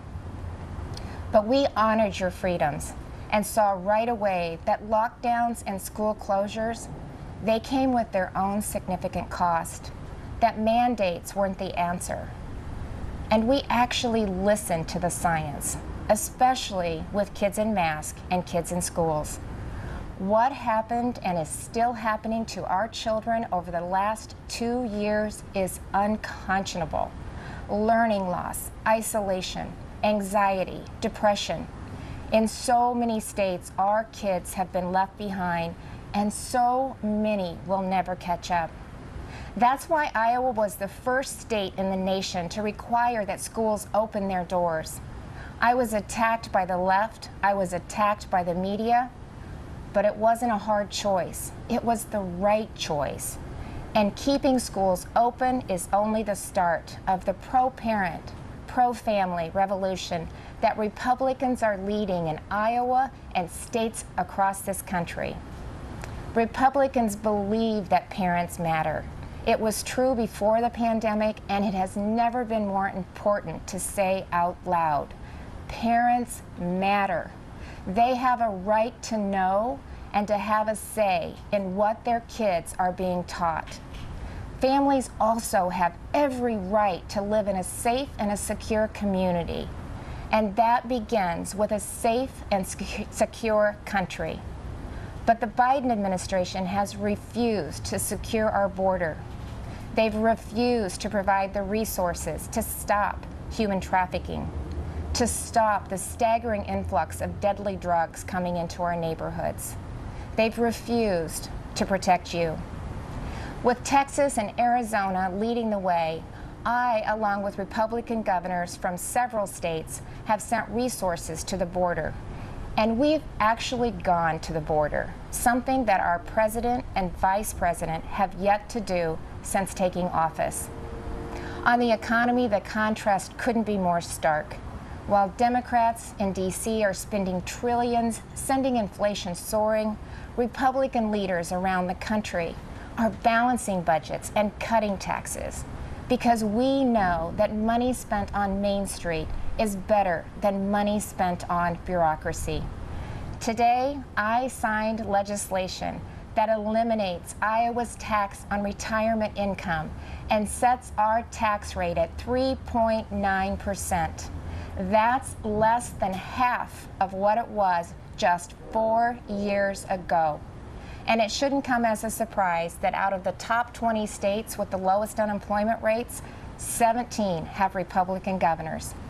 Republicans may not have the White House, but we're doing what we can to fill the leadership vacuum. And on the issues that are affecting Americans, Republicans are leading. We're standing up for parents and kids. We're standing up for life. We're keeping our communities safe and thanking those in uniform. We're fighting to restore America's energy independence, and that includes biofuels. We're getting people back to work, not paying them to stay home. Most of all, we're respecting your freedom. Behind me stands Iowa's Capitol, where we display our state motto, our liberties we prize and our rights we will maintain. And those aren't just empty words. It's a belief that the greatness of this state and this country lies in our people, not government. You shouldn't have to wake up every morning and worry about the next thing the government is going to do to you, your business, or your children. If we as elected leaders are doing our job, then the government is working well, but operating in the background. It's supporting the ingenuity and spirit of our people, not drowning them out. It's keeping them safe, not restricting their freedom. That's what I believe, that's what Republicans believe, and that's what Republicans are doing. I am so blessed to be the governor of Iowa, where people are humble, hardworking, and patriotic. We take care of each other. And yes, we are, as they say, Iowa nice. But you don't have to be from Iowa to see that those are the values of America at its best. All of America. Over the last few years, I've put my faith in Iowans, and they haven't let me down. I encourage this president to do the same, to put his faith in you, the American people, who have never wavered in your belief in this country, regardless of who leads it. Because you know, you've shown that the soul of America isn't about who lives in the White House. It's men and women like you in every corner of this nation who are willing to step up and take responsibility for your communities, for your neighbors, and ultimately for yourselves. By that most important measure at least, the state of our union is indeed strong. Thank you, God bless you, and God bless the United States of America. The Republican response from Kim Reynolds, governor of Iowa. Both speeches hit on rising inflation that's hitting Americans hard. We want to go to NBC News senior business analyst Stephanie Ruhle with that. Stephanie?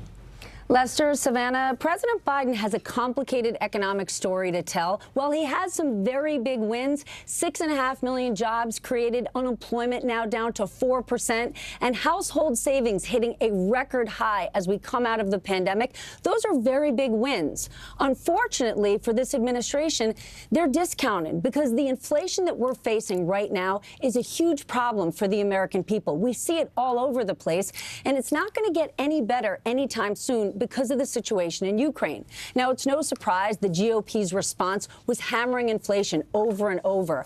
But frankly, they didn't even need to do that. The American people are feeling it every single day. It's what they're talking about at their kitchen tables, and it's what's causing a problem in approval ratings for President Biden. Stephanie, thank you very much. Those domestic issues, of course, at the forefront and usually the bread and butter of a State of the Union. But as we saw tonight, the president spending the first part of his speech on the situation in Ukraine. And we want to return to that. Tom Llamas, our correspondent, is in Lviv, the western part of the country. He's been there for several days now. And what do you think will be the reaction to the speech, to the extent that the folks there will even hear of it when they are literally fighting for their lives? No, Savannah, it is a good point. It's going to be 6 o'clock in the morning shortly here. Ukrainians are going to wake up, and I can be very honest with you, the president's speech is not going to be on their mind. They are waking up and they're going to volunteer centers and they're packing bags full of food, water, and diapers to be sent out to the war-torn regions. After that, they're assembling camouflage nets or Molotov cocktails. Men who run auto parts stores or are dentists or doctors are now running military checkpoints looking for Russian spies or Russian saboteurs. I'm not sure if the president's speech here will inspire the Ukrainian people because President Biden couldn't tell them what they want, which is they need troops on the ground here. The U.S. is not going to do that. NATO's not going to do that. They want a no-fly zone for Russian aircraft.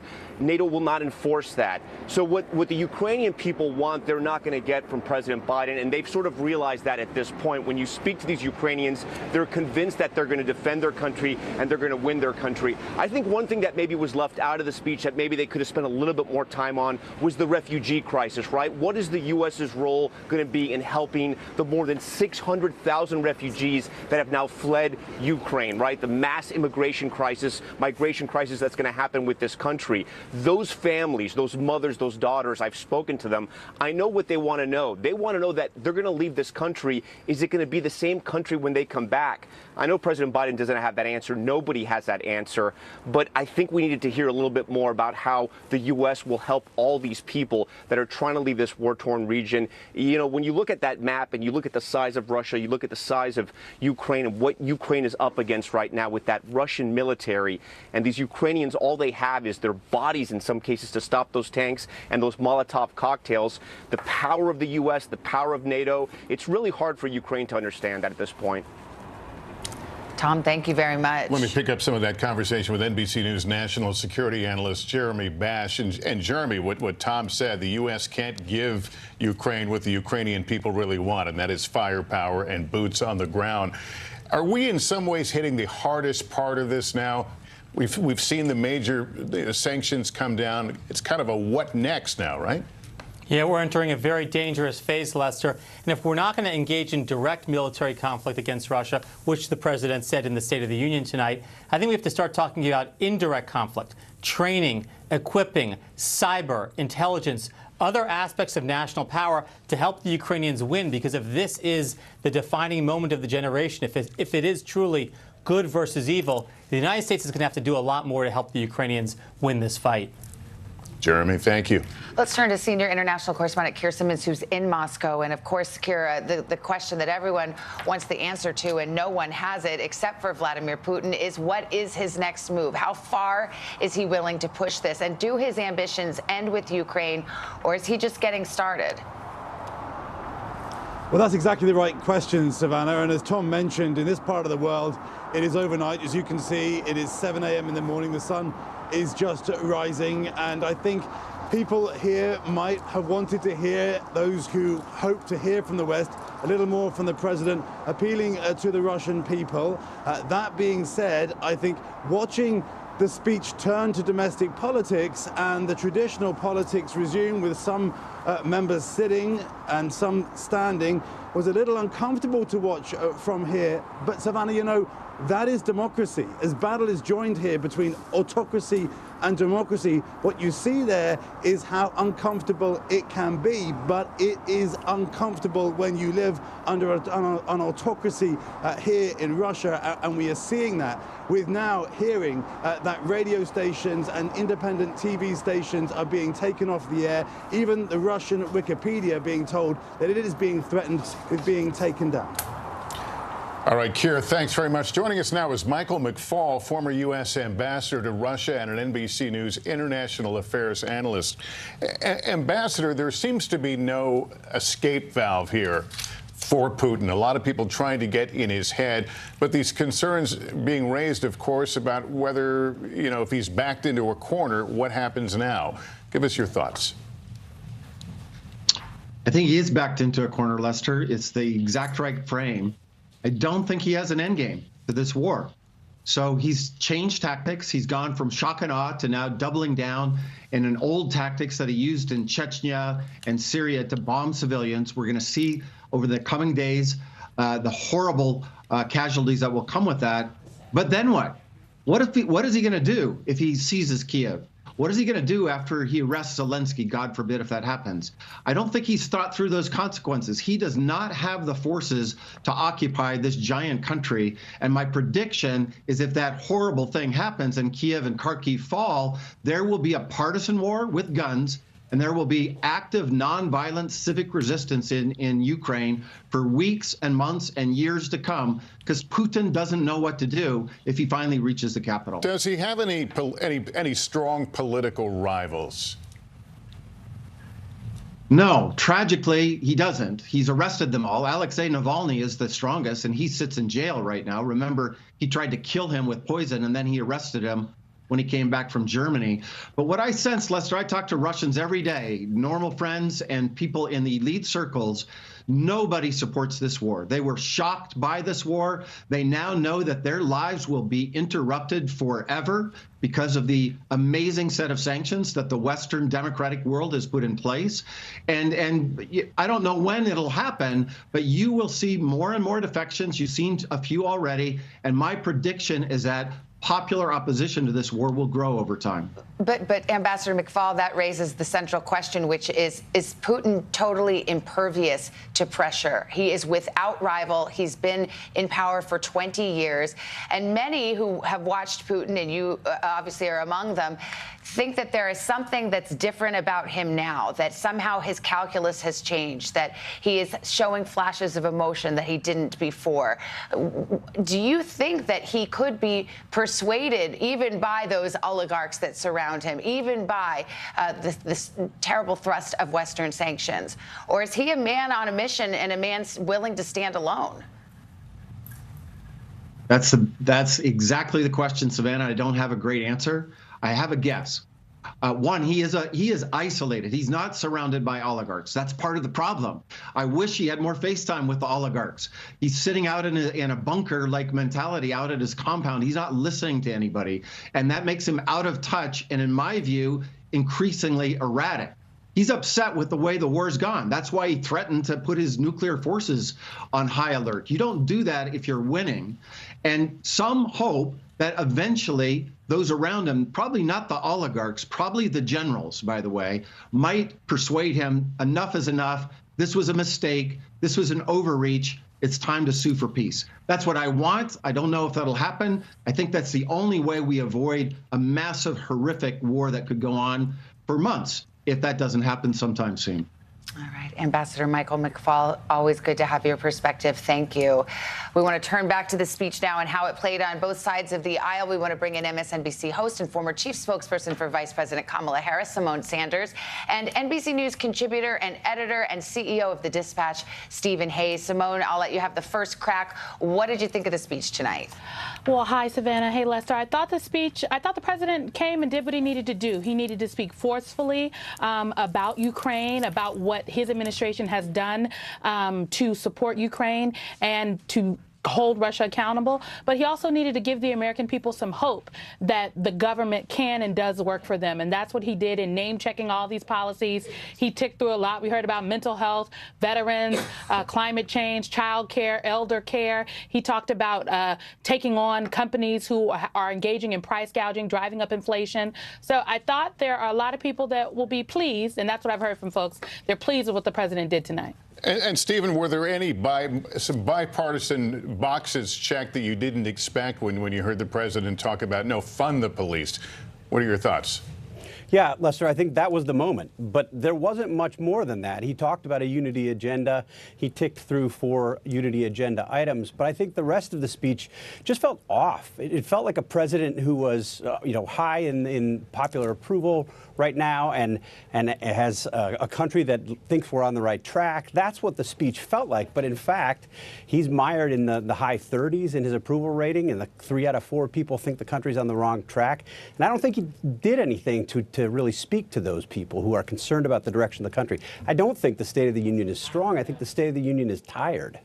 Simone, what did you think? Because it did seem like the president was making a real concerted effort to moderate some of the positions that, whether they've been the Democratic position or not, certainly is the perception. For example, defund the police. That is a line that Republicans have seized and used to their advantage in many elections. The immigration, keeping our borders secure and strong. Were you surprised to see him strike that more moderate tone?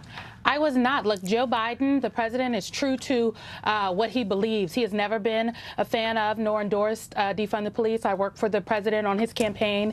I remember many lively debates of some staff that wanted him to endorse it, but that is not what he believes. He believes that you need to fund the police department and you need to hold police officers, rogue police officers, accountable. In terms of the border, I was very struck by Governor Reynolds and the Republican response, actually, saying that neither the president nor vice president had been to the border. Because the vice president has been to the border. She went to the border in El Paso. I was on that trip. Lester, I do believe, was there, if I remember correctly. So, look, I think that there were a lot of things in this speech for a lot of different people, but I do think the president got the job done tonight. There will be a lot of further analysis of this speech, what was said and what was not said. Yeah, absolutely. But that will do it for us for NBC's special coverage of President Biden's first State of the Union address and the Republican response. And you'll, of course, have much more tomorrow morning on Today, including your interview with Vice President Kamala Harris. That's right. I'm Savannah Guthrie, along with Lester Holt. For all of us here at NBC News, thank you for joining us. Have a good night, and we'll see you tomorrow morning on Today.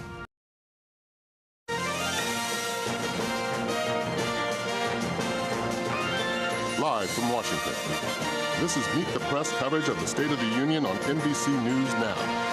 Here are Chuck Todd and Kristen Welker. Good evening and welcome to NBC's continuing special coverage of the State of the Union address. Joe Biden's first officially as president as he faces a war abroad, declining support at home, and an election year as we enter year 3 of this pandemic. A lot to break down, Chuck, so let's dive right in. It has been a split-screen night with American politics center stage here in Washington, but so much attention also on Kyiv as Ukraine and its president withstand another night of Russian attacks. The conflict now quickly approaching the 1-week mark. It's rattled the globe and even leading to Russian threats of nuclear engagement. And it could be transforming the Biden presidency. We'll see. But the president's remarks tonight did not linger on the conflict. He spent about 10 minutes on the issue as he announced a series of new measures against Russia. The Department of Justice is assembling a dedicated task force to go after the crimes of the Russian oligarchs. We're joining with European allies to find and seize their yachts, their luxury apartments, their private jets. We're coming for your ill-begotten gains. And tonight, I'm announcing that we will join our allies in closing off American airspace to all Russian flights, further isolating Russia and adding additional squeeze on their economy. The president had some other strong words for Russian President Vladimir Putin, saying he was wrong in thinking he could divide the U.S. and Europe. He vowed to defend every inch of NATO, drawing a clear contrast between democracy and autocracy. Putin may circle Kyiv with tanks, but he'll never gain the hearts and souls of the Iranian people. He'll never extinguish their love of freedom, and he will never weaken the resolve of the free world. Now, whether these remarks should have focused more on the escalating conflict will be a major question this administration may have to face as this conflict evolves, Kristen, because the next week is going to be brutal.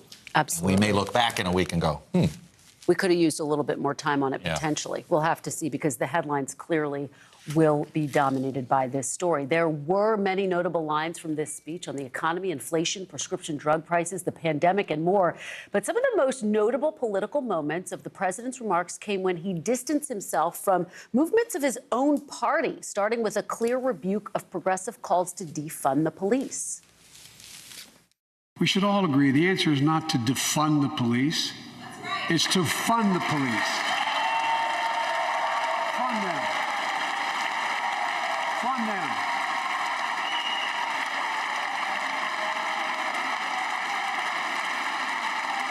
Fund them with resources and training.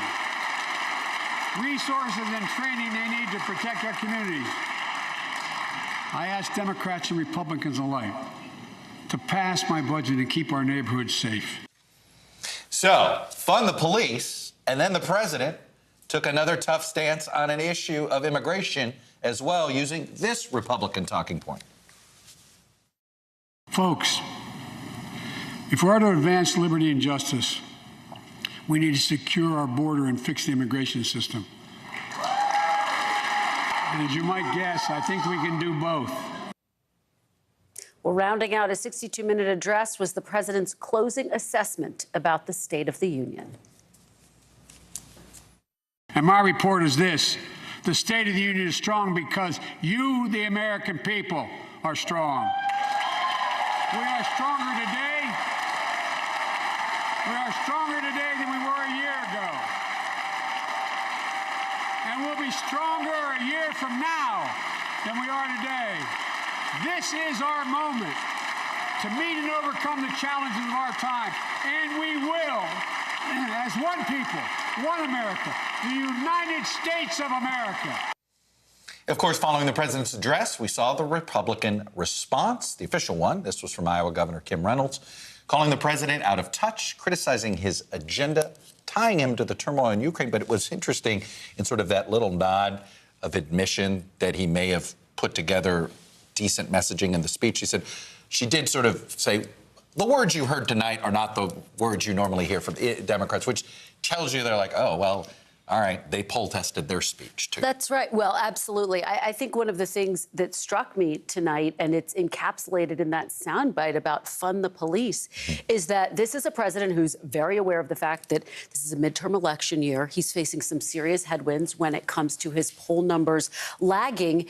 And he is saying this is the way to win, to have a moderate message on some of these issues that have been very divisive. And it's going to be really interesting to see what progressives have to say about it. I am curious. Look, in this moment, I think with the world in crisis, it's going to be hard to push back, especially what are they going to do, beat up Biden even more and lower his poll ratings? You know what's interesting about this speech, Kristen, is you could tell about 2 weeks ago, the opening riff might have been COVID. I want to play, folks, slot number 12. And play what he said about COVID. It's sort of a piece of a larger thing he did.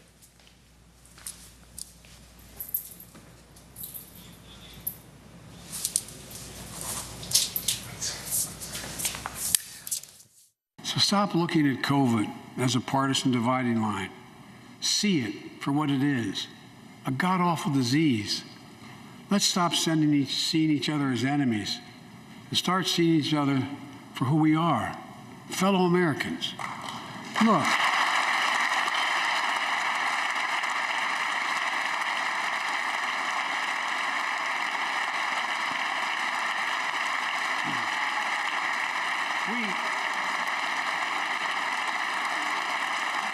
We can't change how divided we've been. It was a long time in coming. But we can change how to move forward on COVID-19 and other issues that we must face together. And this, to me, I thought COVID was, and you could see pre-Ukraine, I think this would have been the heart of sort of the, okay, guys, this has been rough, but we're going to bring it together. And, you know, you could see there are pieces of this speech that clearly they've paid attention to the polls. They see what's wrong, fund the police, secure the borders. COVID's not partisan. They get it. They are hearing the polls. Will the public hear it? Well, that's the question. And clearly he didn't want to sacrifice those pieces of his speech for the Ukraine message. I mean, as we're saying, it felt as though he rewrote the top of that piece. And I think you're right when it comes to COVID, because there is a story that he has to tell. The fact that you have cases and hospitalizations dropping all across the country. And of course, he did For make now. that for now. I mean, that's the risk. Until there's a new variant, which he said we will be ready for. I think what I'm going to be curious to see is what will people say about the Ukraine piece of this? Because obviously one of the big issues for Americans, pocketbook issues, rising prices on everything, inflation, and of course the two intersect. What happens with Russia impacts the price that we see in the grocery store, at the gas pump. And there is, I believe, a bite that we have on inflation. The president tackling that issue head on. Take a listen.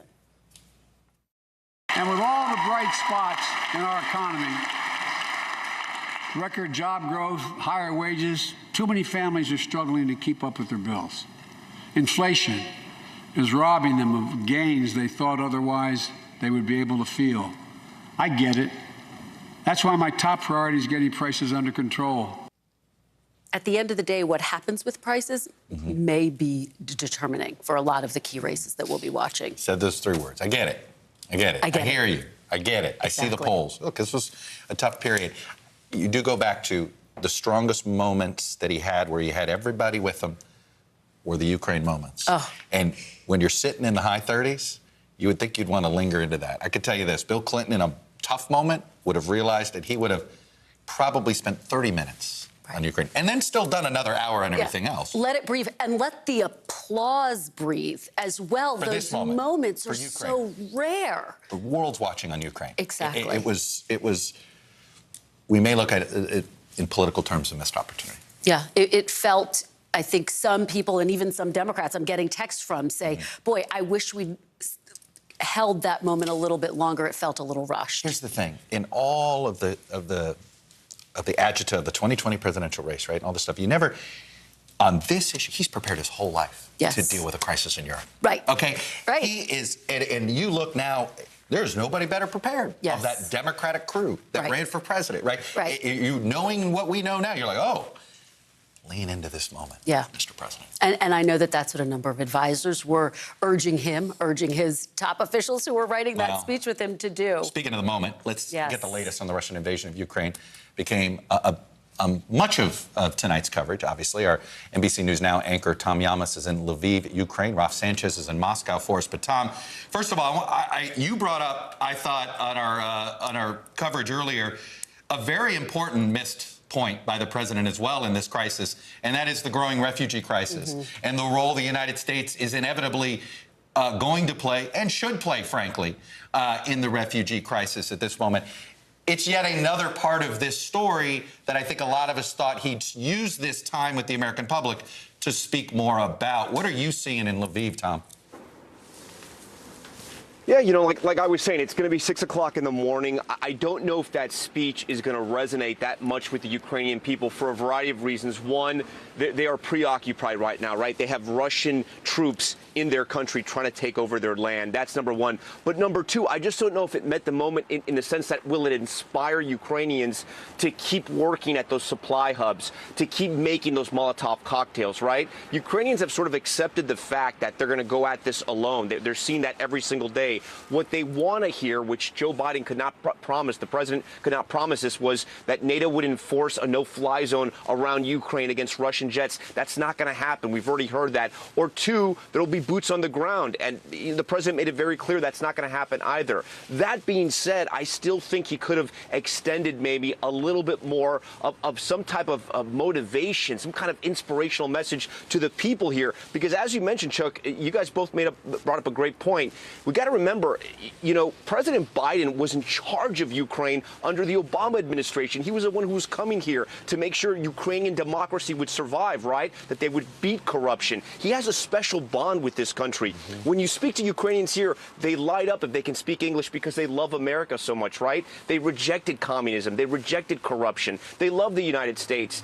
It's tough for them to kind of square this, right? That Everyone's rooting for them. Everyone loves them. Everyone's singing the songs and raising their flag, but no one's helping them besides, of course, and this does help, the weapons, the money. But yes, he should have talked more about helping these refugee families. You have hundreds of thousands that are leaving. You have women with babies and children, and they don't know where they're going, and they don't know what kind of country they're going to come back to.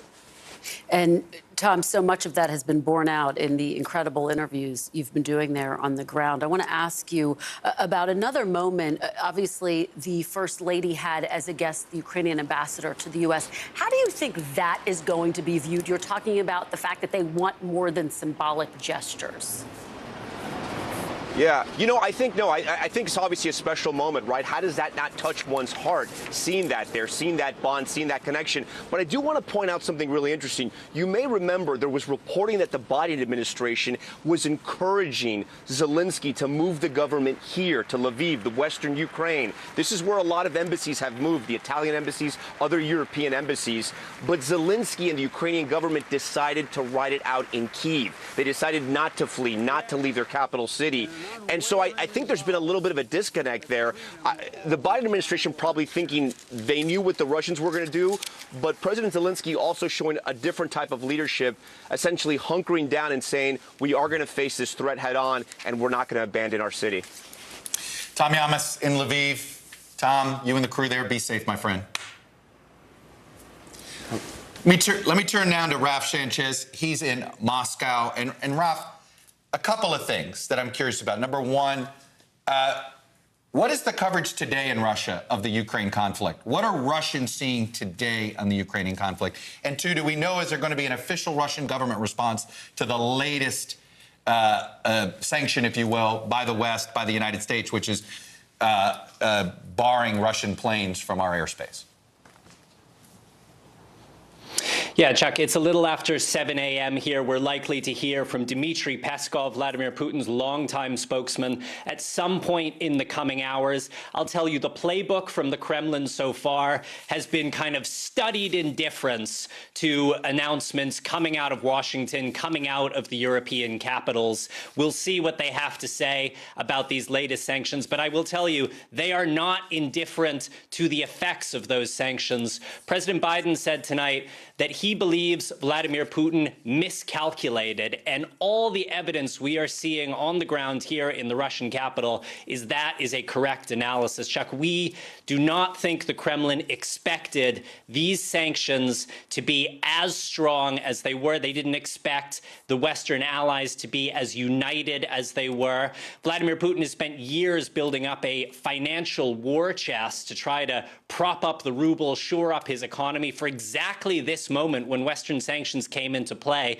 But these sanctions are so widespread, they went after the Russian central bank, that financial war chest is out of reach. So people here are watching the value of the ruble collapsing in front of their eyes. 1 ruble is worth less than a cent for the first time. And this is a country that is feeling diplomatically, politically, financially, and physically, frankly, isolated at this point. President Biden said that American airspace is now closed to Russian aircraft. The Europeans have done the same thing. So this is a country feeling very cut off. Now, Chuck, you asked about what's the narrative on Russian state television. It's interesting. That in some ways is our best view into what the Kremlin wants. Their main message is that this country can withstand those sanctions. Chuck?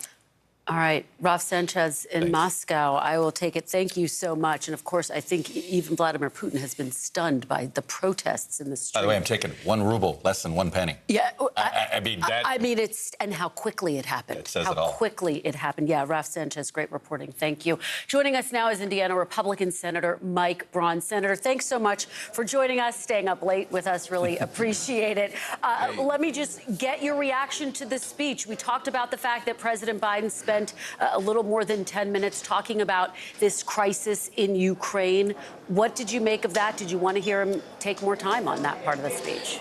I did want to hear more time there. I think when you look at what he could kind of talk about that would spin a good notion on what's occurred, the domestic agenda has been etched in place for over a year. the inspiration coming from the Ukrainian people, from Zelensky himself, has been amazing.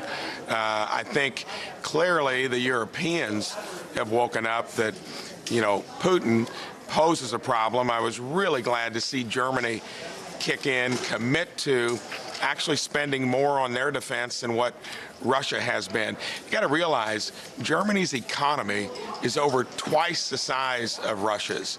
I think he could have put a lot of emphasis on how the wagons have been circled, how we should not tolerate anything that Putin has done, and then what about really going after him where you're cutting off those connections to markets, where you take the no-fly zone across the area there, do things that really would, I think, make Putin real. And the other thing it begs even there is, when did we know this was going to happen? Did we hear about it months ago?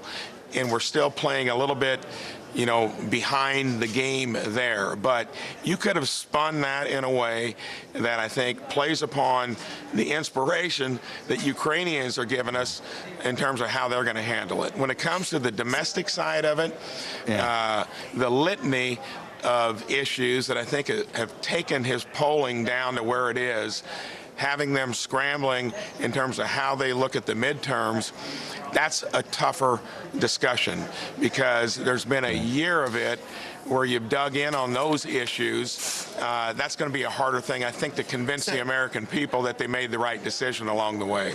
Senator, I'm curious. Tell me what you tell an Indiana constituent about why this fight with Ukraine matters to the United States of America. Well, I think we cannot separate ourselves from the world scene. I like the fact back in the Trump administration that there was a discussion of the Europeans paying their fair share. That's finally happened. Sad that it took this kind of incursion to get them there, but we got to call him out for what he is. And I think, regardless of politics, we got to make sure that he doesn't go any further. A lot of it had to do with maybe how we approached him. We weren't preemptive in a way, but you got to explain to Hoosiers, Americans, that you cannot tolerate that. He's showing that he's more Hitler-esque than he would be somebody that you can dismiss. And I think now is the time, and I just hope that he's not too far in on something where he makes terrible decisions to dig his hole even deeper. That's the main risk we have in terms of where we are right now. Yeah. Absolutely. Senator, just to follow up with you quickly, it sounded like you're expressing your support for a no-fly zone. Is that something that you would support? Because the White House says that they are firmly opposed to that it's not going to happen. Well, I wonder why, because those are the things that would really, I think, put him in a place even worse. I think they're worried about that inflaming an already kind of hot situation. And that's maybe the posture that we've taken leading up from whenever we had intelligence that said Putin was going to do it. Yeah. And now that we got the whole world really weighing in, and notice how quiet China has been. They're in a tough spot because they recently aligned themselves with Russia. I don't think they're happy with what's happening there as well. You need to take advantage of it so that he doesn't go even deeper into a bad situation. So but a no-fly zone, how do you prevent American pilots from engaging Russian pilots over Ukraine, and how does that not become World War III? That's the concern. Well, and you got to be careful there. I think that those are some of the things that, had we laid it out clearly prior to his coming in, it would be a lot easier. And if you're not interested in messing with the no-fly zone, at least go after his direct connections.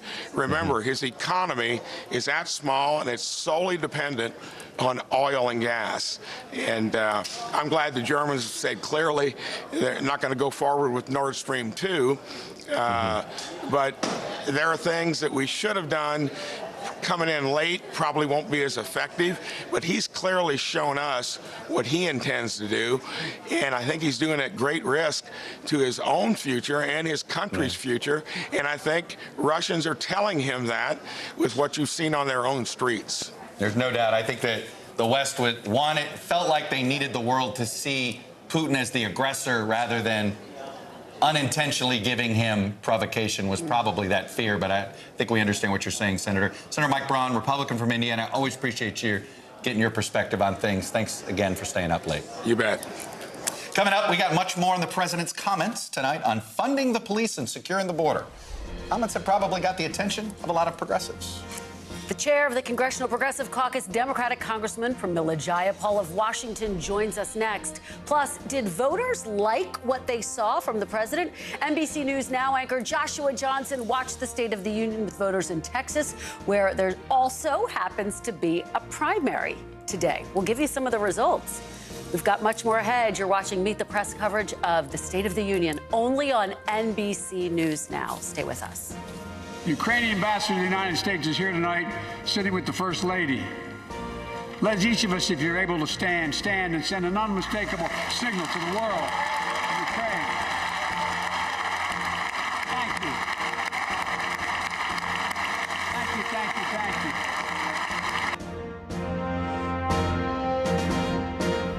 These days, it feels like the news never stops. So let's get into it. What's happening right now, what it all means for you for an hour every day. It can be hard to keep up, so let's get started together. Hallie Jackson Now, weekdays at 5 on NBC News Now.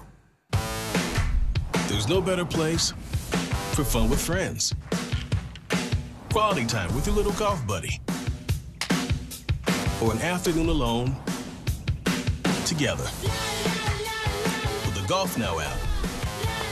Family and friends are just a tap away. Just pick your course, pay from your phone, get out and enjoy. Golf Now. Download the app and go play. News is happening now. Look at what's making headlines around the world. Right now on Morning News Now. We're coming on the air with breaking news. And this is a significant moment. Whenever it happens, wherever you are, NBC News, streaming free now.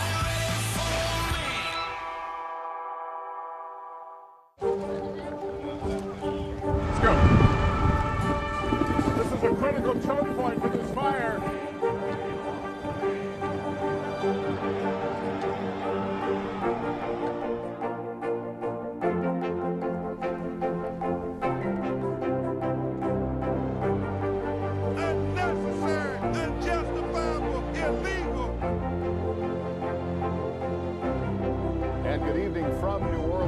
Military operation witnessing the massive crowds. I admire you both.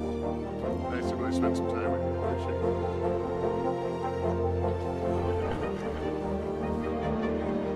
At any moment now.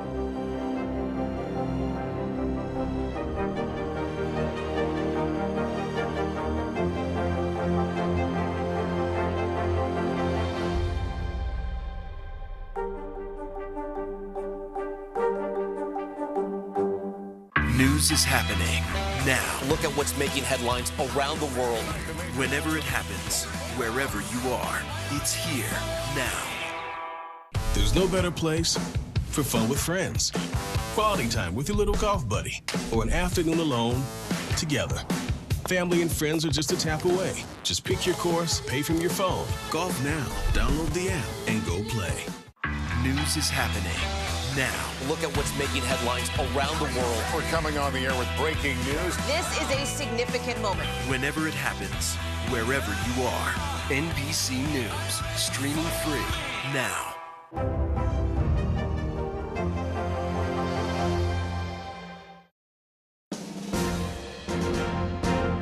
And as I've made crystal clear, the United States and our allies will defend every inch of territory that is NATO territory with the full force of our collective power. Every single inch. Welcome back. Joining us now is Washington Democratic Congresswoman Pramila Jayapal. She's the chair of the Congressional Progressive Caucus. Congressman, thanks so much for joining us. We really appreciate it. So give us your take on this speech. And I guess first to the point, do you think the president spent enough time addressing the crisis in Ukraine? Well, thank you so much for having me. I absolutely do think the president spent enough time discussing the crisis in Ukraine and really highlighting the unity that he has built and his administration has built through diplomatic means to really bring everybody together. And you saw the chamber unified. You saw us waving our flags in support of the Ukrainian people. And I think really making it clear that we are doing everything we can to help Ukraine and to hold Vladimir Putin accountable for this aggression and the war that he has created on Ukraine. So yes, I think that in terms of the speech overall, the president was on fire. I think he was really channeling the strength of working people across this country, and he spoke to people in basic terms about their kitchen table issues, about cutting costs, about controlling the price of pharmaceutical drugs, about capping the cost of insulin, about making sure that nobody pays more than 7% for childcare. All of these things that Americans care deeply about, that is what the president was talking about. And he was also talking about holding corporations accountable, you know, pandemic profiteering, making sure that people don't make money off of this crisis. I think that was very important. Very important line that the president had around antitrust and monopolies, saying that capitalism without competition is exploitation. That is another very, very important piece of the progressive agenda, to take on these big corporate monopolies. And of course, he talked about making the tax system more fair and making the wealthiest pay their fair share. So I think these were important points that are about Americans having a better life and having a more fair opportunity to take care of themselves and their families. So, as you know, you've got to answer for all progressives, because that's your job now. I'm half kidding, Congresswoman. I know you love that. But fund the police and secure the border is going to get shorthanded for the president is rebuking progressives. Fair? No, not at all. And, you know, Chuck, if I have to answer for all progressives, you're going to have to answer for every news media station as well, thanks a lot. including Fox News. I mean, I'm just saying. But listen, the president talked about making sure that we hold police accountable and making sure that our communities are safe. And I think that is exactly a message that resonates for everyone. We want our communities to be safe. We want to hold law enforcement accountable. And I don't think there's anyone that disagrees with that. So I think that was fine. Do you think it was necessary, though, that they had to sort of beat back this slogan that has been shorthanded and has beaten up Democrats a little bit?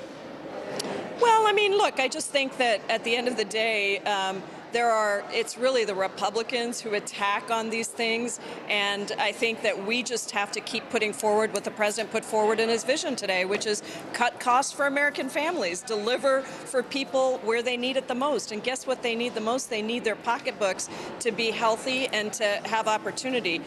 So that's what I was focused on today, and I think the president did a really good job of that. And I'll also say, just on a personal note, as the mom of a transgender kid at a time when in Texas, the Attorney General is trying to sue parents of trans kids, I was really touched and moved and proud that the president spoke specifically to my trans kid and to trans kids across the country. Congresswoman, it was notable that the president talked about Build Back Better without using that term. We've been hearing for quite a while he's going to rebrand Build Back Better. Do you think anything is different right now in this moment for passing those individual pieces of legislation that he called for, what you just referenced, lowering child care costs, lowering costs of prescription drugs? Do you think anything is different right now in our politics that can actually get done? Well, I think what the president was really focusing on was we've done a lot, but we've got a lot to do. And that, I think, is why it was important for him to talk about each of these individual pieces. And I do think that there is still a chance that we can get some of these things done. And, you know, I haven't given up on that. But I'll also say that the Progressive Caucus will be next week releasing a list of executive actions that the president can take with his own power to do some of the things that he talked about tonight. Cutting costs, you know, getting the cost of pharmaceutical drugs down.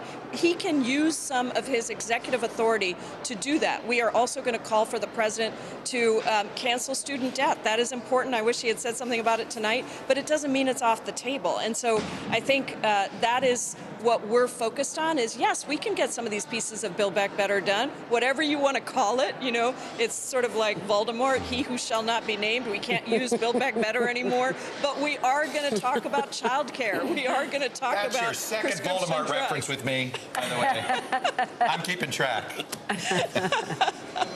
Anyway, Congresswoman Pramila Jayapal, really appreciate you coming on, staying up a little later with us here at NBC News Now, so thank you.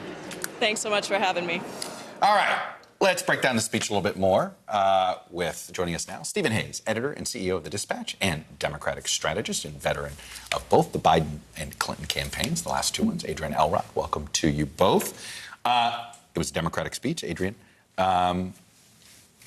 give me your initial take, and what are your thoughts on Ukraine specifically? Well, look, I think it's important to keep in mind that President Biden had three audiences he was speaking to tonight. First of all, the American people. Secondly, citizens living in democracies across the globe. And third, Vladimir Putin. He succeeded in all three. That is no easy feat to try to address all three of those audiences and deliver a strong speech. When it comes to Ukraine, I thought one of the great things that he did in this speech was really explain the history of protecting democracy and why this is important why protecting Ukraine is important to the everyday lives of American people, both politically and economically. Again, something that's not easy to do when you have to, you know, explain in very simplistic terms and explain it to, you know, the scholars out there and then the everyday Americans who are tuning in to probably the first political speech they watched in over a year. I think he did a great job and succeeded in all of those endeavors. Steve?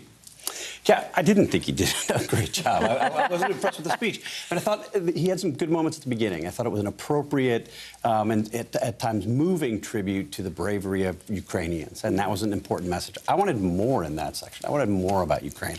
I thought this was an opportunity for the president to explain in some depth why it's so important to us. I mean, I think people across the country are waking up and saying, like, I don't understand this entirely. You know, you probably all have the same kind of friends I have.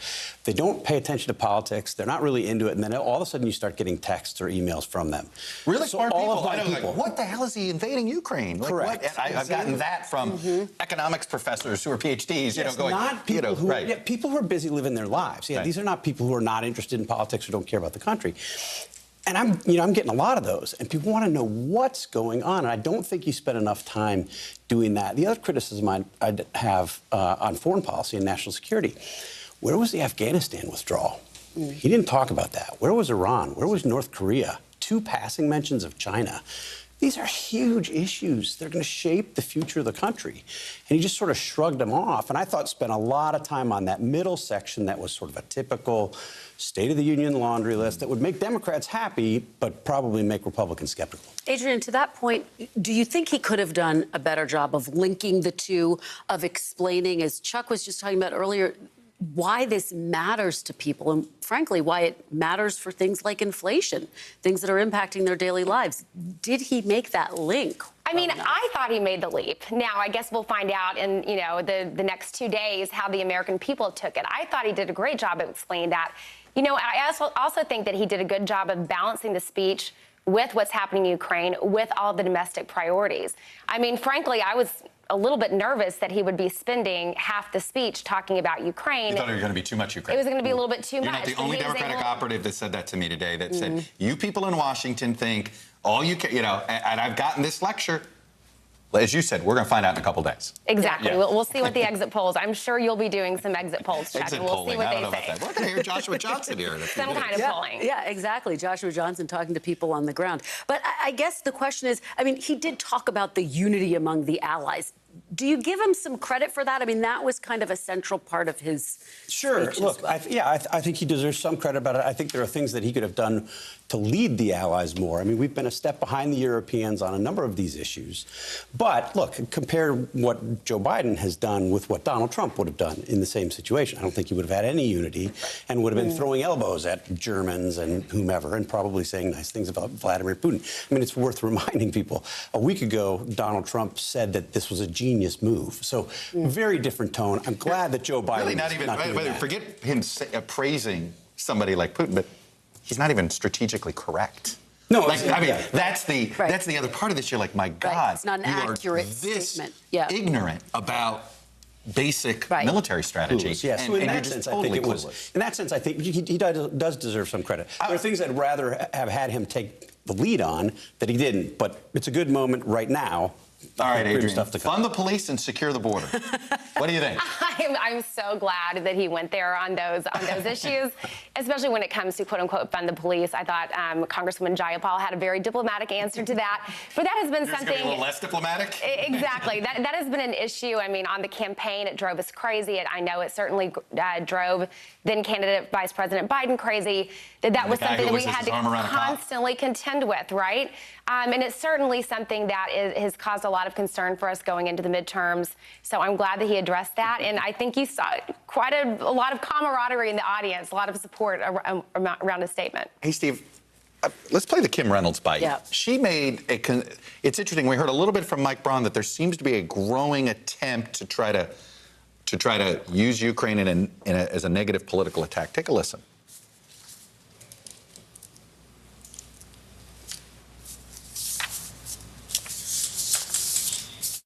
We shouldn't ignore what happened in the run-up to Putin's invasion, waiving sanctions on Russian pipelines while eliminating oil production here at home, focusing on political correctness rather than military readiness, reacting to world events instead of driving them. Weakness on the world stage has a cost, and the president's approach to foreign policy has consistently been too little, too late. Is there a line here that you got to be careful of? Yeah, I mean, it's a you see difficult where we're going. moment. It's a difficult moment because on the one hand, you want to send a message to certainly to people in Ukraine, to the international community, that the United States is together, particularly because we know that Vladimir Putin has spent years trying to divide us, right? That's been a key part of this strategy. I think this is the end of that strategy. However, I think substantively the critique that she made, some of those points were right on. I mean, I would go and point to his minor incursion comment. I would point to Nord Stream sanctions. There are things that you can say that he wasn't tough enough. And I think it did say, I would also drop Afghanistan in there as well. It did project weakness on the international stage in a way that wasn't helpful. I am not saying, and don't want to be misunderstood, as saying that's why Vladimir Putin did what he did. I think Putin's been planning this for years. Yeah, but I don't think it was helpful. It is hard to disconnect the two. And at the end of the day, the Republicans have to defend Donald Trump stuff. I mean, I hope they don't spend a lot of time defending Donald Trump on Vladimir Putin. There's not much to defend, honestly. The challenge is he's the leader of the party, and everyone's going to get But he's asked isolated. about I mean, it. think about how isolated he is right now. Nobody else in the party at this point is saying, Vladimir Putin, this was a wise move. Nobody's even coming close to the kinds of things that Donald Trump is saying. Putin sympathizers No question. in the Republican Party. But they're quiet right now. I mean, whether you're talking about in the conservative entertainment sphere with Tucker Carlson, whether you're talking about the people who had been making sort of pro-Putin arguments just a week ago, they've stopped. And we were talking about this, that at CPAC, there were really very few people talking about Putin at all, with the exception of Trump. Stephen and Adrian, thank you for staying up late. Thanks. Thank Appreciate you. it. Great to see Up you. next, Adrian wants to know the answer to this. Did President Biden deliver tonight?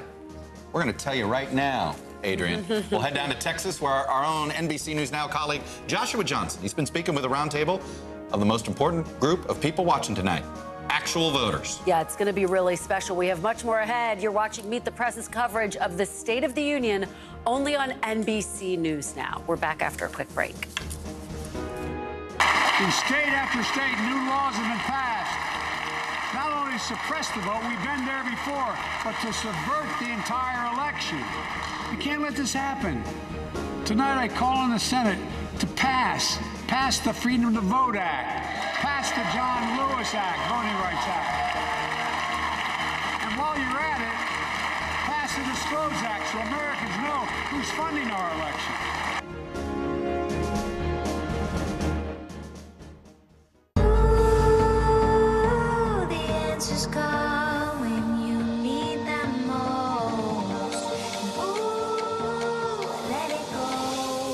The Today Show's newest fan.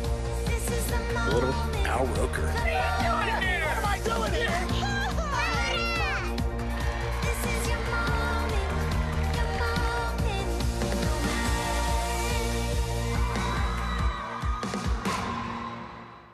NBC News, streaming free now. What happened here is a story of loss and salvation. There were residents who hung on for dear life. This is where you took shelter, in this closet. I took shelter right in this closet right here. Rioters banged down one of the doors. Have you found a way to reconcile it a year later? It really hurt to see this place that I love so much treated with such disrespect. Was it an act of cleaning or an act of healing?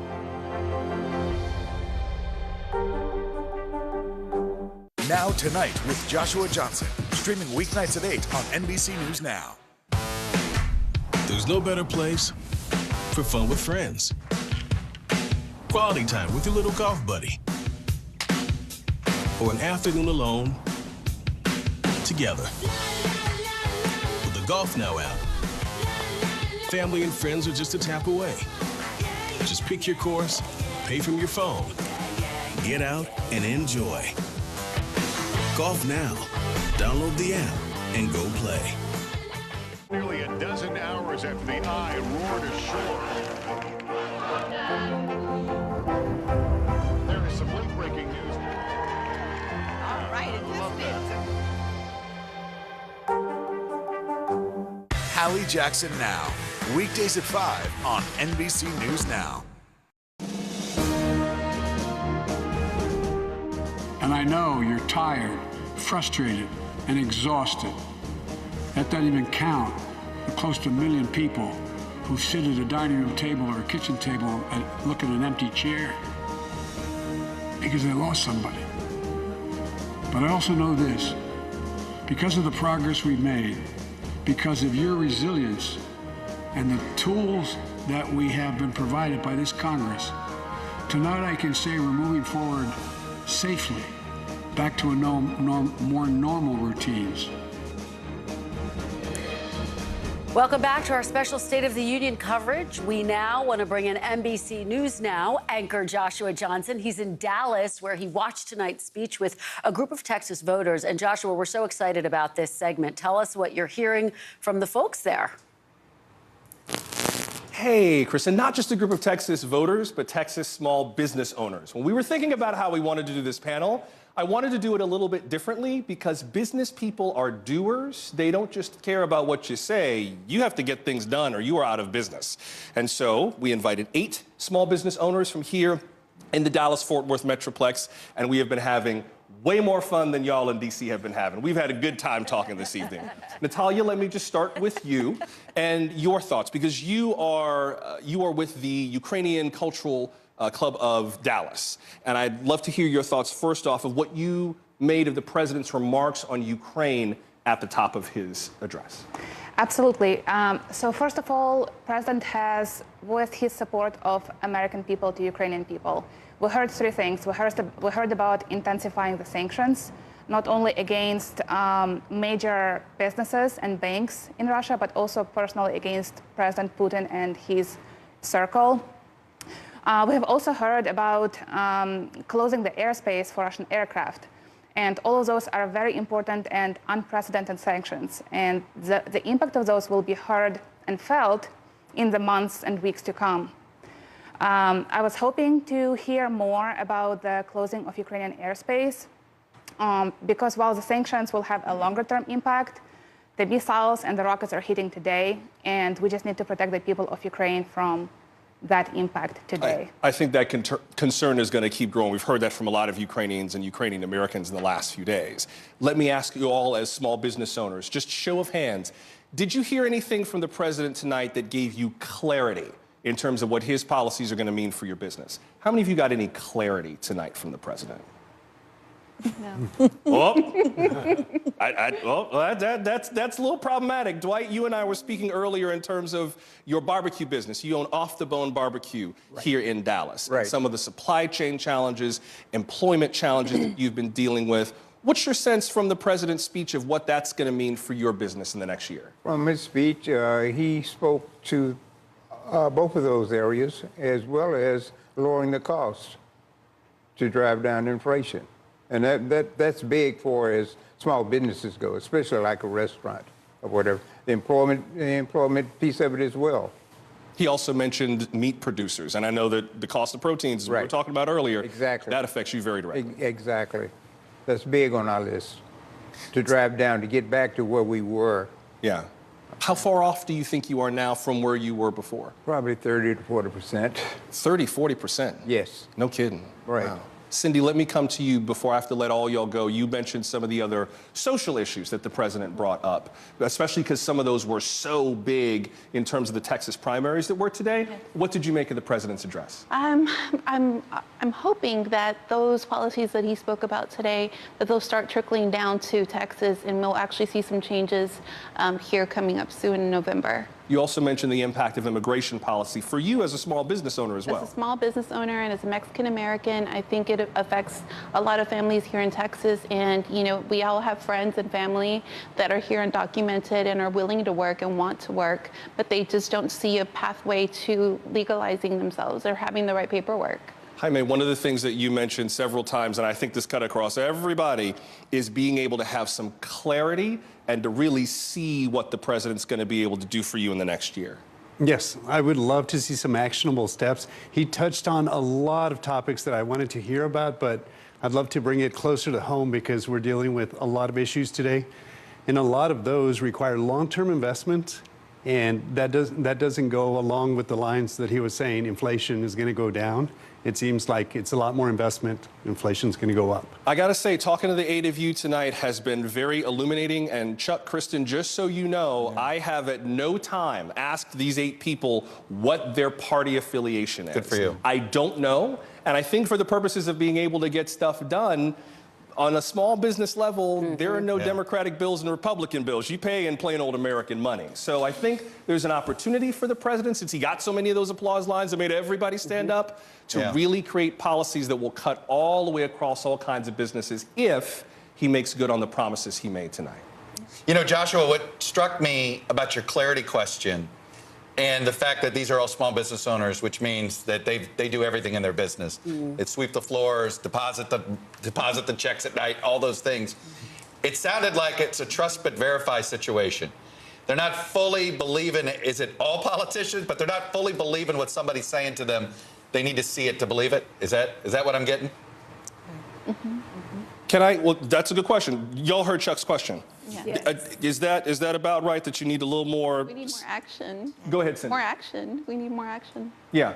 I think that's exactly we what literally said the follow through. Yeah, exactly. I think that's exactly, Chuck, why we wanted to talk to small business owners. And I think that there was a response among some of the folks we spoke to tonight to the optimism that the president expressed, that there is possibility for the country. But I think because he asked for so many things tonight, it might have been wiser, and this is just my conjecture, if he had zeroed in on fewer things, had very clear roadmaps, rather than trying to cover the waterfront. We'll see how that goes in terms of Congress, but he had a few bipartisan applause lines that maybe he can build on.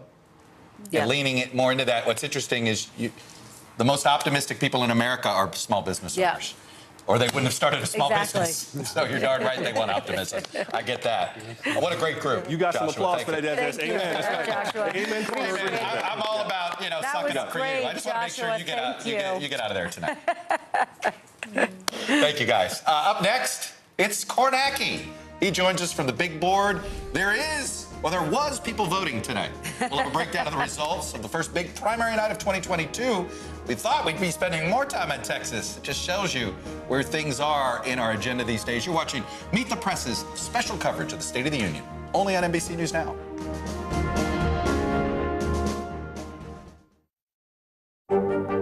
There were residents who hung on for dear life. I've heard people say the town is gone. Do you see it that way? Absolutely not. We've lost some houses, but our community's still here. Good morning, I'm Joe Pryor. And I'm Savannah Sellers. 2022 is off to a busy start. Winter's wrath causing headaches from coast to coast. It's been really incredible to see how quickly volunteers started to help with the cleanup efforts. Morning News Now, streaming weekdays at 7. This is a very different kind of program. We're here to start conversation about the big things happening in our world. Professor, I'm not asking you to predict the future, but what do we think that the new normal is going to be? Is part of this that everyone's rethinking their jobs during this pandemic and their relationship to their employers? What is your biggest tip for any parent who's concerned about this? It's not my job to tell you what to think. My job is to think about what you tell me. Now Tonight with Joshua Johnson, streaming weeknights at 8 on NBC News Now. NBC News, streaming free now. These days, it feels like the news never stops. So let's get into it. What's happening right now, what it all means for you for an hour every day. It can be hard to keep up, so let's get started together. Hallie Jackson Now, weekdays at 5 on NBC News Now.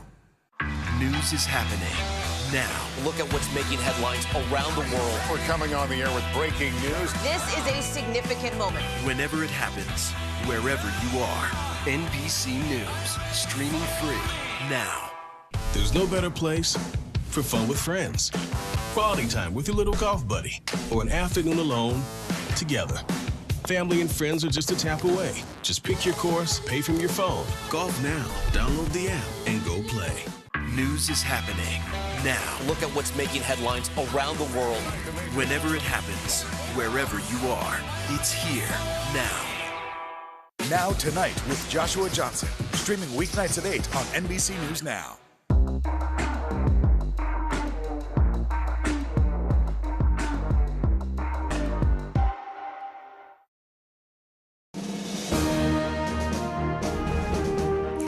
Welcome back to our special coverage of music. Come on. Yes, our smiles, right? We said it was a busy night, and we weren't lying. In addition to the State of the Union address, it is also the kickoff to 2022 primary season, and we've got the results from primary day in Texas coming in right now. In the primary races for Texas governor, NBC News is projecting that Beto O'Rourke has won the Democratic nomination as expected. And as you can see from the results so far, it wasn't a question if he'd win, but by how much, 91.4% of the vote. Greg Abbott won his Republican primary. He actually had quite a few Republican loud challengers. They weren't that well funded. But he did get the endorsement of former President Trump, and that made sure it wasn't going to be that close. It sets up a general election matchup that is going to be a major challenge for Democrats. Texas hasn't elected a Democratic governor, well, since 1990, and Ann Richards, and it's a little bit harder for Mr. O'Rourke after his presidential run where he may have tacked a bit too far to the left on guns, but hey, that's why we have campaigns. That's right, and the president may have given him a little bit of a road back to tack right back. Yeah, we'll have to see. It's going to be a good matchup. Let's send it to Steve Kornacki. He is at the big board ready to walk us through some other Texas races. Steve, what are you watching? We're psyched you're at the big board tonight. Yeah, it's great to be here, and a couple of those members of Congress the president was addressing tonight, actually, while he was speaking, found themselves in some precarious political waters. Let's look at Henry Cuellar, Democrat from South Texas. Cuellar, probably one of the most conservative Democrats in the House. Now, you can see he is currently trailing his progressive challenger, Jessica Cisneros, by a few points. But a couple things to keep an eye on here as the vote still comes in this district. Number one, this county right here on the border, Starr County, I'll highlight it. We don't have any of the vote in from here. This is supposed to be a Cuellar stronghold, so we expect Starr County is going to deliver a lot of votes to Henry Cuellar. We are also waiting on a significant number of votes from Webb County. This is where Laredo is. This is the political base of Henry Cuellar. This is the political base of his family. We're expecting him to gain more here as well. So the opportunity certainly exists for Cuellar to leapfrog Cisneros and to get into first place. But the other key question when you talk about these primaries in Texas is you got to hit 50%, right, or you go to a runoff. And the other wild card is a portion of Bexar County, where San Antonio is Cisneros territory. We still have votes coming in here. So I think there's a very possible scenario that Cuellar, on the strength of Starr, on the strength of Webb, a few other places, leapfrogs Cisneros, but is kept under 50 by what's still to come from San Antonio, and this goes to a runoff. I was just going to say, though, it sounds like Cisneros is probably not going to get to 50, because that number, it's been going down all night, I've noticed. Yeah. She's probably got a harder time to get to 50 than anybody right now at this point with what's left, correct? It is, except when you look at that San Antonio portion, if there's even a few thousand votes, she's winning those votes at a 75% clip, which you add that in, it starts to get hard to see Cuellar get to 50. So that's why I say that runoff looms here. Wow. So basically, we've had 3 months of nasty progressive versus moderate primary. So we're going to get basically the groundhog saw his shadow, and we got 3 more weeks of this, 3 more months of this. Yeah, you remember that race in Mississippi in 2014 with Thad Cochran, where like a libertarian, 1% of the vote caused a runoff. We're kind of looking at a situation like that. The other one I quickly want to highlight for you, though, is Van Taylor, Republican primary. This is in North Texas. Now, Taylor's one of the Republicans, one of only 2 from Texas, who voted for the independent January 6th commission. He is, again, 50% here to avoid a runoff. He's at 50.5. Here's the bad news for Taylor. Take a look at the vote that is still to come. I'm trying to call up the counties here. Let me see if I can again. You take a look at the vote that's still to come. Collin County, this is where most of the district is. In the same day vote in Collin County, which is what's being counted up right now, Taylor's only getting 47%. Oh, interesting. So the possibility looms that he's going to fall under 50, and the risk for Taylor is former President Trump has kind of stayed away from this race. If Taylor's forced into a one-on-one runoff, do the national Trump forces suddenly get very interested and make that a tough runoff for him? Hey, Steve, give us the AG race. It's got too many big names in it that we care about. Sort of the bold-faced names of politics, George P. Bush being obviously the biggest family political name in that race. What do we know? And what we know is we're going to a runoff, and we know that Ken Paxton, the incumbent attorney general, of course, he's had that looming indictment, office under investigation, had the lawsuit to try to overturn the 2020 election. He will be in the runoff. He will finish first tonight. He won't get 50. George P. Bush currently running in second. Now, there are still some outstanding areas that could cost Bush, and ironically, if we can find it, here we go. One of the areas where Bush is performing, trying to get the map is not, okay, here we go. Look at one of the areas where Bush is performing worst, Harris County. This is where it all began for the Bush family in Texas. George H.W. Bush, decades ago, launched his political career, built the modern Republican Party out of Harris County, Texas. And the reason Bush hasn't locked down second right now, a big reason is he's doing so badly right there. But yes, Bush is currently in second, does have a bit of a pad. We may well see Paxton and Bush, but that'd be a heck of a gap for Bush to make up in a runoff. And Paxton has that Trump endorsement. Well, I was just going to follow up with that, Steve, because so many of these races are a key test of the strength of the Trump endorsement, right? And that's what we were looking at. There were a number of Republican congressmen who would kind of run afoul of Trump, either by voting to certify the election, condemning his behavior, that kind of thing. And Trump didn't really throw himself in against them. He just didn't line up with them. So the question was, do any of them get in trouble? And that's why I'm saying I'm interested in that Van Taylor race in the 3rd district, because I think if you get into a runoff setting and you give Donald Trump 5-6 weeks, that might get interesting. I will say this about Paxton. He may have the Trump endorsement, but looming indictments are never good. Complicates that runoffs equation that have to deal with those Late night for you, Steve Kornacki. Yes, thanks what she said. Thanks for joining us for our special coverage of the State of the Union 2022. I will see you tomorrow morning at 11 a.m. Eastern on MSNBC's White House Reports. I will see you tomorrow afternoon, MSNBC at 1, Meet the Press Daily. First read in the morning, don't miss that. NBC News Now coverage picks up tomorrow, 7 a.m. Eastern, with the Morning News Now team. For all of us here at NBC News, good night. She hugged me, and she said she was sorry. And I bursted in tears. I bursted in tears because that, to me, is a true example of humanity. Two families torn apart by one devastating crime. There's a woman she shot. She's laying on the floor in the garage. A young mom named Crystal Taylor, murdered on her way to work, 5 months pregnant. This is breaking me. She pretty much gave her whole life just trying to raise me right. Being a mom was who she was. Who would shoot Christy? What's going on here? That was our question. Police zeroed in on the men in her life. 1, 2, 3 of them. We're trying to find out who would have the motivation to do this. To help find her killer, her anguished sisters would turn amateur detectives. I couldn't even sleep. I needed an answer. That was my sister, my baby sister. The twist that stopped everyone cold, there had been another attack on another pregnant woman. She was assaulted and her neck was cut. Who was targeting moms-to-be? In this life or the next, you're gonna pay for what you've done wrong. I couldn't believe what I was hearing. How does this happen? I'm Lester Holt, and this is Dateline. Here's Josh Mankiewicz with One Moment.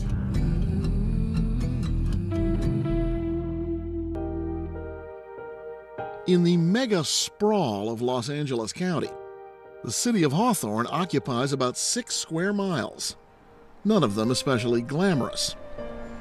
For decades, local pride centered on the Beach Boys. They grew up here and quickly left. Nowadays, it's tech giants like SpaceX, with headquarters at the local airport. But the heart and soul of Hawthorne was and is working families, strivers who stay close and look out for each other. This is a story about one of those families. They faced ups and downs like everyone else, and always worked through them together. Until one moment, one morning, one bullet came to tear them apart. Growing up, sisters Crystal, Michelle, and Monica Taylor were always there for each other. We have this tradition of having a family support group. It was their mother, known as Momo, who set the tone. I thought it was the most wonderful family there was. You know, my mom and I were best friends, and my little sister were best friends, and, you know, so I thought life was great. I'm the oldest, Michelle's the middle, and Christy is the baby. And she was every bit the baby. She's my mom's baby. Crystal Taylor was the youngest by 6 years, and both older sisters thought Momo loved Christy a little extra. Spoiled her too, say Michelle and Monica. They talked every day, and she would just immediately start whining as soon as she talked to my mom. She could be like being a grown-up, and as soon as the phone rings, she went right back to 8-year-old all the time. Tia, her niece, remembers Christy as both a homebody and a romantic dreamer. She wasn't flashy. She wasn't someone who like shopped a lot. She was just a really down-to-earth, simple, just happy to be at home watching movies. She watched the same movies all the time over, and she loved love stories. Hope Floats, Ever After, Love Jones. Those are all stories of women who find love in improbable ways and end up happy. Right. Is that what she wanted? Yes. I know she wanted love. I know that she wanted a fairy tale life. I know she always talked about it, but, you know, she was happy with the life that she had. The life she had, working, being with family, and raising a son who was born the very day she turned 17. I went in and she was singing It Never Rains in Southern California in labor, like shaking the bed. I was like, it never rains. And like, what did she do? Crystal called her little boy Javante, against the wishes of the boy's father. He came in the room when we were in there and he was like, I want his name to be Junior. He just like, in labor, stop labor, no. And I said, Christine, you told me. She said, well, no, because I'm not marrying him, and if I get married to somebody else, I don't want to have 2 juniors. Like, no. So she already made the decision that she was having the baby, but she was not going to be his wife. And she was not going to be his wife. But that was Christy. She made a decision. There was no change in her mind. Wrapped in the blanket of her big family, Crystal knew she and Javante would do just fine. We're some baby whisperers in a sense. We love babies, strangers' babies, anybody baby. Anybody say that's too young to be having a baby? No, we all had babies young. We'd still said it. It would still be said, but it would also be followed by, you're still gonna finish school. You know, the life isn't over. You made your bed harder, but you're gonna lay in it. Yeah. And we're gonna love this baby. Those were rules set down by Momo. Everyone finished school, started a career, and raised their children on their own successfully. As Javante grew, Christy grew up. She just really took care of her baby, went to work, and brought her lunch because she was never spending any money. If she went to the movies with her son, no, he knew not to ask for snacks. She just wouldn't spend any money. Money was for the important things like Javante's education. She always talked about, his prom or when he goes to college or what she wanted him to do with his life and how she wanted him to be different. So she took her job as a mother really seriously. By 2001, Michelle and Christy and their kids were living in separate apartments in the same apartment building in Hawthorne. Even Momo lived there until her health began to fail, and she moved to Texas where her sister-in-law, a nurse, could take care of her. But soon came word, Momo's in bad shape. Come quick. That day was easy to remember. It was September 11th, 2001. They couldn't fly. No one in the U.S. could. So they drove from Hawthorne to Texas. Christy wouldn't leave Momo's side the entire time they were there. And Christy's like, I'm sorry, but I came here just to see Mom. She wasn't leaving her room. She was just focused on her. If she can get next to my mom, she's going to be under her like glue. And that worked. Your mom kind of rallied. Oh, yeah. After 2 weeks, the family drove back to Los Angeles, arriving in the middle of the night on September 23rd. 2 days later, this family learned a difficult truth. No matter how much you love and how much you care, sometimes you can't help your loved one when harm is headed their way. 911. Yes, I'd like to report a gunshot. There's a woman she's shot. She's laying on the floor in the garage. Soon after, a neighbor of Christy's called Tia with some brutal news. They just said that she was shot. I remember saying, who would shoot Christy? That question would haunt investigators for years. When we come back, She screamed the most harrowing scream. a family in anguish. I broke down crying. I just cried myself to sleep that night. And the first clues to the mystery. Her purse was still intact. Her clothes appeared to be intact. So what's going on here? That was our question. When Dateline continues. There were residents who hung on for dear life. I've heard people say the town is gone. Do you see it that way? Absolutely not. We've lost some houses, but our community's still here.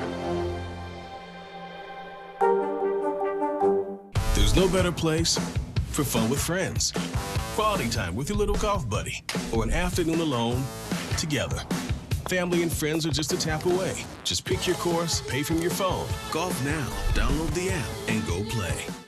You're watching NBC News Now. Here's what's happening. Right now on NBC News Now. We've got all the angles covered tonight. Look at what's making headlines around the world. President Biden making news tonight on several fronts. We're answering the questions you want answered. There's a lot to talk about this evening. Let's start breaking all this down.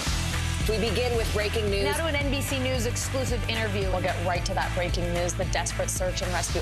Our team is live all across the path of destruction tonight. People say the town is gone. Do you see it that way? Absolutely not. Nearly 200 firefighters responded. What you see on the tablet here is what we see in real life on the street. 2022 midterms, the battle for Congress and the fight for control of State House. In our special County to County series, we're checking out key battlegrounds ahead of the midterms. We are talking elections. I'm in a battleground state. Meet the Press Election Night special. It is a big night. Let's take a look at what else is making news around the world. The escalating tension between Ukraine and Russia. They worry that Russia is not negotiating in good faith. Let's zoom out a bit to our changing climate. I'm not asking you to predict the future, but what do we think that the new normal is going to be? We begin with the pandemic today. Have you seen a demand for mental health services increase among Latinos? Raise your hand if you have had enough of COVID. A piece of space junk is on a collision course with the moon. It does matter. It is significant. Why? We're here to try to start conversation. A lot to talk about as we continue our rolling coverage. We're coming on the air with the news NBC Scoop. Bringing the news to you is not only a job, it's an honor. There were residents who hung on for dear life. I've heard people say the town is gone. Do you see it that way? Absolutely not. We've lost some houses, but our community's still here. Top Story with Tom Llamas, weeknights at 7 on NBC News Now. Good morning, I'm Joe Pryor. And I'm Savannah Sellers. 2022 is off to a busy start. Winter's wrath causing headaches from coast to coast. It's been really incredible to see how quickly volunteers started to help with the cleanup efforts. Morning News Now, streaming weekdays at 7. Top Story with Tom Llamas is your news playlist on NBC News Now. And now, you can listen to it as a podcast. Available anytime and anywhere. These days, it feels like the news never stops. So let's get into it. What's happening right now, what it all means for you for an hour every day. It can be hard to keep up, so let's get started together. Hallie Jackson Now, weekdays at 5 on NBC News Now.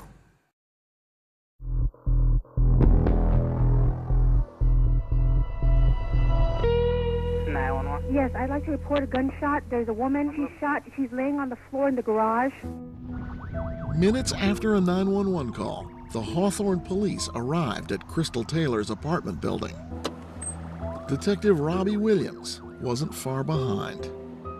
I was at my desk and received a call from our patrol units that they had a young lady who was unresponsive and appeared that she may have suffered a gunshot wound to the head.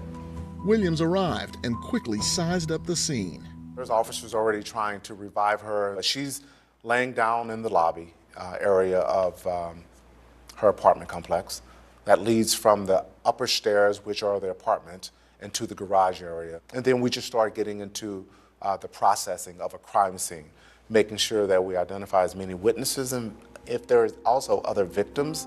But the only obvious victim was Crystal. She'd been shot in the head. Paramedics took her to the hospital, and Detective Williams got straight to work finding witnesses. Because it is early morning. There's kids walking to school. There's people preparing themselves for their day of work. So a lot of people were up. A lot of people reported hearing a gunshot. A father making breakfast for his kids looked out the kitchen window when he heard the shot. He saw a man running. An 11-year-old girl on the sidewalk in front of the building also heard it and saw a man holding a shiny object. He jumped a fence and ran north. Anybody actually see the shooting? No, and there was no surveillance cameras that captured it either. But the crime scene was talking to Detective Williams. Was she robbed? The evidence doesn't support a robbery. Her purse was still intact. The amount of time between someone hearing a shot and someone else seeing someone running away from the crime scene doesn't necessarily support a robbery. Was she sexually assaulted? No evidence supported that she was sexually assaulted. Her clothes appeared to be intact. You go into her apartment? Yes. Anything amiss in her apartment? No, it didn't appear that there was a conflict, no sign of any type of physical confrontation. So what's going on here? And that was our question. It was the first of many questions Detective Williams would have. Christy's family was gathering at the hospital. Later, they'd have questions too. But right now, they were all in shock. I got there first. They were like, go in this room that was off to the side. Well, I had already been to the hospital a lot with my mom, so I knew that they took the family to a side room. So I told them like, no, I don't want to go in there. I just want to go see about my sister. So then the doctor came out and he told me, he was like, well, she didn't make it. And I'm driving on the freeway, and all of a sudden, I just felt like she wasn't here. The news that they'd lost their baby sister was unbearable. Crystal Taylor was just 27. When I got in, Michelle was on the floor, and I'm just like looking at her. I tried to hug her. Now they had to tell their ailing Momo her baby was gone. When I had to call my mom to say,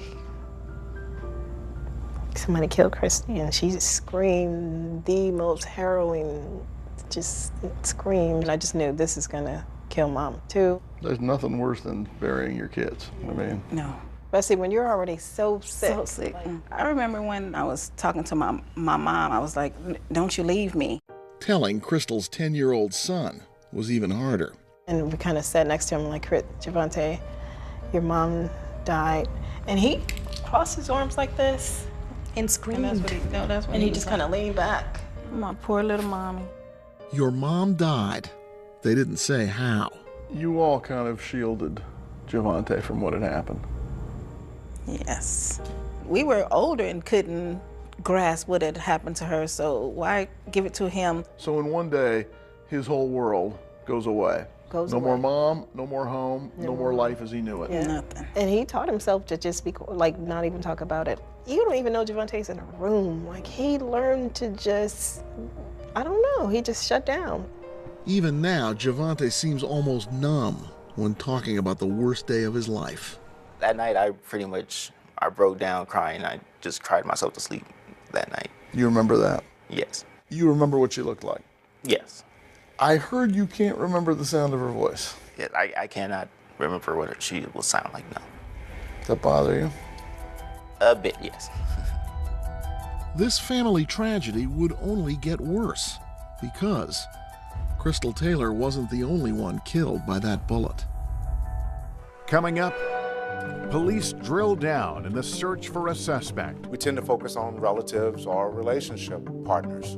The men in Crystal's life, 1, 2, 3 of them. We're trying to find out who would have the motivation to do this. When Dateline continues.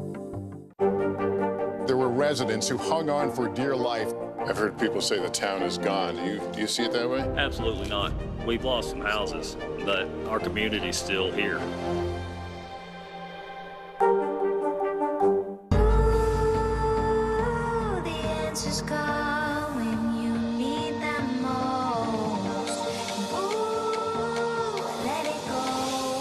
The Today Show's newest fan. Little Al Roker. What am I doing here?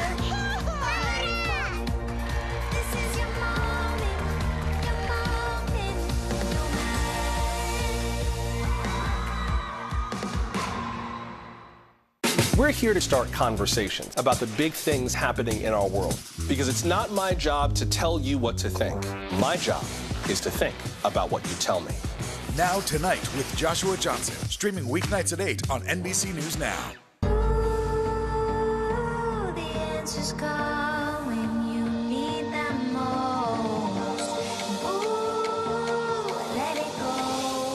The Today Show's newest fan. Little Al Roker. What am I doing here?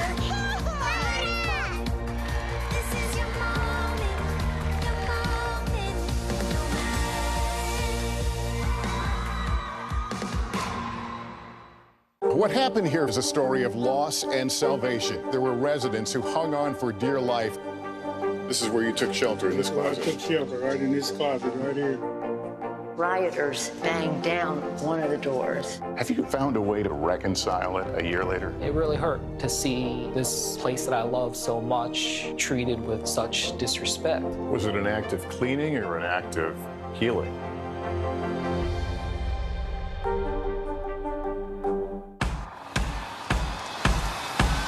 News is happening now.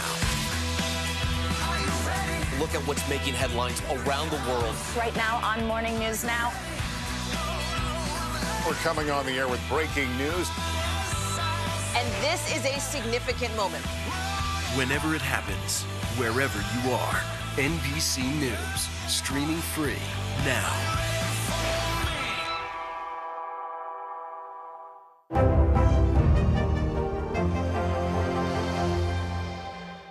We're here to start conversations about the big things happening in our world. Because it's not my job to tell you what to think. My job is to think about what you tell me. Now Tonight with Joshua Johnson, streaming weeknights at 8 on NBC News Now. News is happening now. Look at what's making headlines around the world. Whenever it happens, wherever you are, it's here now.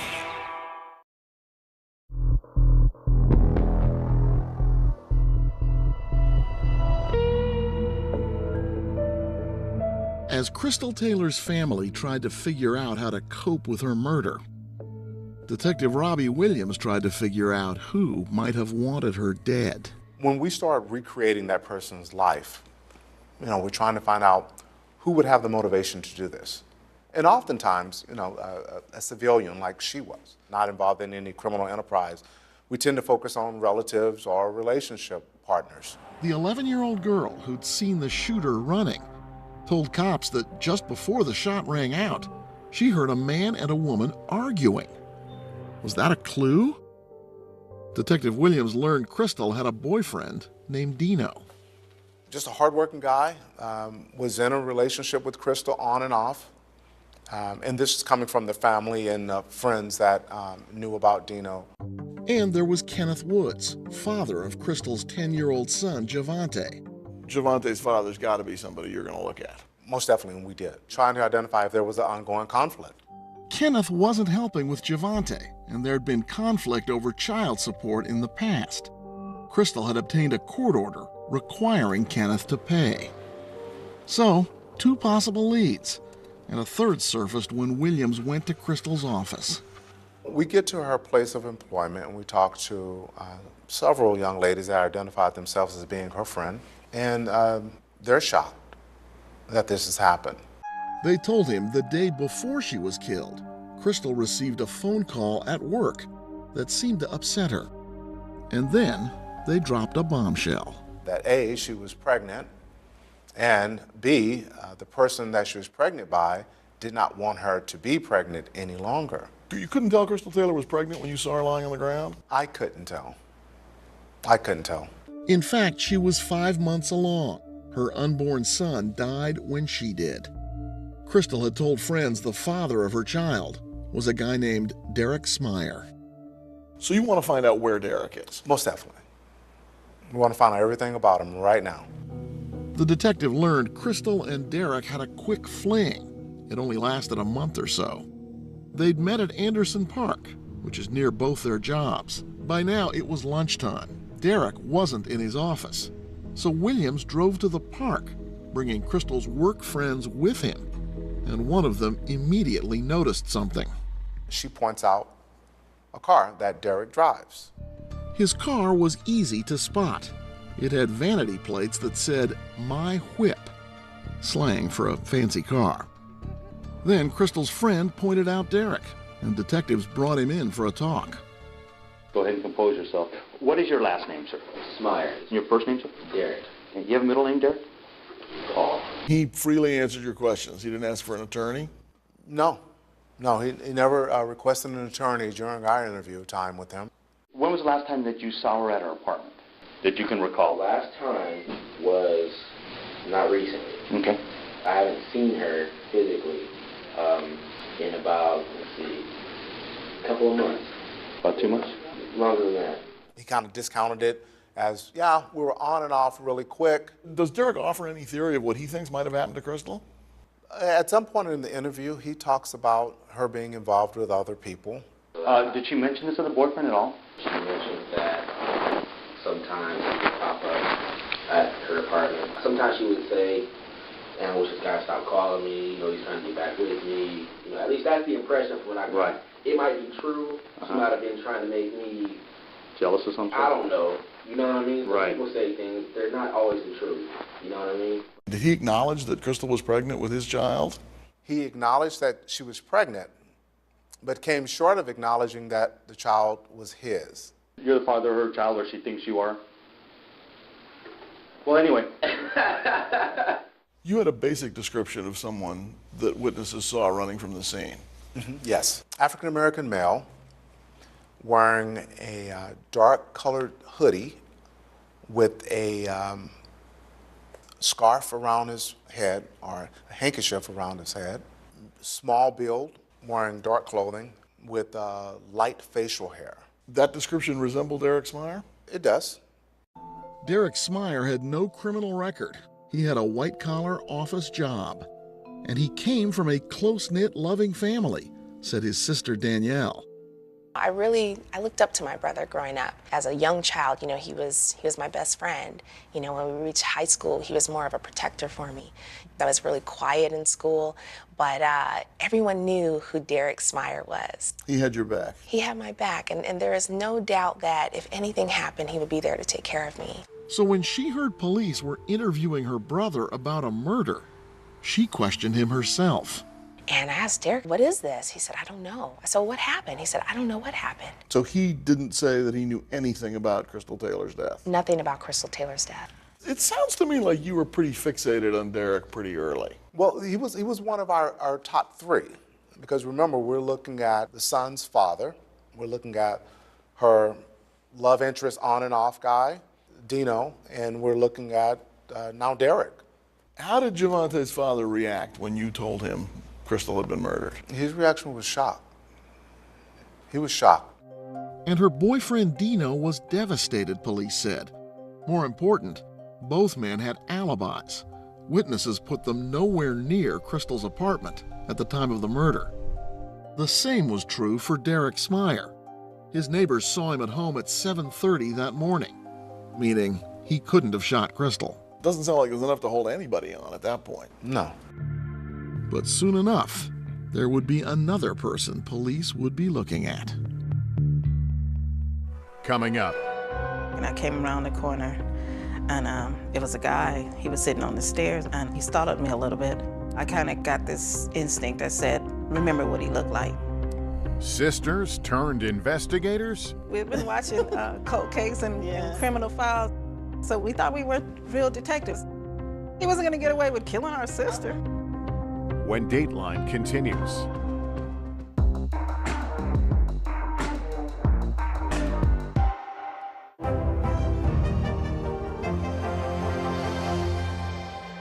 NBC News, streaming free now. Good morning, I'm Joe Fryer. And I'm Savannah Sellers. 2022 is off to a busy start. Winter's wrath causing headaches from coast to coast. It's been really incredible to see how quickly volunteers started to help with the cleanup efforts. Morning News Now, streaming weekdays at 7. There were residents who hung on for dear life. I've heard people say the town is gone. Do you see it that way? Absolutely not. We've lost some houses, but our community's still here. These days, it feels like the news never stops. So let's get into it. What's happening right now, what it all means for you for an hour every day. It can be hard to keep up, so let's get started together. Hallie Jackson Now, weekdays at 5 on NBC News Now. The fire has grown leaps and bounds. You see behind me is typical. How you doing? Pretty bad. There's no better place for fun with friends. Quality time with your little golf buddy, or an afternoon alone together. Family and friends are just a tap away. Just pick your course, pay from your phone. Golf now. Download the app and go play. Now Tonight with Joshua Johnson, streaming weeknights at 8 on NBC News Now. Good morning, I'm Joe Fryer. And I'm Savannah Sellers. 2022 is off to a busy start.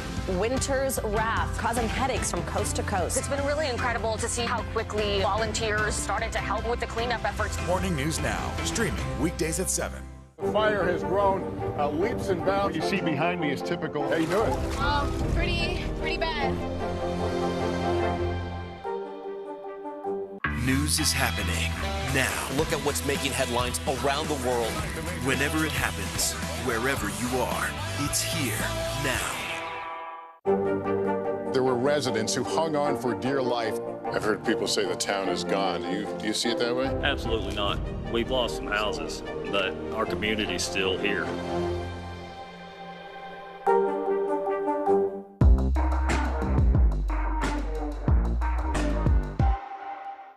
Top Story with Tom Llamas is your news playlist on NBC News Now.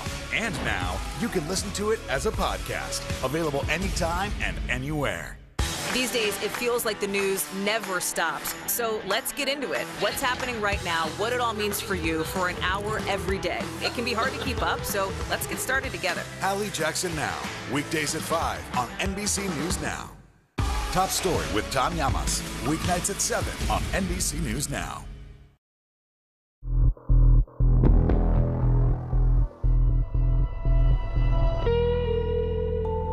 Sometimes the things people have to deal with after a loved one is murdered only intensify the agony. There was the bloody mess left at the crime scene. Crystal's pastor and a family friend stepped in to clean it so the family wouldn't have to. The sisters were asked to donate Crystal's organs. That proved too difficult a question to answer quickly. And there was one more thing. Somebody told you had to name the baby? She was already gonna name him Jeremiah, so we just stuck with it. Jeremiah Taylor wasn't supposed to be born for 20 more weeks. He never got a birth certificate, only a death certificate. Then the coroner released his body, along with his mother's, so their family could say goodbye. It was an open casket. I remember I wanted to reach out and touch her, and I just kind of sat in the chair looking down on the floor, waiting for it to be over. In the days after Christy died, everyone in the family spoke with police, hoping they could help in some way, any way. Michelle had a story about the day before Christy died. As she left with the kids that morning, there was a man in the lobby of their building. And I came around the corner, and it was a guy. He was sitting on the stairs, and when I came around, he startled me a little bit. So I stopped to ask him what was he doing there. And then he told me he was waiting for someone. Michelle had a bad feeling about him. I kind of got this instinct that said, remember what he looked like. And then I froze on what he looked like and went on about my business. And she warned Christy about the man. I called her to tell her that it was a strange guy that was on the stairs. Just be careful when she came out. So, was the man Michelle saw on Monday the same man witnesses saw on Tuesday, running from the scene after the murder? What I'd like to do, Shavonna, is just know a little bit about... Police brought in Shavonna Hall, the 11-year-old schoolgirl who saw the running man. Did he have anything on his head? Yeah. With her mom at her side, she worked with a forensic artist from the Los Angeles Sheriff's Department on a sketch of the suspect. What can you tell me about his nose, his eyes, his mouth? Michelle worked with the same artist. Does the description of the guy Crystal's sister says was waiting on the staircase, does that match the description of the guy people say were running away after the shooting? Almost identical. Here's the sketch, drawn from both their descriptions. Were you happy with the final sketch? It looked like the guy? Oh yeah, it looked like him. But he didn't look like any of the men in Crystal Taylor's life. Not Derek, not Dino, and not Javante's father, Kenneth. Cops would have to figure out who he was and where to find him. Monica and Michelle didn't want to wait for that. We've been watching Cold Case and Criminal Files and all that, so we thought we were real detectives. Too much TV can be a dangerous thing. Or maybe this was the dynamic of the Taylor family. The sisters who were going to together help Crystal raise her son were now helping solve her murder. So, sketch in hand, they canvassed the neighborhood. You, not the police? She became so obsessed. It worried me how obsessed she was with, and she would say, he's not going to get away with doing this to my baby sister. Tia was afraid her mom and her aunt were putting their own lives in danger. I threatened to tell the police, like, you guys are not supposed to be doing that. Like, you guys don't have weapons. What are you going to do? What are you looking for? And then what are you going to do if you find it? But there's no arguing with success. Michelle and Monica's amateur detective work paid off. After showing the sketch around, they got a tip. The guy in the sketch was a gangbanger who went by the street name C. Styles. Now, the sisters wanted to find him. If you're right, if this is the guy, he's a killer and a gangbanger. And you're just gonna what? Walk up on him and say... He wasn't gonna get away with killing our sister. I wanted to be able to tell the police where he was, like, come, let's go get him. They didn't find him, but they did tell Detective Williams, who ran the name through a gang database and discovered, unfortunately, there was more than one C. Styles. There's a big C. Styles, there's a little C. Styles. Eventually, Williams found a C. Styles who'd been on probation at the time of the murder. Our first goal was to identify the connection between the C. Styles and Crystal Taylor. Any gang affiliation, any relatives, was he a boyfriend, ex-boyfriend? The sisters say no. Her friends say no. There's no evidence to support that they even knew each other. Although maybe they knew each other and she didn't tell anybody. Exactly. We have to also keep that as a card on the table.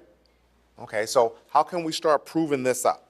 Let's start examining where their lines may have crossed. Crystal Taylor works in Carson. Oh, she goes to Anderson Park. Oh, there's information that C. Styles hangs out at Anderson Park. Okay. They brought in C. Styles. Legal name, Skylar Moore. You say to him, what do you have to do with the murder of Crystal Taylor? And he says, I don't know her. I did not do this. But he's studying her photo. And then C. Styles continued to talk. He's coming up with an analysis of the person who would have done this. And he refers to the person as, this person had a lot of rage. This person has a lot of rage in them to do that. As opposed to just saying, nope, I didn't do any murder, I don't know who this is, Exactly. I don't know what you're talking about. Exactly. That seemed rather strange, but so did this. There was no obvious reason for C. Stiles to kill Crystal Taylor. True that if you're worried about becoming a victim of gang violence, you're probably safest in the morning because these guys stay up very late and don't roll out of bed until late morning or noon. Now, I'm not going to say that that's a fact, but it's more true than not. If somebody is up and working at 7 or 7:30 in the morning, their paths just wouldn't cross. Not normally. Not a hardcore, serious type of person like a C. Style. So, was he the man in the parking garage? On that question, C. Stiles wasn't terribly helpful. But then he did something surprising. After staring at Crystal's photo and floating theories about her killer, C. Stiles suddenly confessed to a different murder of a rival gang member. I don't do this for a living, but he wasn't even being charged with that, and you weren't even asking him about that. I didn't even know there was a murder. So why would he blurt that out? You have to understand C. Stiles' mentality. C. Stiles' mentality is that there's nobility in killing the enemy. There is no nobility or honor in killing a lady who's pregnant. Someone who's innocent. Yes. Not somebody in the life. Right. Because it goes right in line with building your resume. So if your resume as a gangster is that I go out and I put in work for my gang, including killing, including robbery, well, eventually you're going to have to prove that, okay, when the last time you killed somebody? When the last time you did a robbery? Well, this is his advertisement by taking claim for, yeah, I shot these guys. I shot this guy. I killed him. But I wouldn't do her. I wouldn't kill her.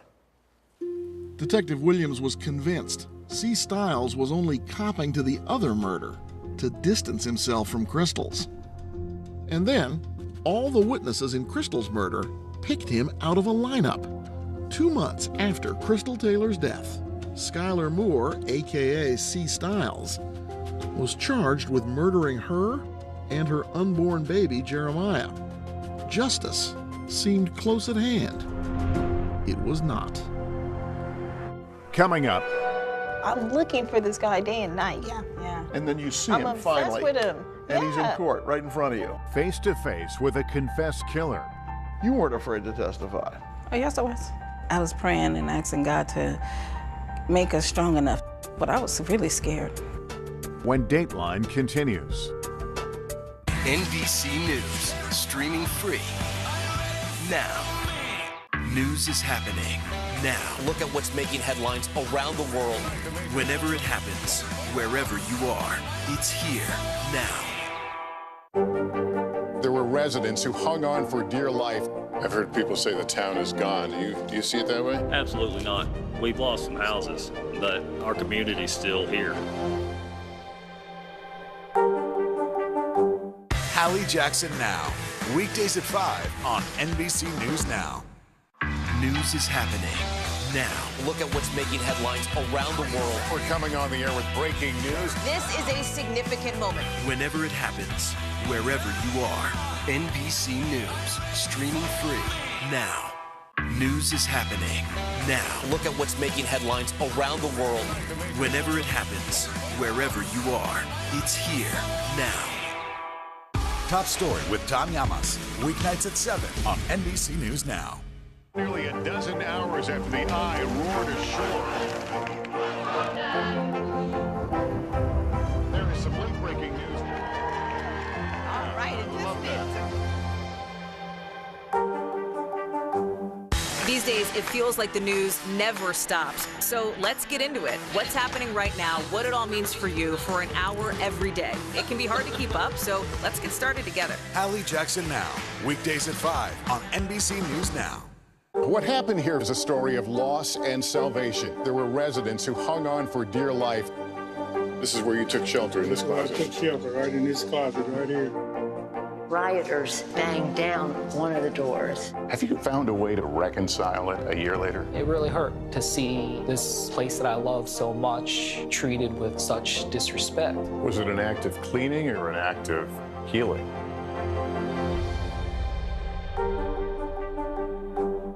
Top Story with Tom Llamas, weeknights at 7 on NBC News Now. The fire has grown leaps and bounds. You see behind me is typical. How you doing? Pretty bad. Now Tonight with Joshua Johnson, streaming weeknights at 8 on NBC News Now. There's no better place for fun with friends. Quality time with your little golf buddy, or an afternoon alone together. Family and friends are just a tap away. Just pick your course, pay from your phone. Golf Now. Download the app and go play. News is happening now. Look at what's making headlines around the world. Whenever it happens, wherever you are, it's here now. The fire has grown leaps and bounds. You see behind me is typical. How you doing? Pretty bad.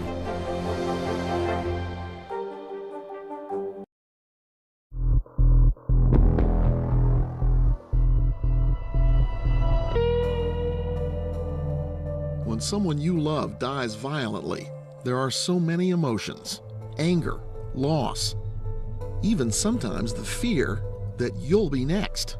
I was afraid opening the door in the morning, like there's a blind spot when I first walk out. Like I'm literally looking out like this every morning. You all looking over your shoulders? Looking over our shoulders, really bad. I was in almost a post-traumatic stress syndrome kind of thing, just nervous all the time. With Skylar Moore, aka C. Stiles, charged in the murder, there was some sense of relief.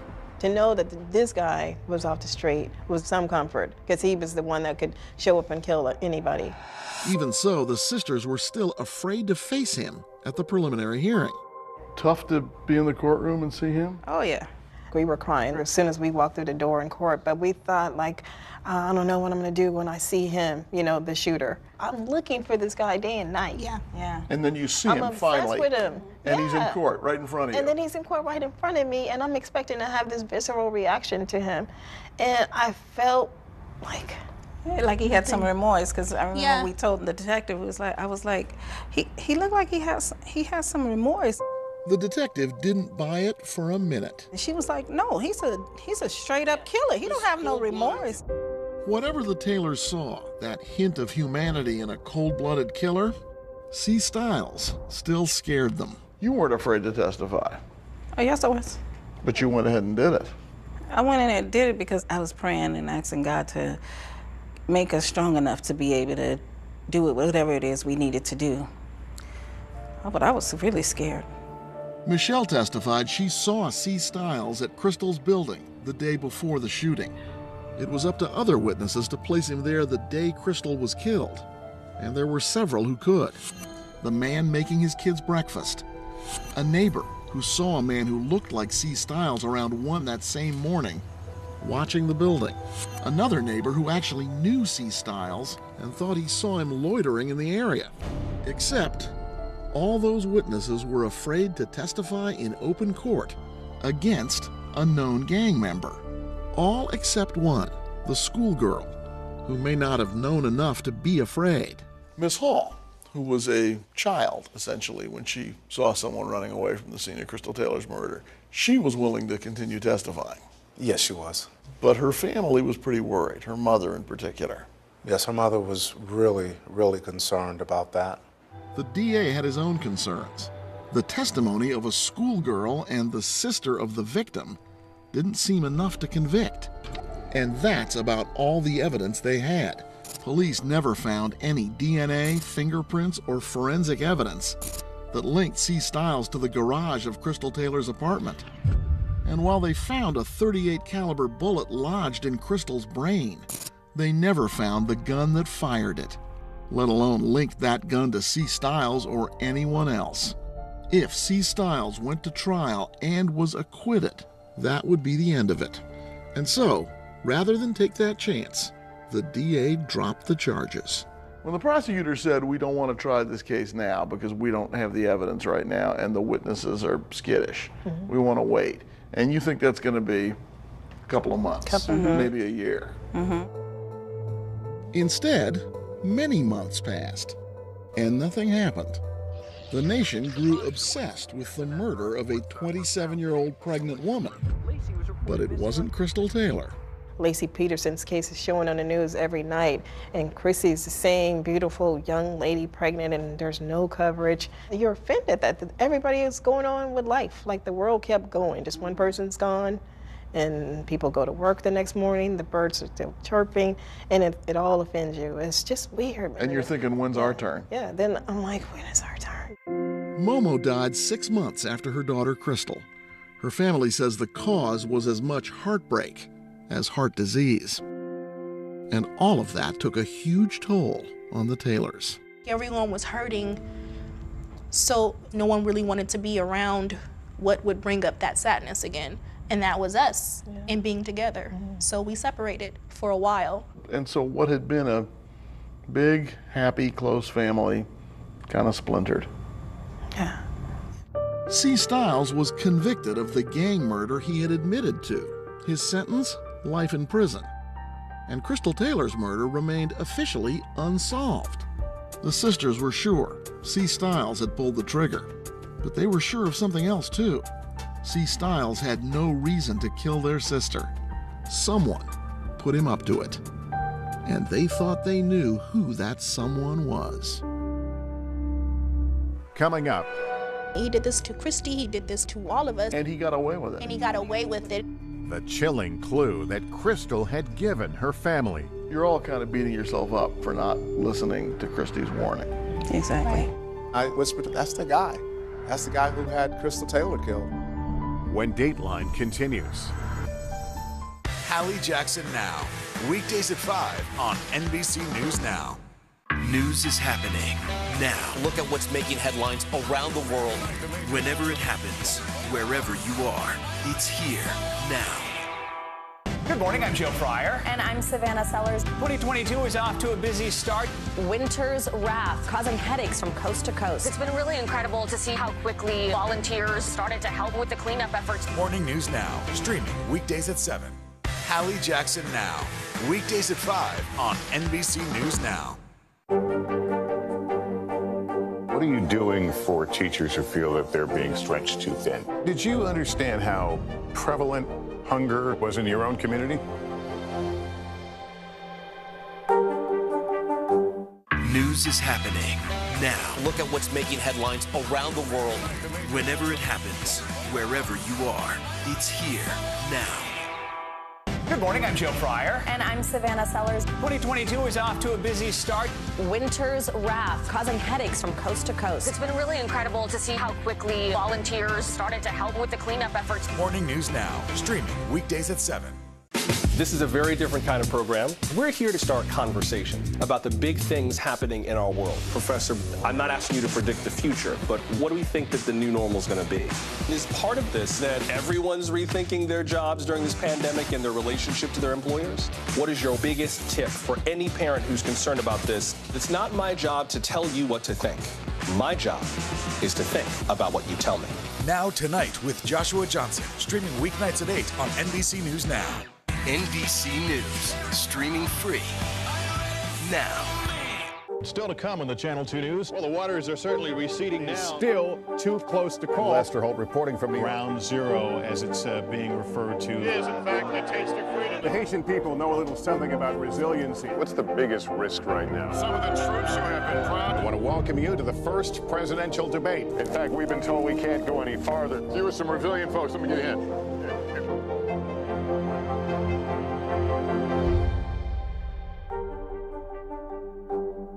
News is more than a headline. It informs, it inspires, and it still matters.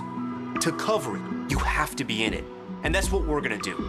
Every night, we take you to the front lines of the story, where it's actually happening, with NBC News journalists on the ground from all over the world. We cover what you need to know and bring your newsfeed to life. In primetime and streaming live, it's your news playlist every night. Top Story with Tom Llamas, weeknights at 7 on NBC News Now. words just come when you need them most. Ooh, let it go. The Today Show's newest fan. Little Al Roker. What am I doing here? This is your moment,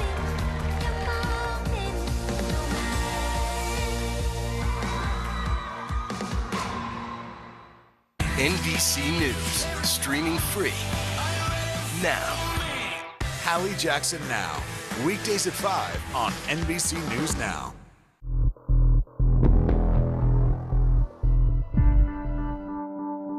For the Taylor family, history had been split in two. There was before, when they had Crystal and life was good. And then there was after. People kind of started treating us like, are y'all still talking about that? Or this still And they just your kind of life? want you to move on. They want you to move on. Everybody wanted us to move on. And you say, well, I can't really move on. Because you start feeling like, well, whose life is this? Because you want me to go back to what life? This is my life. I don't have a life to go back to. They couldn't move forward. They couldn't go back. But they kept going over the last days of Crystal's life, rewinding to that trip when they visited their ailing mother in Texas.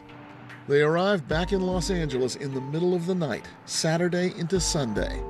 Yet Crystal still woke up very early the next morning. She insisted on going to church. We were all thinking to sleep in, but she got up and she prayed and then she cried. She was going through something, she just wasn't sharing it with us. The next day was Monday, the morning Michelle saw a suspicious man on the stairs of the apartment building. She warned Crystal, who went a different way to the garage, which might have saved her life for 24 hours. What they didn't learn until much later was that Crystal left work crying on that last day of her life. She didn't say anything to her family that night, but she did act differently. She went around the room and she hugged everyone. And She never did that. I think she just didn't want to worry anyone, and I think she kind of just hoped that everything would work out. What was the matter with Crystal Taylor? They rewound their mental tape a little further, and there it was, a moment. It happened during their car trip back from Texas. She was on her phone listening to something, and she put her phone down, and she said, if anything happens to me, it was Derek. Derek Smyer, the father of her unborn child. Did she go into any detail about what he'd said to her to make her say that? No, she didn't. The conversation turned into, don't worry about him. Don't worry about him helping with the baby. They thought that's all it was. Derek didn't want to help raise his child. Now they replayed that moment over and over. We should have said, wait, what did he say to you? But instead of that, we were like, we don't need him. Like, just hang up, don't even talk to him. You know, that kind of just exactly showing her the kind of support, because we're so used to just picking up our burdens and going. She brought it up that she was worried, but you didn't hear it, or it didn't sound bad enough. You're all kind of beating yourself up for not listening to Christy's warning. Exactly. Even though it sounds to me like you'd almost have to be a mind reader to know that she was really concerned. Yeah. The years started to pass, and this family thought a lot about Derek Smyer. Crystal had said, if something happened to her, it was Derek. They believed he was the only one who had something to gain from her death. As they had done with C. Stiles, Michelle and Monica now tried to find Derek. I didn't know Derek's name. I thought his name was Myers. And I was spelling Derek the wrong way and looking for him like just forever. If they had managed to tail Derek, they would have found a guy who didn't seem to fit the profile of a killer. He was doing well, says his sister Danielle. He had gotten his bachelor's degree in business. He had went on to start his own company. He was doing great. He was always happy. He was always in good spirits. He was driven. He still had that silver Mustang convertible with the custom plates, My Whip. Although Monica and Michelle never spotted the car, Tia did. I stopped at a light, and Derek pulled up next to me in a car, the top down, listening to music. I just felt like this was so unfair that it's a nice sunny day, and he's going on with life. It just like tripped me out, like this guy really just did this to my family. He did this to Christy, he did this to Momo, he did this to my mom and Michelle, to Javante, to all of us. And he got away with it. And he got away with it. Even Detective Robbie Williams saw Derek one day at the airport. My wife and I were on our way to a vacation, and I look up and I see Derek walked right past us. Williams had never forgotten Crystal Taylor. He'd taken her case file with him as he moved up the promotional ladder from detective to lieutenant. He'd always shared the family's suspicions that Derek was somehow behind Crystal's murder, but he also knew he didn't have enough evidence to arrest him. I whispered to my wife, that's the guy. That's the guy who had Crystal Taylor killed. That's got to be like a knife in you. I mean, if that's what you think, if you think that's the guy who had Crystal Taylor killed, well, here he is, out free, breathing the same air you are, maybe going on vacation just like you are, having a great time. He got away with it. Or so it seemed. Help was about to come from the last place anyone expected. On the day Crystal was murdered, when Detective Robbie Williams first saw Derek Smyer at Anderson Park, Derek wasn't alone. There was a group of men sitting near a cement picnic area talking. You hadn't even heard the name C. Styles at that point. We hadn't even heard of a C. Style. But much later, after C. Styles was arrested and Detective Williams got a good look at him, he thought the gangbanger looked familiar. You think the first time you saw Derek Smyer, you think he was with C. Styles at that point? Yes, I think he was in the company of C. Styles. So if you're right, they were hanging out together just a couple hours after the murder? Yes. If only you'd known. If I had only known. And now, a decade later, there was no way to prove who the man in the park might have been. And Crystal's dead, C. Styles serving time for another murder, and nothing's happening to Derek. Nothing was happening to Derek that I could see. But I'm a believer of karma. Either in this life or the next, you're going to pay for what you've done wrong. I'm guessing you were preferring that it was this life. Yes. Maybe it was karma. Maybe it was luck. Maybe it was good police work. But whatever it was, on June 15th, 2011, LA Sheriff's detectives Richard Lopez and his partner Beth Smith found themselves at a Northern California prison with a few hours to kill. She mentioned that Skylar Moore's here, and I always wanted to talk to him about a 2001 murder that occurred in Hawthorne. That would be Crystal Taylor's murder. Detective Smith had worked with Hawthorne PD on the case. She knew Derek Smyer would never spill, but would C. Styles. And I said, we got 3 hours till the plane ride, let's pull him. Coming up, we're looking for some help on some cases. a conversation with the convict. If you tell us something that you remember, truthfully remember, and we can corroborate it, we can get you moved out of California. Like a weirdo. Is C. Styles about to come clean? When Dateline continues. The answers come when you need them most. Ooh, let it go. The Today Show's newest fan. Little Al Roker. What am I doing here? This is your moment. Your moment.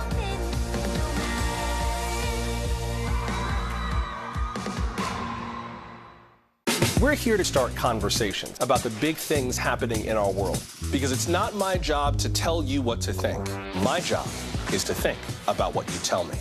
Now Tonight with Joshua Johnson, streaming weeknights at 8 on NBC News Now.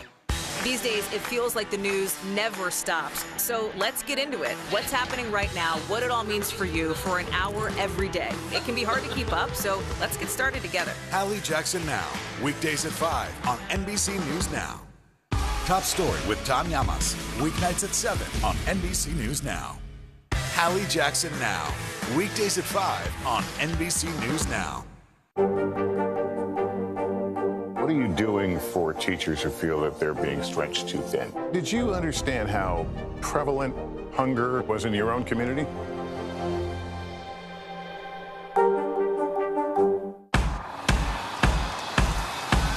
News is happening now. Look at what's making headlines around the world. Right now on Morning News Now. We're coming on the air with breaking news. And this is a significant moment. Whenever it happens, wherever you are, NBC News, streaming free now.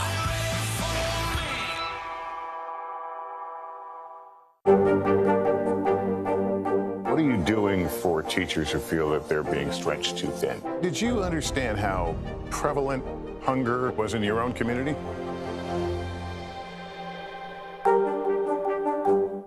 This is a very different kind of program. We're here to start conversation about the big things happening in our world. Professor, I'm not asking you to predict the future, but what do we think that the new normal is going to be?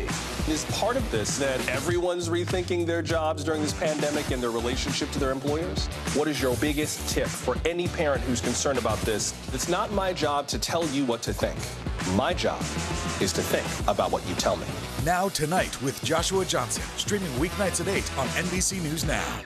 These days, it feels like the news never stops. So let's get into it. What's happening right now, what it all means for you for an hour every day. It can be hard to keep up, so let's get started together. Hallie Jackson Now, weekdays at 5 on NBC News Now. NBC News, streaming free now.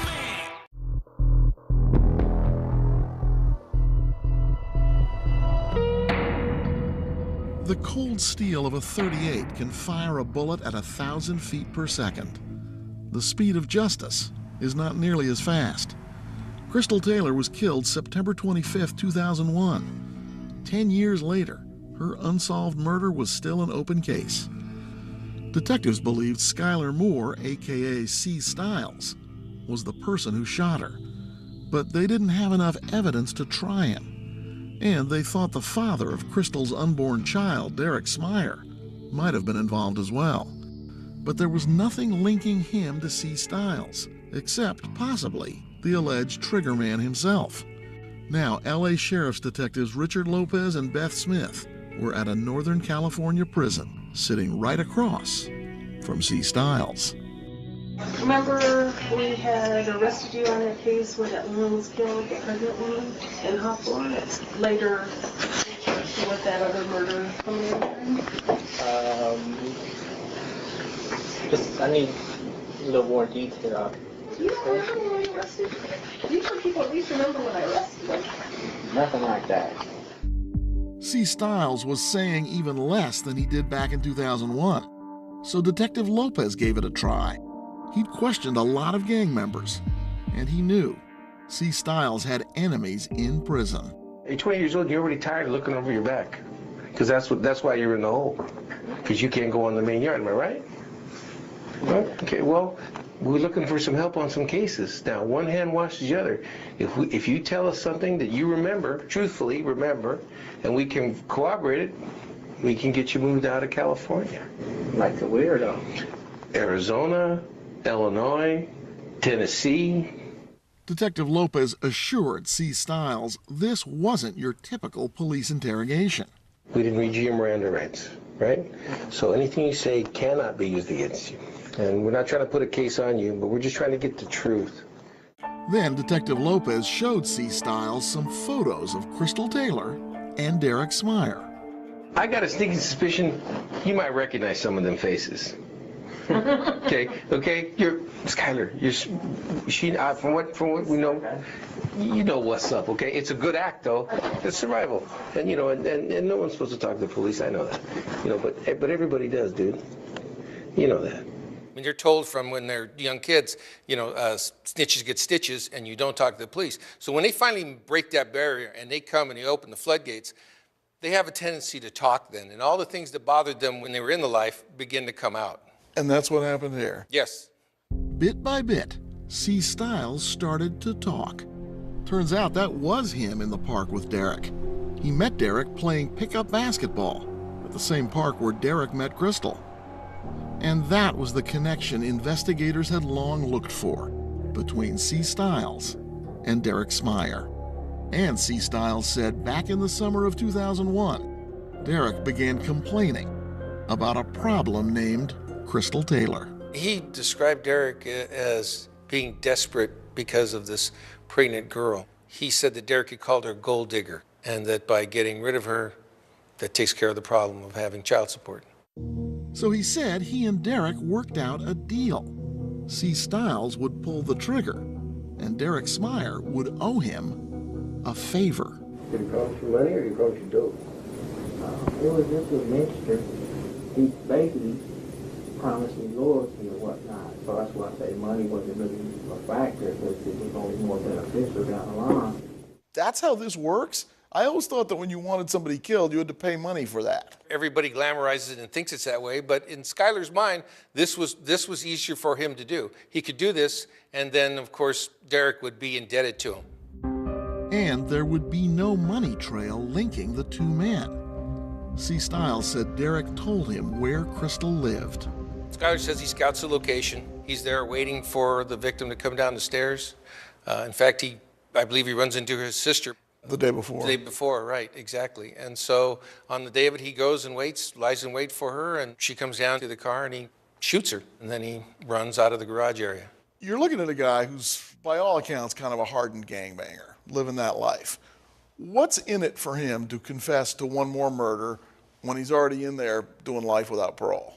I can't speak to all of them, but I can speak to this one. He felt bad about this, and he wanted to make it right. Killing a pregnant woman bothered him. Yes. Killing those other people did not. Didn't seem to, no. Police thought they finally had the story of who killed Crystal Taylor. But it was a story they couldn't tell in court. Not yet, anyway. Coming up, that dynamic duo of sister detectives wasn't done yet. Cagney and Lacey shift their focus to Derek. We never thought he should get away with it. When Dateline continues.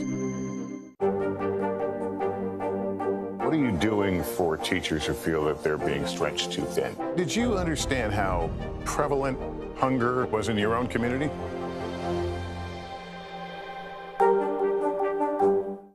News is happening now. Look at what's making headlines around the world. We're coming on the air with breaking news. This is a significant moment. Whenever it happens, wherever you are. NBC News, streaming free now. We're here to start conversations about the big things happening in our world, because it's not my job to tell you what to think. My job is to think about what you tell me. Now Tonight with Joshua Johnson, streaming weeknights at 8 on NBC News Now. NBC News, streaming free now.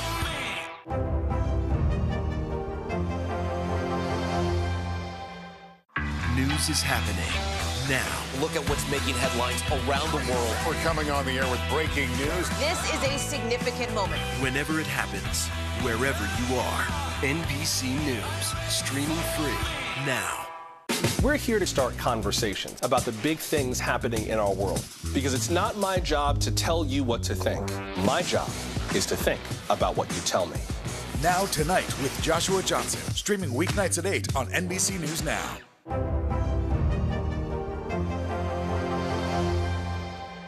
To cover the news, you have to be in it.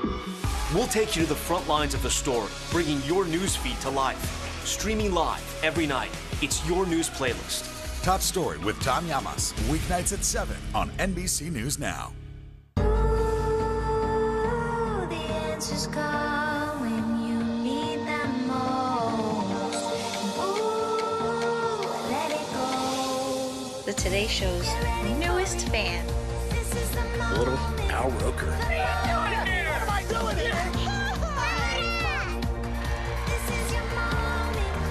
Your moment.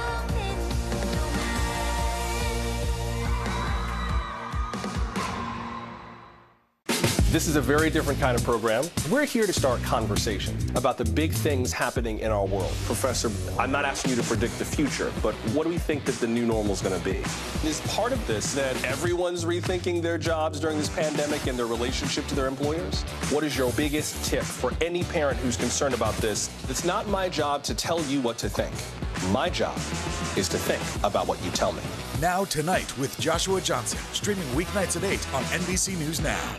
These days, it feels like the news never stops. So let's get into it. What's happening right now, what it all means for you for an hour every day. It can be hard to keep up, so let's get started together. Hallie Jackson Now, weekdays at 5 on NBC News Now. We're here to start conversations about the big things happening in our world, because it's not my job to tell you what to think. My job is to think about what you tell me. Now Tonight with Joshua Johnson, streaming weeknights at 8 on NBC News Now. News is happening Now, look at what's making headlines around the world. Whenever it happens, wherever you are, it's here now. Top Story with Tom Llamas, weeknights at 7 on NBC News Now.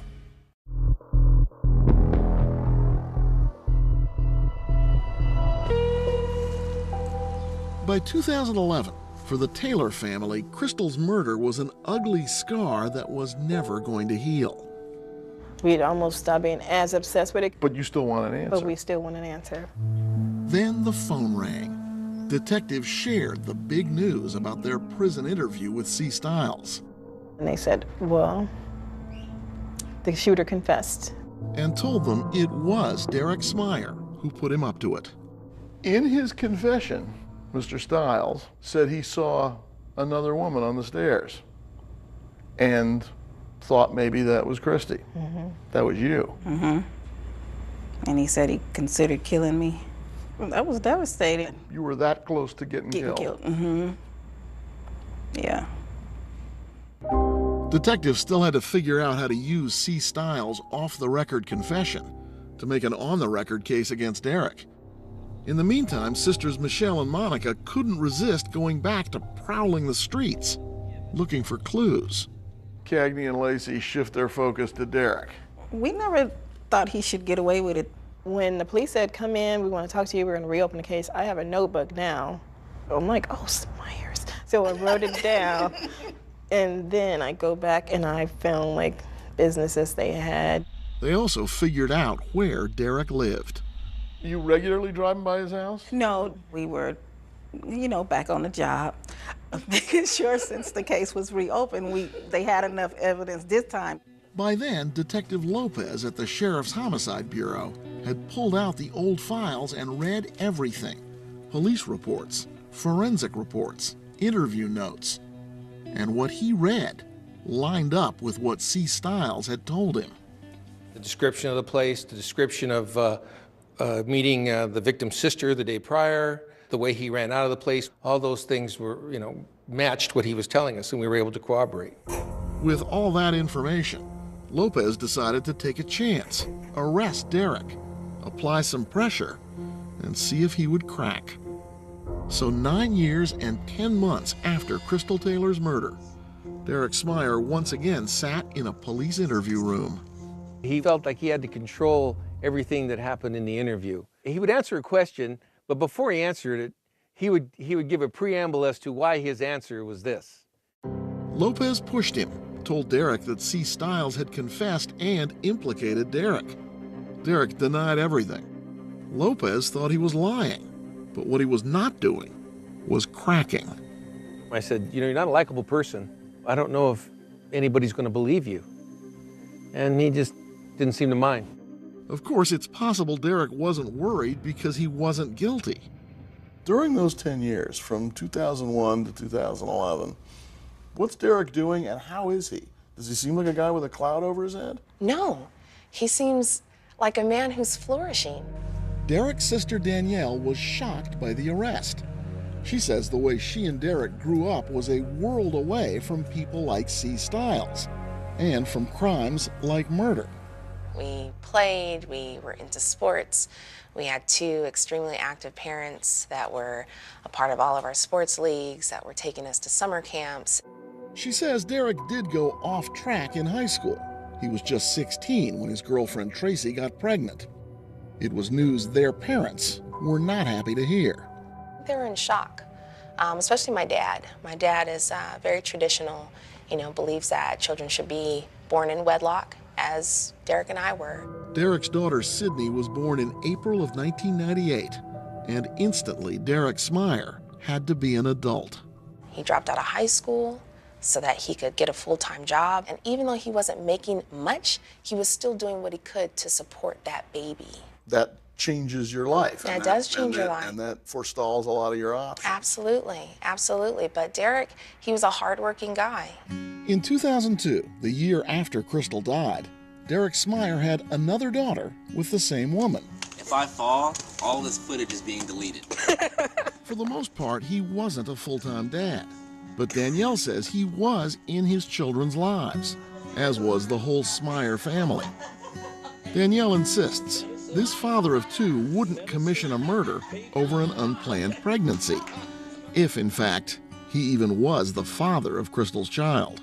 Did Derek tell you that he was dating Crystal Taylor? No.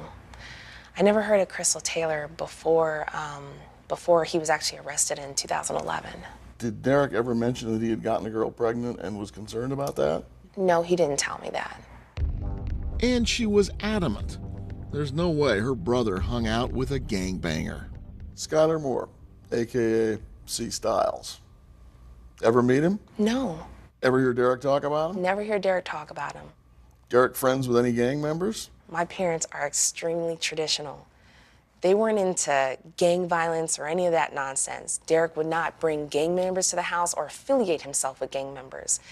Furthermore, no one's seen Derek ever with any gang member. Danielle said her brother had nothing to do with Crystal's murder and that C. Styles was a liar. He is known as a jailhouse snitch, and he is harassed and beaten up by people where he's currently housed at. The deal for him is that he gets relocated out of state to a place where nobody knows him. She says the cops simply took the path of least resistance. They had it out for Derek from the start. Because? Because he seemed like the probable person. My brother is not a perfect man, but him being pulled in, harassed by the police, his children being taken from him, it's not my brother's fault. My brother's an innocent man. And maybe she was right. Just days after Derek was arrested, the DA said there was not enough evidence to prosecute him. We had to let him go. And yeah, it was tough letting him go. Derek Smyer was once again a free man. I bet he thought he was clear. I bet you he thought he was done. He's never going to see us again. If that's true, he was wrong. Coming up, someone steps forward with a stunning new lead. She was assaulted and her neck was cut. Another attack on another pregnant woman. When Dateline continues. There's no better place for fun with friends. Quality time with your little golf buddy. Or an afternoon alone together. With the Golf Now app, family and friends are just a tap away. Just pick your course, pay from your phone, get out and enjoy. Golf Now. Download the app and go play. What are you doing for teachers who feel that they're being stretched too thin? Did you understand how prevalent hunger was in your own community? Good morning, I'm Joe Pryor. And I'm Savannah Sellers. 2022 is off to a busy start. Winter's wrath causing headaches from coast to coast. It's been really incredible to see how quickly volunteers started to help with the cleanup efforts. Morning News Now, streaming weekdays at 7. There's no better place for fun with friends. Quality time with your little golf buddy. Or an afternoon alone together. With the Golf Now app, family and friends are just a tap away. Just pick your course, pay from your phone, get out and enjoy. Golf Now. Download the app and go play. Top Story with Tom Llamas, weeknights at 7 on NBC News Now. News is happening now. Look at what's making headlines around the world. Right now on Morning News Now. We're coming on the air with breaking news. And this is a significant moment. Whenever it happens, wherever you are, NBC News, streaming free now. Nearly a dozen hours after the Eye roared ashore. There is some late breaking news. All right, it's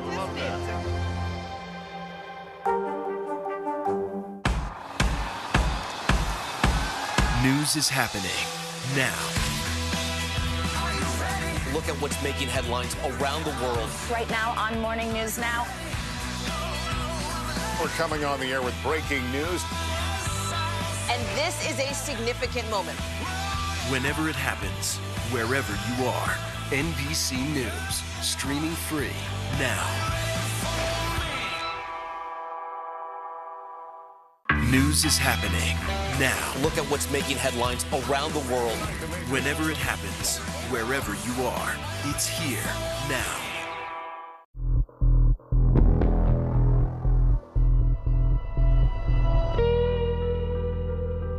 Derek Smyer was out of jail.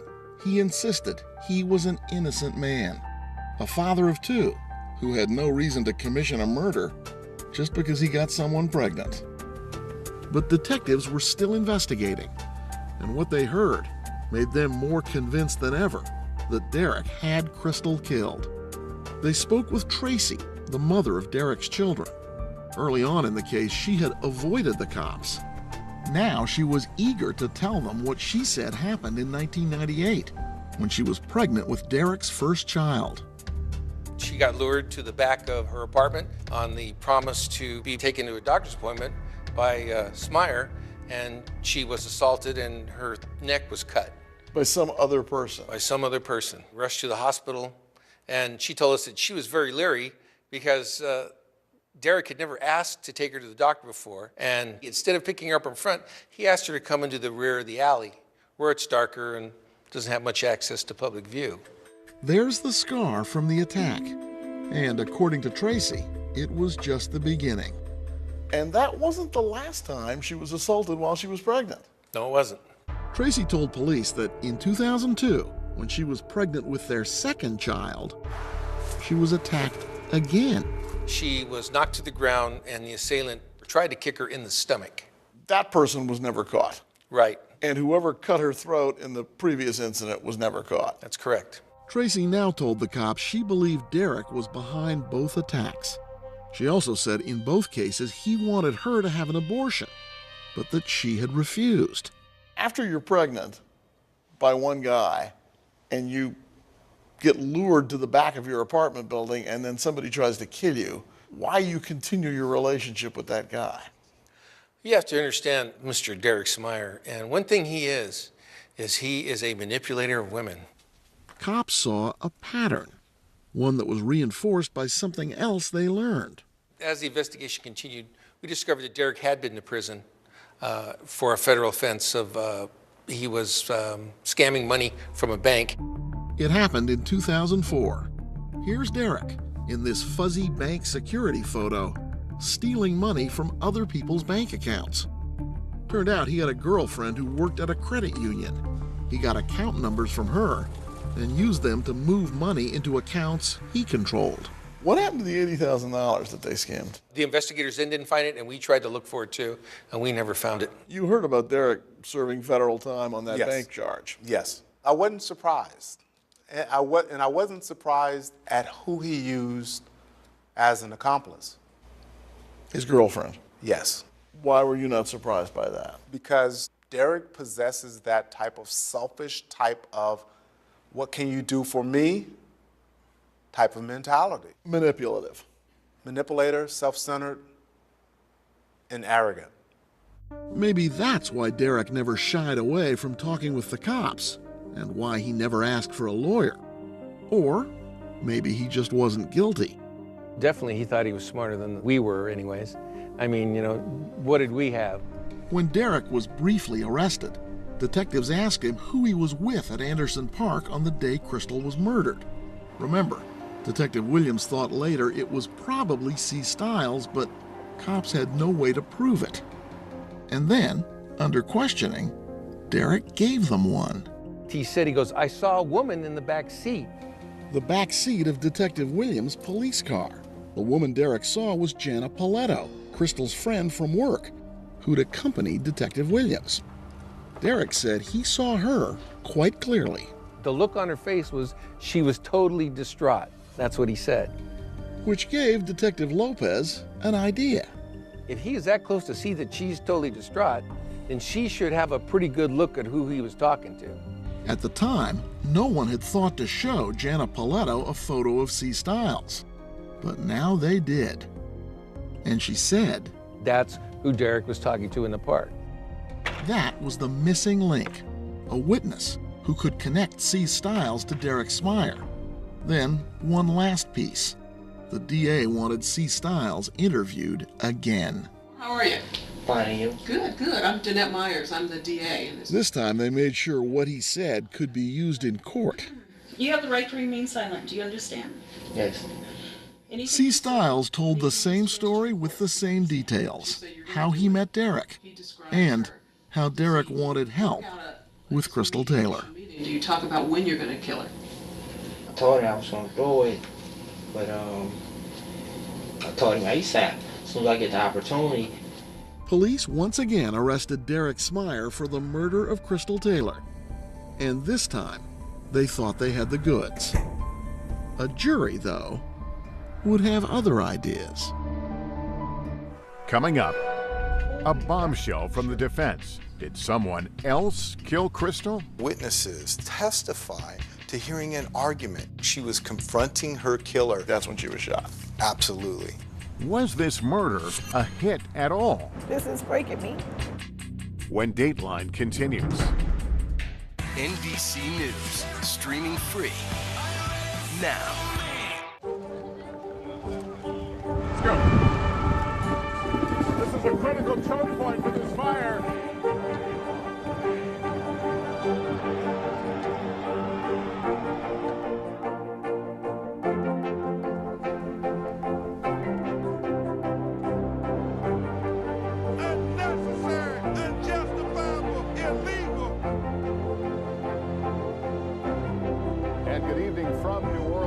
Military operation witnessing the massive crowds. I admire you both. Nice to really spend some time with you. Appreciate it.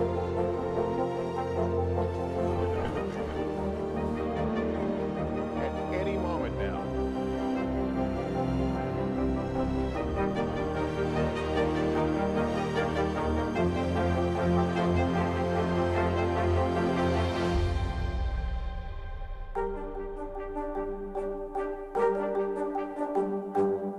News is happening now. Look at what's making headlines around the world. Whenever it happens, wherever you are, it's here now. Let's go. This is a critical choke point for this fire.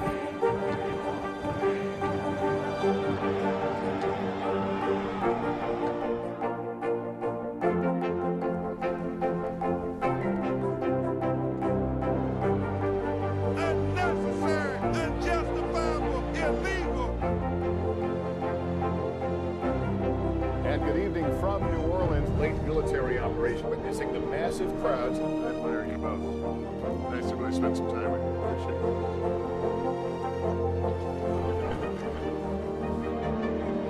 At any moment now.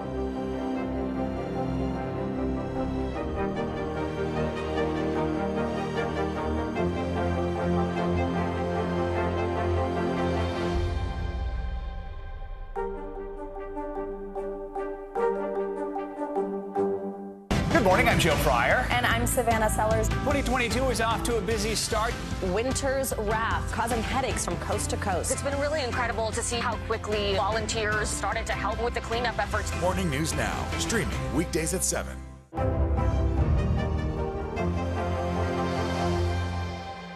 There's no better place for fun with friends. Quality time with your little golf buddy, or an afternoon alone together. Family and friends are just a tap away. Just pick your course, pay from your phone. Golf now. Download the app and go play. Top Story with Tom Llamas, weeknights at 7 on NBC News Now. There's no better place for fun with friends.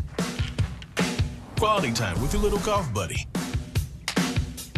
or an afternoon alone together. With the Golf Now app, family and friends are just a tap away.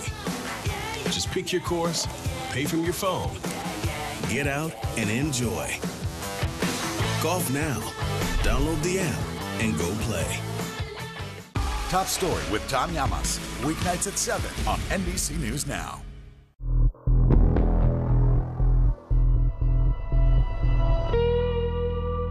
It took police 10 years to arrest Derek Smyer for the murder of Crystal Taylor.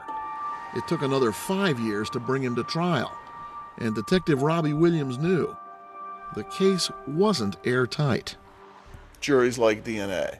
DNA, blood trail, in this case, a money transfer, in this case, the lack of cell phone records attaching the two defendants together.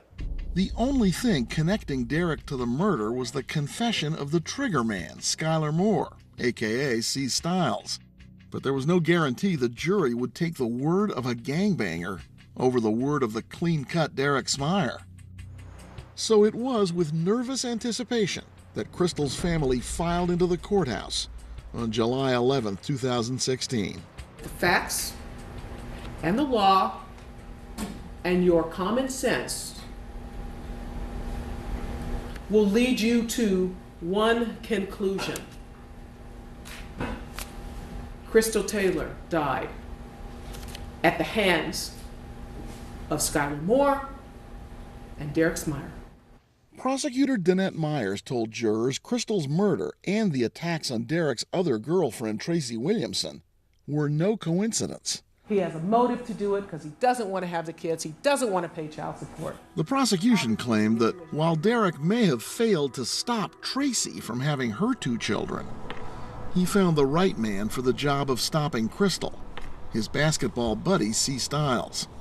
He's a gang member. He's a killer.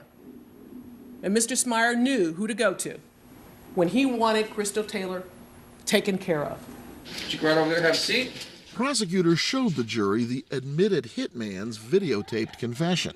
Just seen her come down from the front way stairs. It was still kind of dark. That's when I killed her. How'd you do that? What'd you do? Just shot her. When you left the area, did you go back and tell Derek what you'd done? After that, I seen him, not immediately after that. Then they called C. Stiles to testify. But instead of tying a bow on the case, he lobbed a grenade and blew it to pieces. C. Stiles told the jury everything he said on that tape was a lie. People have false confessions all the time. It happens all the time. Calvin Schneider was Derek Smyer's defense attorney. He said C. Stiles made up a story the cops wanted to hear. He was hoping to get better treatment in prison. He came in and admitted that they made these offers to him and that's why he did it. You think police kind of rushed to judgment here? Absolutely. Because they had a hunch, they went with my client and they excluded others. Schneider told the jury that without C. Stiles' confession, there was no evidence linking Derek to the murder. They are alleging multiple conversations, planning, without any proof of where, when, how. There's no emails between Moore and Smyer. There's no text messages. There's no phone calls. The defense portrayed Derek as a man who loved his children, not one who would try to have them murdered. There's Mr. Smyer again, in the hospital, holding his baby. And I think it's important when you are looking at this case that you evaluate his expression on his face in these photos. Proud father or killer? Not only was Derek Smyer innocent of Crystal's murder, said the defense, maybe C. Stiles was too. There was no physical evidence placing him in that parking garage. Maybe, they said, this wasn't a hit after all. Several of the witnesses testify to hearing an argument, and then all of a sudden the argument ended, there was a pause and a gunshot. It is absolutely inconsistent with a hired hit. If not a hit, then what happened? The defense had a theory. It involves this photo of Crystal's son, Javante, found near her body. It's obvious that Miss Taylor was holding that picture when she got shot. Schneider wasn't allowed to directly spell out his theory for the jury. He did for us. I think she was confronting her killer, saying, the only thing you're going to see is a photograph of your son until you pay child support. And you think that's when she was shot? Absolutely. The defense suggested Javante's father killed Crystal. Never mind that police had cleared him early on. Derek's lawyer told the jury his client was an innocent man. But this tragedy, it will be compounded if you convict a person that is not involved. And I'm asking for a not guilty verdict on all counts. Thank you very much. Crystal's family was worried. They could only hope the jury believed C. Stiles' video confession and not his recantation of it. The wait for a verdict was agonizing. That was painful. 1 day passed, then 2. 3 days in, I'm nervous. I don't want to do this again. I can't do this again. It's not easy. then it was a week.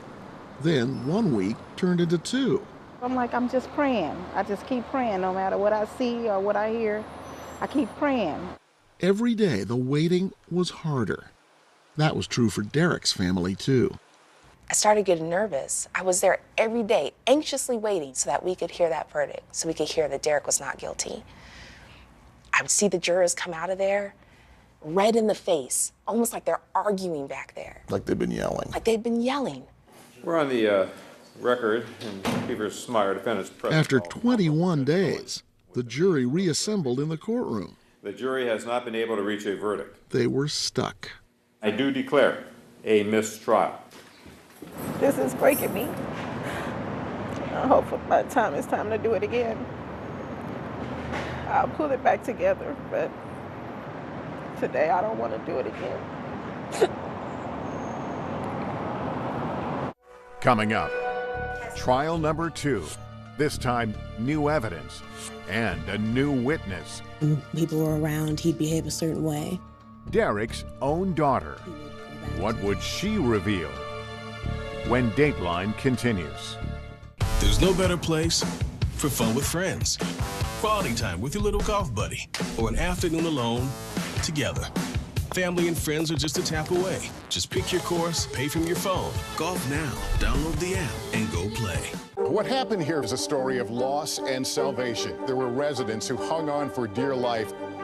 This is where you took shelter, in this closet. I took shelter right in this closet right here.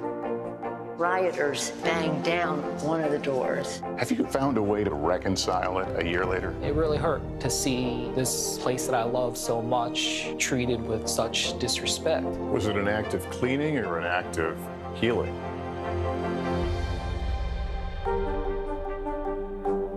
Top Story with Tom Llamas, weeknights at 7 on NBC News Now. Still to come on the Channel 2 News. Well, the waters are certainly receding now. Still too close to call. Lester Holt reporting from Ground Zero, as it's being referred to. It is, in fact, a taste of freedom. The Haitian people know a little something about resiliency. What's the biggest risk right now? Some of the troops who have been proud. I want to welcome you to the first presidential debate. In fact, we've been told we can't go any farther. You with some resilient folks, let me get a hint.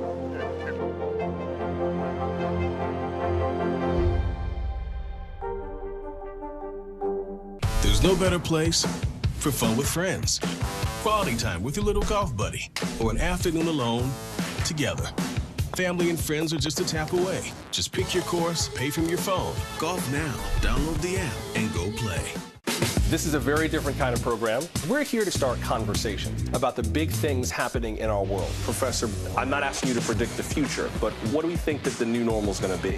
Is part of this that everyone's rethinking their jobs during this pandemic and their relationship to their employers? What is your biggest tip for any parent who's concerned about this? It's not my job to tell you what to think. My job is to think about what you tell me. Now Tonight with Joshua Johnson, streaming weeknights at 8 on NBC News Now. Good morning, I'm Joe Fryer. And I'm Savannah Sellers. 2022 is off to a busy start. Winter's wrath, causing headaches from coast to coast. It's been really incredible to see how quickly volunteers started to help with the cleanup efforts. Morning News Now, streaming weekdays at 7. Top Story with Tom Llamas, weeknights at 7 on NBC News Now. Hallie Jackson Now, weekdays at 5 on NBC News Now. News is happening now. Look at what's making headlines around the world. Whenever it happens, wherever you are, it's here now. Nearly a dozen hours after the Eye roared ashore. There is some late-breaking news. All right, it just is.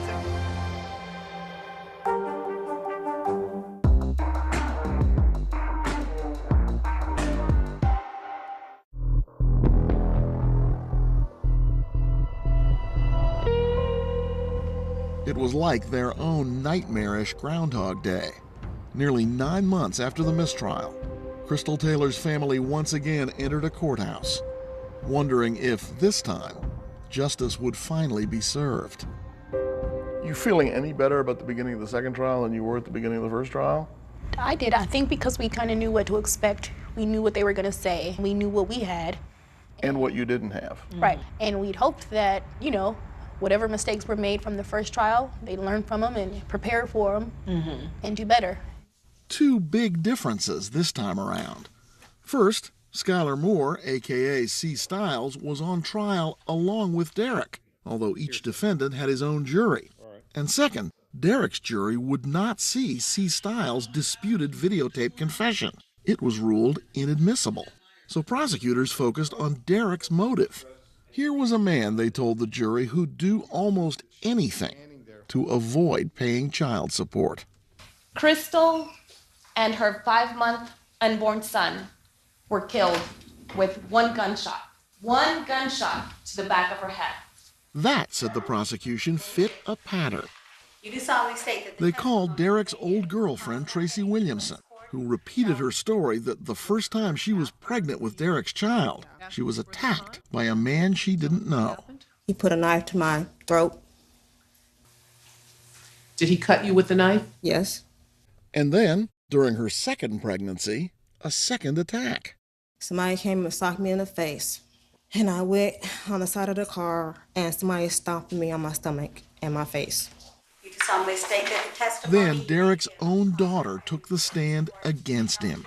She didn't testify in the first trial, but she told this jury that Derek seemed to hate being a father.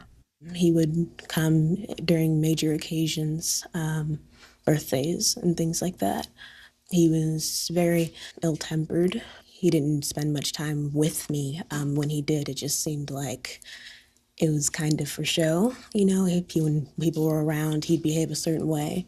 And when those people left, he would go back to his ill-temperedness and his kind of monstrous ways.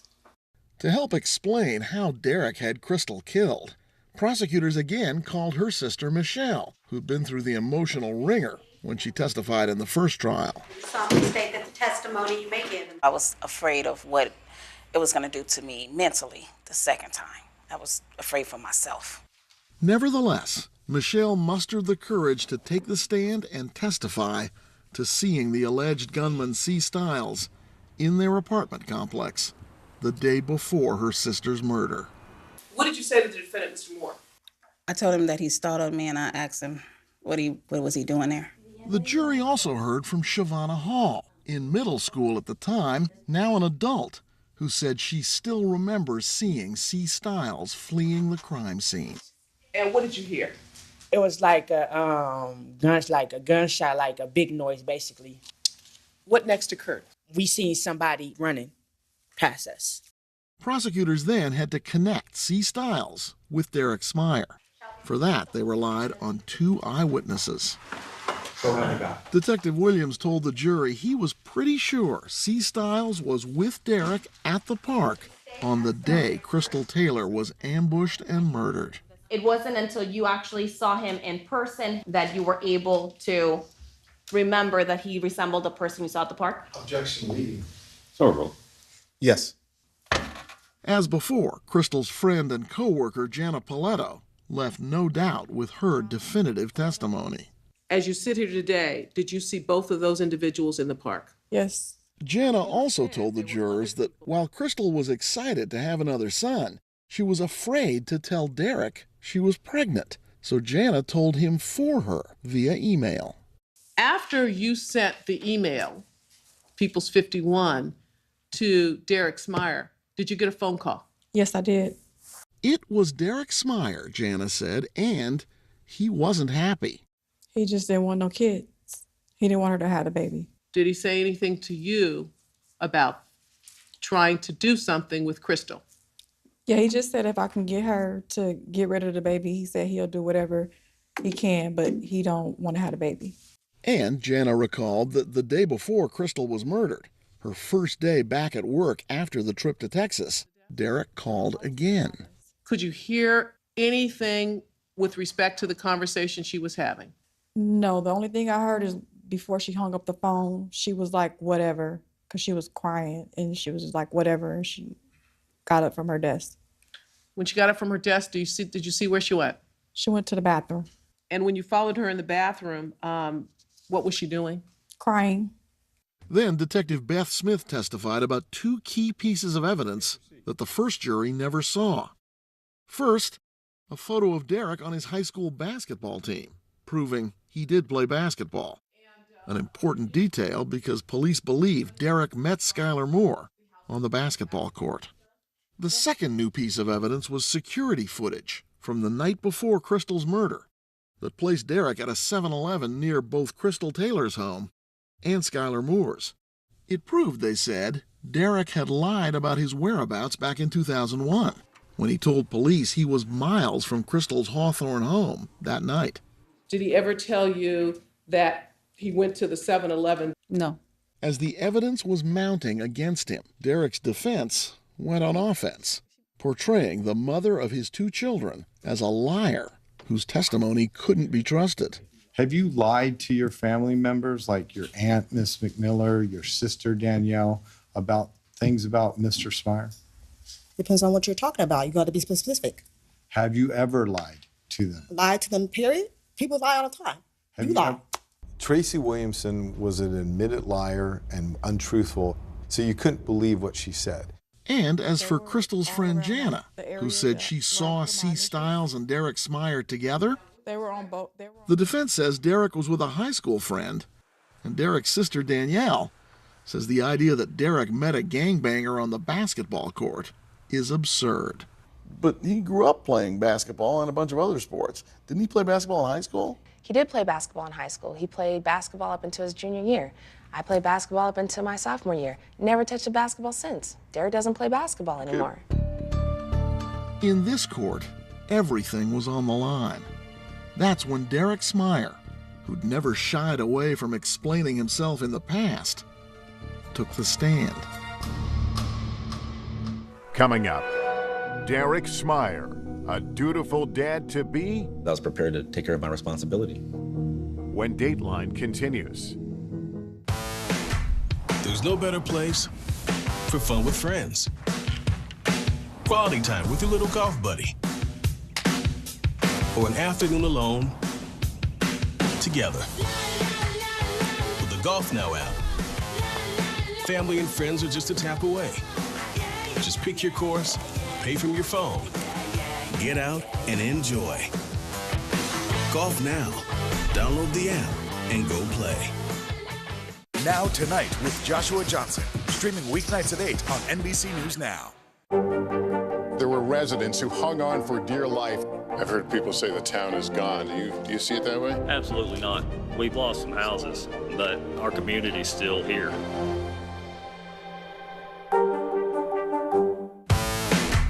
There's no better place for fun with friends. Quality time with your little golf buddy. Or an afternoon alone together. With the Golf Now app, family and friends are just a tap away. Just pick your course, pay from your phone, get out and enjoy. Golf Now. Download the app and go play. News is happening now. Look at what's making headlines around the world. Whenever it happens, wherever you are, it's here now. You're watching NBC News Now. Here's what's happening. Right now on NBC News Now. We've got all the angles covered tonight. Look at what's making headlines around the world. President Biden making news tonight on several fronts. We're answering the questions you want answered. There's a lot to talk about this evening. Let's start breaking all this down. We begin with breaking news. Now to an NBC News exclusive interview. We'll get right to that breaking news, the desperate search and rescue. Our team is live all across the path of destruction tonight. People say the town is gone. Do you see it that way? Absolutely not. Nearly 200 firefighters responded. What you see on the tablet here is what we see in real life on the street. 2022 midterms, the battle for Congress and the fight for control of State House. In our special County to County series, we're checking out key battlegrounds ahead of the midterms. We are talking elections. I'm in a battleground state. Meet the Press election tonight's special. It is a big night. Let's take a look at what else is making news around the world. The escalating tension between Ukraine and Russia. They worry that Russia is not negotiating in good faith. Let's zoom out a bit to our changing climate. I'm not asking you to predict the future, but what do we think that the new normal is going to be? We begin with the pandemic today. Have you seen a demand for mental health services increase among Latinos? Raise your hand if you have had enough of COVID. A piece of space junk is on a collision course with the moon. It does matter. It is significant. Why? We're here to try to start conversation. A lot to talk about as we continue our rolling coverage. We're coming on the air with the news NBC Scoop. To bring in the news to you is not only a job, it's an honor. There's no better place for fun with friends, quality time with your little golf buddy, or an afternoon alone together. Family and friends are just a tap away. Just pick your course, pay from your phone. Golf Now. Download the app and go play. News is happening now. Look at what's making headlines around the world. Whenever it happens, wherever you are, it's here now. NBC News, streaming free now.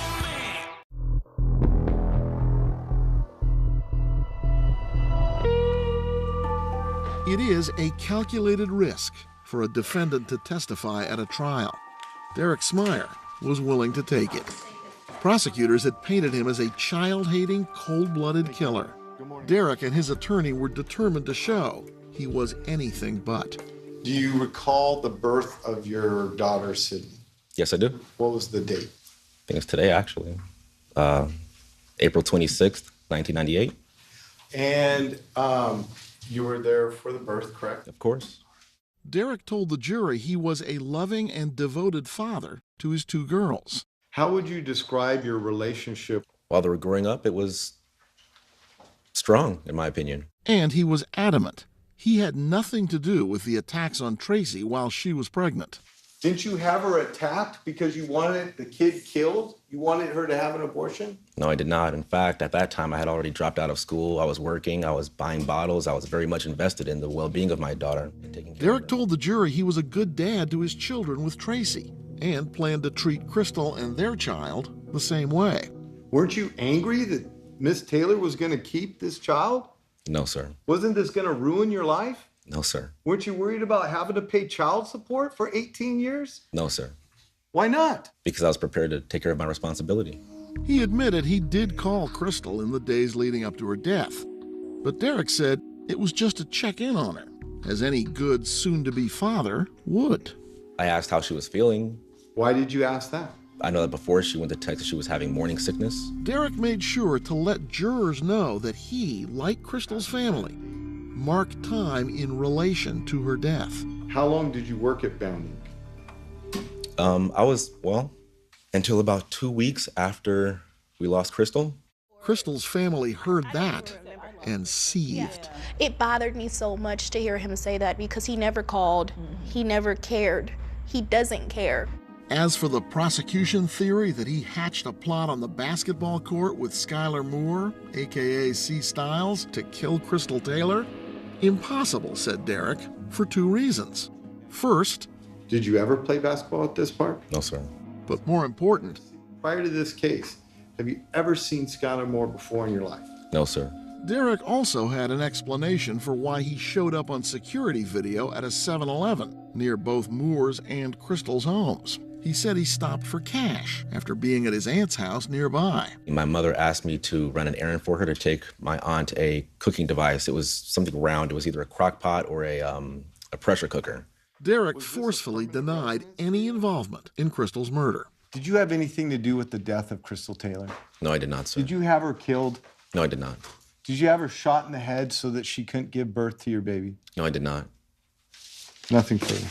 But Derek was not done on the stand. Now came the risky part. Cross-examination by a prosecutor determined to show the other side of Derek Smyer. Why'd you ask her to get a paternity test? Because I was being responsible, ma'am. Oh, I see. Well, wouldn't responsible be putting on a condom, sir? Irrelevant, Your Honor. Objection. So you're not to stand on background. The prosecutor forced Derek to admit he had tried to convince Crystal to terminate her pregnancy. Did you tell her to get an abortion? Not directly, ma'am, no. So indirectly, you told her to get an abortion. Is Yes, that your ma'am. statement? Yes, ma'am. And for all his talk about losing Crystal, the prosecutor pointed out he never once tried to console her family. Did you send flowers to the family when she died? No, ma'am. Did you send the family a card, a sympathy card, when she was murdered? No, ma'am. All of it was an attempt to show the jury that the calm, soft-spoken Derek Smyer on the stand was a con. The real Derek was an unrepentant criminal, amused by his failed attempt at bank fraud. I didn't get my cut. And you think that's funny, don't you? No, I'm very embarrassed about it, which is why I paused. I was very hesitant to say that, but I wanted to tell the truth. Yeah. Well, that smile on your face, I think, Mr. Smyers, would you agree, said it all? As for Derek's story about going to his aunt's the night before the murder to deliver a crock pot, the prosecution let Derek and the jury know they thought it was a crock of something else. You didn't tell Detective Smith about a trip to your aunt, did you? No, ma'am. Maybe he was confident. Maybe he was smug. And maybe he was a little too familiar with the rules of criminal law. Mr. Smyer, you didn't want another child. If Crystal Taylor had had that baby, you would have had to support 2 kids in 2001. Right? I'm sorry, I believe that's compound. I don't know which one's the lawyer. What do I do? And, you know, he tried to woo the jury over with, you know, like he just knew the law. Yeah. He's so impressed with himself. He was very impressed with himself. Yeah. That arrogance almost drives you nuts. Then, once again, Derek's fate was in the hands of the jury. Which Derek would they believe was the real one? This time, Crystal's family didn't have to wait nearly as long for a decision. Deliberations took barely more than a day. They brought the jury in. How's Derek look? He looks cocky and arrogant, like he believes he's finna get a not guilty verdict. Mm-hmm. We, the jury in the above entitled action, find the defendant, Derek Paul Smyer, guilty of the crime of murder. I gotta run out of there because now I can't even hold an emotion. I wanted to scream by then, like, whoa. I was so happy. I was so happy. I was more happy than I ever been in my life. Across the aisle, a different emotion. They read that guilty verdict, and it's like time froze. I was in shock. How does this happen? Outside the courtroom, a gesture from the opposing side caught Danielle off guard. Michelle came up to me in that hallway. I didn't shed any tears because I was trying to contain my emotion. And she hugged me. And she said she was sorry.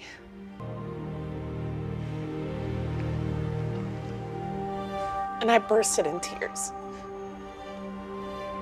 I bursted in tears because that, to me, is a true example of humanity. Regardless of what we've gone through, and our families have both gone through a lot, lost a lot, continuing to grieve.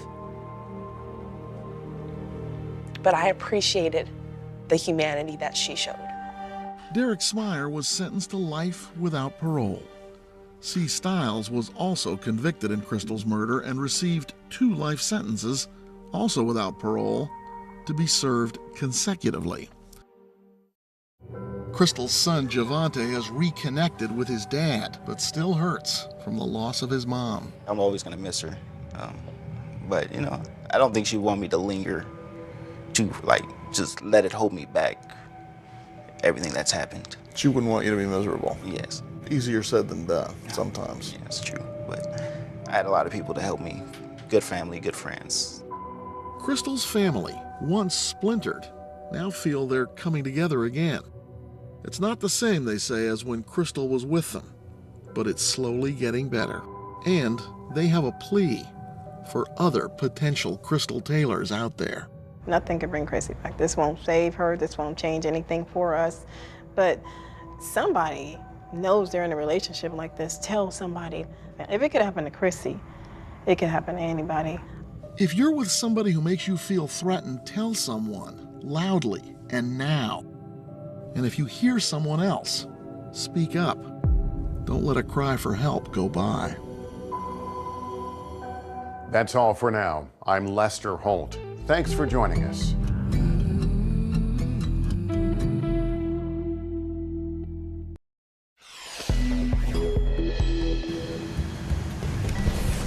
President Biden delivering a State of the Union to a global audience, anxious to hear his vision for dealing with Ukraine, Russia, and out-of-control inflation. Day 7 of Ukraine under siege, Russia intensifying shelling as the massive convoy gets closer to the capital of Kyiv. And the latest on the plights of hundreds of thousands of Ukrainians fleeing for safety on this Ash Wednesday. Early today starts right now. Good morning and thanks for joining us. I'm Vanita Nair. I'm Francis Rivera. We appreciate your being with us. It has been a week since Russia invaded Ukraine, and Russian forces have ramped up attacks, launching hundreds of missile strikes. Last night, President Biden condemned Vladimir Putin during his first State of the Union address. Let us continue to draw inspiration from the iron will of the Ukrainian people. To our fellow Ukrainian Americans who forged the deep bond that connects our two nations, we stand with you. We stand with you. Putin may circle Kyiv with tanks, but he'll never gain the hearts and souls of the Iranian people. He'll never extinguish their love of freedom, and he will never weaken the resolve of the free world. We've got more on President Biden's speech ahead, but now I want to get to Richard Engel, who is on the ground covering the latest round of strikes. Facing growing resistance and mounting logistical setbacks, Russia is unleashing an even more massive and deadly assault against Ukraine. The eastern city of Kharkiv is taking the brunt of it. Ukrainian officials say Russia targeted a government administration building with a missile strike. This was the aftermath near the city's Freedom Plaza. Kharkiv's mayor warning the city is surrounded. Ukraine's President Zelensky accused Russia of targeting civilians, a war crime, and said the barbaric tactics are aimed at pressuring Ukraine to make a deal. Diplomatically, Russia has become a pariah, shunned at the UN Human Rights Council as delegates walked out during a pre-recorded message by Russia's foreign minister. The Ukrainian military says it's been able to hit back at Russia, including this drone strike on Russian vehicles. But will it be enough for what Russia has prepared? Ukraine's capital is now staring down the barrel of this 40-mile-long convoy closing in, but doing it slowly. A senior U.S. defense official says the convoy is facing fuel and food shortages. So bombs and missiles now are doing most of the dirty work. Ukraine says this is what's left after a Russian airstrike on a military base outside Kiev, and that Russia targeted this TV tower downtown. Russia ominously warning civilians to leave central Kiev, saying it will strike intelligence and communication sites there. The heartbreaking toll of Russia's invasion is growing. We went to the basement of Kiev's main hospital for mothers and babies. Under the rusty pipes are patients who were already in the hospital and need continuous care. These twins, born prematurely. Oleksiy, who had just had a blood transfusion when the bombs started falling. And Nicole, born with complex needs and who requires daily attention. How are you feeling? I have a child myself who has special needs and has extra health issues. And I know how powerless you can feel to be a parent with a sick child. It's very hard, Oksana says. We want this war to stop because our kids suffer and we cannot get home. They're holding on, but don't know if the worst is yet to come. So heartbreaking. Thanks to Richard Engel for that report. As we mentioned, President Biden delivered his first State of the Union address to a joint session of Congress. The chamber was full of yellow and blue in support of the Ukrainian people. President Biden addressed the crisis in Ukraine, but he also tackled the challenges that Americans are facing at home. NBC's Alice Barr has more from Washington. Madam Speaker, the President of the United States. President Biden stepping into a full House chamber for his first State of the Union address, knowing his words reach far beyond the Capitol at this defining moment in history. We, the United States of America, stand with the Ukrainian people in the battle between democracy and autocracies. Democracies are rising to the moment. With the war in Ukraine center stage, the president taking on the threat posed by Russian President Vladimir Putin. Putin's latest attack on Ukraine was premeditated and totally unprovoked. He rejected repeated efforts at diplomacy. He thought the West and NATO wouldn't respond, but Putin was wrong. Many lawmakers dressed in Ukraine's yellow and blue as President Biden laid out what the U.S. and allies are doing to help the besieged nation and punish Russia. Tonight, I'm announcing that we will join our allies in closing off American airspace to all Russian flights. The Russian economy is reeling, and Putin alone is the one to blame. On the economy, the president focusing on strong job and GDP growth. But he acknowledged the challenges American families still face, vowing to ease soaring inflation. My top priority is getting prices under control. Masks are optional, signaling a shifting phase in the pandemic. The president celebrating progress against COVID. COVID-19 no longer need control our lives. Also touting his historic nomination of the first black woman to serve on the U.S. Supreme Court. Ketanji Brown Jackson. At a time of deep division in this country and devastating conflict around the world, President Biden seeking a path to unity. In Washington, Alice Barr, NBC News. Now to the hundreds of thousands of Ukrainian refugees who continue to flee the country. Nearly a week after Russian troops began their invasion, Poland's Deputy Interior Minister telling a Polish radio station that more than 450,000 Ukrainians have entered Poland since Thursday. We now turn to Ellison Barber, who is on the ground in Poland. Ellison, how have these border crossings developed since we last spoke with you 24 hours ago? This is the fourth border crossing that we have been to on the Polish-Ukrainian border. This crossing a little further down that way, we've watched as at one point what looked like just hundreds of Chinese students crossed the border carrying very little of their belongings to try and get back home. When people are arriving here, they're being greeted by this. Local Polish people who have come with food, sausage, soup, offering them a warm meal before and while they try to figure out where they go next, what ride they might be able to get. There are volunteers here like this man you see in the orange. He is a medic, a volunteer medic who's just trying to offer any sort of medical care should people need it. When you walk through here, you can see where people have made fires so that for a moment, people have the chance to get warm. Remember, you can see a little bit snow coming down. It is freezing. So as people are making their way across the border, avoiding physical dangers of bombings, of shelling, they're also dealing with a lot of cold. So they're able to come here, get warm for a moment, and eat something, and then try to figure out what happens next. We have met many people who say they are here until they are able to safely go home. They want to go home as soon as possible, but because of what's happening in Ukraine, they know they can't, and they don't know when they may be able to go home. But we have also met people who have come here, crossed the border to drop off loved ones, young children, or who were, for whatever reason, not home when the invasion began, that are now going back to fight. We met one man yesterday who was working when the invasion happened. His family at home in eastern Ukraine. He was working in another country. He was going back in to fight. Listen. How old are your children? 5 and 17. How does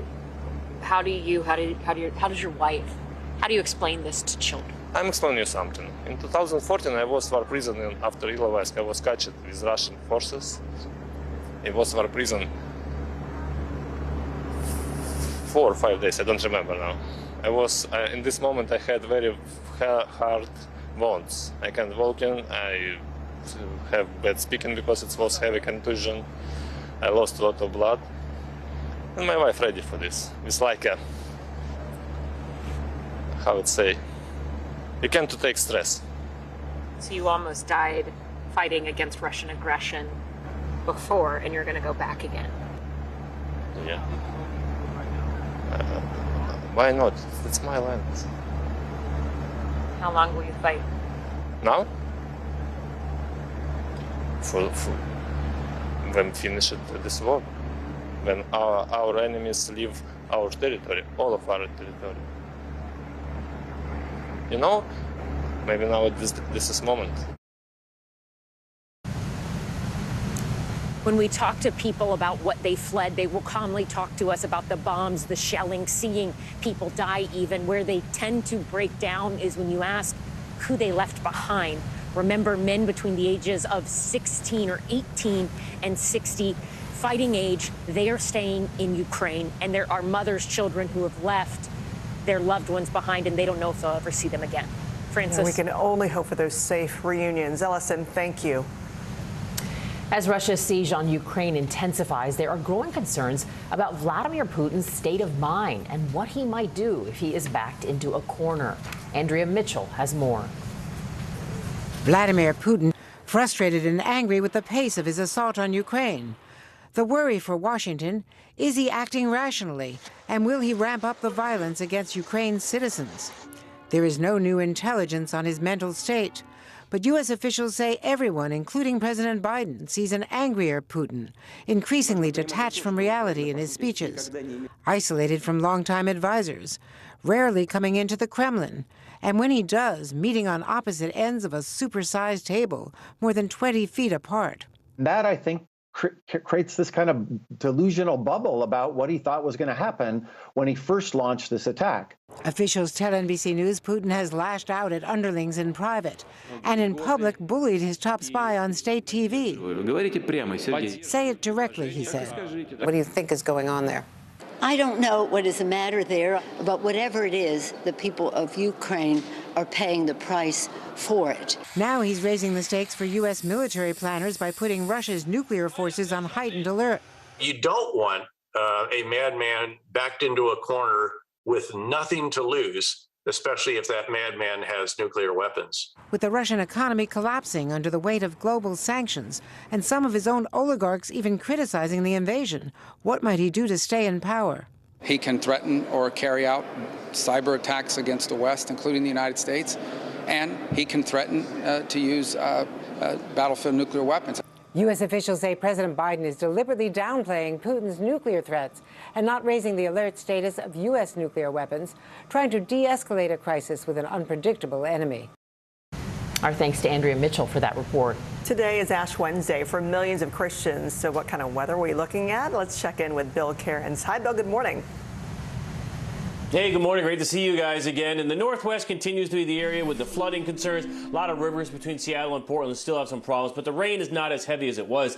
The big story today is just how beautiful it is for the beginning of March. I mean, the temperatures on this map look more like late April, beginning of May. We're in the 70s as far from Dallas all the way up to Kansas City. Look at St. Louis today at 78 degrees, and it's even warming up in D.C. today at 62. But tomorrow, some of that cold air begins to return to the northern plains, the Great Lakes, and also into areas of New England. But for the most part, I mean, it's just gorgeous in so many areas. That's a look at the national forecast. Now here's a look at the weather outside your window. Well, these temperatures obviously don't look like the beginning of March. I mean, it is 70s and 80s across the board from Arizona all the way down to Mississippi. There is some cold air, though, from Fargo to Duluth, but that's about it. Like, people have to worry about putting sunblock on already, guys. I'm ready for that problem. All right, Bill, thank you. A quick break and we'll give you the results of the highly contentious Texas primary. And baseball fans are getting the screwball with the lockout, now canceling the opening of the season. We are back in a minute.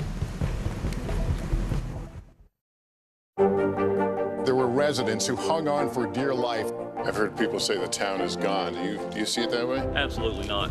We've lost some houses, but our community's still here. News is happening now. Look at what's making headlines around the world. Whenever it happens, wherever you are, it's here now. You're watching NBC News Now. Here's what's happening. Right now on NBC News Now. We've got all the angles covered tonight. Look at what's making headlines around the world. President Biden making news tonight on several fronts. We're answering the questions you want answered. There's a lot to talk about this evening. Let's start breaking all this down. We begin with breaking news. Now to an NBC News exclusive interview. We'll get right to that breaking news, the desperate search and rescue. Our team is live all across the path of destruction tonight. People say the town is gone. Do you see it that way? Absolutely not. Nearly 200 firefighters responded. What you see on the tablet here is what we see in real life on the street. 2022 midterms, the battle for Congress and the fight for control of State House. In our special County to County series, we're checking out key battlegrounds ahead of the midterms. We are talking elections in a battleground state. Meet the Press Election Night special. It is a big night. Let's take a look at what else is making news around the world. The escalating tension between Ukraine and Russia. They worry that Russia is not negotiating in good faith. Let's zoom out a bit to our changing climate. I'm not asking you to predict the future, but what do we think that the new normal is going to be? We begin with the pandemic today. Have you seen a demand for mental health services increase among Latinos? Raise your hand if you have had enough of COVID. The piece of space junk is on a collision course with the moon. It does matter. It is significant. Why? We're here to try to start conversation. A lot to talk about as we continue our rolling coverage. We're coming on the air with the news, NBC Scoop. Bringing the news to you is not only a job, it's an honor. Hallie Jackson Now, weekdays at 5 on NBC News Now. NBC News is projecting a Texas-sized showdown in the state's race for governor. Former Democratic Congressman Beto O'Rourke will take on incumbent Greg Abbott in the Texas governor's race this fall. O'Rourke's cruised to the party's nomination, winning more than 90% of the vote, according to NBC News projections. And Governor Abbott fended off a wave of challengers, avoiding a runoff, with about 67% of the vote. A swing and a miss in negotiations is leading to a shortened MLB season. Major League Baseball announced the cancellation of the first 2 series of games, including opening day, after not being able to come to terms on a new collective bargaining agreement. In a statement, Commissioner Rob Manfred said the clubs and owners want to deal with the Players Association as soon as possible. The Players Association said it is disgusted with the decision to cancel games, but it is united in negotiating a fair deal. England's Queen Elizabeth is getting back on her feet after battling coronavirus. Last week, the 95-year-old canceled in-person engagements. This week, Buckingham Palace says the Queen met virtually with the ambassadors of Chad and Andorra. The Daily Mail reports that the monarch spent time with family in person on Sunday, including the Duke and Duchess of Cambridge and their 3 children. 70 years of reigning. I mean, she gets a little break. She sure deserves it. Still to come, a cut above the competition. The Patriots team up with Massachusetts governor for a good cause. And honoring the brave first responders who raced to the rescue after last year's tragic Surfside condo collapse. NBC News, streaming free now. We're here to start conversations about the big things happening in our world, because it's not my job to tell you what to think. My job is to think about what you tell me. Now Tonight with Joshua Johnson, streaming weeknights at 8 on NBC News Now. News is happening now. Look at what's making headlines around the world. Right now on Morning News Now. We're coming on the air with breaking news. And this is a significant moment. Whenever it happens, wherever you are, NBC News, streaming free now. There's no better place for fun with friends. Quality time with your little golf buddy, or an afternoon alone together. Family and friends are just a tap away. Just pick your course, pay from your phone. Golf now. Download the app and go play. What are you doing for teachers who feel that they're being stretched too thin? Did you understand how prevalent hunger was in your own community?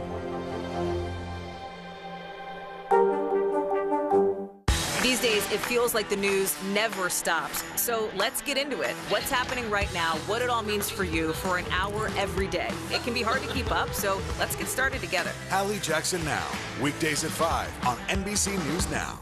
Nearly a dozen hours after the eye roared ashore. There is some late-breaking news. All right, it just is.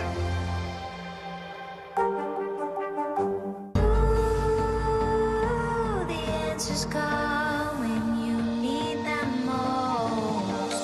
Ooh, let it go. The of Today Show's newest fan. Little Al Roker. What am I doing here?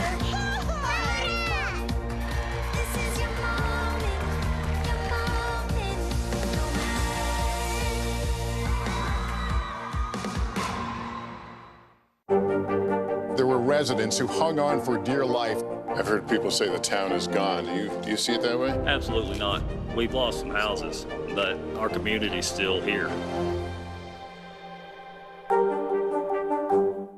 Top Story with Tom Llamas is your news playlist on NBC News Now.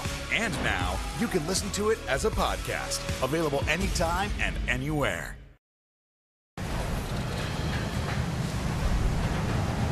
Massachusetts Governor Charlie Baker once again took a seat and had his head shaved Tuesday for the 8th consecutive year.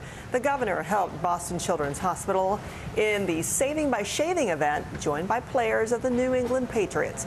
A check of $5 million was presented to the hospital during the charity fundraiser, and money raised will help pediatric research and treatments.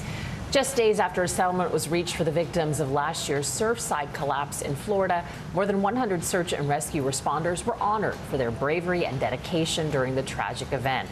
It claimed the lives of 98 people. Here is reporter Nicole Lauren from WTVJ. Members of Florida Urban Search and Rescue Task Force 1 and 2 recognized for their bravery and sacrifice. I know that I saw the work of God when hundreds of urban search and rescue teams showed up and working on this mound of rubble, fighting to ensure there was any signs of hopes of life. The men and women you see here were 2 of the 8 task forces that selflessly risked their lives to search for the 98 missing loved ones who were in the Surfside collapse. And the fact that the emotional toll that some of these men and women went through led to some early retirements. Humans are just not built to see the horrible things these men and women dealt with. Since the collapse, task force members like Frank Garcia say they still struggle with what they saw, but the support was overwhelming. I've had some really high moments in Surfside and some really, really low moments. Garcia was deployed with his 4-year-old canine Zoe. He says it was her first mission. Other than surreal, you know, we train and we train all year long, and there's no way to be prepared to that level. On top of recognizing the task force members, State Fire Marshal Jimmy Patronis is also advocating for more funding, something the City of Miami Fire Chief fully supports. As we move forward and funding becomes challenging, for him to work extremely hard in order to allocate $10 million to this initiative is unprecedented, and for that we thank you. Thanks to Nicole Lauren for that report. Up next, Bill's got your early look at your weekend forecast. And still to come, Meta fighting back against Russian misinformation.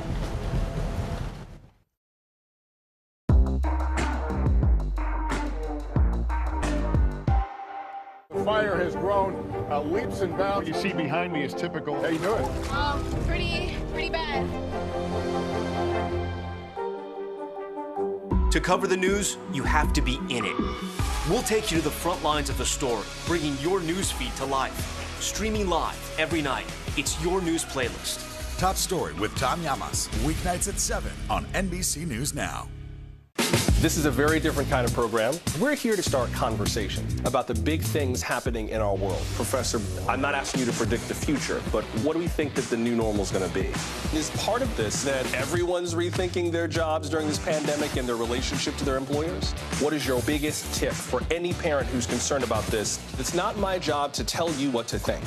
My job is to think about what you tell me. Now Tonight with Joshua Johnson, streaming weeknights at 8 on NBC News Now. Still to come on the Channel 2 News. Well, the waters are certainly receding now. Still too close to call. Lester Holt reporting from the Ground Zero, as it's being referred to. It is, in fact, a taste of freedom. The Haitian people know a little something about resiliency. What's the biggest risk right now? Some of the troops who have been proud. I want to welcome you to the first presidential debate. In fact, we've been told we can't go any farther. Here are some resilient folks. Let me get in.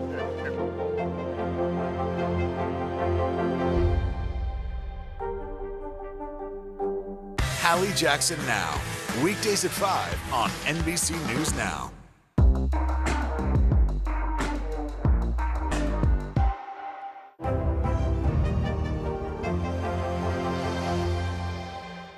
News is happening now. Look at what's making headlines around the world. Whenever it happens, wherever you are, it's here now.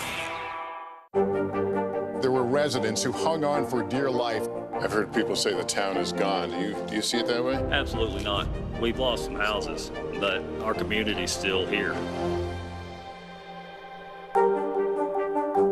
Good morning, I'm Joe Fryer. And I'm Savannah Sellers. 2022 is off to a busy start. Winter's wrath causing headaches from coast to coast. It's been really incredible to see how quickly volunteers started to help with the cleanup efforts. Morning News Now, streaming weekdays at 7. Top Story with Tom Llamas, weeknights at 7 on NBC News Now. It's never too early to look at our weekend forecast, and our first March weekend at that. So we start Friday with a cold front going through, leaving some very chilly air in place from the Great Lakes all the way through the Northeast. We're still warm in the southern half of the country, a little bit of rain and snow in the west. As we take it into your Saturday, pretty decent-sized snowstorm will be forming through the Rockies, into the northern Rockies and northern plains. Sunny and warm through the southeast. And then finally for your Sunday, some showers roll through northern New England, light rain in the Ohio Valley, and still dealing with some snowy winter weather in the Rockies. But look at that, 71 degrees in D.C. on Sunday. Should be enjoyable. Hopefully they can. Thanks, Bill. President Biden's Supreme Court nominee begins making the rounds on Capitol Hill. Today, we're back in just 1 minute.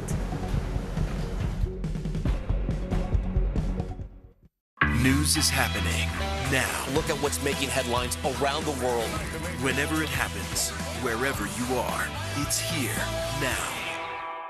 Good morning, I'm Joe Fryer. And I'm Savannah Sellers. 2022 is off to a busy start. Winter's wrath causing headaches from coast to coast. It's been really incredible to see how quickly volunteers started to help with the cleanup efforts. Morning News Now, streaming weekdays at 7. Top Story with Tom Llamas is your news playlist on NBC News Now. And now, you can listen to it as a podcast. Available anytime and anywhere. There were residents who hung on for dear life. I've heard people say the town is gone. Do you see it that way? Absolutely not. We've lost some houses, but our community's still here. NBC News, streaming free now. Top Story with Tom Llamas, weeknights at 7 on NBC News Now.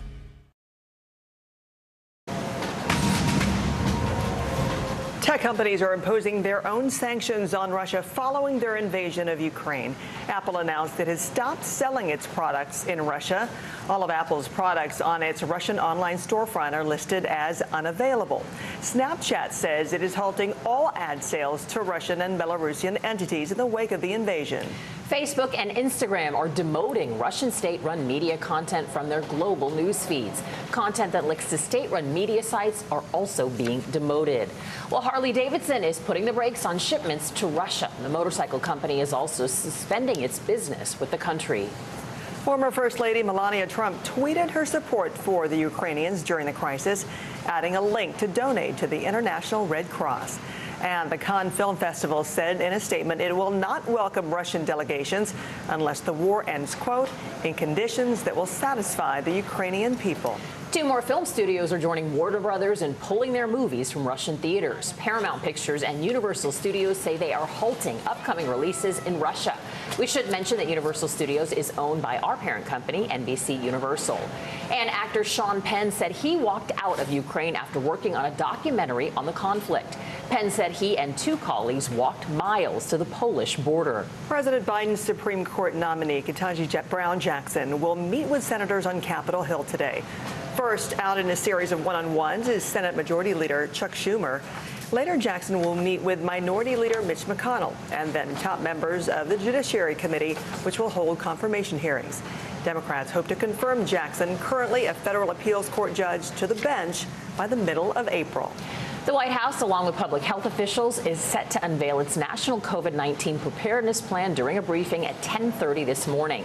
According to an internal document obtained by Politico, the strategy is expected to detail how the country can ease public health restrictions. It is also expected to lay out how the administration will prepare for and react to future surges if necessary. During his State of the Union address, President Joe Biden revealed a new test for COVID, antiviral pills that will soon be available on the spot at no cost if a person tests positive for COVID at a pharmacy.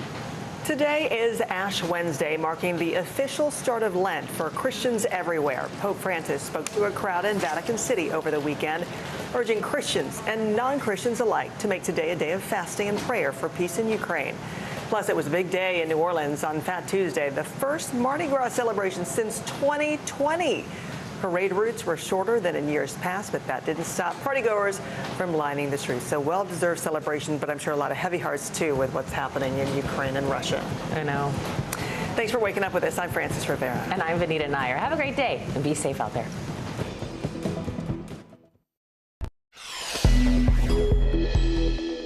Six days ago, Russia's Vladimir Putin sought to shake the very foundations of the free world, thinking he could make it bend to his menacing ways. But he badly miscalculated. He thought he could roll into Ukraine and the world would roll over. Instead, he met with a wall of strength he never anticipated or imagined. He met the Ukrainian people. President Biden delivering a powerful message to Vladimir Putin during his first State of the Union as Russian military strikes escalate around Ukraine. Then our Andrea Mitchell on what Vladimir Putin's endgame is in this whole military operation, what it might be. And the parents from Georgia trying everything they can to get their newborn twins in Ukraine via surrogate home to the United States. It's Ash Wednesday. Early today starts right now. Good morning. I'm Vanita Nair. Glad you're with us. I'm Frances Rivera. President Biden delivered his first State of the Union address. The first item on the agenda was Russia's bombardment of Ukraine. The United States Department of Justice is assembling a dedicated task force to go after the crimes of the Russian oligarchs. We're joining with European allies to find and seize their yachts, their luxury apartments, their private jets. We're coming for your ill-begotten gains. And tonight, I'm announcing that we will join our allies in closing off American airspace to all Russian flights, further isolating Russia and adding additional squeeze on their economy. The Ukrainian ambassador to the U.S. was a guest of honor, and blue and yellow could be seen throughout the chamber as members of Congress showed their support for Ukraine. NBC's Bree Jackson joins us now from D.C. Bree, good morning. The president spent over a little 10 minutes talking about the crisis in Ukraine, and the rest of the speech focused on issues here at home. Good morning, Francis. That's right. Well, President Biden used this as an opportunity to make his case for a lot of his stalled domestic priorities. He spoke about investing in clean energy, child care, and better medical benefits for veterans.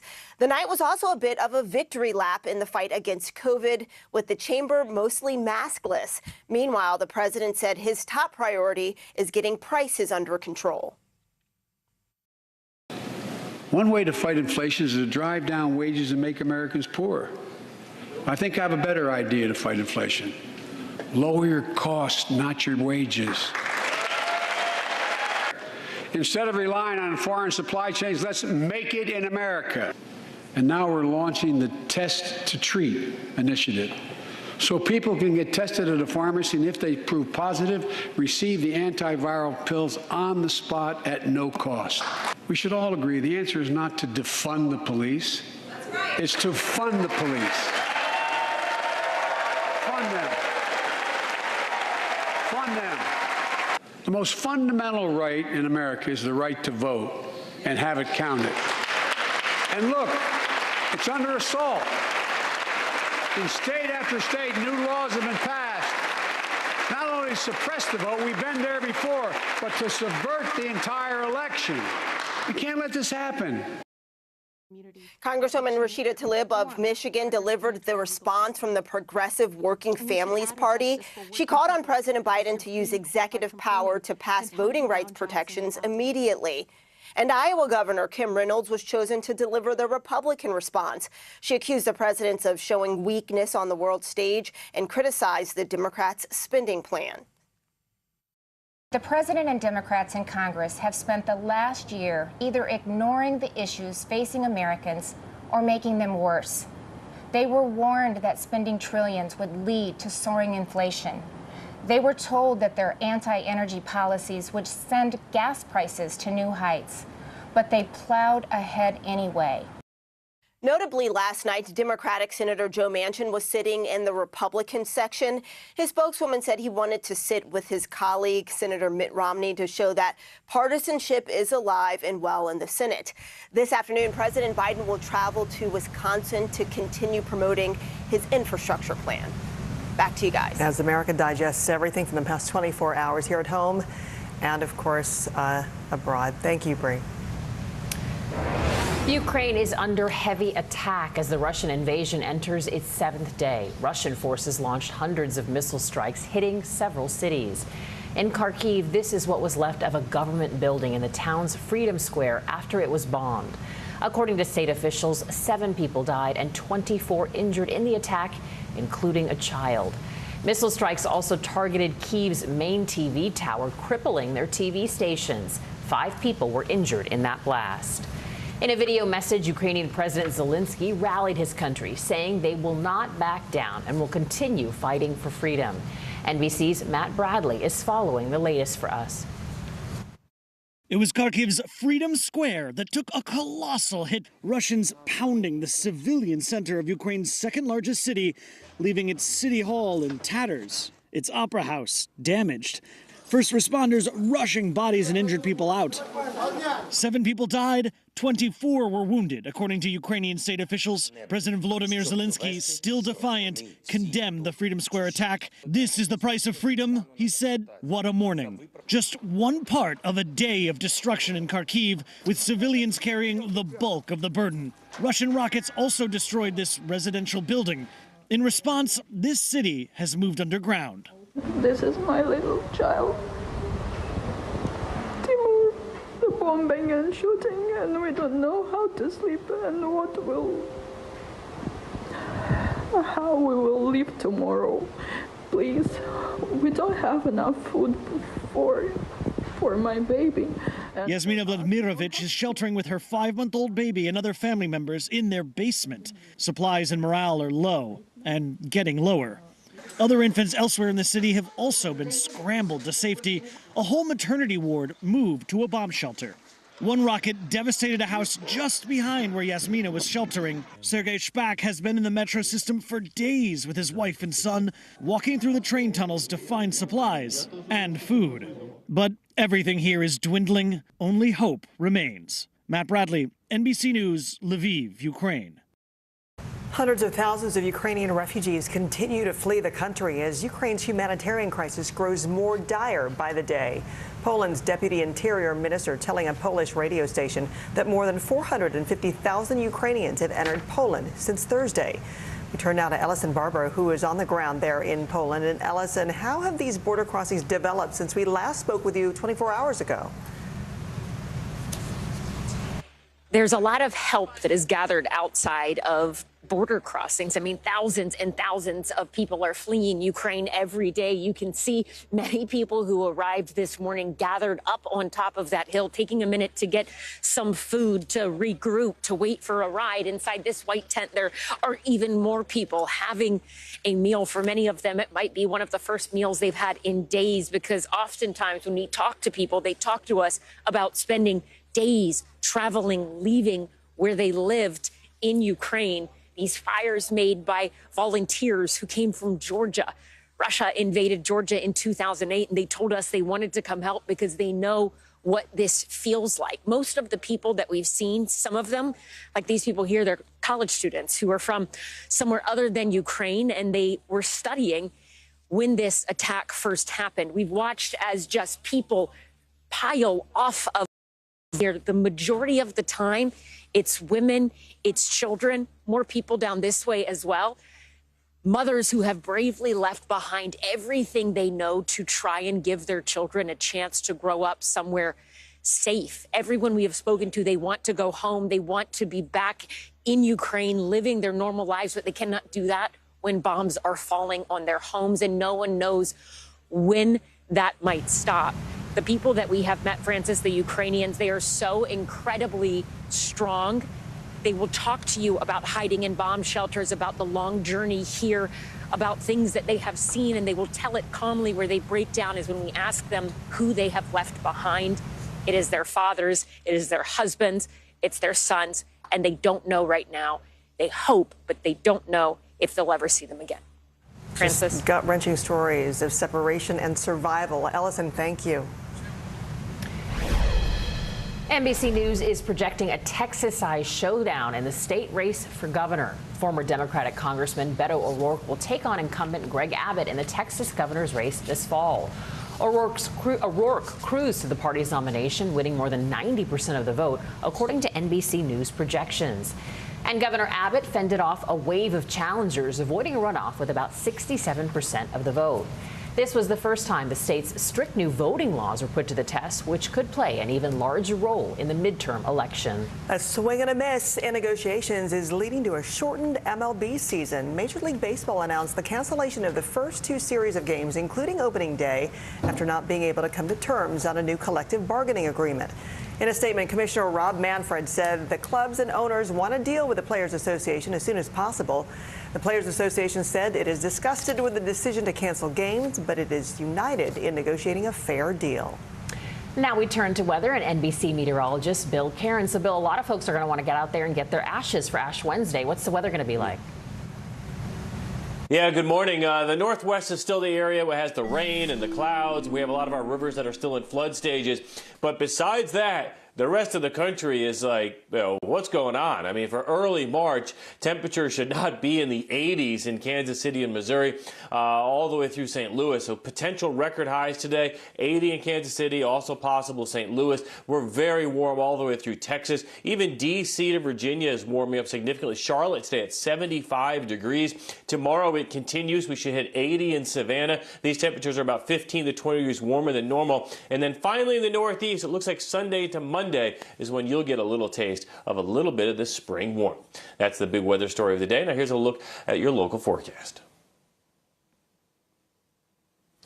Well, the temperatures are the story. And what's going to happen this weekend as we do a complete flip in the Rockies from this really warm weather pattern? Chance of snow, actually 2 chances, one on Saturday and then with Sunday night into Monday in areas of Colorado. We'll take a look at that weekend forecast coming up. Something to look forward to. Thank you, Bill. The incredible story of parents from Georgia trying desperately to get their preemie twins born by a surrogate out of Ukraine. That story coming up next.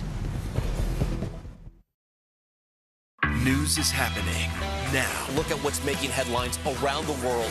Whenever it happens, wherever you are, it's here now.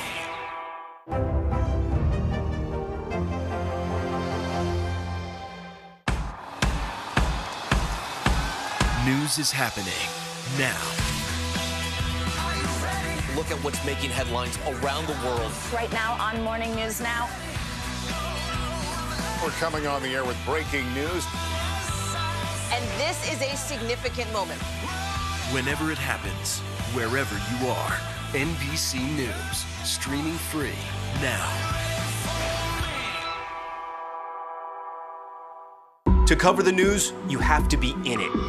We'll take you to the front lines of the story, bringing your news feed to life. Streaming live every night.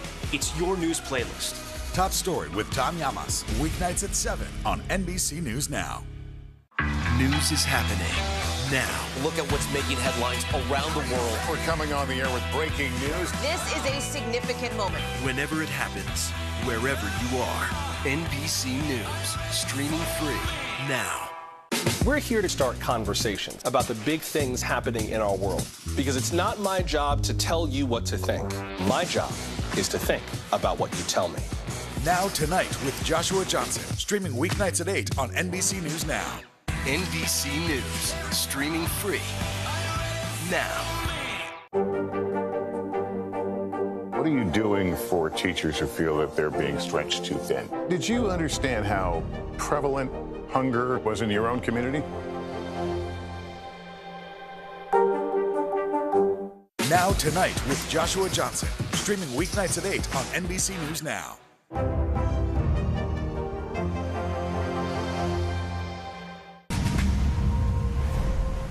A Georgia couple is desperately trying to unite with their newborn twins. The preemies were born half a world away to a surrogate now stuck in Ukraine.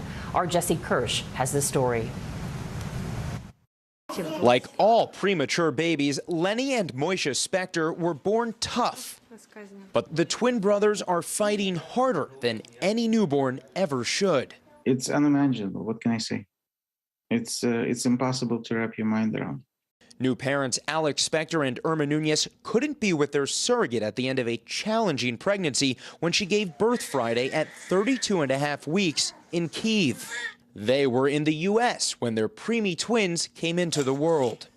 The infant somehow sleeping soundly with the sounds of war in the distance. From another continent, mom and dad working the phones, trying to find a safe ride to a better hospital, one with its own basement bomb shelter. Getting the babies out of Ukraine entirely, even more challenging. The fact that they're premature plays against us, right? So there is a conflict. They need to stay put. We need to take them out. Moisha struggling to breathe. Mom and dad hunting down special preemie milk. I talked to this pharmacy in the morning. By afternoon, when one of our contacts got there, it was already shelled and it was closed. Thankfully, Spector says they found the milk, but the search for that ambulance continued. Spector says a pediatrician and their surrogate are still watching over the 4-day-old boys, putting their own lives at risk to keep them safe. It's families, it's their surrogate, it's their child. Surrogacy provider Adonis Fertility International says close to 100 American and Canadian client families have been impacted by the conflict. Some surrogates still carrying unborn children, some parents trapped in Ukraine with their newborns. Moisha and Lenny's dad with this plea for President Joe Biden. Just get our babies out. Or if that's not possible, at least to Lviv, somewhere westward, where they would be safe. And our thanks to Jesse Kirsch for that report. Still to come on Early Today, Harley-Davidson becomes the latest company to pump the brakes on Russia. Plus, growing concerns over Putin's mental state as he grows increasingly frustrated over the invasion's slowing pace. This is a very different kind of program. We're here to start conversation about the big things happening in our world. Professor, I'm not asking you to predict the future, but what do we think that the new normal is going to be? Is part of this that everyone's rethinking their jobs during this pandemic and their relationship to their employers? What is your biggest tip for any parent who's concerned about this? It's not my job to tell you what to think. My job is to think about what you tell me. Now Tonight with Joshua Johnson, streaming weeknights at 8 on NBC News Now. Hallie Jackson Now, weekdays at 5 on NBC News Now. News is happening now. Look at what's making headlines around the world. Right now on Morning News Now. We're coming on the air with breaking news. And this is a significant moment. Whenever it happens, wherever you are, NBC News, streaming free now. Now Tonight with Joshua Johnson, streaming weeknights at 8 on NBC News Now. Top Story with Tom Llamas, weeknights at 7 on NBC News Now. News is happening now. Look at what's making headlines around the world. Right now on Morning News Now. We're coming on the air with breaking news. And this is a significant moment. Whenever it happens, wherever you are, NBC News, streaming free now.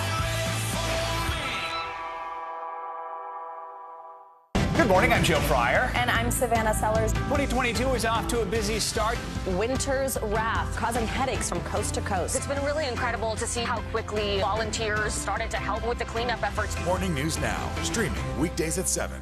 Now Tonight with Joshua Johnson, streaming weeknights at 8 on NBC News Now. There's no better place for fun with friends. Quality time with your little golf buddy, or an afternoon alone together. Family and friends are just a tap away. Just pick your course, pay from your phone. Golf now. Download the app and go play. Nearly a dozen hours after the eye roared ashore. There is some late breaking news. All right,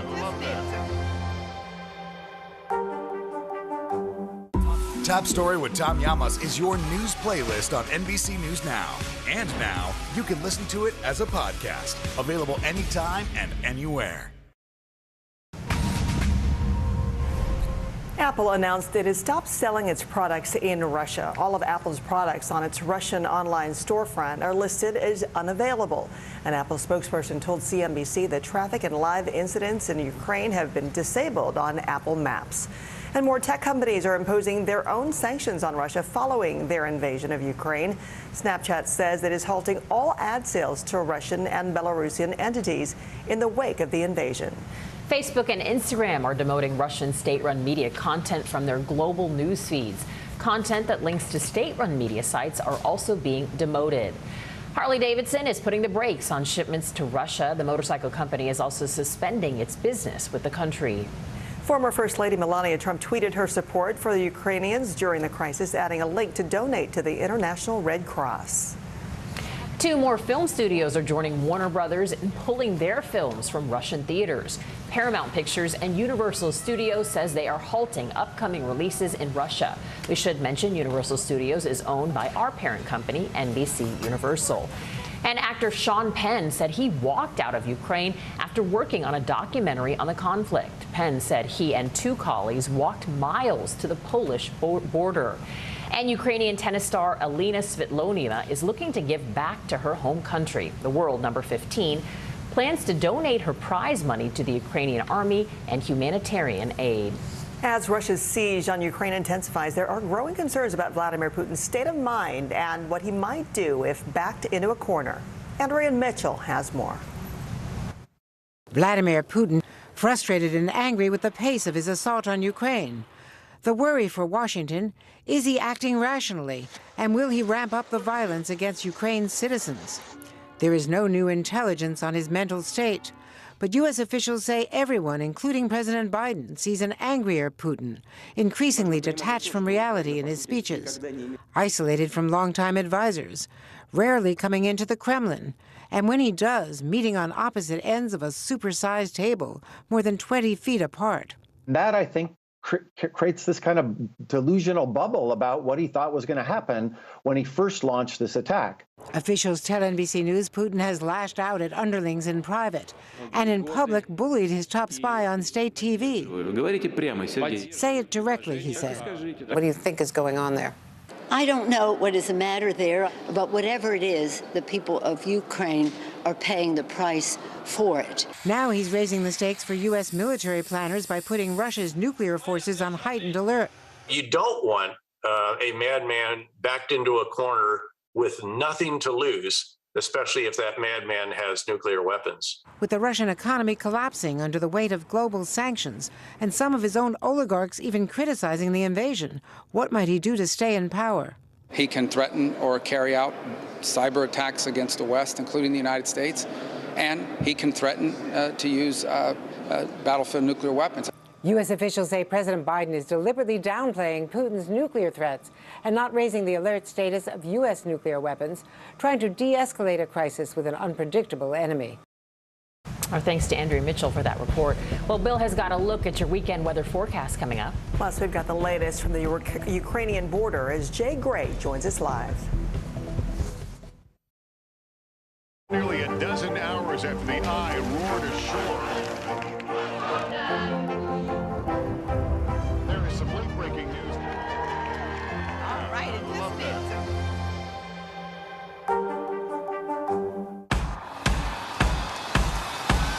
News is happening now. Look at what's making headlines around the world. Right now on Morning News Now. We're coming on the air with breaking news. And this is a significant moment. Whenever it happens, wherever you are, NBC News, streaming free now. Now Tonight with Joshua Johnson, streaming weeknights at 8 on NBC News Now. News is happening now.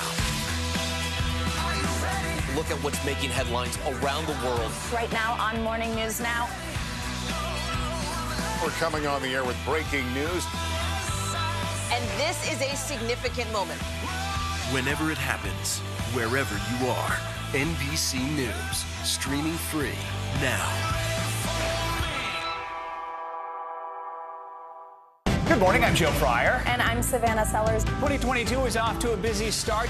Winter's wrath causing headaches from coast to coast. It's been really incredible to see how quickly volunteers started to help with the cleanup efforts. Morning News Now, streaming weekdays at 7. To cover the news, you have to be in it. We'll take you to the front lines of the story, bringing your news feed to life.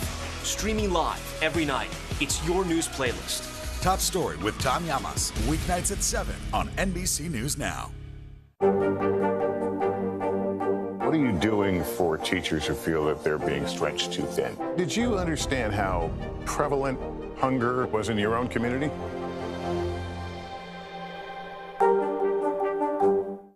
News is happening now. Look at what's making headlines around the world. We're coming on the air with breaking news. This is a significant moment. Whenever it happens, wherever you are, NBC News, streaming free now. The fire has grown leaps and bounds. You see behind me is typical. How you doing? Pretty bad.